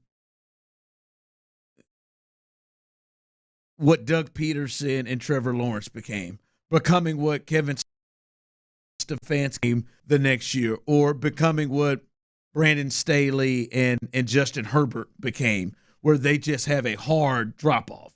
I think that is the belief in CJ is so much stronger than the belief than others. And I think last year, coming off of what Jacksonville did, not the year that Jacksonville came in to last year, winning, going off at the end of the year, going on that long run at the end of the year, winning a playoff game, coming back against the Chargers, and then playing the Chiefs really tight in the playoff game and losing there. I think the hype and the thought of Trevor was really high, but not nearly as high as it is right now. Part of for CJ Stroud. To me, part of that is just that Jacksonville didn't do a ton that offseason. They spent their money the year before. The Texans won the division last year, won a playoff game last year, and then they added to the roster. So I think that's a big difference. And I don't necessarily think the offseason has been like a 100% success, but they have certainly upgraded the talent across the board. Yeah, they have, I think, hit a home run on the offseason overall. I would say, what are you looking at me like that for? A little old for me. They went a little old with some of the guys they added. That's all I'll say. I mean, it can't be perfect. Well, no, it can't. It can't be perfect. Who's the coach, by the way? DeMeco Ryans. Great guy. H-Town, I'm back. Great guy. The one from I meant who's the coach that you went up against? Oh. I thought you said who's the coach of this team. I know who the coach is. Listen, stop being messy. Going back. I mean, he goes back. He reaches back to be messy. See if I can trap you. Trying to, aren't you? We don't like that. Yeah, I just want a couple people saying, no, man, I like the Jags this year. I like the Jags this year. Just a little bit, not just everybody. Because I'm telling you, with all this hype, nobody is overlooking the Texans. No, nobody is coming in. Not to say they would, but nobody. Like, you're the Ravens, you're sitting there. Yeah, I mean, I know we lost a couple guys, but damn, we got Derrick Henry. Y'all, that team we beat 36-10. Y'all think we can't? The Texans aren't a trap game anymore. No, not a trap game, and not a game where you're taking it easy during the week, preparing for them. Yeah. Show you're King Messy. I am not King Messy. This fella over here, he's the worst of the messy ones, the ones you just don't see coming. Then all of a sudden, you end up here. Coming up, 5 o'clock fire. News on Justin Verlander. Good news. We'll let you hear from the manager what he had to say. We'll get you ready for this game tonight, and the lineup is out for Spencer Arrighetti, his second start. And DeMeco spoke to the media today, and he talked about why he was so confident in bringing in Diggs. We'll let you hear all of that coming up next right here live on The Drive. All right, I got to take a minute here, as I do every day, and tip my cap to all my fellow Coors Light drinkers out there, man. You're drinking the world's most refreshing beer, and you look damn good while you're doing it, huh? Boy, it's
Wrangler, for the ride of life. KILT FM HD2 Houston.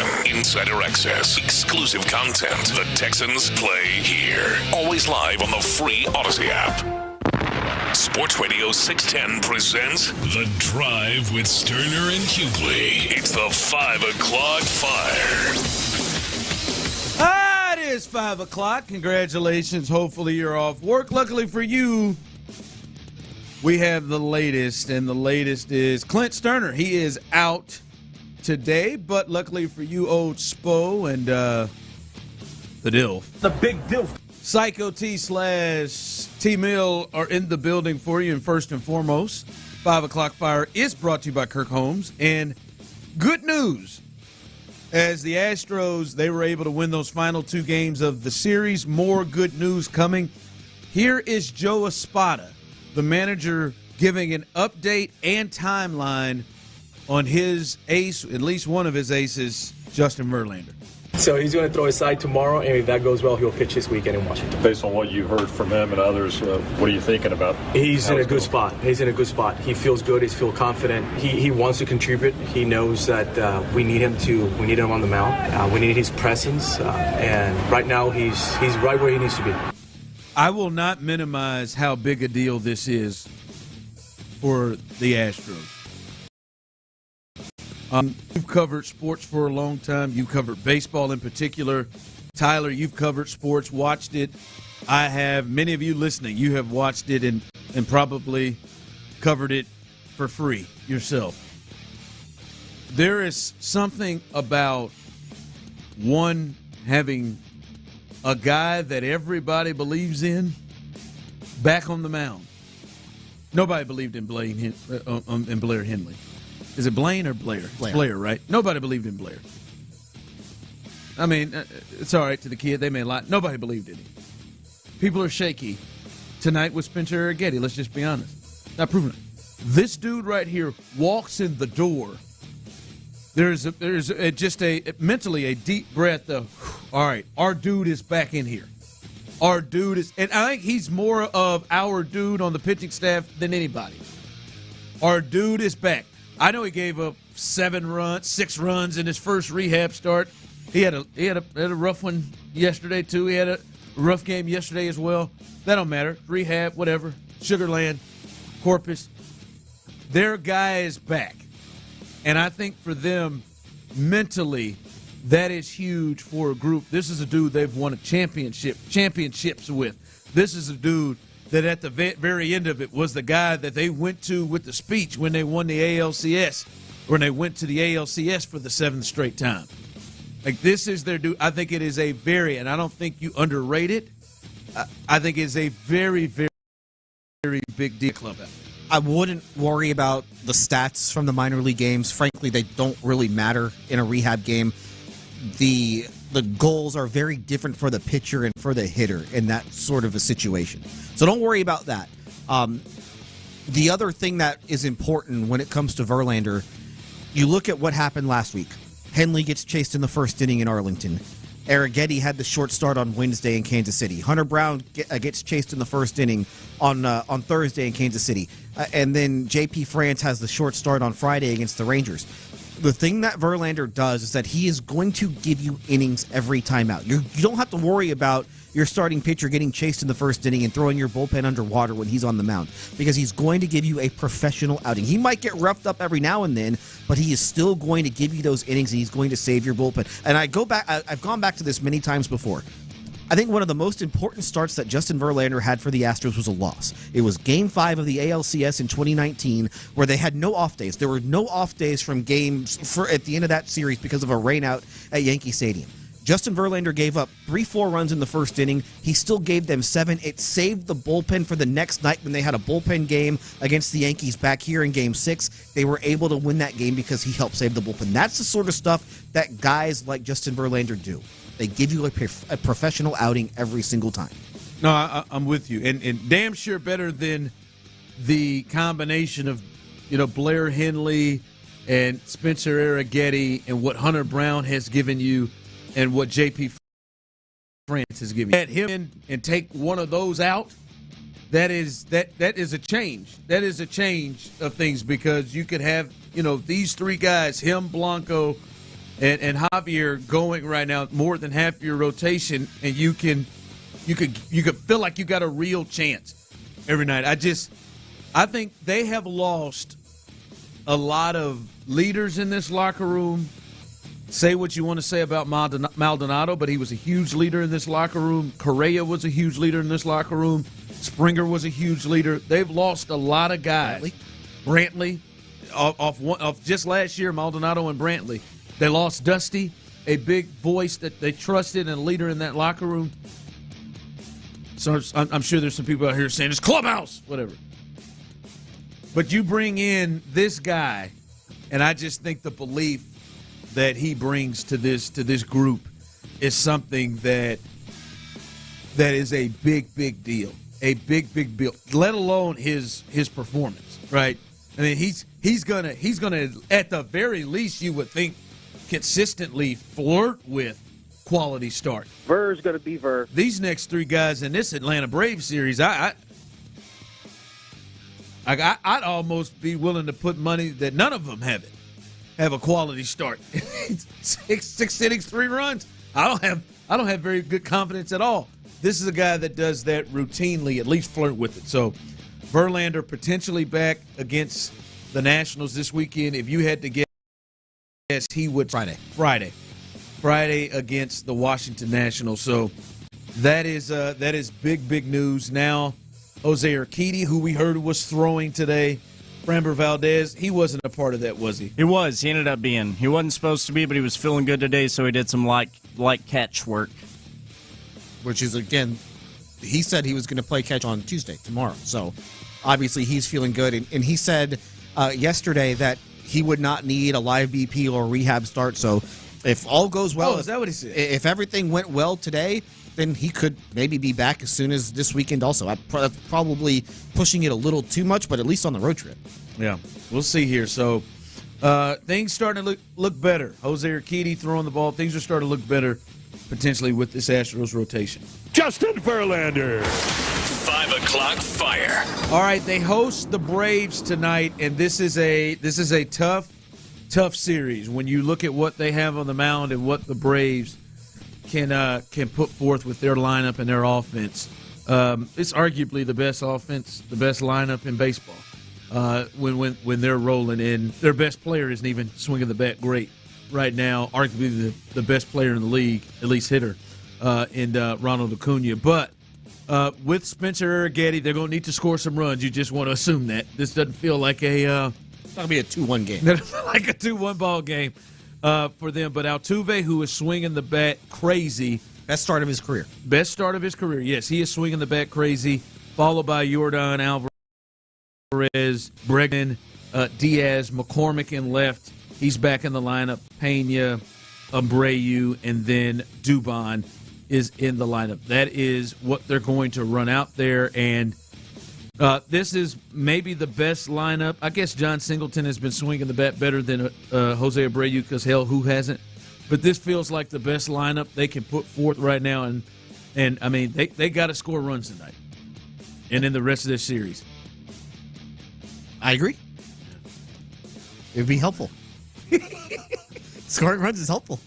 Hey, where are you on the lineup and how it's constructed? Where are you on this because I've heard a lot of people who want Yordan to be moved back down. I just love these three guys at the top in a row, potentially putting pressure on it immediately. And I just feel like if you give these guys in this lineup those opportunity and chances with runners in scoring position, except for maybe Jose Abreu, it will ultimately pay off. There are arguments for and against it, and to be honest with you, I don't care. I just people blaming the lineup construction for why they were struggling with runners on base, to me, that's pretty disingenuous. I don't think that's why they were struggling with runners on base. I think that sometimes that just happens. At the same time, I do think there is some value to sticking somebody like Jeremy Payne second in the sense, it props him up a little bit because you should be able to see better pitches if you're batting between Jose Altuve and Yordan Alvarez. But at the same time, you would like to get Yordan Alvarez up there as much as possible. So, like, the Dodgers are doing the same thing. The Dodgers are having Betts, Freeman, and Ohtani bat 1, 2, 3, and they've been fine. So I get the argument for both sides. I don't care which way they go with it, though. For me, I just think Alex Bregman, and especially Alex Bregman, wherever you hit him, and Diaz and really Pena, who it's been, they're going to come up with runners in scoring position. Like several times, if Alvarez wasn't hitting second, the Astros wouldn't have scored, in some of these games. He's come up with runners in scoring position, right? Like nobody is wanting to move Altuve out of the leadoff spot, even though the way he's swinging the bat, he may be the best in driving in runs, right? Nobody says, "Oh, well, shoot, he's been sitting down here with Abreu and Jake Myers at times in front of him." No, I just think Bregman's going to have to drive in runs, and he'll have opportunities in the second spot, and he's going to have opportunities in the fourth spot. Like he's going to have to drive in runs. So I mean, that to me is a situation where it's like, yo, man, they like, let's just calm down. I just love those three guys together. I hated the times where Kyle Tucker's batting fifth. That's annoying. Or even Yordan Alvarez would be batting fifth at times last year. I did. Like you want your best guys to get as many plate appearances as possible. So I get that. In the same, though, along those lines, I also understand by you want to maybe spread them out a little bit to maybe you feel like you lengthen out your lineup, but whatever. Just score runs. Like everybody does their job, you're going to score runs. Text line, Tyler. Ron, you were the biggest advocate of running Maldonado and Brantley out of town. Okay. I wonder how many people would be confused to say that I was the biggest person trying to run Maldonado out of town. Like we like to say, people hear what they want to hear sometimes. People were mad at me because I rolled with Dusty on the situation. Yeah. That was someone tweeted me over the weekend, like, you wanted Dusty gone. I said, Dusty Baker? That the guy with the brisket gloves? Me? I think maybe you're confusing me with somebody else. Maybe. Dusty Baker. Just maybe. 5 o'clock fire. All right, D'Amico Ryans, he spoke to the media today. And listen, D'Amico, and we'll talk about this here in a second. I think there's a new Big Three. The Big Three spoke today, but D'Amico spoke on Stephon Diggs, and I thought it was interesting, in particular, him speaking on his confidence of what they're going to get, what kind of Stephon Diggs they're going to get. Here was D'Amico on his confidence his new wide receiver, Stephon Diggs. Yeah, again, when we watch the tape on Stephon and the playmaker that he is, right, we always go back to the tape and we look at a player in totality. We don't look at, this amount of weeks or those weeks. We look at the entire season. We look at the guy's entire career and what he's done, how he's been productive. The guy's been an all-pro player. He's been a Pro Bowl player, over 1,000 yards for multiple seasons. So we're excited about adding Diggs to our team. All right, that was D'Amico talking about his potential for production. Can I ask a question real quick? Yeah, I was 16. It was a Ford Escape, and not my best work, but I'm going to let that sit there for a bit. Oh. When everyone says, can I ask you a question, I automatically think they're talking about my first time. Go ahead. I was not asking about that. Sorry, actually. Go ahead. Why? Can somebody explain why Stephon Diggs' production fell off the way that it did last year? Is it just the offensive coordinator? I wonder what they saw in the tape.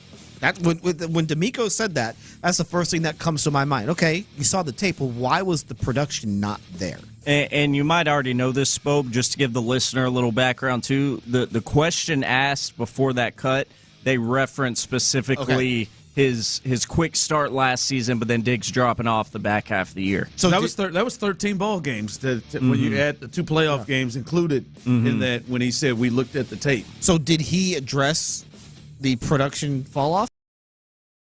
in that. I'm just making sure. Listen, look at the whole career, Spo. Well, now back in the baseball card. Now, hold on. Now that part I completely disagree with, and I don't think that he means that.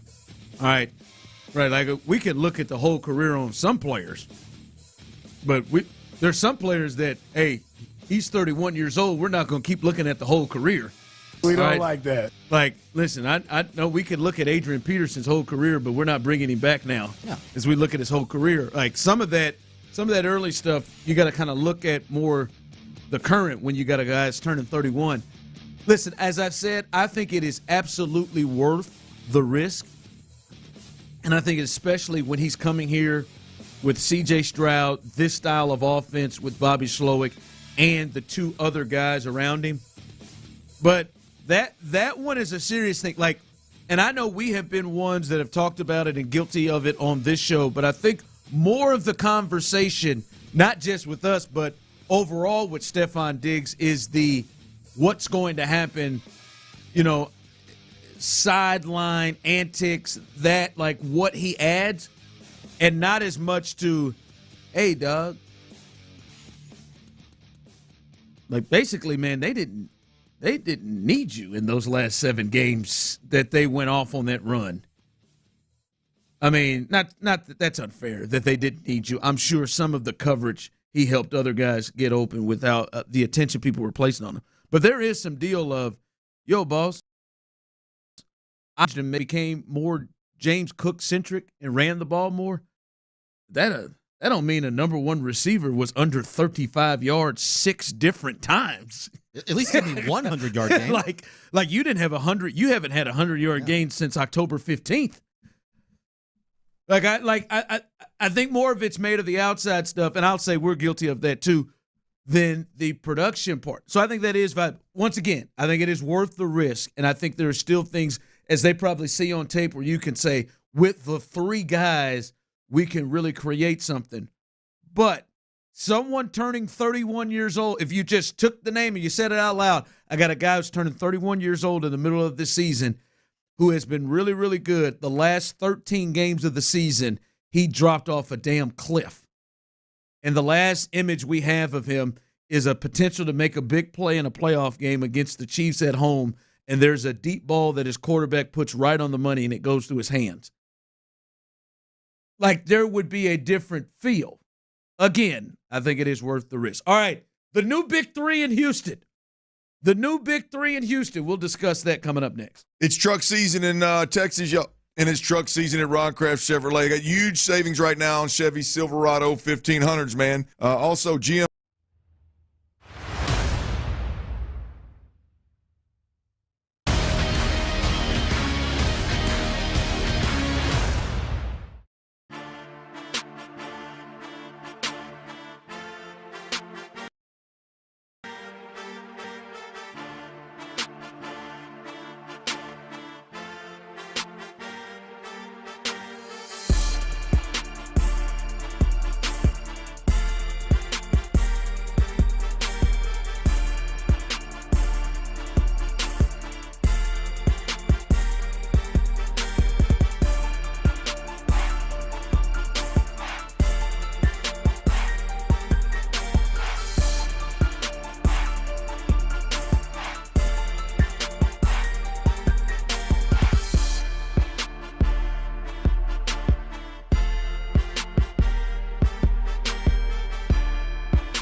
Oh, anesthesiologist. He was an anesthesiologist. Progressive Casualty Insurance Company, affiliates, and other insurers. Not available in all states. The best baseball conversation in Houston on the go lives where? Thanks to SportsRadio 610, I can get my Astros fix anytime, anywhere on the free Odyssey app. Yeah, that's right. Download the Odyssey app now and don't miss a minute of the conversation. Houston's sports leader. Sports Radio 610.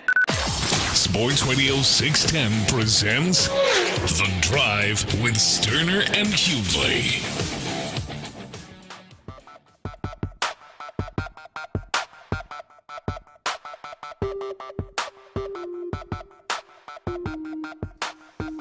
All right, welcome back in as Adam Spolane is in the building. Clint will be back in tomorrow.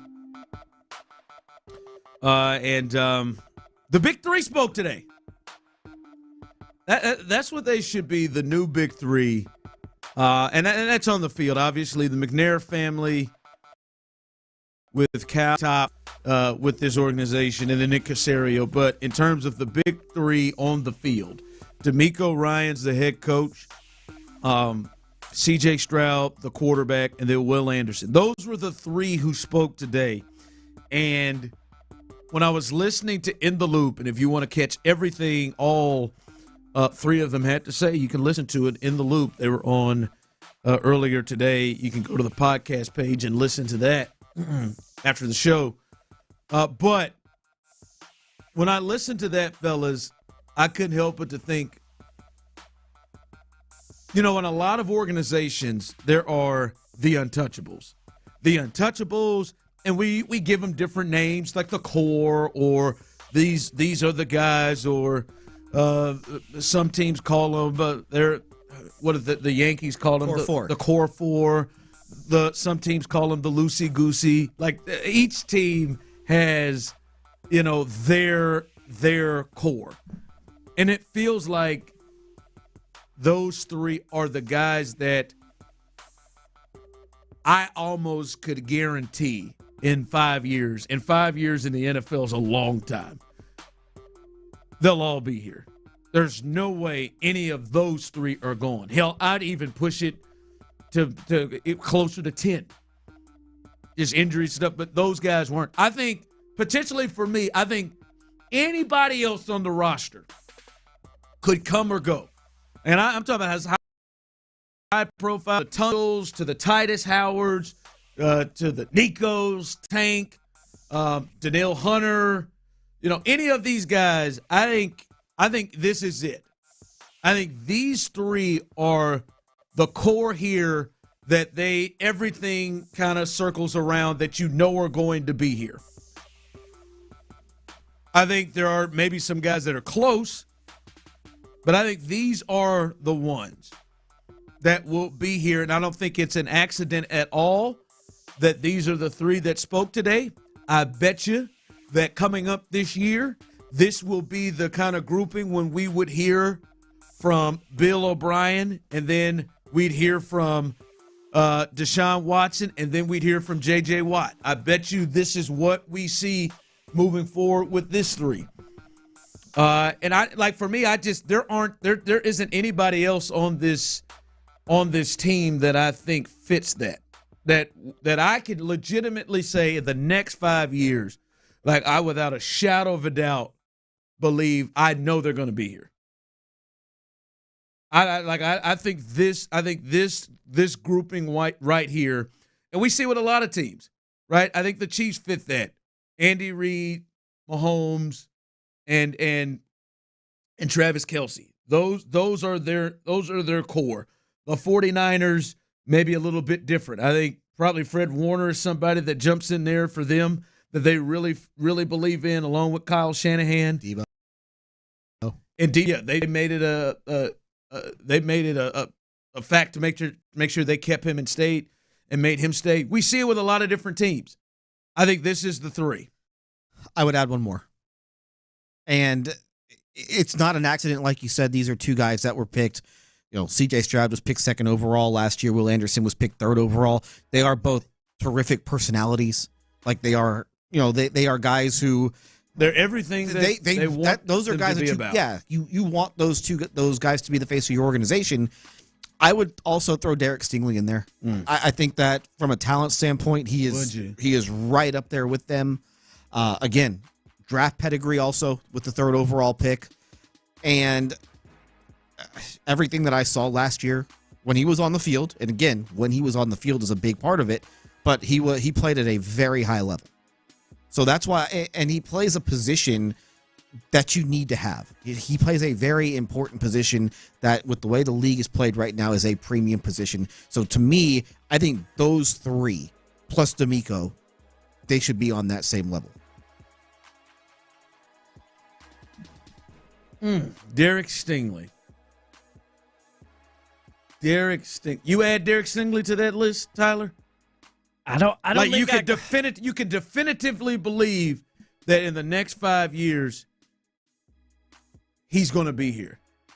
I could see it. No, you could definitely see I'm it. hesitant to add him, but I can see where Spo's logic is. I put Stingley right on this outer tier if we're doing this. Yeah. Sting right there on that outer tier with guys the likes of Tank Dell, who I just need to see a little more from on a shortened sample size as rookie year. Nico Collins, who I need to see another great season from. I'd say he's there too.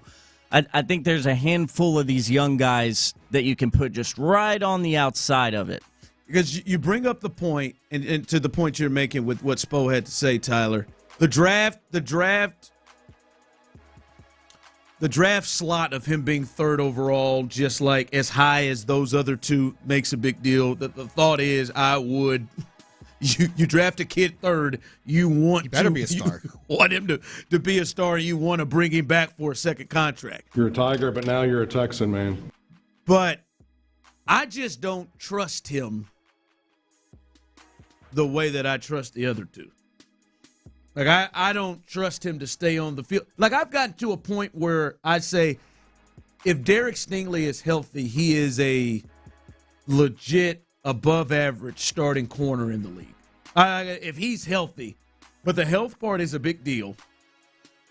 And, we've seen teams, like some teams keep corners, but we've seen teams roll on from corners. We've seen teams trade corners. Like, I could see themselves saying, all right, we know we are going to give CJ and Will the bag.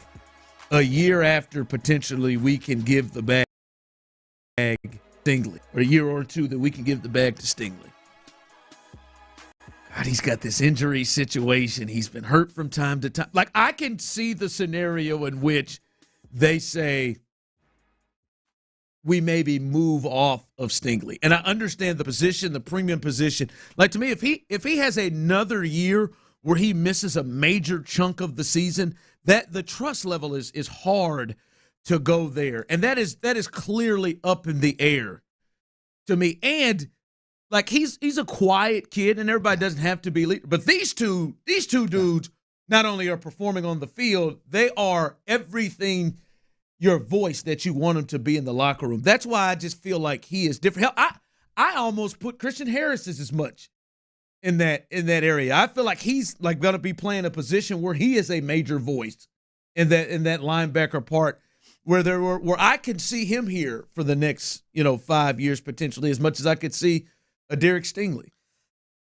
I think if you draft a guy 3rd overall and don't give him the second contract, I think that's bad. Like that's kind of the pick is in a sense a bust if that happens. From what I saw from Stingley when he played, again, the when he played is the important part of that sentence, but he came back from the hamstring and he was fine the rest of the season. That matters. Big time, yeah. That matters. Yes. So now if he goes through another season where he misses 6 games, well, then the conversation changes. But if he plays 15, 16 games next season at the same level, he think he's at forefront right in that conversation. Yeah, he's part of the core. So I understand the hesitancy with you wanting to put him in there, but I'm looking at it as, man, this guy's really good. They took him 3rd overall. He was one of the best corners in the league when he was healthy last year. If he puts together another year like that, he's a star. Yeah. No, he's big time. A couple of people are saying we should add a couple more to that list. We'll finish that off as well. We'll finish this conversation off about this big 3. Should there be room for more? And the Rockets season ended. And there is one major question. Major question that needs to be answered going into next season. We'll discuss that coming up next. Look, we're never prepared for life-altering experiences like being injured in an accident. However,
can I help? Yeah, I used my Discover card to buy these yellow pleather pajamas, and I'm just not sure I'm pulling them off. 24/7 U.S.-based customer service. It pays to Discover. Limitations apply. Learn more at discover.com/creditcard.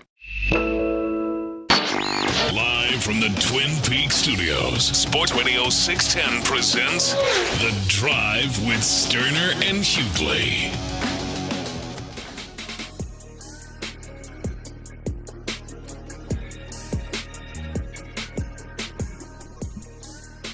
All right, someone said, we were talking about the core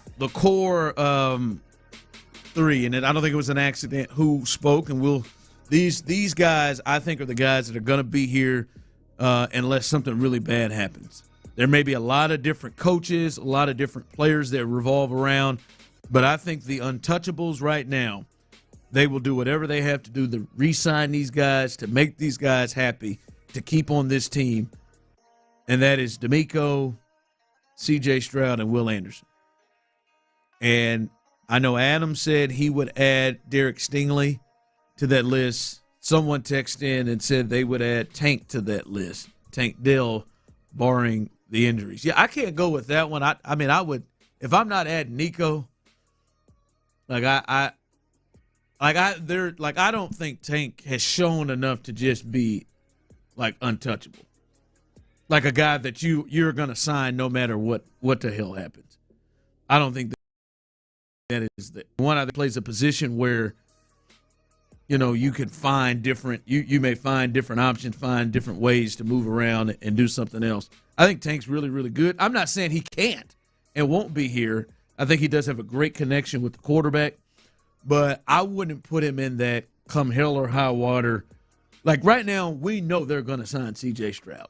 We know they're going to sign Will Anderson. There's not a guarantee with anybody else to me. Somebody said Laramie Tunsil.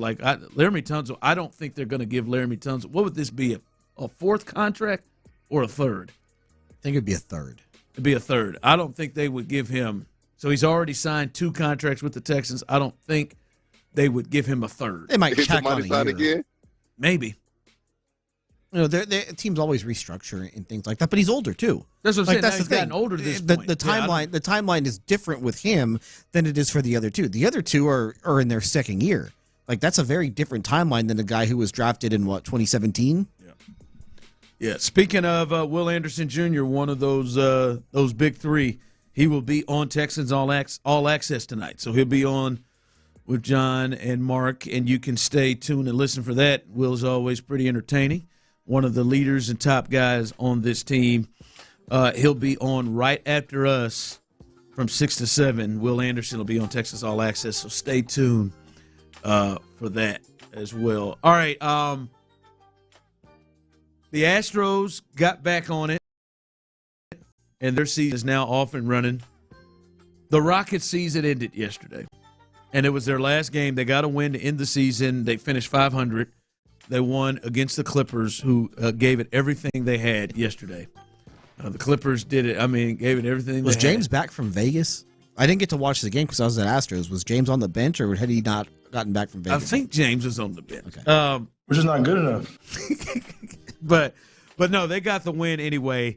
Listen, it was a successful season. Yeah. 500. They had games down the stretch where games mattered. In trying to get into that play-in. I think Ocho said it's the first time an 11 seed has ever been 500 or better. And they had a successful season coming off of what they did before. This was a success. There were some things that happened that you didn't like or you loved, but ultimately it was a success. And I think the big thing to me coming into the offseason and then going to next year is not as much who they're going to bring in, who they're going to trade for, unless they make a big deal that changes that. But to me, Adam, the big thing is we saw this year a stretch where this was the best we've seen Sengun. Like borderline all-star level, right? Had a case. But he played the best he's played. We saw him a couple of times just absolutely control and win the matchup multiple multiple times in San Antonio, give him problems. We watched him have a big, big year at times and stretches. Then when he got injured, we watched Jalen Green have the most consistent, and to me, I'll speak for myself, real believable stretch that we've ever seen him have in this stretch as the games really mattered, and he got and was a leading force to them being in the mix at the end for the 10th seed. When they played together, Sengun seemed to really flourish, but not Jalen Green, and we didn't see the flourish from Jalen Green until Sengun had the ankle injury. I think the biggest thing to me, Adam, is how they coexist and play together. How do you get this Jalen Green we saw without Sengun and this Sengun we saw with Jalen Green? How do we get those two together? Yeah, and I think that's the biggest question. Yeah, and I think it's Jalen Green who's got to figure out, okay, when Sengun is on the floor and when we're playing through him, how can I impact the game? Because I think that he has had trouble kind of in that backseat role. Because Sengun is the guy who led them in touches. Now, when I don't have the ball as Jalen Green, how am I going to impact things? And I think part of it is if he can improve his shooting and become a more consistent three-point shooter, that's going to make that team better because Sengun draws so much attention, whether he's at the elbow or he's in the post. He's going to get looks, and he's going to be able to find you. He's a good enough passer to where he can find open shooters. You have to be able to convert when you get those opportunities. The other thing that Green needs to be able to, and Green's got to become a better finisher because, again, he can cut to the basket, and Sengun's going to get him the ball. But, again, he has to be able to make good on those opportunities. The other thing that Jalen Green needs to be able to do, when you have opportunities to run, go. You don't have to wait for Alpi to get back. Just take off and go and try and get early offense that way. Now, if the transition opportunity gets stopped, then wait for Sengun to come down and then start running your half-court offense. But there are ways that they can play. They have played well together, but you haven't seen Jalen Green play at that elite level when they've been together, and that's what he's got to figure out. To me, that's on the players, where they have to be able to figure out how to put themselves in that position. Ime Udoka and the rest of that coaching staff can say, hey, we need to do this, we need to do that. But at the end of the day, they have to be able to execute that plan. See, his talent is not to this level right now. Or not. Check that. Let me roll that back. Not that his talent is not to this level. His play just hasn't been to this level. But I think one of the biggest changes we saw from the Minnesota Timberwolves, a team that was an 8 seed in the play-in last year that got swept by the Denver Nuggets, to they were flirting with the number 1 seed until the last game of the regular season and a top 3 seed. And they really, to be honest, I bet you they spent as many days in first place as the Western Conference. Is that team, and I feel like a lot of it was not just the coaching, but it was also Ant. That team stopped going through Karl Anthony Towns and started going through Ant. Now, Karl still was able to play, but Anthony Edwards became the person where you knew it was kind of going through, and I think they took off better because I said this earlier, but Karl Anthony Towns, this team is much better. The Timberwolves is, and I think the Rockets will be too, is much better if Anthony Towns is forced to have to play out of Anthony Edwards' world. And I think this team, because Jalen Green is the more talented of the two, this team would play better if Jalen Green is always aggressive. So that's the deal. When Sengun, I think you explained it, like you don't have to tell Anthony Edwards to run. He doesn't, now I think before he maybe thought well, maybe I need to wait on Rudy or wait on Karl. No, he knows it's his. Like Jalen Green should always have a certain level of aggression. That doesn't mean you shoot it every time, but he should have a certain level of aggression and should feel comfortable doing anything because it is running through him. And I think that is we talk a lot about maybe the comp to Denver, but maybe that one is it a lot coming into next year of really took off because it became more the mold of Edwards as opposed to Karl Anthony Towns. And I think he's got to find a way to play with the same level of aggressiveness with him on the floor, because I think the Rockets are better if Sengun is living in his world and playing off of him. Yeah, I don't know. No, you're not going to disagree with me here, Adam. No, I'm you not, son of a gun. No, I don't know what the answer is. I'll be honest. I just gave it to you. I don't know because that was a little much. Because Shingu, because they have run everything through Shingu. It's not working to them at their best. It's not. I don't know yet. I don't think that they need to do a 1-2. I think that they can do just 1-1, and they can both be. And to be honest with you, they have other guys too. Like I think you got to throw Amen Thompson into this conversation, because if he figures out the shooting thing, he's going to be a star. Sure, and he could wind up having the highest ceiling out of all of them.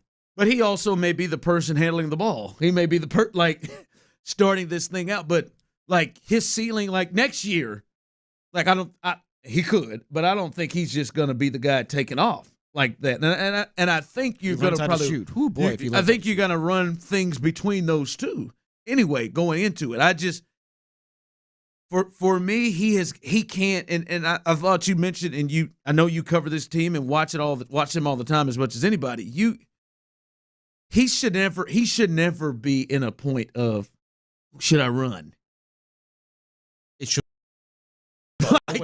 Only the game for me, Spo and Tyler, that changed it for me with Jalen Green was that OKC game where now obviously Shea wasn't playing, but still it was a meaningful game. They go to overtime. Hell, I think they went to double overtime, and he came through and not just made plays but also facilitated and got open shots for. Well, I specifically remember him getting threes for Jabari Smith in that game that really helped him out. He needs to be playing at that level. That's what changed for them after the All-Star break. And it happened before Şengün got hurt. But they were one of the slowest teams in terms of pace in the NBA. And then once the All-Star break came around, they were one of the fastest teams in the NBA when it came to pace. That's what they have to be able to do more consistently. Try and get early offense in the shot clock. And if things slow down, you have the center to dump it into. Yeah. They got to figure out a way. Trading Sengun is just insane to me. I wouldn't trade anybody. Let this group grow together. Unless there's like a Luka Doncic who becomes available on the trade market, keep this group together and give them another year. Yeah, Texans All Access behind us. Will Anderson Jr., stay tuned for that. And then following that, Area 45, they got you from 7 to 11. They'll do the Astros postgame show. Come on, Spencer. It's got to be better than that last time. They need a big start from him tonight. Adam, great job as always when you come on, help us out. Tyler, great job as always. Clint, he'll join us back tomorrow. I am Ron Hughley as always. Houston.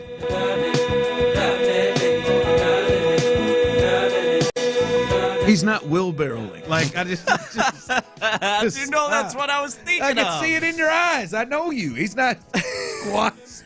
He's European, so. Great point. Stop it. No, great point. They do stuff across the pond in the sheets that some Americans have never thought of. Idiot said across the pond. Guy's been to the UK, and now it's across the pond.